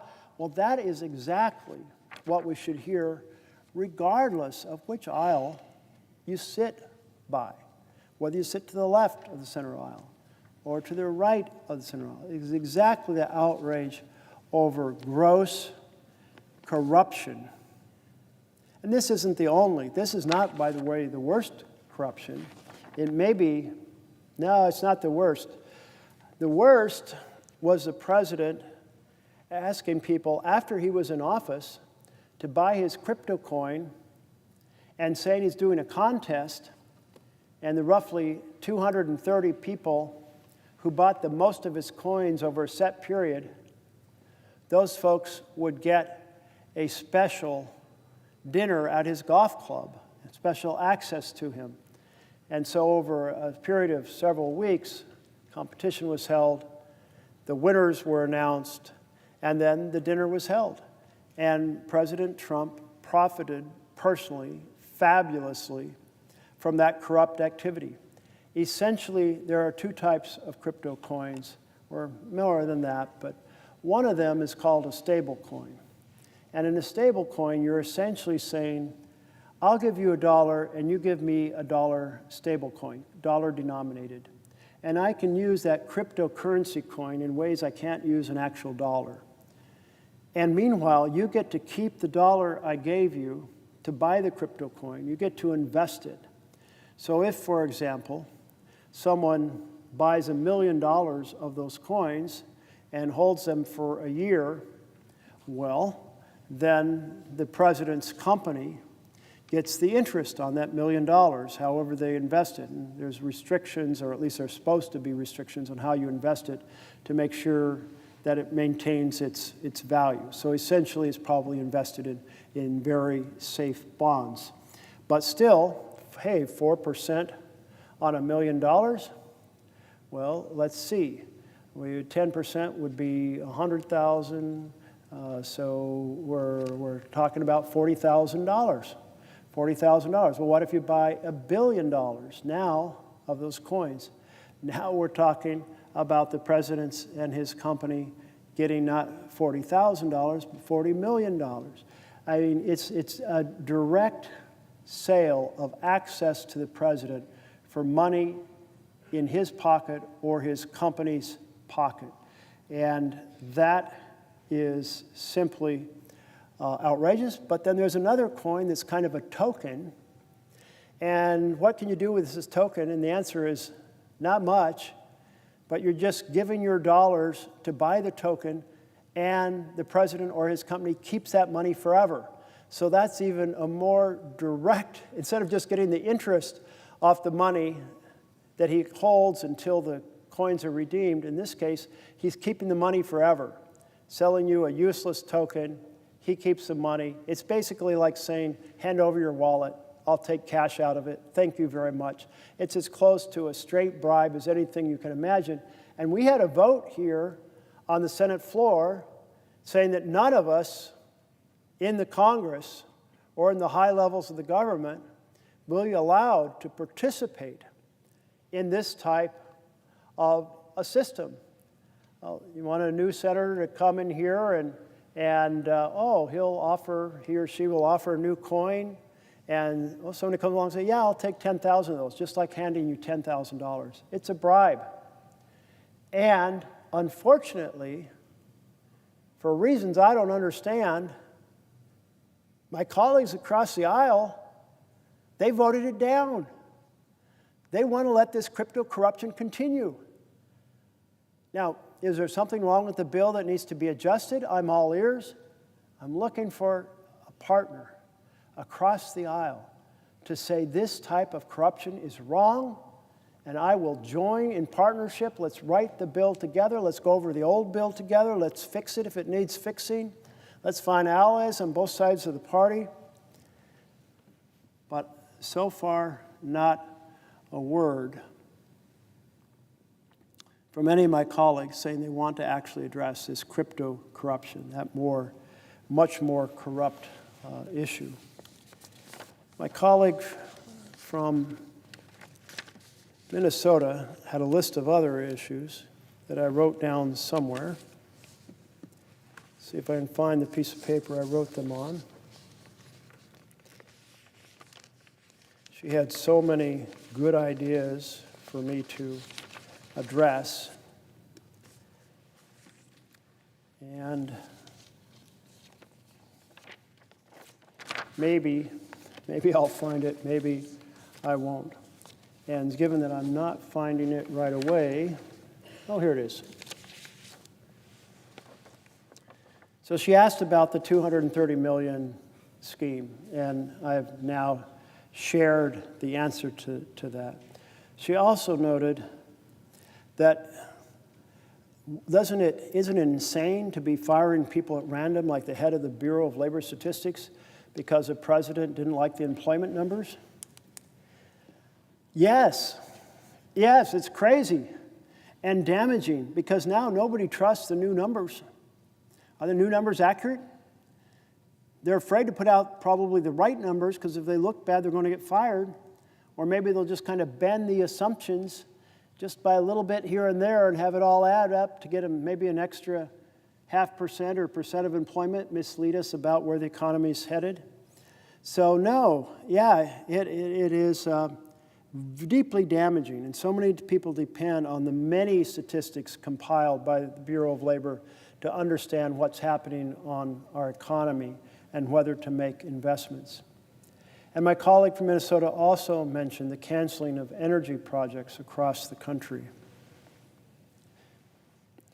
And those energy projects, I think it was $8 billion in energy projects all across Democratic states.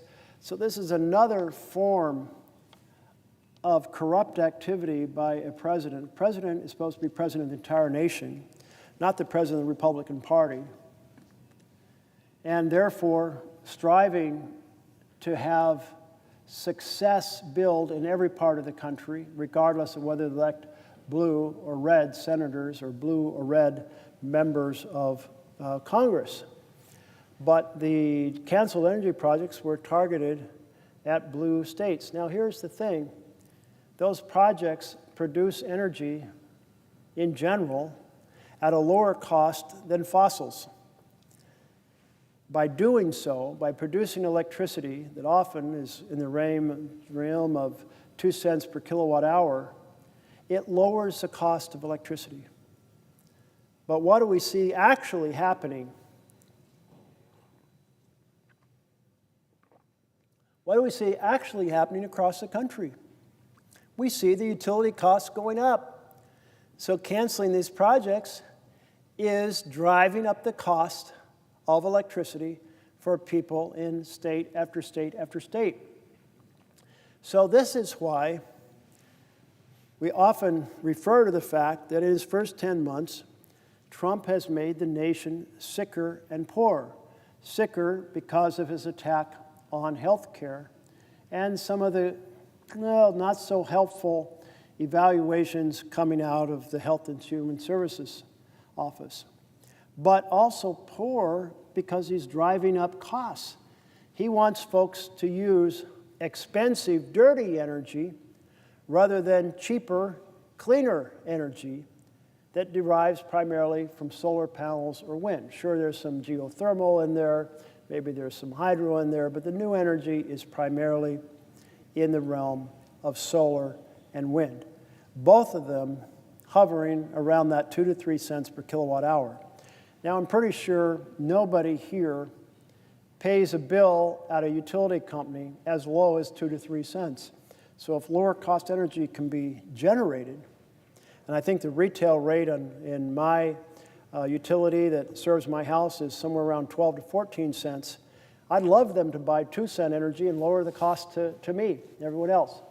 But the president killed these projects, often in mid-stride, meaning putting people out of employment, putting investments at risk, putting our planet at risk because he wants to continue to use carbon energy. Carbon energy, very simply, heats up the atmosphere. Nice little warm blanket around the globe. We see it in so many different ways in my home state. So not only is the fossil energy more expensive and dirtier in terms of breathing the air, it's also overheating the planet with carbon dioxide and with leaked methane. Methane can be many multiples more powerful in trapping heat than even carbon dioxide. So both of these fossil fuel products, one from combustion and one primarily from leakage, methane, provide significant damage. And we see the stronger storms that come down, like the one in Texas.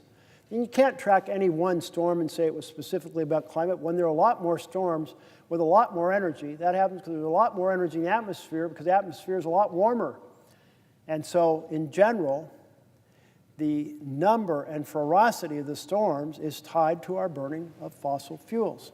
So here is the president canceling $8 billion of clean, low-cost energy projects in order to force people to keep using more and more carbon, higher cost, higher polluting, and planet-damaging fossil fuels. And I'm particularly struck that this is happening at a time that in the information revolution, you have big new demands on electricity. You have data centers, and counties like them because they're big, expensive, and they provide property taxes. But they consume enormous amounts of energy. And in so doing, that means the local utility has to go buy more energy on the grid, which is more expensive than the energy they already have, driving up the cost for everybody served by the utility. So some states have started to say, no, you build a data center, or you do crypto mining, or you do AI processing, you need to pay the fair cost of your activities and pay a higher rate for that electricity than the homeowners, so the homeowners don't get shaken down to subsidize these activities. And another point that my colleague from Minnesota made was the impact on small business of what is going on. And yesterday, I had folks from small business who were touring Capitol Hill, holding meetings from Oregon, and there were lots of folks from all corners of the country coming in to say, we are troubled. We have a couple major problems. And those major problems, they listed, one is the tariffs. Because how can you plan for the future when the tariffs go up and down? How do you know what country will buy your products or won't buy your products? How can you make a decision to build a factory under those circumstances? Sure, if there's a high tariff put on your competitor and you happen to have a factory, for a while you can just make a lot more to meet the domestic demand, so maybe that comes out all right. But if it's a permanent, we're going to build more factories, no, those decisions are not happening when the tariffs are fluctuating. Plus, of course, what the president is doing is taking power not delegated to the president. There is no law that gives the president the power to adjust tariffs. So it's being adjudicated, but the courts are slow. In fact, you think very slow when you think of the fact that he's been doing tariffs on his own with no authority to do it for a very long time now in his presidency. The second thing the small businesses said was the Republican bill that doubles the price of insurance on the exchange is absolutely horrific for small businesses because, in general, small businesses buy their insurance on the healthcare exchange. They aren't large enough to strike their own independent deal and get good rates, so they buy their money on the exchange. And without the same level of tax credits, their costs will, like for other Americans, be roughly doubled, a projected 114% interest increase. So that's more than doubled. And so this is the phrase, Main Street is Pain Street, because Main Street small businesses can no longer afford to buy insurance because of the bill that my colleagues across the aisle passed, the bill that Trump called the big, beautiful bill, but many of us called it the big, ugly betrayal because it hurt families by helping billionaires. Doubling the cost of insurance on the exchange on average to give tax breaks to billionaires. Attacking Social Security, which in combination with the changes to the exchange will put 15 million people out of insurance. That's a lot of pain. And we know just how damaging it is when people go out without insurance because we've been there before. We know they don't go to the doctor when they get sick. They don't go to the doctor until they get really sick, and then they go to the emergency room. And by then, a modest illness can become a major illness. A small tumor can become a life-threatening tumor, or maybe an untreatable, metastasized cancer that is a death sentence. And then we have the fact that without insurance, they can't pay the bill. So there's less revenue for the clinic and less revenue for the hospital. And so now the clinic and the hospital are going to have to cut back their programs, which affects the availability of health care for everyone in the community. Maybe it's the maternity ward that goes, because those are very expensive. And that means that instead of going to the hospital in your town in rural Oregon, maybe you have to drive 70 miles to get to another hospital. And do you want to do that if your baby is coming in January or February and you might be in the middle of icy roads or snow drifts? No, I don't think so. And do you want to have to drive 70 miles to get your prenatal exams and your prenatal classes that teach you a little bit about what to be prepared for? No, that's a real loss of quality health care to lose programs out of clinics and to lose programs out of hospitals. So the invitation is open to fix this. We have laid out a bill, a continuing resolution, that fixes it. So I invite my colleagues, come and join us and vote for the bill, or at least have your leadership come and sit down and negotiate over this bill. Because maybe you have insights, maybe we can find adjustments and do the right thing for America and fix this healthcare mess. I don't think that it's good policy to have created this mess. I certainly don't think it's good politics to have created this mess. So we'll help you out of that hole. Let's fix this for the American people. Do the best what's right for the American people. And certainly one of the groups that will be very happy for us to address this are the businesses, the small businesses on Main Street. When those small businesses come in and say Main Street is now Payne Street because of the tariffs and because of the attack on health care, you've got a whole lot of stalwart community members who are speaking the truth to power. They're coming to us and saying, here's the situation. Here's what I'll have to pay. Here's how it's so much more. One of the entrepreneurs yesterday, the business owners, said he had, if I believe he said he had 4 employees. Then he talked to at least 3 of them, and they all basically said they weren't going to buy insurance, not at this double the rate. They were going to take the risk, the gamble, that they would not get sick. And maybe they'll be lucky. Like any other gamble, maybe the dice will roll in their favor. Maybe next year they'll buy insurance, and maybe that'll be the year that they need health care and they'll have insurance to pay for it. But we know that when there's a whole group of folks who don't have insurance, a bunch of them are going to get sick. And then they're going to be really sick by the time they go to the doctor. And then they're going to be treated in the place of the most expensive care. And then they're not going to be able to pay the bills, so the revenues will suffer.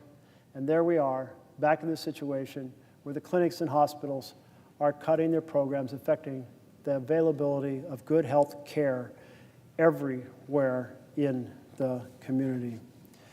Well, I think those are the bulk of the points that my colleague asked questions about from Minnesota. So I'm going to return now to reading this urgent message from recent Department of Justice alumni decrying the attacks on the Justice Department.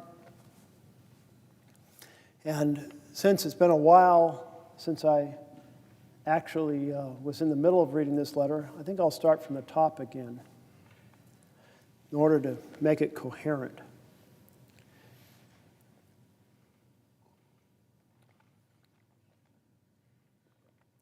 We are 282 former career employees who proudly served our country at the Department of Justice. From prosecutors, special agents, intelligence analysts, to immigration judges, grant managers, civil rights attorneys, and more, we all carried out our duties faithfully, regardless of who occupied the White House, until we no longer could. Each of us left the department either voluntarily or involuntarily because of actions taken by this administration.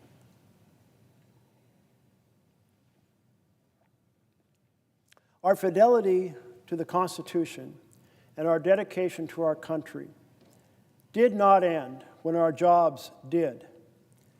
Now that we've left the department, we believe it is our duty to sound the alarm about this administration's degradation of the Departments of Justice vital work and its assault on the public servants who do it.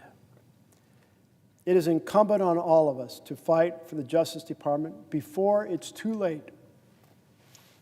Just as I've come to the floor to ring the alarm bells about authoritarian control taking over America, here are these employees from the Department of Justice in this letter are saying they are ringing the alarm bells before it's too late.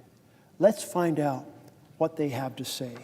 The next paragraph goes, Department of Justice's mission, DOJ's mission, is to, quote, to uphold the rule of law, to keep our country safe, and to protect civil rights. It's failing on all 3 fronts. The Justice Department cannot uphold the rule of law when it carries out the president's retribution campaign and protects his allies, violates court orders, evades due process requirements, directs attorneys to violate their ethical responsibilities, and fire its employees without notice or cause in violation of civil service laws. It also cannot keep our country safe when it ousts FBI employees, prosecutors, national security experts, and ATF officials, shelters offices that prevent community violence, shutters offices that prevent community violence, and dismantles drug trafficking operations, purges the attorneys who enforce laws that protect the environment, and shifts highly trained special agents away from counterintelligence and counterterrorism.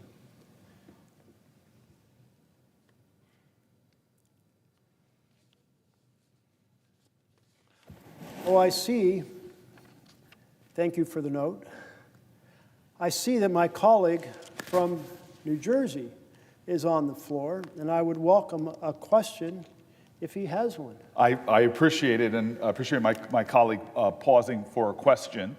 And I just want to first say, as I present my question to him, how grateful I am for his stamina and for his strength, but more even importantly for his insightful truths that he has been telling now for well over 14 hours. And in many ways, we see a tradition in this body of being a deliberative body, but it seems now more and more that deliberation is giving way to what the founders never imagined, which is simply conceding to anything that the President of the United States wants. We were born to check and balance the presidency. We are the Article I branch of government. And as my colleague here rings the alarm bell, it is clear to me that the alarm bell he's ringing is not a partisan alarm bell. It's not left or right, it's right or wrong. It's about asserting the Article I branch of the Constitution's strength, its purpose, its constitutional intent. And that is to provide oversight. That is to provide advice and consent. That is to provide the check and balance that we need. And for hours now, what I have been seeing is my colleague, Jeff Merkley, has time and time again been laying plain facts that would not play no matter what party a person is from. A president who is encroaching again and again and again on the constitutional prerogatives of the Article I branch of government. And the result of this is that people are hurting. And I really want to get my colleagues' response to this. The fact is, right now, you have a president not going through Congress, not working with Congress, but undermining congressional intent by gutting and cutting programs, gutting and cutting agencies, gutting and cutting bipartisan approved resources for our states in ways that threaten and undermine the well-being of Americans. We see him approving a tariff policy, not one that has gone through this body. In fact, I would say not one that people in this body would even agree on, that is hurting American farmers, that is driving them to their knees. They want trade, not aid. And as a result of that tariff policy, it's not only hurting the bedrock people who put food on the table for Americans and people throughout this world, but it's hurting consumers by driving up grocery prices. What my colleague continues to point out is how these violations of our constitutional norms and traditions, the insult and injury done to our Constitution, has a real-life impact on the lives of Americans, making us poorer, making us sicker in our lack of access to health care. That we are seeing a time now that if we do not ring the alarm bells, more and more Americans will be hurt by a president who is acting more like an authoritarian leader than a democratically elected executive in the Article II branch. And this is not a left or right moment. It is a right or wrong moment. This is a moral moment in America. And I love what Martin Luther King said. He said, the problem today is not the vitriolic words and violent actions of the bad people, it's the appalling silence and inaction of the good people. And so this is a time that my colleague, through doing this extraordinary step here for more than 14 hours, all through the night, standing up and saying, look, democracy has never been a spectator sport. If you love this country, if you love in a deep devotion the ideals of patriotism more than a party, now is the time for all good people to stand up and call it out. And so I want to know from my colleague, this, with the urgency that we have in this moment, with Americans seeing their energy costs go up, with Americans seeing their grocery costs going up, with Americans now seeing the reality of their health care costs going up thousands and thousands of dollars, with marginalized people, with folks who are struggling to provide for their children, for children with disabilities struggling to get the resources they need, with parents not knowing how they're going to meet the rent and pay for medical expenses, how they're going to be able to pay for the basic needs of their families. This is a time that if you believe in the cherished principles of our nation, from patriotism, devotion to our national ideals, if you believe in the ideals of our nation, love thy neighbor, if you believe that we are one nation under God, this must be the time where more people stand up and speak out, because the only thing necessary for the triumph of tyranny is for a free people to remain silent. And so I ask my colleague right now, because there are people saying, what does it matter that a senator is standing up? I ask my colleague right now to maybe say directly to the American people why you are taking this courageous stand tonight, what you hope they will take away, because it's not about you or me, it's not about the 100 people here. We have seen this president back down before when the American people, in a chorus of conviction, stand up and say no, no more. As Frederick Douglass says, the limits of tyranny are prescribed by the people who face the oppression. I ask my colleague, what is the message that you are trying to send with this courageous stand, with this incredible endurance, with this strong speech you are giving today? To my colleague from New Jersey, the message, most important, is that the tyranny has already arrived. It is not down the street. It is not around the corner. It will not be encountered on the path tomorrow. It is here at this very moment. And that tyranny comes in two forms, so important to our country.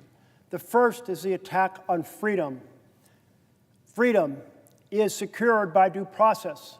So when an authoritarian president runs over due process, he threatens freedom for all of us. When an authoritarian president says, I will dictate through research grant control what universities teach, he's stealing the academic freedom of our independent universities and really gutting the vision that people go to universities to explore ideas and to learn, not to receive propaganda written by a government. If you want that version of the world, that's not freedom. That's found in tyrannical governments. That's found in China, not here at our universities in the United States of America. When he proceeds to say we are going to control law firms by suing them and taking away their security clearances and extorting them to put $1 billion of free law into causes the president wants, that is a form of tyranny against the free enterprise of law firms to have the clients they want and serve the people they want. I read an article sometime in the middle of the night that was about the profound impact on nonprofits that are out of favor with the president, and therefore they're not getting the legal help that they had in the past, and how that affects their largely impoverished clients. So there's damage that ripples through the universe from these attacks on freedom. And Now is the moment where we have seen the fundamental separation of powers disappear. No, I thought of these robust branches of government, the executive, the Congress, the judiciary, each valiantly defending their role in order to preserve the checks and balances of this beautiful document we call our We the People Constitution. But what happens if the Congress is controlled by a party that says, our goal is to do what the president tells us? Suddenly that check and balance, the president, is gone. What if the court, the Supreme Court, says we want to, regardless of what's written in the Constitution, hand more power to the president? And they say, you know what, we'll make the president above the law, which they did in a law case last year. And suddenly you have the three elements that create tyranny in place of freedom, or authoritarianism in place of a republic.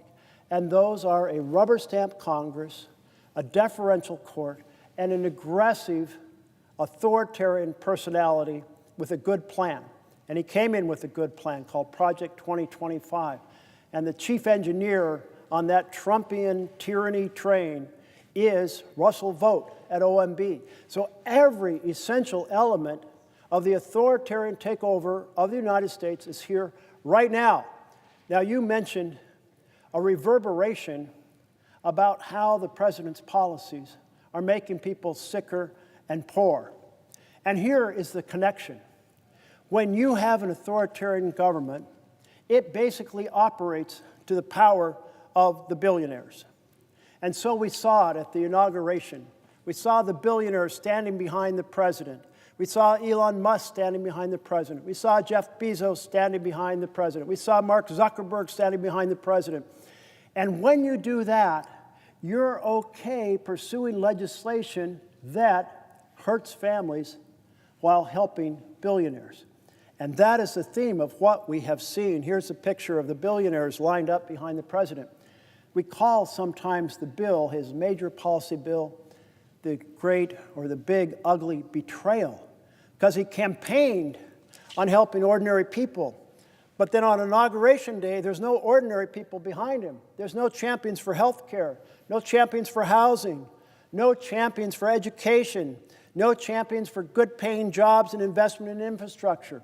No, those who have already at the very top of the money pyramid in the United States of America are there. So now you have the main bill, and the main bill, what does it do?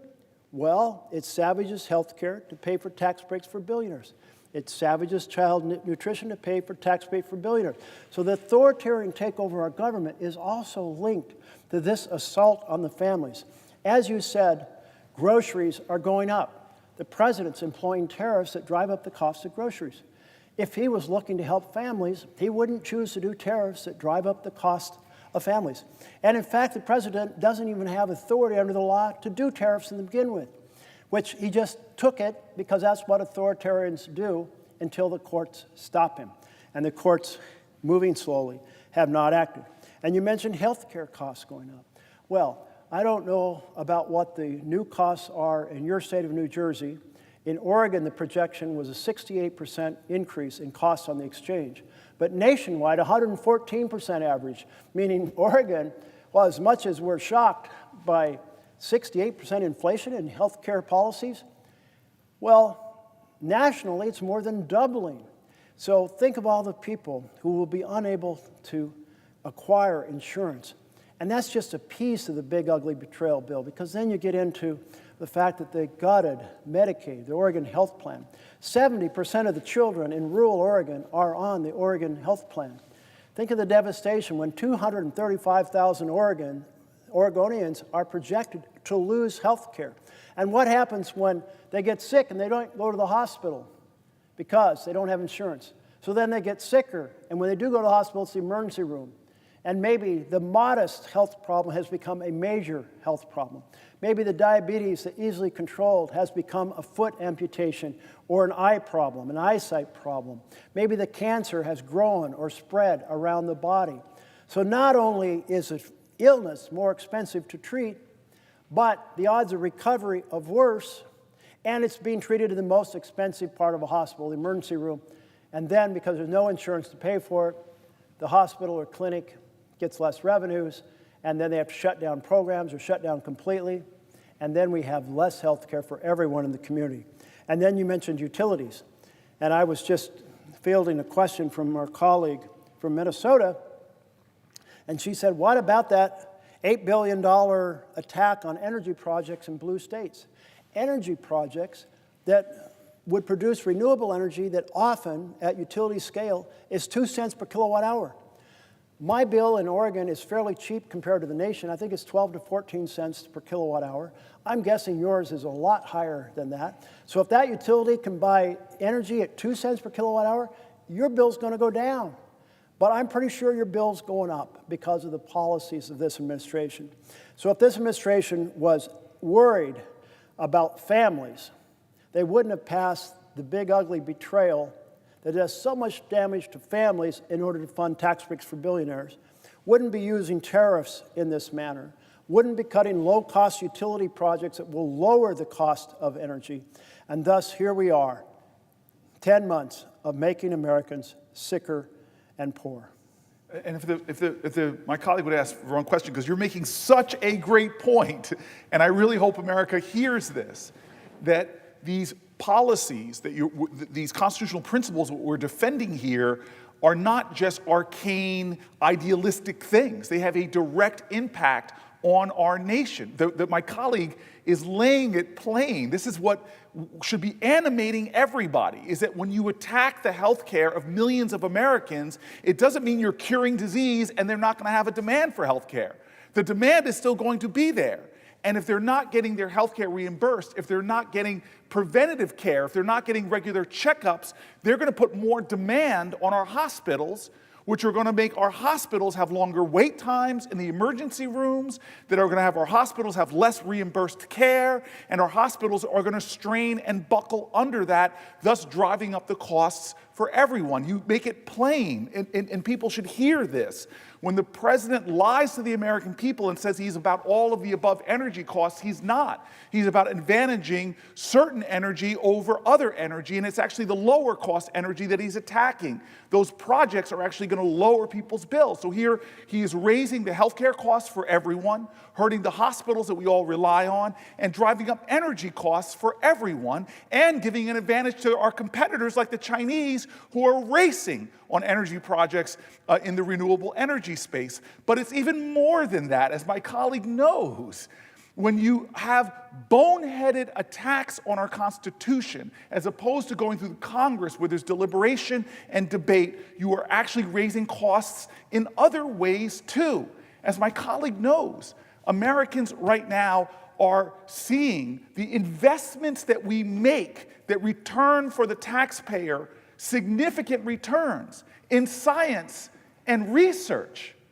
We are a nation that has exploded industries that the rest of the world is trying to catch up to us. We are the nation that invented so many great things by funding research, basic research and technology. And so attacks on universities, where they are now reporting less postdoc programs, less PhD programs, less research going on in America, you are ceding the pathway to human endeavor. You're closing it off. As my colleague was saying, attacks on universities, making them come and bend a knee. Those universities are saying, no, I will not bow to you, you are not my king. And then that king, wannabe king, cuts fundings to our greatest research institutions, not in America, the greatest research institutions on the planet Earth that have spawned new innovations, from quantum computing to fission and fusion, to robotics, to medical sciences. When you cut off the resources to those things, you are starving the goose that has been laying the golden egg for human endeavor, for industries and more. It has a cost when a president goes rogue and does what he wants to do. It has a cost, not just to our liberty, when you make universities, when you make businesses, when you make law firms bow before you or be punished by you. It has a cost to our liberty, but it also has, as you are saying so plainly, what most Americans are saying over and over again, is it has a cost financially to American families who are right now struggling. As you have said time and time again over these last dozen plus hours, Americans are hurting. Americans are afraid. Americans are worried that they're going to get a diagnosis from a doctor that's going to drive them to bankruptcy. Americans don't know how they could take care of a sick child and pay the rent. And this is directly being attacked by a president who is doing things that are driving up their energy costs, who are driving up their medical costs, who are driving up their grocery costs, and who's failing to make the investments that keep America ahead of the competition we are seeing in places like China. It is boneheaded. It is financially imprudent. It is hurting America as well as our constitutional framework. The genius of our founders in this great experiment that is now 250 years old, that has put us at the top of all of humanity in innovation, in human success, is now being jeopardized after 250 years by a president who is claiming authorities that the Constitution and our framers never intended to rely to be in the executive. And so, God bless America, my colleague from Oregon is giving a master's class today. A master's class now for 14 plus hours, closing in on 15. A master's class in helping people understand not just constitutional principles, but how all of us are invested in this Constitution, how all of us are invested in making sure that nobody steps outside of those constitutional authorities, because when it does, we have seen what has happened when McCarthyism rose. We have seen what's happened when demagoguery trumps common sense, common cause, common purpose, and a shared devotion to that flag. And so I ask my colleague right now, we haven't even had a year of this president, and we have watched things happen where this body has not even called an oversight hearing.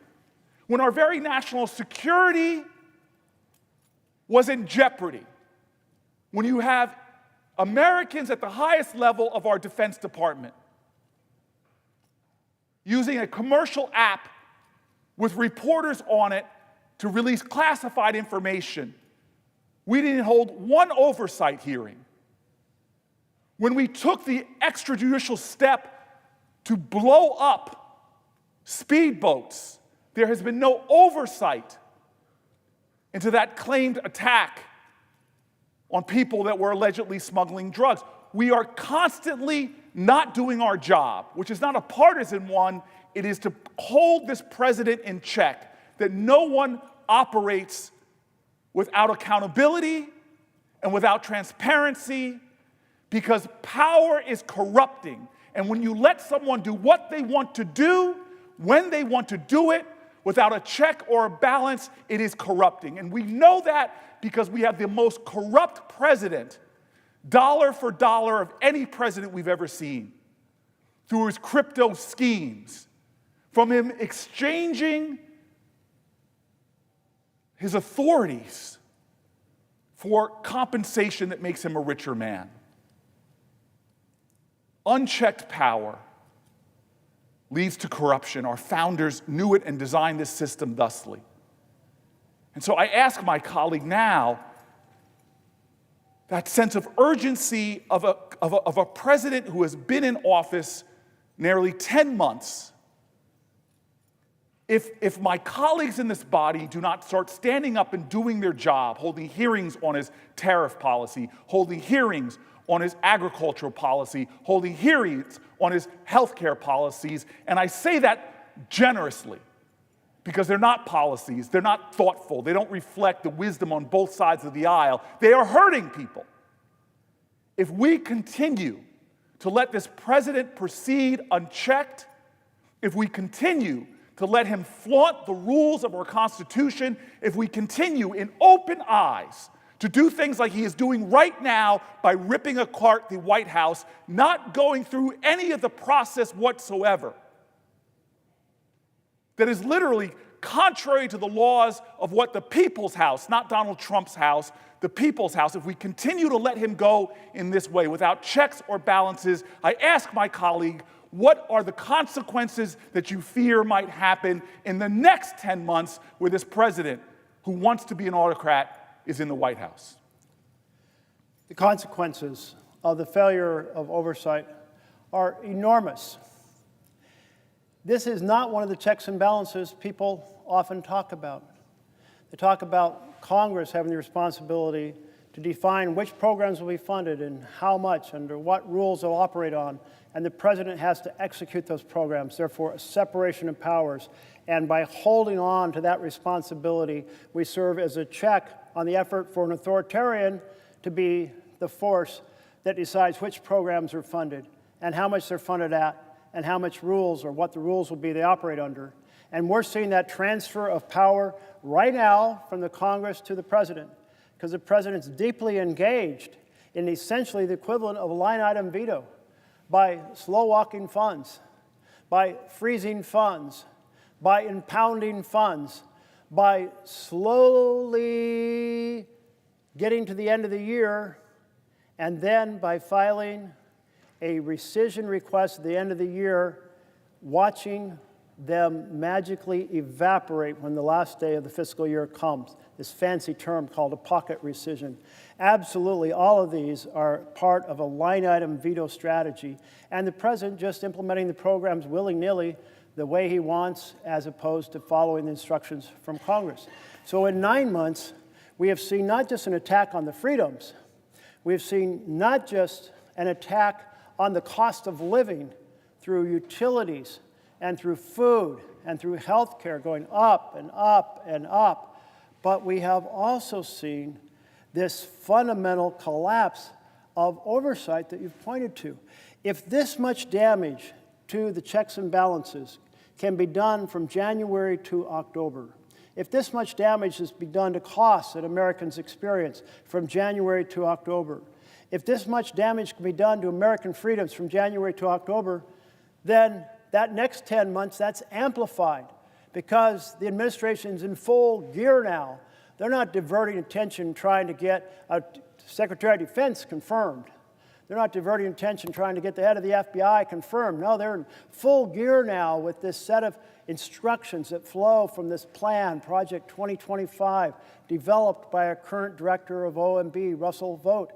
And he is one capable individual who has a belief in the supreme primacy of the executive branch, calls it a unitary executive, and that the president should make the decisions about what's funded and how it's funded. The president should make the decisions about the rules for those programs. And that means the collective knowledge of these 100 senators, bringing their diverse life experience, their diverse education, their diverse knowledge of different parts of the country. All of that diverse experience is tossed out. That diverse experience from our 400-plus members of the House of Representatives is tossed out because, no, it's the president and his team saying these programs at this amount of money under these rules, that is what the authoritarian rule is. And one way we can exercise a check on it is through oversight, is by holding those hearings to investigate in public and doing it in partnership, full partnership with our Republican colleagues.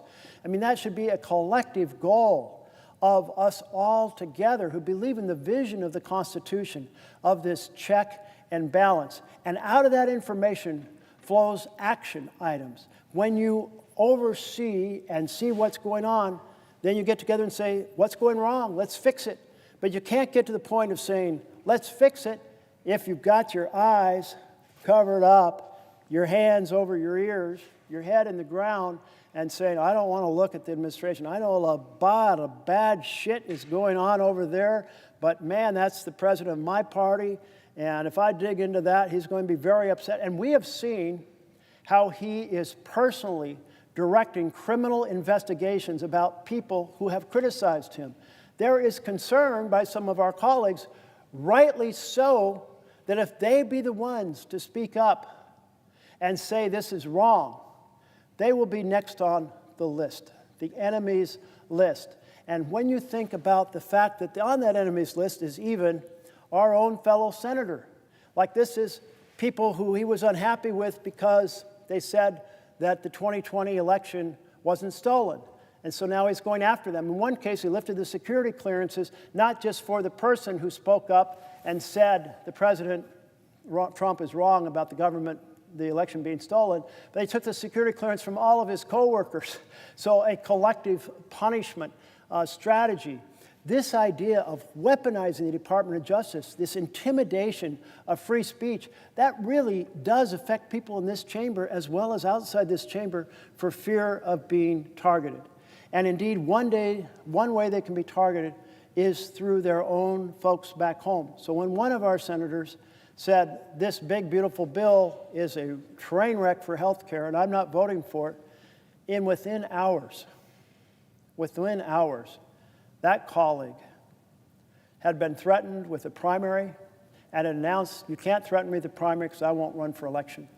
Everyone else looks at that and goes, that's the power that is being brought to bear to create a failure for there to be oversight, for there be people speaking up, because I know across the aisle as many people care about the vision of our Constitution and our responsibility to sustain that framework for our freedom, for our financial success far into the future, for the generations to come. I know they care about it, but right now, they're looking, we've got a powerful executive who can bring the world down on me.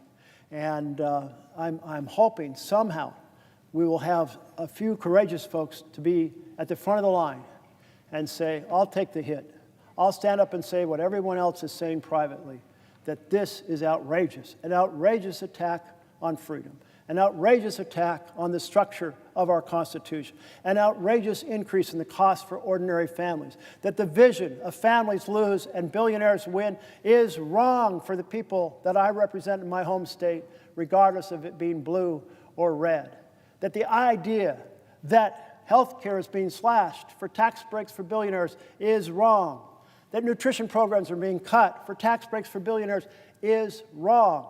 We need our colleagues to join us in this effort so it is not partisan, it is bipartisan, and we're standing up for the core principles on which our country was founded.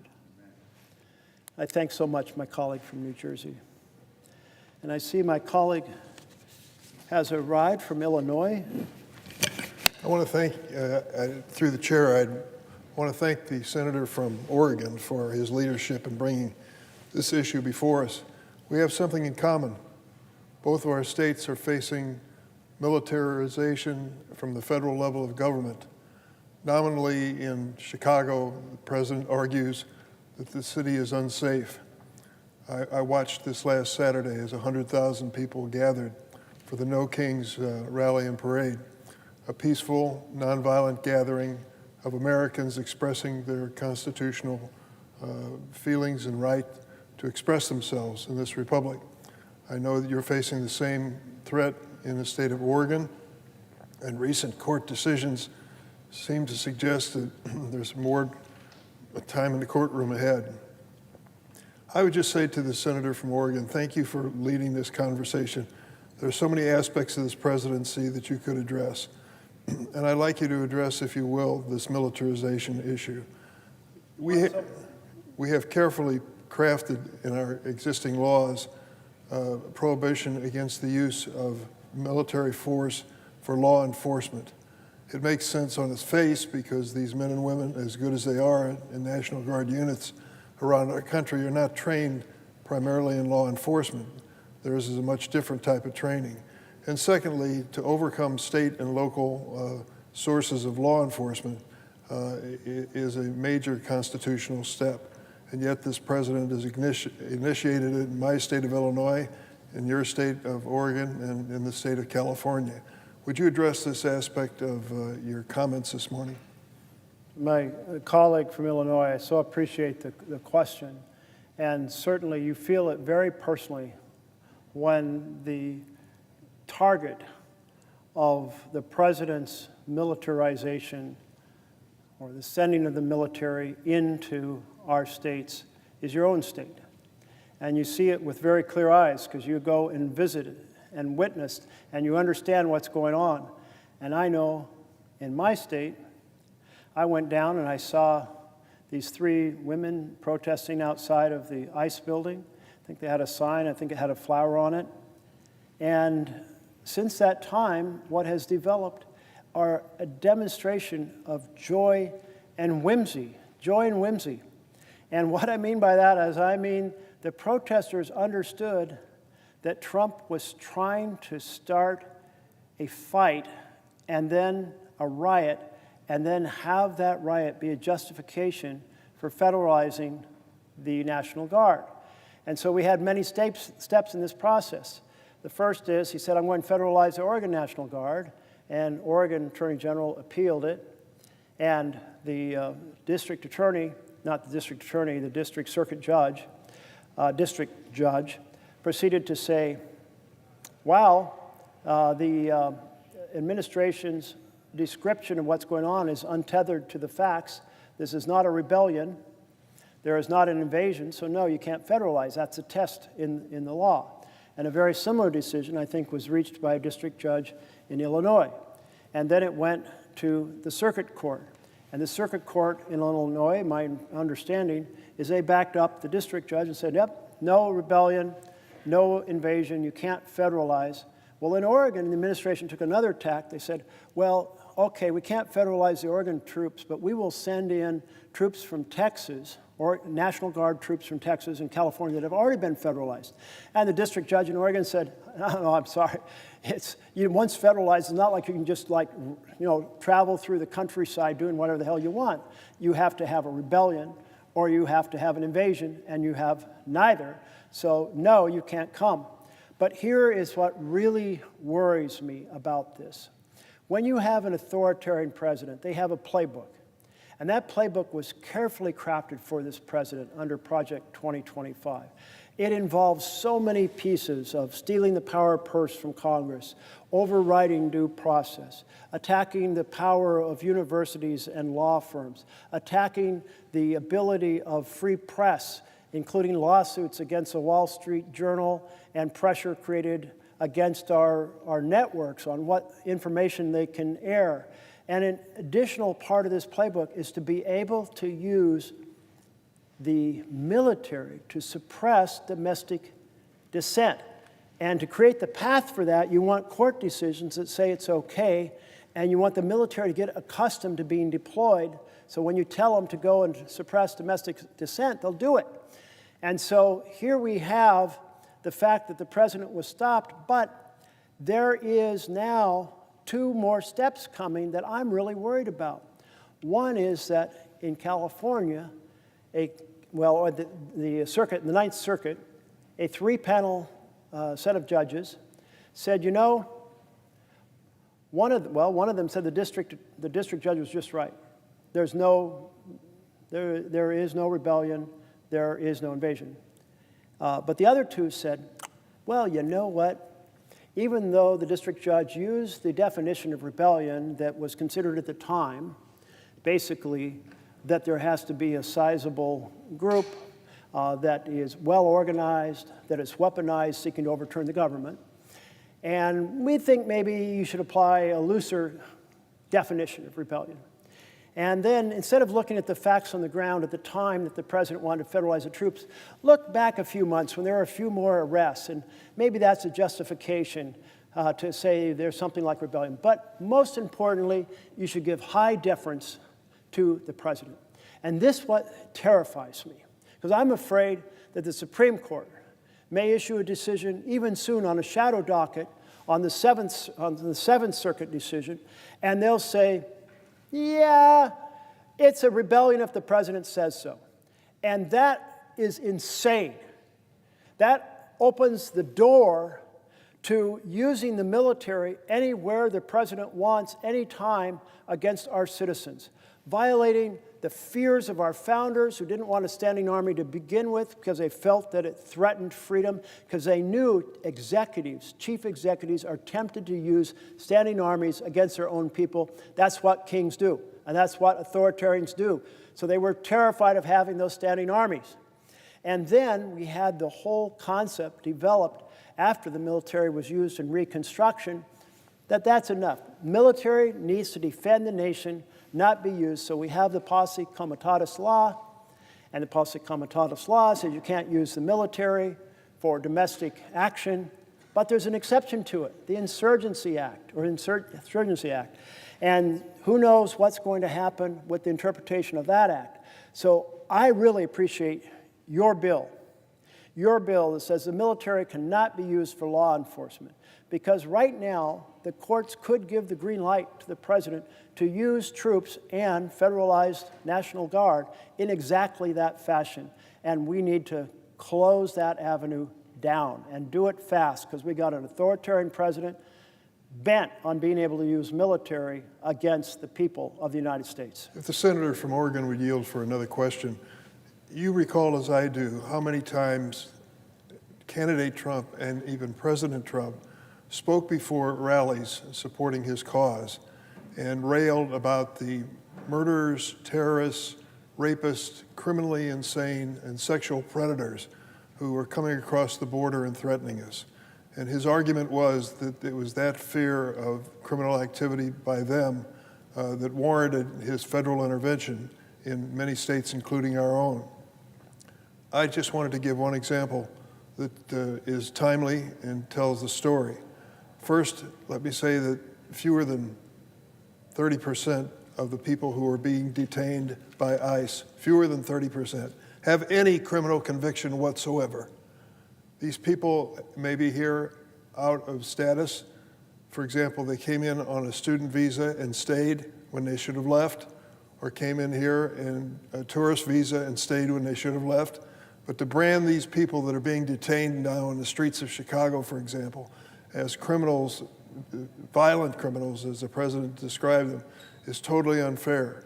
I tell the story of a church that I visited just a few days ago in Chicago, Christ Lutheran Church on Wilson Avenue in the Albany Park section, which is a largely Hispanic section of the city of Chicago. The pastor of that church, Tom Terrell, told me that after his service a few days before, it ended at noon, and as his parishioners were leaving to walk home in the neighborhood, as they do every Sunday, ICE arrived in an unmarked truck and stopped this gathering of his parishioners and started questioning them and asking them for identification and papers.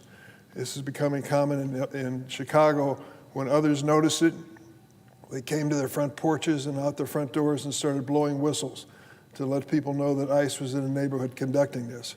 ICE panicked and as a result of it threw down a tear gas canister in front of these people who'd just come out of church and then got in their unmarked vehicle and left. This kind of activity is far beyond protecting us from the most dangerous criminals who might have come across the border in times past. It is an intimidation and an effort to have people so afraid that they will either not participate in the economy, that they will not be going to church, and many of them are afraid to send their kids to school. Where is this leading and why? I'll tell you, I think you share from what you said, the senator from Oregon, my feelings that this is not the end of it. It isn't a temporary thing. It is a long-term commitment by the president to militarize neighborhoods, particularly those in blue states and cities like Chicago. And what is the purpose? Not just to spread fear, but when the election comes, which is another few months away, of course, but when the election comes, to discourage people from voting in those neighborhoods, if not disqualify them. Does that sound like an outlandish idea from a president who refused to accept the fact that he lost an election? It doesn't to me, and it becomes a reality every time I come home. This president argues that there are dangers in the streets of Chicago. 2 weeks ago, the streets were overrun by 53,000 people who didn't live in Chicago. It's called the Chicago Marathon, and they had 53,000 participants and their supporters. A calm, peaceful, quiet, great day in the history of Chicago. And for him to characterize this as a criminal city and one that needs a military occupation is totally unfair and doesn't reflect the reality. This last Saturday, as I mentioned, over 100,000 people gathered without violent incident. And a reminder that cities like that are being besmirched by the president are still solid places to live, with their challenges and problems, of course. But beyond that, it certainly doesn't merit the military presence the president is suggesting. So I'd ask the senator from Oregon, Do you feel that there is a long-term plan to this militarization by the presidency? Well, to my colleague from Illinois, the answer is absolutely yes. The president, as you mentioned, campaigned on the argument that there were violent criminals and they were going to be sent home, who were here without documentation. What we have seen is a wholesale attack based on people's accent and the color of their skin. And in fact, if I understood a recent court decision, he was given some permission to continue targeting people because of their skin color or their accent. And the idea that as we go around America, and we're mostly a few generations removed from being immigrants, more recent immigrants are going to have accents, and we have worked towards the vision of being a race-neutral society, that people are now being allowed to be targeted by ICE because of their skin color. It just is, to me, a horrific embedment of discrimination. And I think that the president intends to pursue this aggressively for every moment that he possibly can, as long as he is in office, and beyond, to the degree that he can help drive future administrations. We saw it through his entire first administration. My first real involvement over the immigration began when I read a speech by our then Attorney General, who said, what we're going to do is separate the children from the parents and send the message that you don't want to come to America. And I said to my team, I'm sure I didn't read that correctly. I'm sure I didn't understand that correctly, because no American administration, not a red administration, not a blue administration, would ever deliberately harm children in order to send some political message. And a member of my team said, well, there's one way to find out. You can go down to the border. And I thought, you know, I've got this weekend free. So I went down to the border, and it's how I became the first member of Congress to go into a warehouse at the border and see that children being taken away from their parents. I will never forget this wire cage with about 8 or 9 kids in it, lined up by height because they were about to get a meal and they'd been told to line up by height. And the youngest was just knee-high to a grasshopper, you know, basically tiny little guy, maybe 4 or 5. And I could see these kids looking through the wire screen, trying to see if they could see their aunt or uncle or their father or their mother or their sister in some other cage in this big warehouse. And I walked outside and talked to the press about it and was just stunned. And I think the nation was stunned. And the president formally reversed that policy a bit of time later. But he never reversed the drive to attack people based on their skin color. Who do we see he wants to allow a free pass into the United States? Basically, a wealthy white population from South Africa. And they're some of the most privileged population in the world. But the president says those are the folks. And remember his comments from his first term, where he said he really wanted people from those kind of Scandinavian-style companies. So I do feel that he wants to pursue this aggressively throughout his administration, and we are going to see a lot more terrorized neighborhoods. I thank the senator from Oregon. Thank you. I see that my colleague from Washington State is here. Would she consider, I would welcome a question if you have one. Mr. President, I rise to ask the senator from Oregon a question. I appreciate my Northwest colleague being here to bring attention to these important issues. And so much has transpired in the last few weeks, and so I just appreciate the fact that you are trying to bring part of the awareness. If we made a long list, there'd be many, many things here in this list of authoritarianism that we do not like, and appreciate you bringing specific attention. Although I do find some musings that people find a bicycle protest somewhat threatening, which it's just not you know, we're kind of famous for our bicycle events in Northwest, so don't know why somebody finds that threatening when the authoritarianism is really the threat. So, but I have been so involved with my colleague Senator Grassley in making a really important point, and that is the president is abusing his power on tariffs. When you think about the actions of proposing tariffs, this is exactly why people said we don't want kings to have this authority. Why? Because it's such an important constitutional authority given to Congress.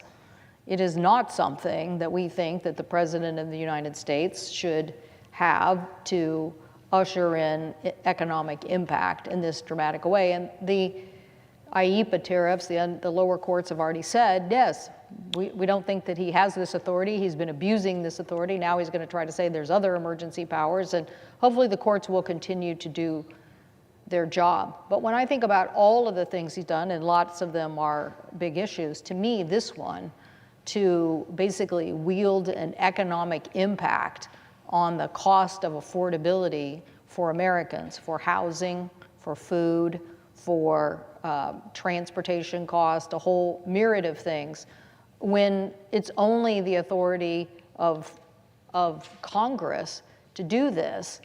I think of how big this economic stick is that he is wielding. So all we've said here collectively, bipartisan group of senators, is that you should, if you think these things are so great, you should come to the Congress. But the constitutional authority is that only Congress has this authority. So I think it's a very dangerous precedent.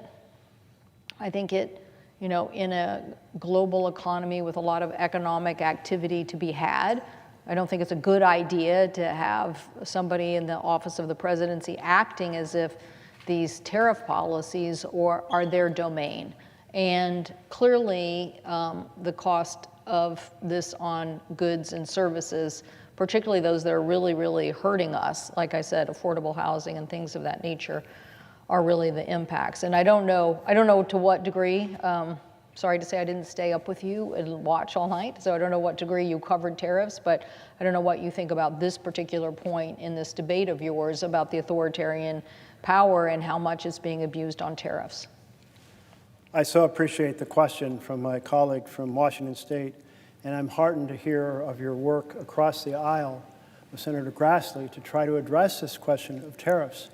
You know, the very first bill ever considered by the U.S. Senate was a tariff bill. So you can imagine our 13 colonies, they got their 26 senators, they're gathered in a fairly small space, and they're going, no, I want for a jug of the tariff on a jug of molasses to be this, and on sugar to be that, and so on and so forth. And over the course of 3 weeks, they reached agreement on a couple hundred products, and the one person who kept notes through this whole thing, a daily diary, got frustrated by, oh, well, now we're going back to the same product we considered 3 days earlier. But in 3 weeks, they considered a whole lot. But the point is, it was Congress that was deciding the tariffs. This was an inherent power to the president. And there is no law that has delegated power to the president to do a tariff. Tariffs have been done by law. That means they are a bill that occurs here, and it is a bill that becomes the actual tariff when it's signed by a president. But the president, we've never delegated that power, and I'm not even sure if we tried to, if the court would say you could delegate it, because the court sometimes says you have responsibilities as Congress that you can't delegate. You cannot delegate the design of how much money goes to certain programs and whether or not they can be canceled. You cannot delegate that. And so here we are with this enormously destructive tariff policy. Now, count me in if there is a slight tariff on goods from very low wage, low environmental, low labor standards countries. Count me in to encourage a little more of the factories to be in the U.S. But for people to make investment decisions, put those factories in the U.S., you have to have a stable tariff regime. You can't have the tariffs up one side and down the next. And so no companies are making decisions about building factories right now. They may say, well, for a few months, because there's this big whopping tariff on Vietnam, maybe we should build a factory here, but wait, that tariff may change. And oh, it did change on Vietnam. And think about the chaos that comes in our foreign policy, because here's Vietnam, a country that we are trying to induce to be a significant manufacturing partner with us rather than products coming from China, and to be a force in the region to counterbalance China to somewhat, and we treat them in an arbitrary and capricious way. Well, there goes years and years and years, decades really, of rebuilding a relationship with them. Or Brazil, the president just says, I don't like the fact that their strong-arm former president is being put in prison for trying to overthrow their democracy. I mean, really? Okay, but you're going to put a tariff on them and 50% tariff? Or last week it was going to be 100% tariff on China after China said they were going to control their strategic minerals. It's chaos. And what I heard from small businesses yesterday, they said we've got two problems that are making Main Street into Pain Street. And the first is the tariffs. They are affecting either the inputs for our products or how we sell our products, or just the uncertainty that is causing people to buy less. And all of that's a problem. And they said the second problem is most of us buy our insurance on the exchange, and because of the not so beautiful, what I like to call the big ugly betrayal of a bill, the average cost of that's going to double across America. And this one owner said, I think I understood him to say he had 4 employees and that he'd talked to 3 of them. They had each said, I'm not going to buy insurance. I looked it up on the exchange, the price has doubled or done something like that. I'm not doing it. I'm going to take the risk. And we know where that leads. That leads to people not going to the doctor when they need to go. It leads to small problems being big problems. It begins to big problems being treated in the emergency room, the most expensive place. So I do think the tariffs are absolutely, we need to reclaim that power here in Congress and being rationality and a theory behind it, a theory that will help make America more prosperous, but not this crazy fluctuating up and down that leaves everybody struggling to know what plant should they grow in their field, what product should they produce in their factory, should they produce more, should they warehouse them, or should they shut down? I mean, no one knows. Mr. President, if I could. The senator from Oregon, if he had time for another question on this point, you know that the Pacific Northwest is a big export economy. We have many ports. People may not know, but we probably export a significant amount of soybeans. And I don't know if the senator is aware that this is a crisis now. These growers, particularly in the Midwest, are on their heels over this. This is having huge economic impact, and it's a constitutional authority by Congress.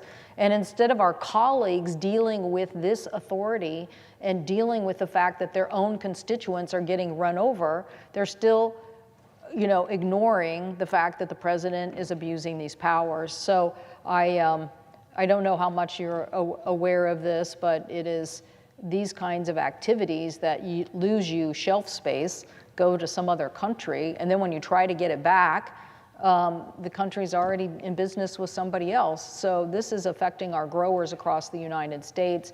It's time for our colleagues to admit that this is an abuse of power and help us rein it back in. And so I so appreciate your efforts here to talk about authoritarianism, and I appreciate your comments on tariffs specifically.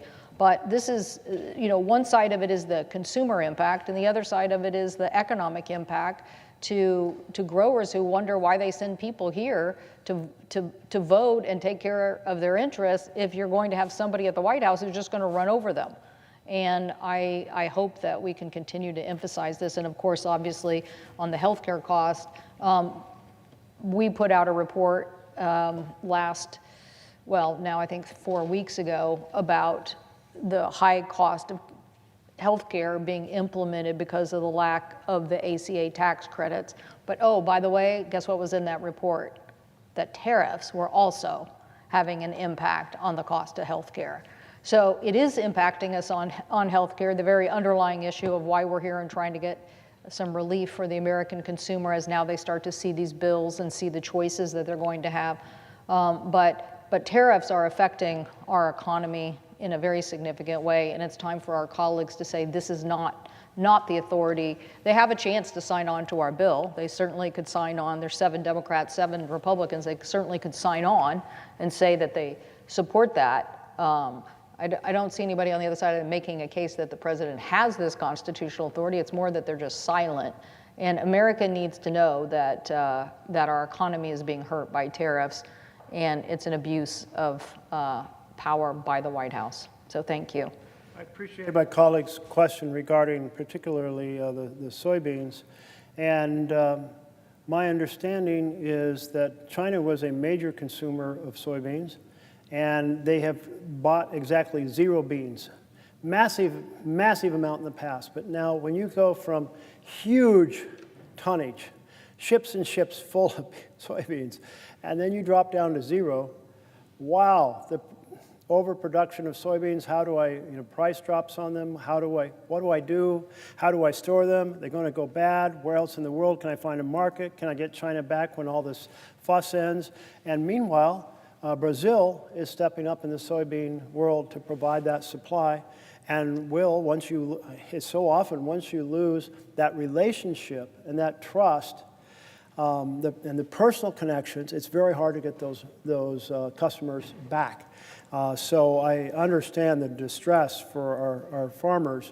And just one example how the capricious tariffs, the massive fluctuations are so devastating. And you mentioned in your question that there is also the issue of how tariffs can affect health care.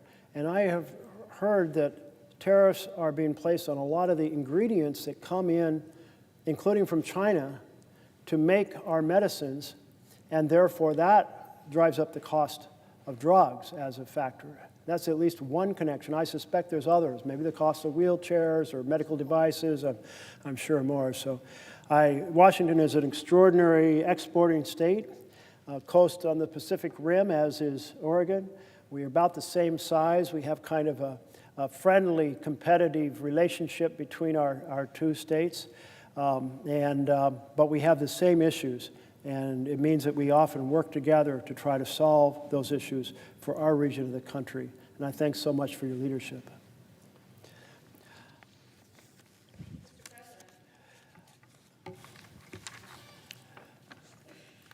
I see my colleague from Minnesota is on the floor, and I would welcome a question if she has one.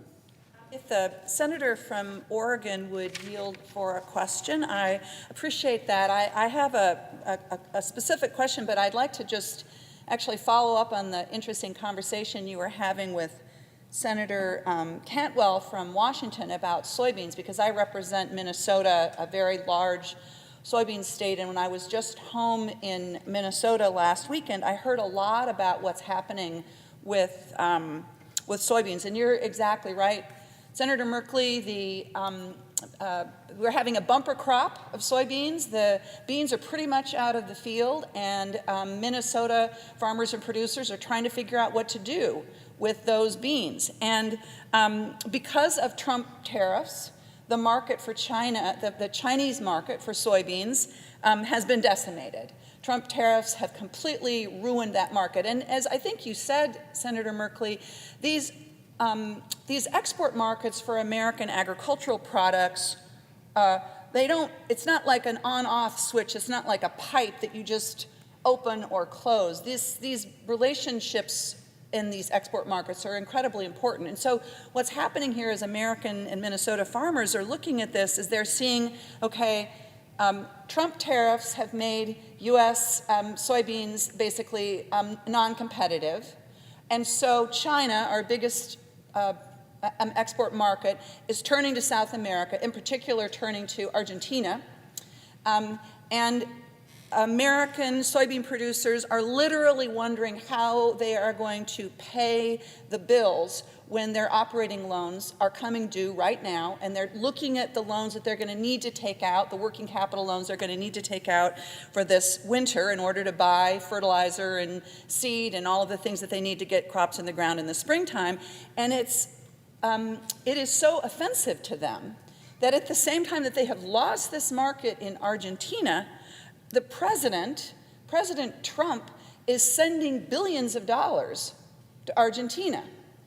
So, and I think I've seen, Senator Merkley, that the amount of money that the president is sending to Argentina to bail out the Argentinian debt to resolve this capital crisis in Argentina, there's one group that we know for sure is going to benefit from this bailout.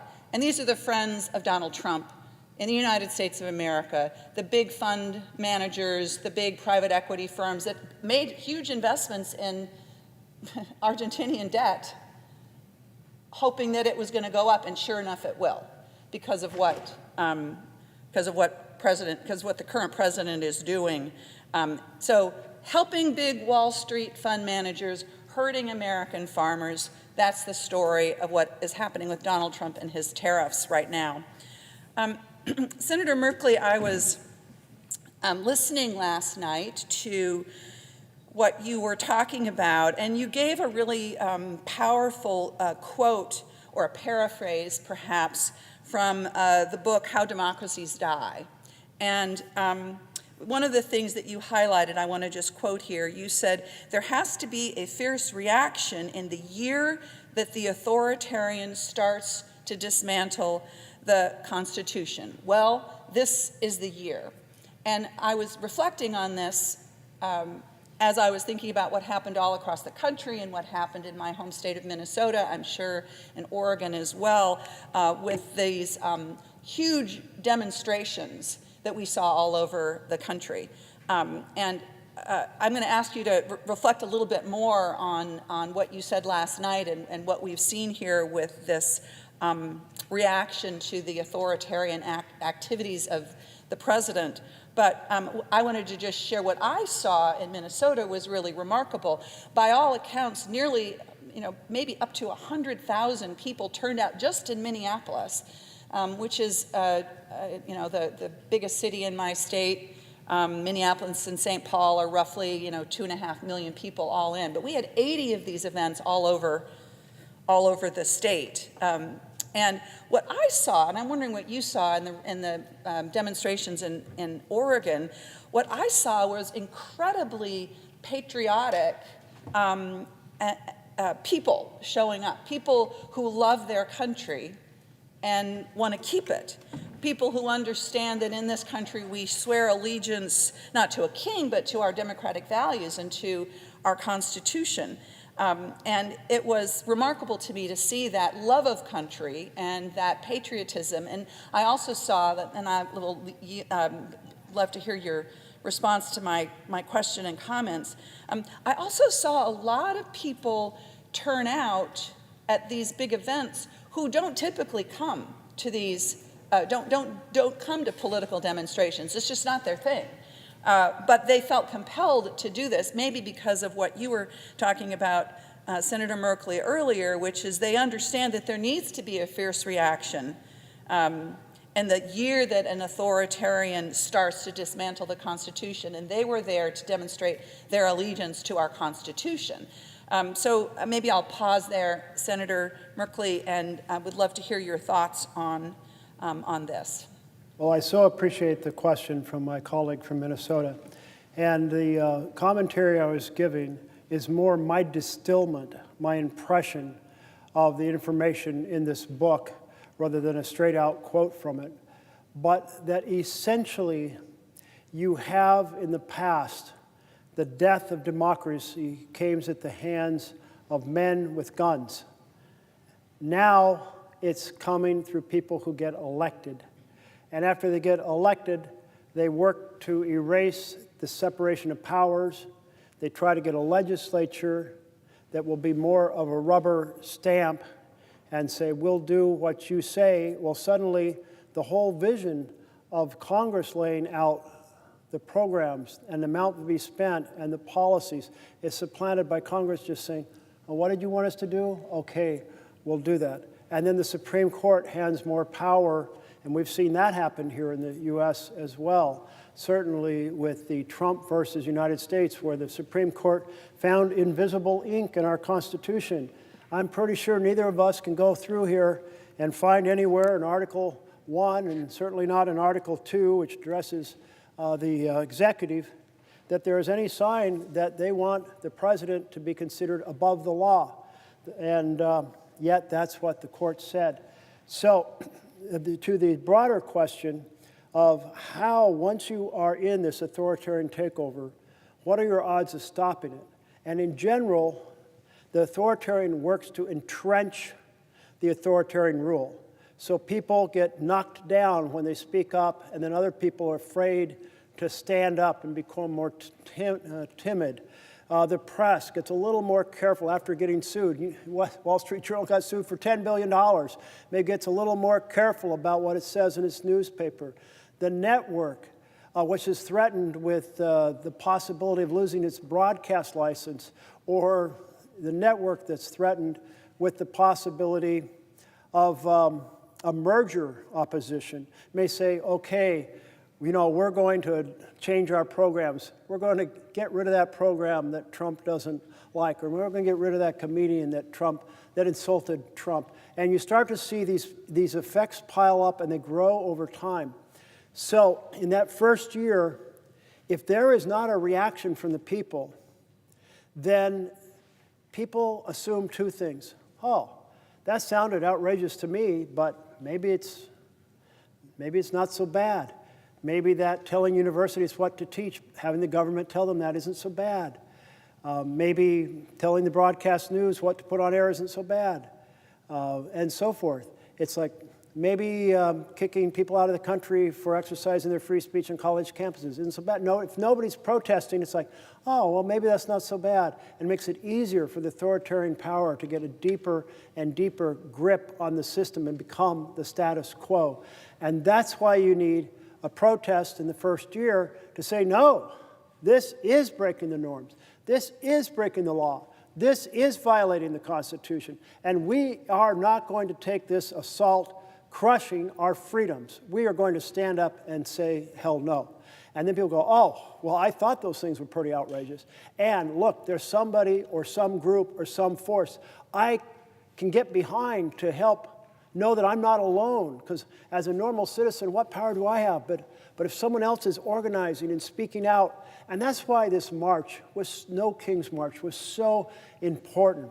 7 million people, 2,700 locations. You had an incredible set of demonstrations in Minnesota. We had a credible set of demonstrations in Oregon. And I went to one at a very small town. It's kind of just a few stores and gas stations. And it's in a pretty conservative county. And boy, 200 people were out on the road with their created signs. And I was really struck, especially by talking to veterans who said, you know, I volunteered. I went to war overseas because my country asked me to do it. And it was framed as you have to defend this country and this set of freedoms that we cherish so much. And I'll be damned if a president of the United States is going to take away what we fought and died for, a president who never bothered to put on a uniform. And I thought those were powerful words that I appreciated from our veterans. But that's why that first year is so important, that people know that this is not okay and that others are willing to organize and resist and push back. And then the second piece of that is the next election, because the goal of an authoritarian president is to make it more and more rigged, the elections. And if we want 3 examples, one right now is the president's trying to consolidate a voter registration list from states around the country, making it easier potentially to manipulate that list in the next election. A second factor is Trump's trying to get states to gerrymander in order to produce, basically divide up blue districts by attaching little pieces of it to red districts so that the blue district disappears and you get more Republican House members and less fair representation of the diversity of America. So the gerrymandering. And then he's complaining about vote by mail. You have vote by mail. In Minnesota, we have vote by mail. You're one of the highest turnout states. We sometimes say we're the highest turnout state, and then sometimes I look at the stats and go, I think Minnesota might have beat us out a little bit on one election or another. But the point is that the integrity of vote by mail is so high because it cannot be manipulated on election day. And we see that manipulation in so many forms on election day, where precincts are moved so people don't know where to go. False information is put out where to go. They're put where there's no parking if you don't want people to vote. The machines don't work. The staff doesn't show up. The lines are long. People are intimidated. They're told they can't pass out water to people standing in line, which just seems like a horror of a possibility that people passing a law saying you can't give people water who are standing in line wanting to vote. And all of those factors really play a big role. That's why Trump wants us to vote on Election Day. More ability to manipulate the outcome of the election. So those are two incredibly important things. And then I wanted to just say, what is going on with Argentina? That we are sending them money, $20 billion and maybe $40 billion, in order to help them with their debt, which is owned by a bunch of Trump's friends. So they bought it for pennies on the dollar, and now they're going to become mega rich. And where did we pass a bill saying you can send $20 or $40 billion to Argentina? What happened to America First? This is Argentina first? I mean, this is the corruption of the president's friends first? What policy is that? I want to see that on a hat.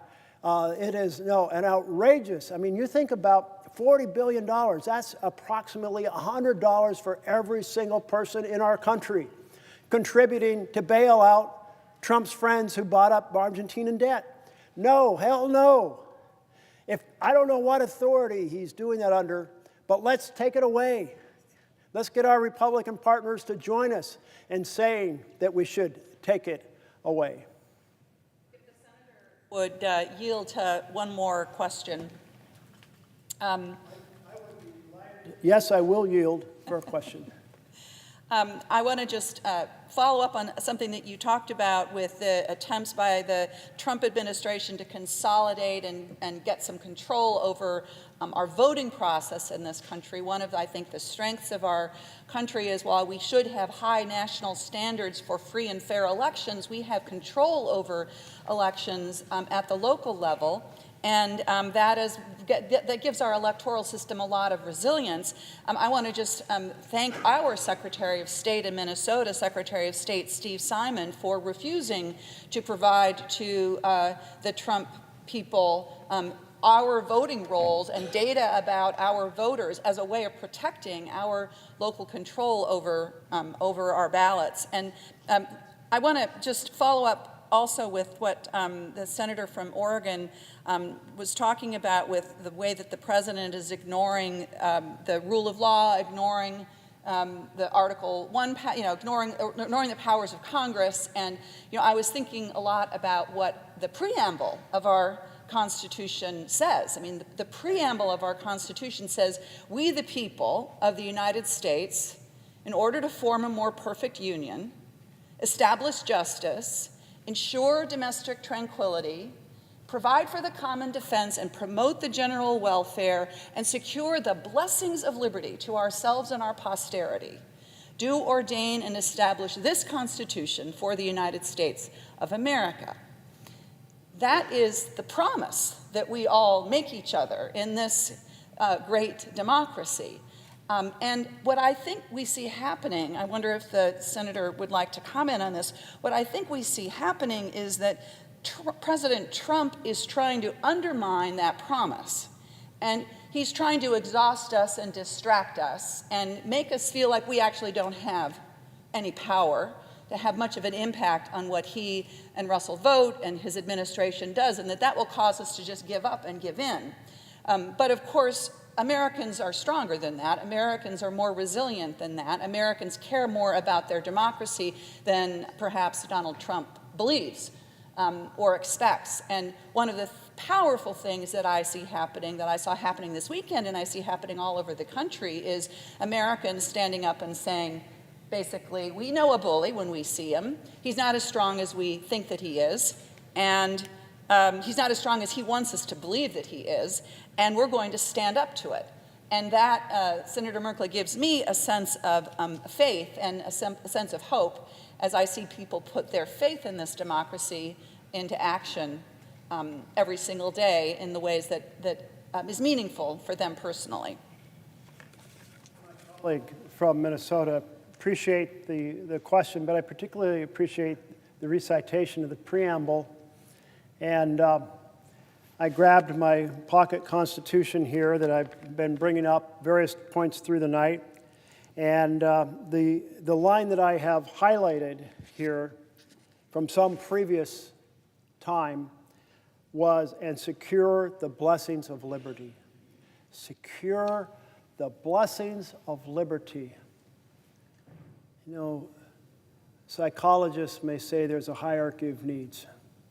You need food, you need water, you need shelter. But we're Americans, and I can tell you liberty is at the top of this list. Like the idea that I can't say what I want, the idea that a private university can't teach what it wants, the idea a private law firm can't provide its contributions to the legal help to the nonprofits it wants to provide help to. It goes on and on of the compression of liberty. People around the world have come here dreaming of liberty. They have seen Lady Liberty with her torch held high, welcoming people from around the world. Where you may be oppressed back home, but you come to this shore and you can say what you want, you can worship as you want, you can have your company operate within the law, making its own decisions without government oppression. And suddenly, all of that is being challenged. And so I do appreciate a lot your emphasis about that this component, which may seem more abstract, if you're a family struggling with health care and your children are hungry, but even for families that are dealing with the challenge of getting onto their feet, the basic challenge, they still have the DNA of American liberty throughout their body, knowing that they may not have all the food they want, but they can say what they want. And they can criticize the President of the United States. And that president damn well better not put them on an enemies list and proceed to tell the Justice Department to go on some kind of a search to get them arrested or charged or tried or in prison. And yet that's happening right now. An enemies list. Let's be blunt about it. The president has been transparent about it. The other things he may not be transparent on. When it comes to an enemies list, he's transparent as hell. He lays it out to the press. These are the folks I'm going after. He does his tweet to Pam Bondi. Why haven't you acted yet? Why haven't you done it yet? I read one of those tweets sometime in the hours past. And it's stunning that the president clearly feels he has full ability to weaponize the Justice Department as his personal revenge factory. And he's all in on it, and we have to stop it. Thank you. And I noticed that my colleague from Massachusetts has arrived, and I would welcome a question if he has one. Well, thank you, and thank you so much for raising all of these issues about the threat to our democracy, authoritarianism run rampant, healthcare, education, our environment, all being threatened in violation of the United States Constitution. And so I would ask if the senator would yield for a question. I would be delighted to yield for a question. Thank you. So Republicans are shutting down the government to cut Americans' health care. In fact, Donald Trump and the MAGA Republicans have been shutting down our government since day one. We are witnessing a Robin Hood in reverse as Republicans make deep health care cuts and steal from those most in need, all to pay tax breaks to CEO billionaires in our country. And as a result of Trump's big ugly bill, over 320,000 Massachusetts residents could lose insurance coverage. That's almost 5% of the entire state. The Commonwealth could lose over $2 billion in Medicaid funding annually, with Massachusetts hospitals losing $424 million each year, erasing 19,000 healthcare jobs in the state of Massachusetts alone. And after ripping healthcare away from hundreds of thousands of Massachusetts residents, MAGA Republicans are now willing to dramatically raise health insurance costs for even more families. If the premium tax credits from the American Rescue Plan expire at the end of this year, 337,000 additional Massachusetts residents will see their health insurance costs spike. And in the process, our residents collectively will lose $425 million in tax credits each and every year, averaging over $1,300 per enrollee each year. Some could see their premiums surge over $1,000 a month, leaving them an annual premium of more than $25,000. So this healthcare premium bomb is about to go off all across our country, on kitchen tables. Dramatic increases in the cost for healthcare for families. And that's just unacceptable. The price of groceries is up, the price of electricity is up, and now Trump and his MAGA Republicans want to jack up the cost of health insurance, forcing families from Boston to the Berkshires, from Portland, Maine to Portland, Oregon, to make difficult choices to make ends meet.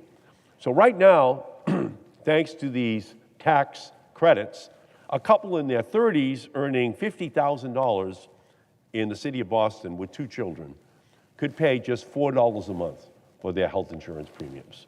But soon, if Trump and MAGA Republicans decide to let these credits expire, that couple will receive a notice in the mail that they will have to pay $176 a month, a 4,000% increase, costing thousands of dollars more per year. A 62-year-old couple living in Watertown who earns $86,000 a year could pay $1,700 more each month. A 58-year-old living in the Berkshires making $32,000 a year could see their premiums increase by 170%. And last week, Democrats on the Small Business Committee, on which I serve as ranking member, released new data showing that over 10 million small business owners and their employees rely on the Affordable Care Act's enhanced premium tax credits to afford health insurance. Small businesses are the heartbeat of our economy, but Republicans are turning Main Street into Pain Street. Republicans are making a Jenga tower out of our healthcare system. They remove one block, access to Medicaid, and then another, health insurance tax credits. They already have put us into a healthcare crisis. But they don't stop there. Republicans have cut or frozen over $1.3 billion in grants to Massachusetts from the National Institutes of Health for life-saving medical research and clinical trials. They're gutting our public health workforce by revoking temporary protected status for Haitians and Venezuelans and directing ICE to terrorize lawful immigrants who are disproportionately health care and human service workers. We know these cuts will have even worse impacts on Black and brown communities. Right now, 60% of Black children rely on Medicaid for their health care. 60% of Black children in our country rely upon Medicaid for their health care.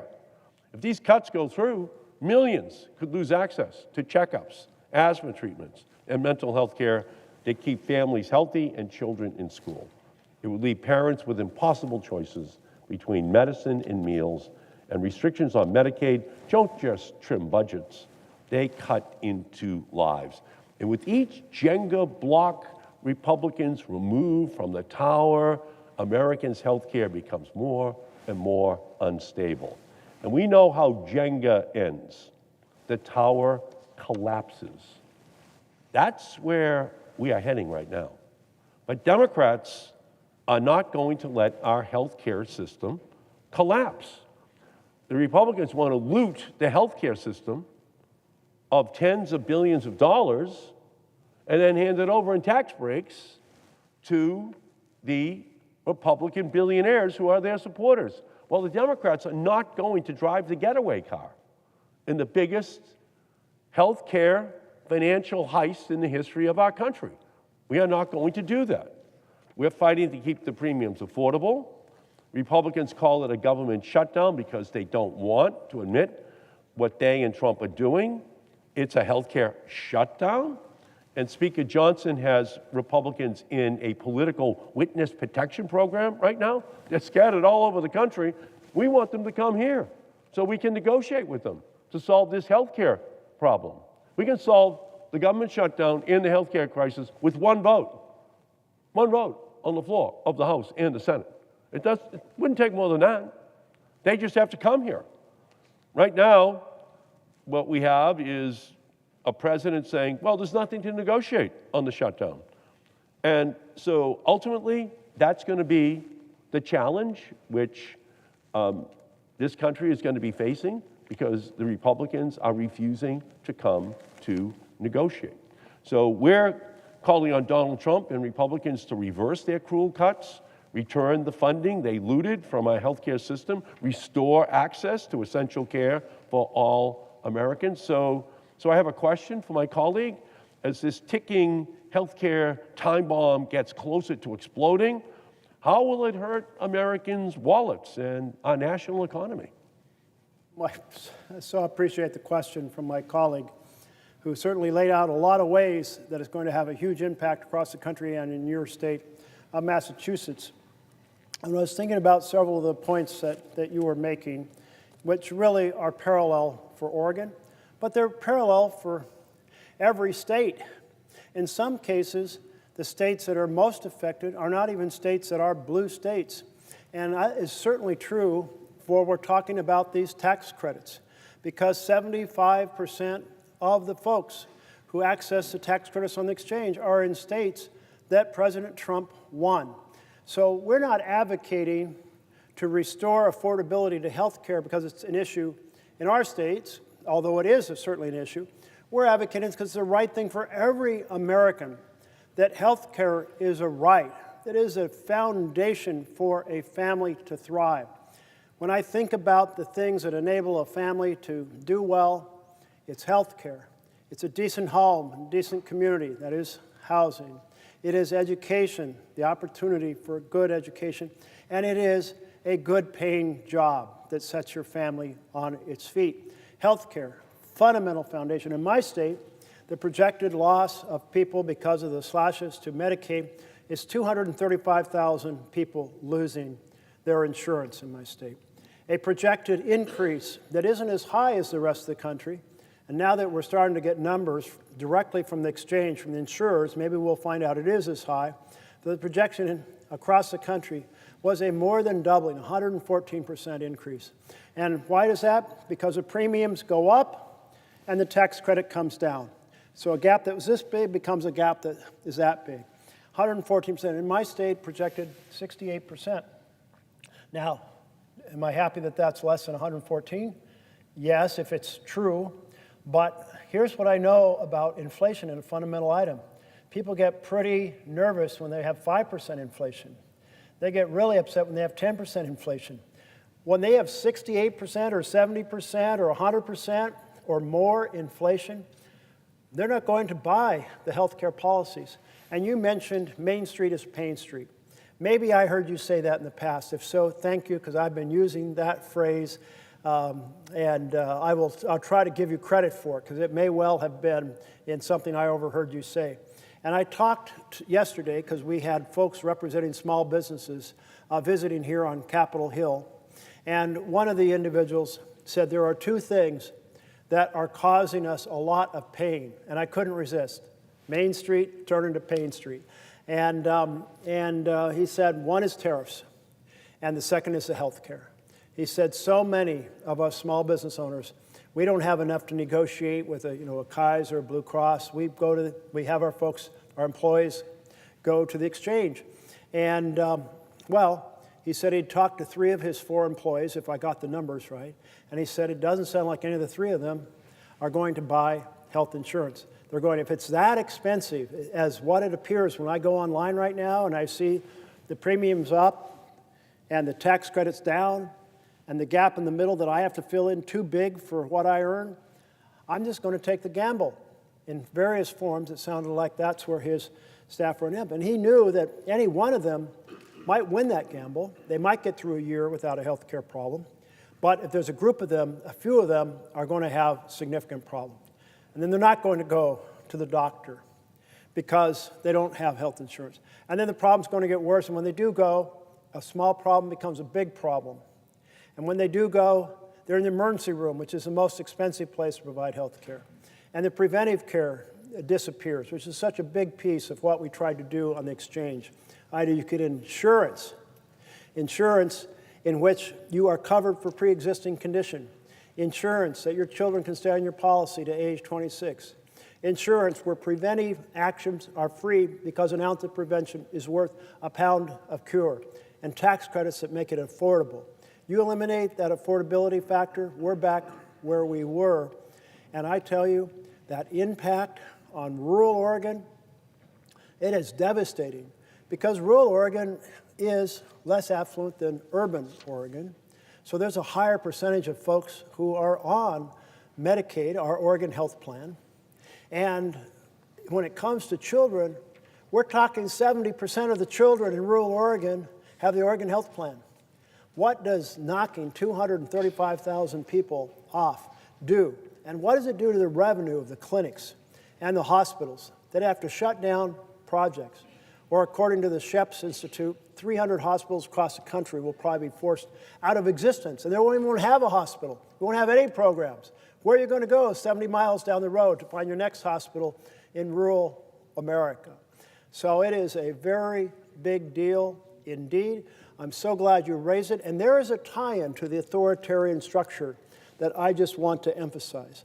And that is, when you have an authoritarian who starts their year with a speech backed up by billionaires, and then does a bill that's about savaging programs for families to fund tax breaks for billionaires, well, those two things are connected, because an authoritarian doesn't feel like the need to pursue government by and for the people.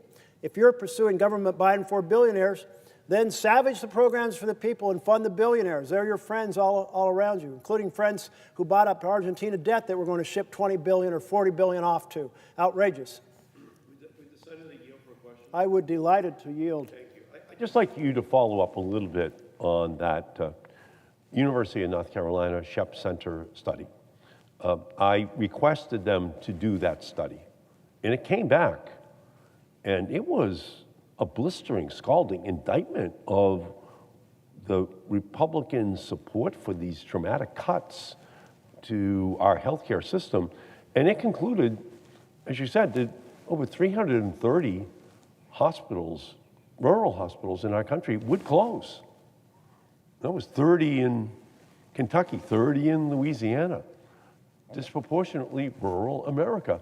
And so could you talk about that maybe a little bit more, especially in terms of your home state of Oregon, but what that portends for the rest of the country in terms of the provision of healthcare services, and then the flooding of the other hospitals' emergency rooms, the increase in the premiums for those who can afford health insurance, but the costs are just going to skyrocket.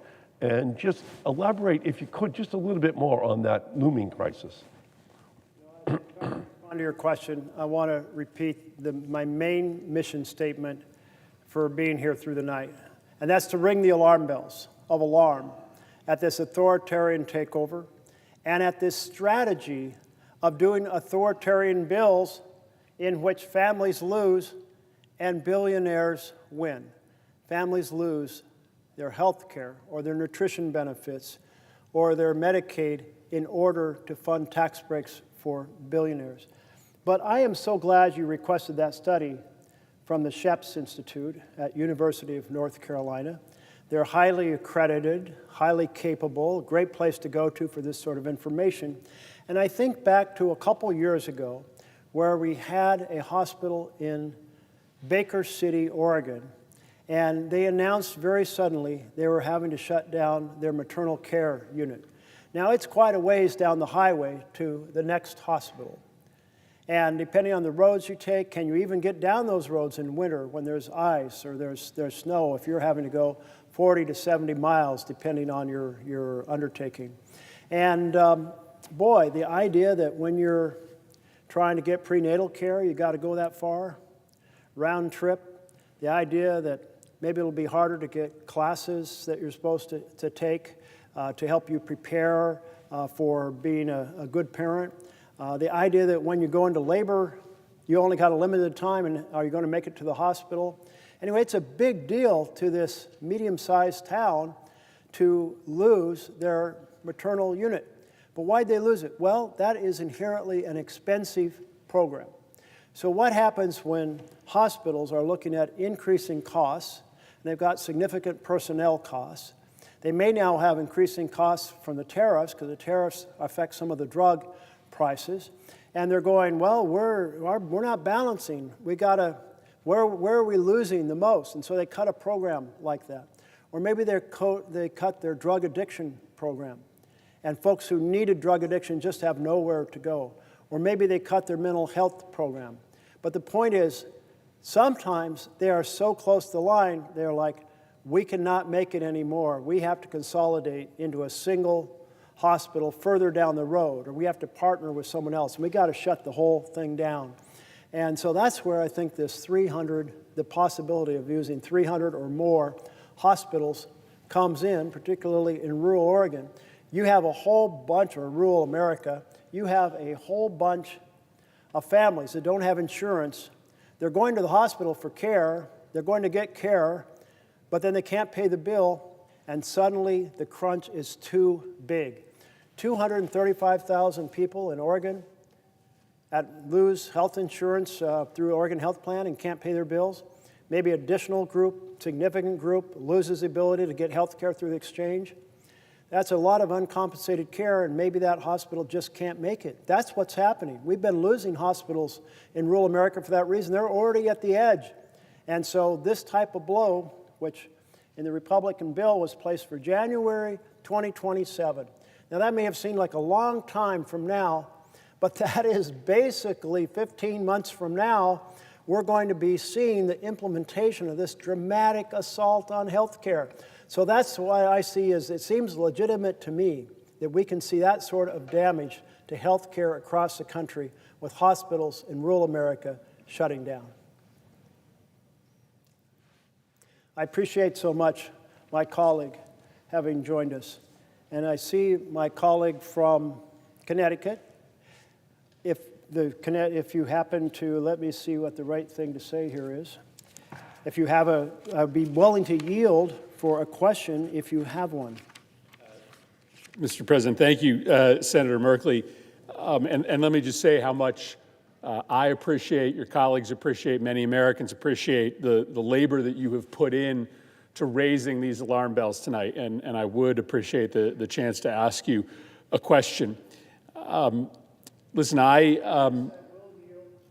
Question. Thank you, Senator Merkley. Having done this before, I know that the language is important. You and I have had a number of conversations over the past 6 months about the importance of being straight with people about what is happening in this country. I'm sure that a lot of our Republican colleagues on this floor, look at what you have been doing overnight, look at some of the similar speeches that I and others have given on the floor, and think that we are engaged in pretty remarkable hyperbole, right? This is the United States of America. Our democracy is going to survive forever. This is not authoritarianism. This is just a different version of democracy. But I think it's important to talk for a moment, and this will be the foundation of my question, as to how you know when you've lost your democracy, how you know when you are on the wrong side of a transition to authoritarianism. There are a lot of folks who will say, well, listen, we're still going to have elections in a couple weeks. We're probably still going to have elections in November of next year. While there are troops in Washington, D.C. right now, they aren't inside the Capitol building. We are still operating. While many of Trump's critics have been taken down off the air, like Jimmy Kimmel temporarily and Stephen Colbert soon to be permanently, there are still plenty of people who oppose the president's policies who are on television and are talking openly about their disdain for his policies online. And so I understand many of my colleagues say, well, this still looks like a democracy, maybe different than it was a few months ago, but it's not authoritarianism.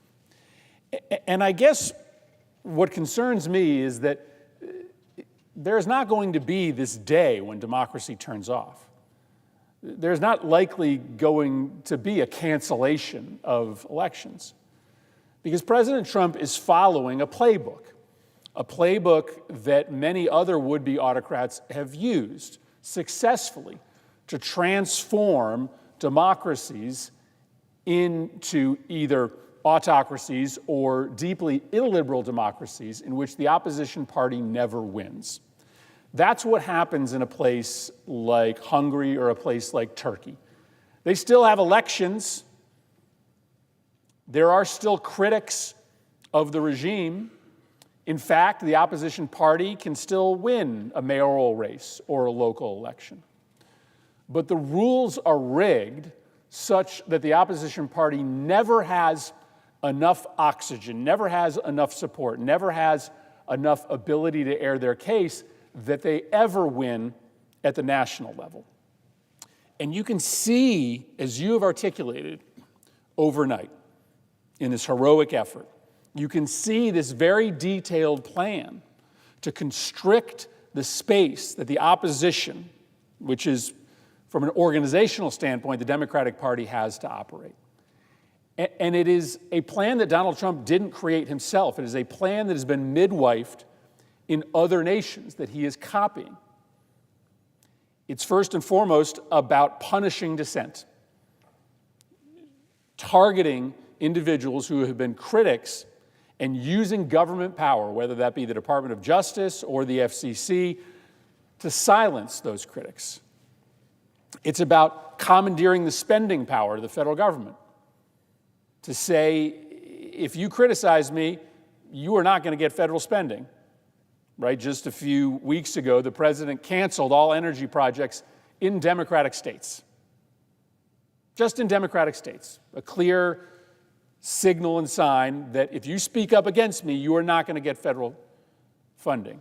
It's about using the military to try to disincentivize protests and mobilization, especially in places like American cities where there are a lot of folks that oppose the president. And then it's about rigging the rules.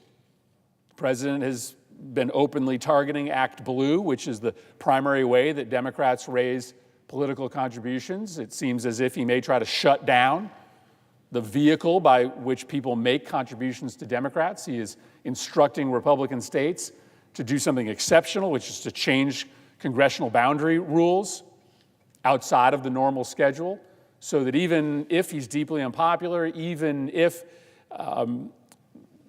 Democratic congressional candidates get the majority of votes nationwide, that his party will still control Congress because they have rigged the rules of how these boundaries are set. And so whether it be the seizure of spending power, the use of the military, the manipulation of federal regulatory and law enforcement powers to quash political dissent, or the rigging of the rules to make it much harder for Democrats to be able to win in elections. It's a comprehensive plan. And I guess my question to you, Senator Merkley, is this. How do we know when we've lost our democracy? Do you agree with me that it is very likely that we are still going to have elections? They just aren't going to be free and fair elections. That not every single opponent of the president's will be thrown in jail, just enough so that it quells the interest of the public and of corporate leaders and of civic leaders to speak out. That not every critic of the president will be taken down off the air, but enough such that media companies will figure out that if they want their next merger approved or if they want their license to broadcast continued, they better just tilt the coverage towards the president and just make sure that they don't have too much criticism on the air. This is my worry, that there are a lot of, frankly, our colleagues, and there are a lot of Americans out there who believe that our democracy is still alive until the day when it dies. But we're not going to know that day. There is just going to be a moment at which the president has successfully rigged the rules, punished dissent, seized so much power that the minority party doesn't have the ability to win a national election. We'll still exist as a Democratic Party, but just like the opposition parties in Hungary and Serbia and Turkey, we won't be in a position to engage in a way that gives voters an actual choice. So my question to you is, do you share that view of how his campaign of repression of political speech is happening? And do you worry that people are just waiting around for that epiphany, that conflagration where the democracy disappears, when that may not be how this plays out? My colleague has described very well the way this works. In the past, in general, you had military coups. People with guns stormed in, took over, shredded the Constitution, tossed it out, had command of the armed forces, and indeed, it was an observation even at the start of our country. I had this quote from Madison during the Constitutional Convention in 1787. A standing military force with an overgrown executive will not long be safe companions to liberty. The temptation to use that military. The means of defense against foreign danger have been always the instruments of tyranny at home. And so men with guns charged in, took over. But now we have a very different form in which democracies fail. It's the erosion of the checks and balances of the Constitution. So let's take a look at how those are being eroded. Well, we see that we have changed the rules of the Senate, so we are now doing mass confirmation of the president's list of desired individuals. I think, did we not have a list that was well over 100 the other day? No consideration really of whether they are suitable at all to serve in the desired positions. Well, that's an erosion. Then we have the power of the purse. And the vision is that in a democracy, the decisions on what programs should exist, how they will operate, and how they will be funded are made by the Congress. The president executes. So you deliberately fence off those decisions from the president. But what do we have right now? We have those decisions being made by the president of the United States of America. The programs he doesn't like, he's exercising a version of a line item veto by slow walking the funding disbursements, by canceling grants, by impounding funds, by waiting till the end of the fiscal year and filing a request to have funds reversed, funding authority reversed, and then during that waiting period, the end of the fiscal year comes and poof, the funds authority evaporates. All of these are strategies to put the power with the presidency that belongs in a democracy here, right here, and down the hall in the House of Representatives. And let's take a look at the Supreme Court, whether they are continuing to defend the separation of powers. No, hell no, they're not. They made a decision, and the decision is called Trump versus the United States, where they said the president is above the law. There is no clause in our beautiful Constitution, our We the People Constitution, no clause at all that says the president is above the law. No one ever thought the president was above the law until Trump versus the United States case goes to the Supreme Court, and originalists who know the founders were terrified of a president trying to become a king suddenly give him the power to violate the laws at will, no accountability. And with pardon power, meaning the whole executive branch is above the law. That's another erosion. The liberal use, the use of the pardon power to essentially give a free pass to hundreds of people who stormed this Capitol while you and I were sitting here in this chamber and were calling for the execution of the vice president. Those are all erosions. And then we can look at the freedoms. Are the freedoms deteriorating? Well, one freedom is to criticize the president without the power of the state coming after you. And yet the power of the state is now coming after the people on Trump's enemies list, and he's telling in public tweets his attorney general to go get them. Go get them fast. Now I want action. They couldn't have gotten off. Let's get them. Well, that's the tone of those tweets. And we have one of the people who's high on that enemies list is a fellow senator.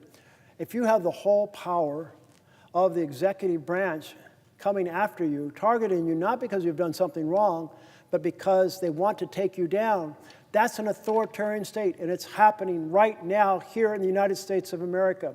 When you have a president who is telling the universities, we will cancel your research contracts, millions or even billions of dollars, if you do not teach the way and operate the programs the way we want, well, that is tyranny. If you proceed to have a president say to the networks, if you want that merger or you want that broadcast license to be sustained, you better get that program off the air or that comedian off the air who insulted the president. That is tyranny. When you have folks being shipped out of this country because they express an opinion on policy in the Middle East, and it's being done with no due process, that is tyranny. So I would say yes, authoritarianism is here now. Let's ring the alarm bells. Would the gentleman yield for one additional question? Yes, I would. Thank you. I wanted to ask you about, and I'm sure you've talked about this many times already, but what is happening, what has been happening in your city, what is happening in Chicago. I wrote a book a couple of years ago about the story of violence in America, and in it I talked about the founders' worry about a standing army. And I did that because while I actually believe there's a common law right to private gun ownership in this country, I do think that's guaranteed in the United States of America. I know the real history of the construction of the Second Amendment. The Second Amendment actually was written to make sure that this country could muster a militia, given the fact that our founding fathers were very specific about their desire for there not to be a standing army. Now, of course, a lot has changed since the founding of this country. We now have the biggest standing army in the world. But you've spoken a lot about the conversation our founders had, having watched the experience, having lived the experience of British monarchical rule. And they did not want a standing army, specifically because they had seen how that army had been used against them and had been used throughout Europe to try to destroy the ability of people to dissent, that it was used sometimes in foreign action to defend the country and the nation or to conquer, but it was often used domestically to try to control speech and control political opposition. And so our founding fathers, I think, would be watching the deployment or the planned deployment of the U.S. military into the streets of this country with the same kind of alarm that you are bringing to this speech overnight, because this doesn't have to do anything with public safety. This is a means to try to intimidate people into not speaking out. You've described scenes in Portland where you have the military essentially trying to provoke conflict. And they're trying to provoke conflict in part to just make it seem as if things are out of control in neighborhoods where things are not out of control, but they're also just trying to scare people into not coming out and protesting. Listen, it's absolutely understandable that an American citizen who has never engaged in political speech or political protest but thinks this moment is extraordinary and wants to raise their voice would think twice before going out onto the streets if they were potentially facing the barrel of a gun from a member of the U.S. military. That's intimidating, and it's intended to be intimidating.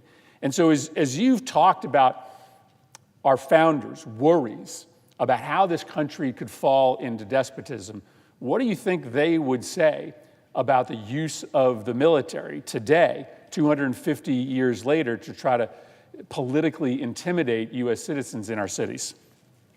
Well, I thank you for that question. And I start with their strong thought, let's not let this happen. Let's not have a standing military. It's expensive, and it's too big a temptation for our executive to use it against the people the way we had seen in so many other places.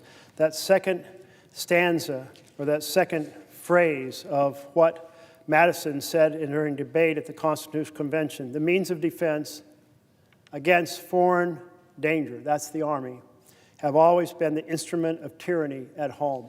That's using the Army against your own population. So that's why they were so worried. Over time, the security demands of the country and a variety of various wars, we did pursue a standing Army and a standing Air Force, and we expanded and so forth.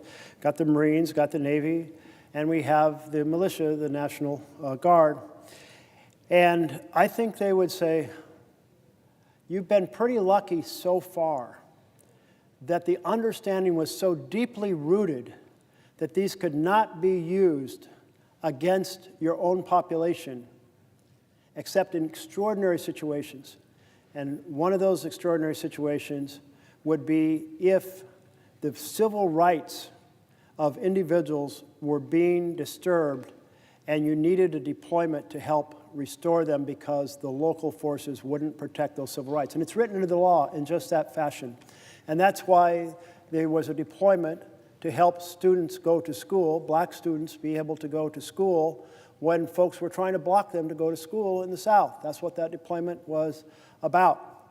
But then you have this other standard that it can only be deployed if there is an invasion or rebellion. And just an understanding that that's a high test to meet. But the concern is you can have an erosion of the common understanding that it's a high test. And we saw that in two of the justices in the three-judge panel out in the Ninth Circuit. And they said, well, you used a definition, district court, that was appropriate for the time the laws were written, and that would normally be enough, but maybe you need to have a more flexible version of rebellion, of definition.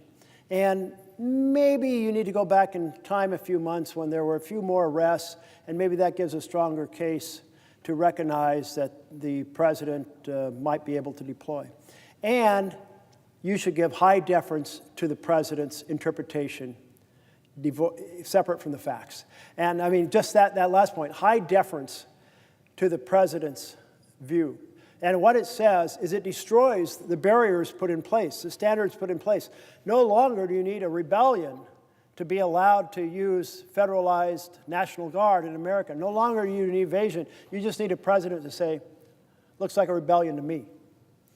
And we have, therefore, that's what happens with an authoritarian president. They're not hesitant to say that. Former presidents have been hesitant to say that. because they have a deep sense of their role in protecting the norms and the values that include defending our freedoms. But an authoritarian president, who we have right now, does not have that compulsion to protect the norms, violating the norms, violating the law, violating the Constitution in action after action after action, and maybe stopping when the courts tell him to stop. But even then, we had a 9-0 decision saying facilitate the return of Abrego Garcia from El Salvador. And what did the president do? He ignored it. Those are all indications of the scary state in which we are at this moment. I thank my colleague very much from Connecticut, and I see that my colleague is here from Maryland, and I would welcome a question if you have one. Well, I was going to ask if my colleague would yield for a question. I will yield for a question. Well, I want to start my question by saluting the senator from Oregon, Senator Merkley, for standing strong and long in defense of our democracy and our Constitution, and ringing the alarm bells. Authoritarianism is here, and it is here right now. We are facing a lawless president who, when he was asked whether he had to comply with the Constitution of the United States, said, "I don't know." And a president who every day is attacking the foundations of our democracy and of the rule of law. And I know my colleague from Oregon joined 7 million Americans last Saturday to say, "No kings in America." I was very heartened to see thousands of people come out across the state of Maryland, joining their fellow patriots from around the country in saying, in America, we have no kings. And you've been highlighting all night the way the President of the United States, Donald Trump, is assaulting the foundations of that democracy and our Constitution. And on No King's Day, we reminded one another, all fellow Americans were out there saying that we're not going to go back to the days of King George III. We fought an American Revolution to secure the blessings of liberty. And it was out of that experience that our founders developed the Constitution of the United States and then the Bill of Rights. So I want to zero in on a couple of those things and then ask you a question about one of those pillars that is being attacked right now by Donald Trump. You just mentioned the attack on due process. And we did witness that in the case of Abrego Garcia, Kilmar Abrego Garcia, who was abducted off the streets of Maryland, ended up locked up in a gulag in El Salvador. And the Supreme Court of the United States, by 9-0, said that his rights had been violated. A Fourth Circuit judge who had been appointed by Ronald Reagan said that what happened to Abrego Garcia was a textbook case of violation of due process. And despite that overwhelming evidence, for a period of time, the Trump administration took the position that they would never allow him to set foot back in the United States. We prevailed, and ultimately, he is now back here before the courts of the United States. And in fact, the federal district court judge down in Tennessee recently indicated there was strong evidence to indicate that the Trump administration had brought this other claim against him purely for malicious reasons, and that it was a vindictive prosecution, in other words, a political prosecution, that they were prosecuting him simply because he had exercised his due process rights. It should not be a liberal or conservative, Democrat or Republican idea that in the United States of government, in the United States of America, we are not deprived of our liberty without due process, right? As you've been saying all night, that was a foundational principle based on the experience that we had under King George III, where people could just be abducted and without due process arrested. You've spoken about the assaults on the First Amendment. We saw very early in the Trump administration the crackdown on students who were expressing their views on college campuses. The administration didn't like the views they expressed about what happened in Gaza, and so they literally locked them up.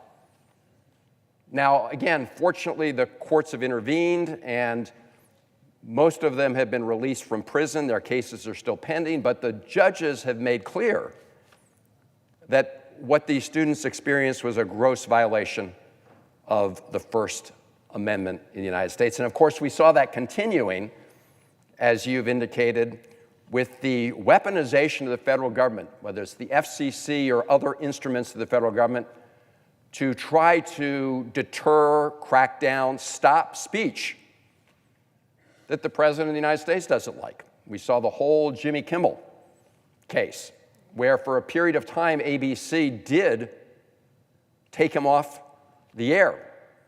And I want to thank all people across the United States who rose up and said, that is wrong, that is unconstitutional. Many people canceled their Disney subscriptions. And this is a moment where all of us as Americans need to stand up and recognize, as you are this evening, that we are right now living under an authoritarian president.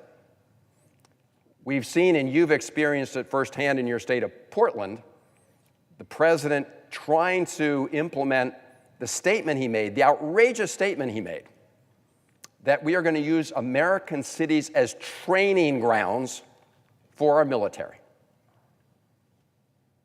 I mean, regardless of someone's political views, they should recognize how un-American that is. And the list goes on, but another major assault by the President of the United States on our Constitution is one that you've been speaking about, and as the ranking Democrat on the Budget Committee and senior Democrat on the Budget Committee have been really leading the way on, is this direct assault on Article 1, this direct assault on the power of the purse. Because there were very good reasons that the framers invested the Congress with the power of the purse, and that power of taxation and the power of spending the people's money, to make sure that our budgets reflected the will of the American people. And as you pointed out, it is simply illegal for the President of the United States to look at that budget and say he's going to cherry pick the parts he likes and implement those and discard the parts he doesn't like. That's not how it works, and you've talked about the Nixon line item veto and how the Supreme Court shot that down. But this president is trying to do that, is doing it right now as we speak. And as part of the proposal that Democrats have put forward to reopen the government, and we want to reopen the government, we also would like to establish some guardrails to ensure that the President of the United States cannot engage in that illegal activity. And I call it illegal, and I'm on strong grounds to say so. The GAO, which is the independent watchdog, has reached that conclusion that the president has illegally impounded funds. That's the technical term, and they have found that the so-called pocket rescission is illegal. And I do want to also just quote from Senator Susan Collins, the chair of the Appropriations Committee, which we both serve on. And she goes into a good description of why this unilateral impoundment of funds is illegal and unconstitutional. And she says, and I'm quoting here, "Any effort to rescind appropriated funds without congressional approval is a clear violation of the law." It's one of our Republican colleagues, Senator Murkowski, who's also on the Appropriations Committee, has also pointed out that this is an illegal action. It's one of a series of illegal actions the president has taken. And I want you, if you could, to talk about measures that we need to take to put up some guardrails and protections about it. You've done that through an amendment, the Merkley Amendment, with regard to the other part of the rescissions process. You've spoken eloquently about this issue, but if you could just go to the heart of the matter, why the president's unconstitutional withholding of funds is a direct assault on our democracy and the vision our framers had of checks and balances. When they said checks and balances, they didn't mean a blank check for a lawless president. So maybe if you could, Senator Merkley, if you could talk to that and answer that question. I very much appreciate your zeroing in on this question of how the president is violating the law and the Constitution by taking the power of the purse. But before I address that, I want to thank you for going to El Salvador to visit Abrego Garcia in prison, because if you'd not taken that initiative to highlight it, I don't know that he would ever have gotten out of there. The phrase used for that prison is, there's a one-way door going in and only coffins come out. That's the type of horrific situation. He may have easily been killed. He may have suffered the deprivations of that prison, been affected by health issues, and he may never have gotten the attention necessary for the administration to finally help facilitate his removal. By elevating that issue, you did two things. One is you helped that man return to his family, which is a huge victory. And I know he has more battles to come because of his being targeted.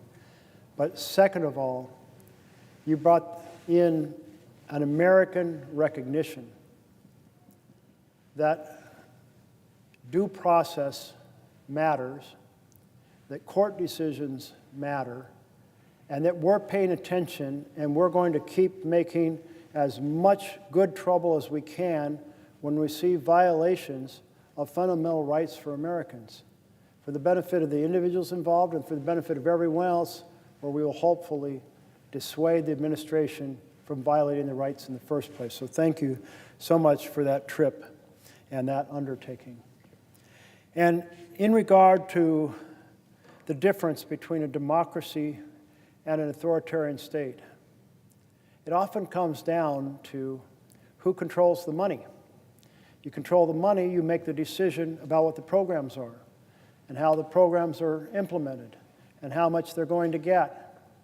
And in a democracy, you have a whole collection of voices from different parts of the country coming together to share their collective knowledge, the difference of their economies, their personal life experiences that give them insights on needs that are relevant, the needs that have been expressed that they have heard in their conversations with citizens, and that collected knowledge is placed into a plan for how we spend our resources in order to build a better America.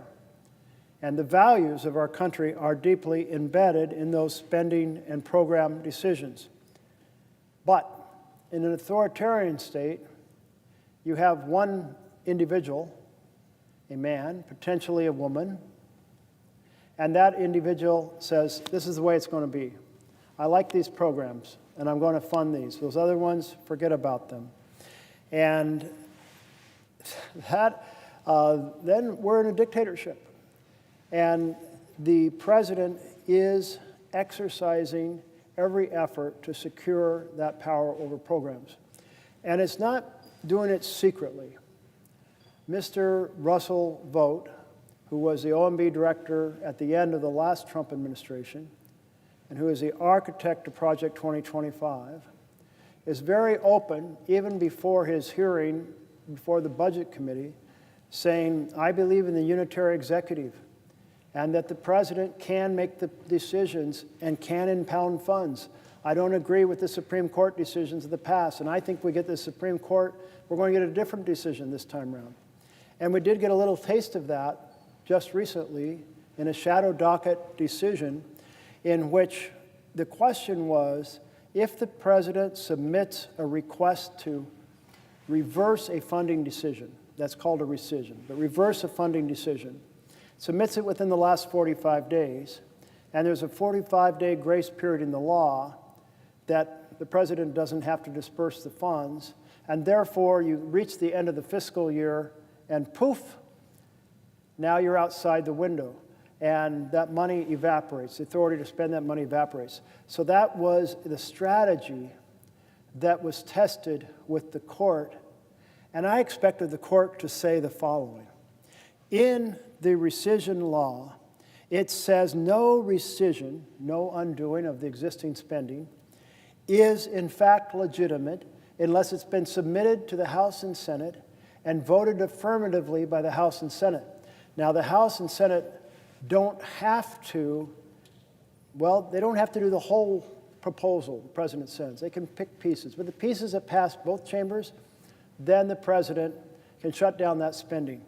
But in this case, there was no vote of the House and Senate to undo existing law. And yet the court said, well, we're giving deference here to the president. And since the fiscal year expired, well, we'll not cancel that strategy. So they empowered what is essentially, yes, Mr. President, you can slow walk the funding, file in the last 40 days a proposal to undo the funding, never get a vote on it, and you can wipe it out on programs you don't like. So the court has given much more power on this, where previously the courts said, it's very clear in the Constitution, the power of the purse is with Congress. It says it right there in Article 1, and hell no, you can't delegate that to the president. And hell no, you can't impound the money. But in this case, a court that is much more deferential to giving power to the executive did exactly that. So this is a huge concern that the court has greenlighted a fundamental violation of the vision of the Constitution and delivered a tool that we might see used repeatedly. My hope, like yours, is all 100 senators will join together, or at least a significant majority of both sides, and say we are going to protect our constitutional prerogatives. And so we are going to put in a clause into any spending bill and say, yes, there is a 1974 bill that says the president can submit a proposal to undo spending that has been approved, but the provisions that we pass in this bill are exempted from that power. They cannot be undone through a simple majority, what was passed through a supermajority. They cannot be done in a partisan basis, what was done on a bipartisan basis to address the wealth of understanding about what different parts of the country need. So that's the proposal that we need to put into each bill. Every bill saying, yes, these can be undone by a future spending bill. We do that all the time, by the way. We do a FY26 bill and we say there's 2-year and 3-year money in there, and it's clear that that money's not needed for that program, and we undo it. But that's done by a bipartisan basis to undo a bipartisan decision, not a partisan. Will the senator yield for a question? Yes, I would be delighted to yield for a question. First of all, my question starts with a thank you, Senator Merkley, for raising the issue of the growing threat of authoritarianism in our country.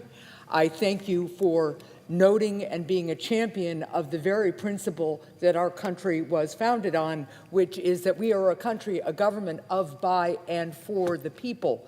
And as I think about what that principle means, I think about the fact that in a democracy, what our founders wanted to ensure was that our governing bodies, our elected officials, would in fact be accountable to the people.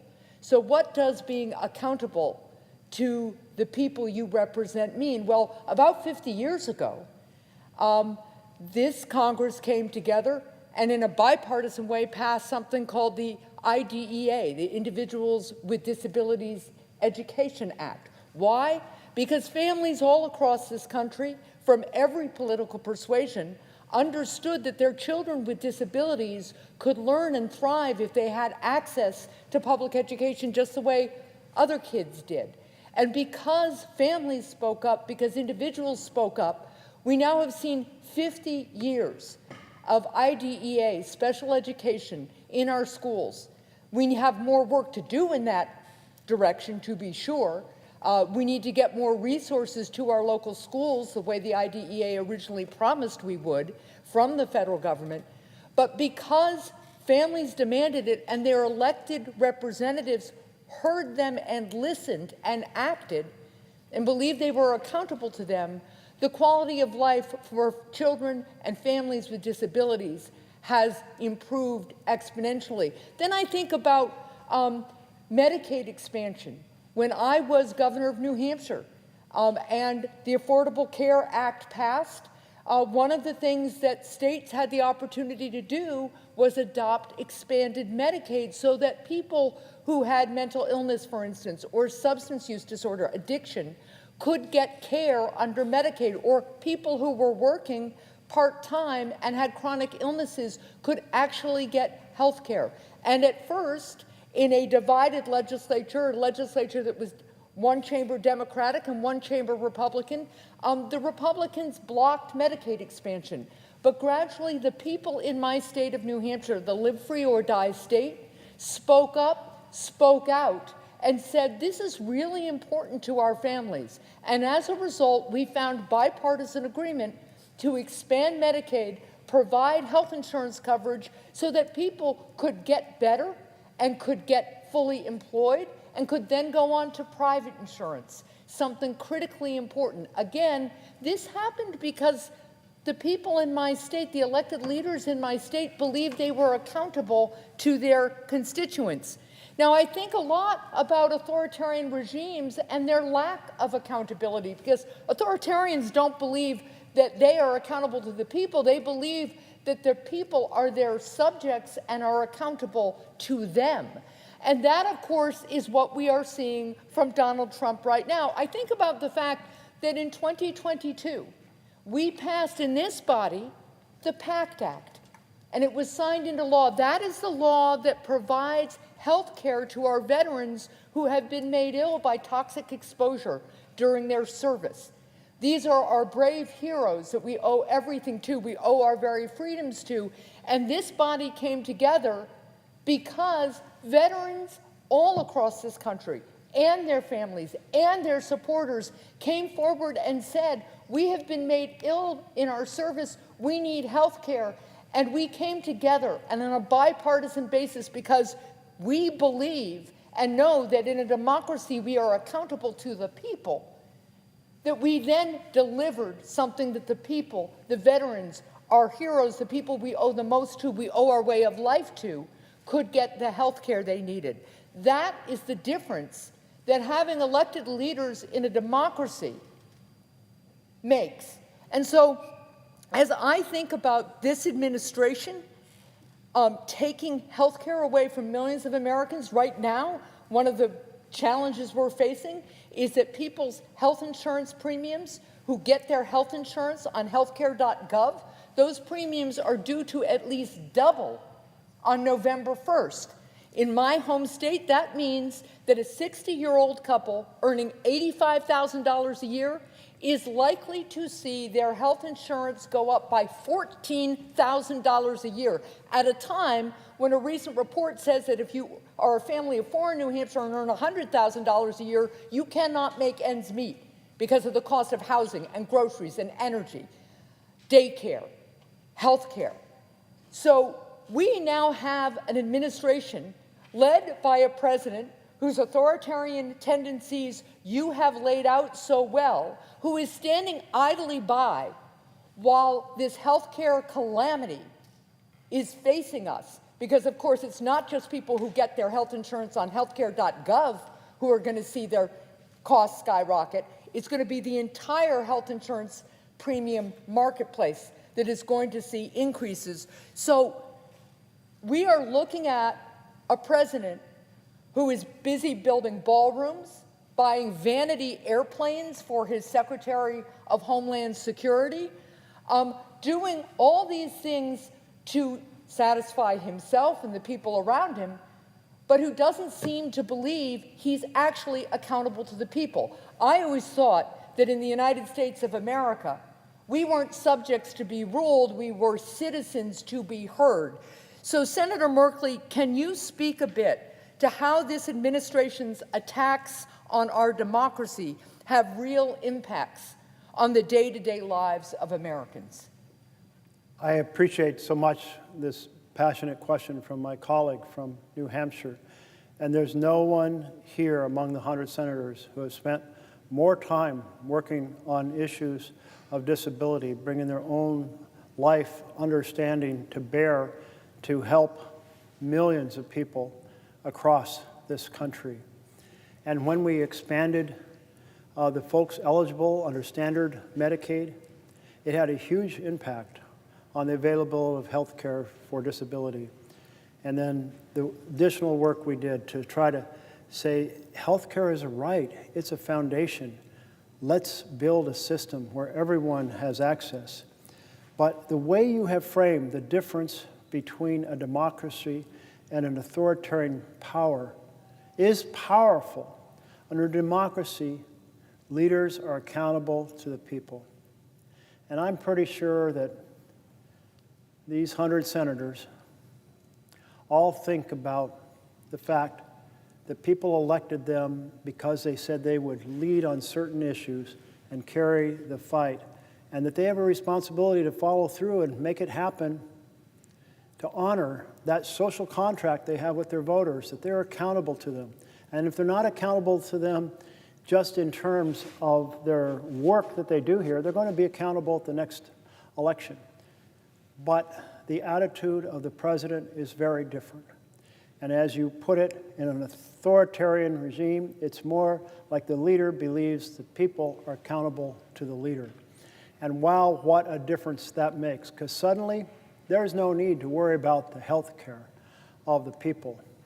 And you can lay out legislation that does damage to the people, but takes good care of the rich and powerful, because that's the world you live in, and you want to help those folks, and that's just okay because you're not accountable.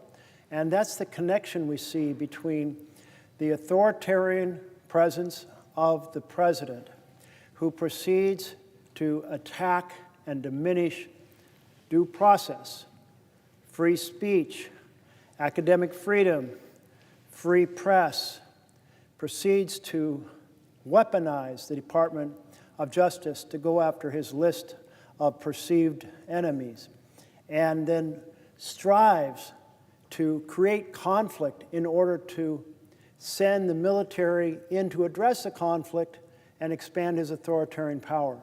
So that's one world. But on the other end, we have the legislation he championed.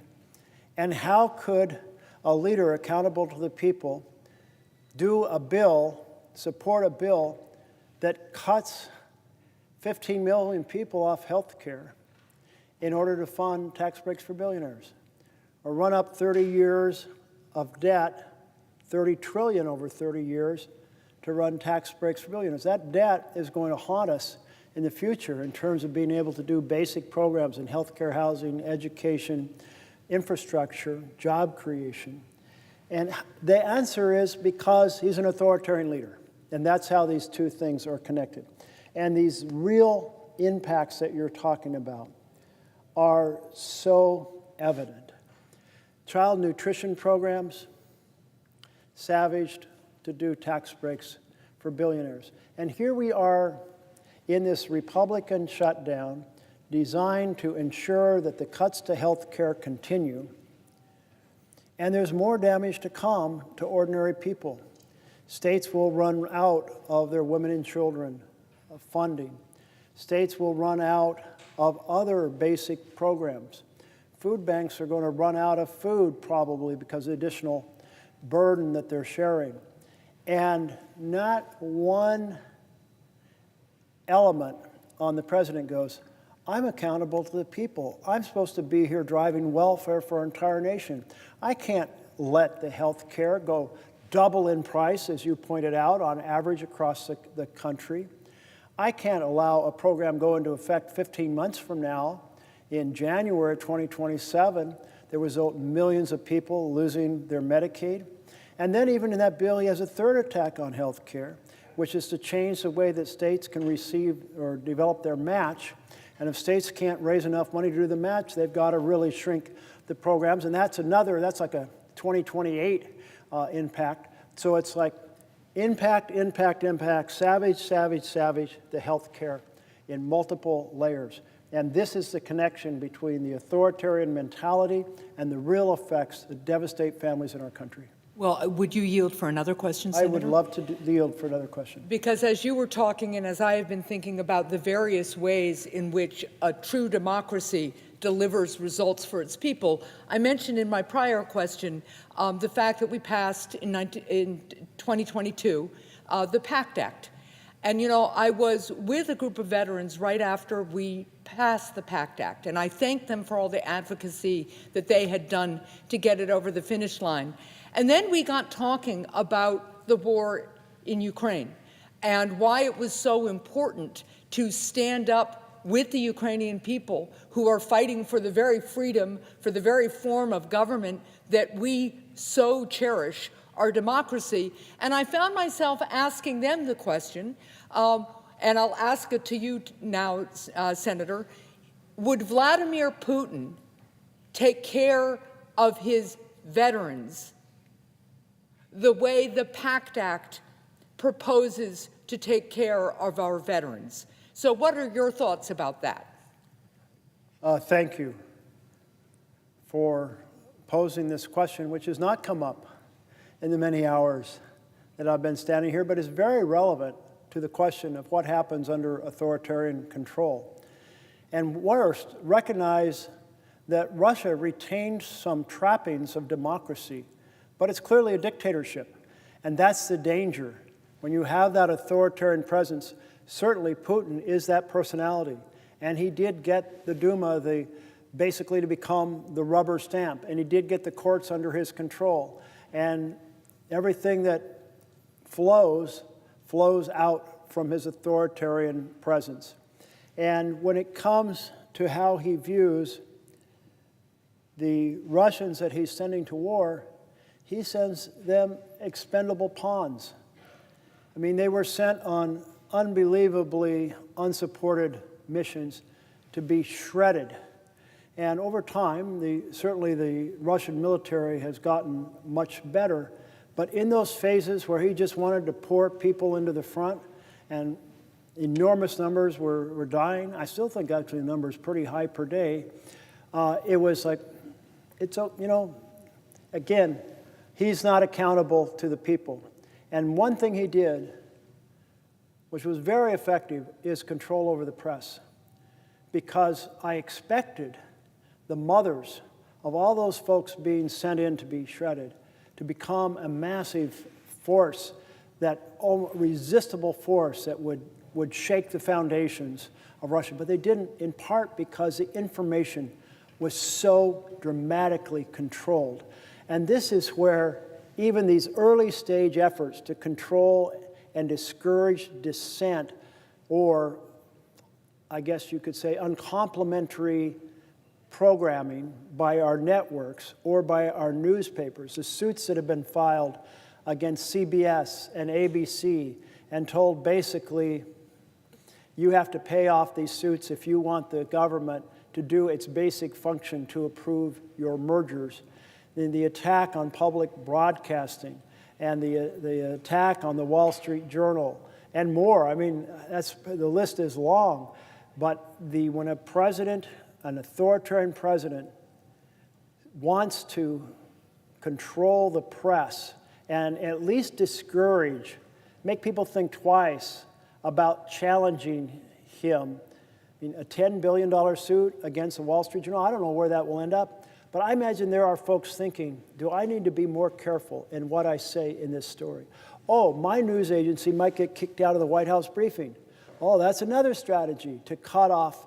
So you have, the answer is no, I do not think the PACT Act, which was said, hey, our soldiers were exposed to these chemicals, and there's a lot of diseases that flow from that, and we should absolutely make sure they get treatment, and we shouldn't put them through a long list of, oh, maybe somehow, somewhere you have to prove it. How do you prove that that disease, when we probably started, but how do you prove it?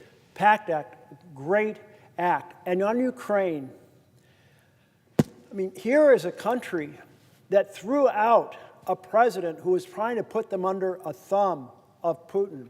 Here is a country that said, we're not asking you to come to fight with us, but give us some arms. We are fighting for our own freedom. This is a country that said, we reject the idea of having a dictatorship, Putin style. We want to preserve democracy with our freedoms, and we're willing to die and fight for it. That is the American vision. That is Lady Liberty. That is the best of what we have in America. And the Ukrainians stood up to Russia and have done a phenomenal job against extraordinarily large country with massively more resources, and they are still in the fight for their future and their freedom. I see my colleague from New York is here. I had a few questions earlier this morning of my great colleague, and once again, his strength, his indomitability, and his caring about this democracy, which we all know is at risk, is just amazing. And so my question relates to something he touched on before in his discussions with our great senator from New Hampshire. There are so many ways this administration is trying to rip apart democracy. And one of them, you mentioned a minute ago, is the threatening of media to just do what Trump wants. And the man who's head of the FCC seems to be an instrumentality of that. Trump has said, things they say I don't like should not be put on the air. And they've held over the heads the broadcast licenses of some of our great media companies. In other ways, they're getting some of their friends to take over some of our media companies. And isn't one of the greatest blows to democracy, I would ask my colleague, one of the greatest blows to democracy when we don't have a fully free press? And has it been a hallmark of so many of the countries that he has mentioned that are autocracies or absolute dictatorships to have no free press, so no information can come out? And doesn't that dramatically hurt the American people when government is shielded and can do whatever it wants and hurt as many people as it wants because you don't have a free press? Doesn't it really shouldn't it really frighten every American that this is a large step on the road away from democracy towards tyranny and towards authoritarian government? My colleague from New York, absolutely. Benjamin Franklin wrote that whoever would overthrow the liberty of the nation must begin by subduing the freeness of speech. And I'll just roll into that, speech and the press. And we have seen what Trump has done. He sued CBS News for $10 billion because he didn't like the way that a program was edited on the television. There is no way that that suit would ever have held up in court. But what happened? CBS said, we are involved in a merger, and that merger involves Paramount, controlling shareholder, and they wanted approval for a sale of Paramount to Skydance. And Paramount was CBS's parent company. So here is President Trump holding the approval of that merger over the head of the network to get a payment for himself out of the company. And that was a $16 million in the end. But then CBS announced it was canceling The Late Show with Stephen Colbert. top-rated late night show. Surprisingly, 3 weeks after CBS canceled it, the merger was completed between Skydance and Paramount. Trump didn't like all the things Colbert did to make fun of the president. You know, you can judge a freedom of a country by how much people feel that they can say funny things about the president. And I've thought many times, I come to this floor and I criticize the President of the United States. I've come to this floor and criticized the Democratic presidents for things they're doing. And I do not leave here thinking someone's going to jump out of a car, grab me, throw me into a van, I'm going to be disappeared or tortured.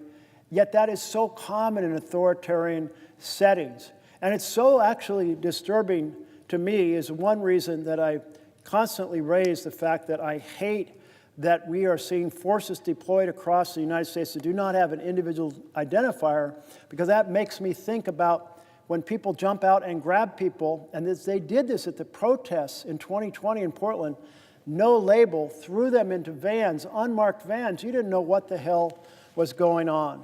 But ABC, well, ABC had their own challenge with Jimmy Kimmel.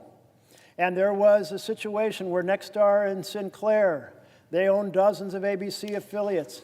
So let me just say that the list is long, including excluding companies or broadcast writers, reporters from the White House briefings. And now, most recently, telling all the reporters at the Pentagon that they have to not ask any questions in the Pentagon or they're going to lose their access to be reporters on the Department of Defense. I thank my colleague for, once again, a great answer.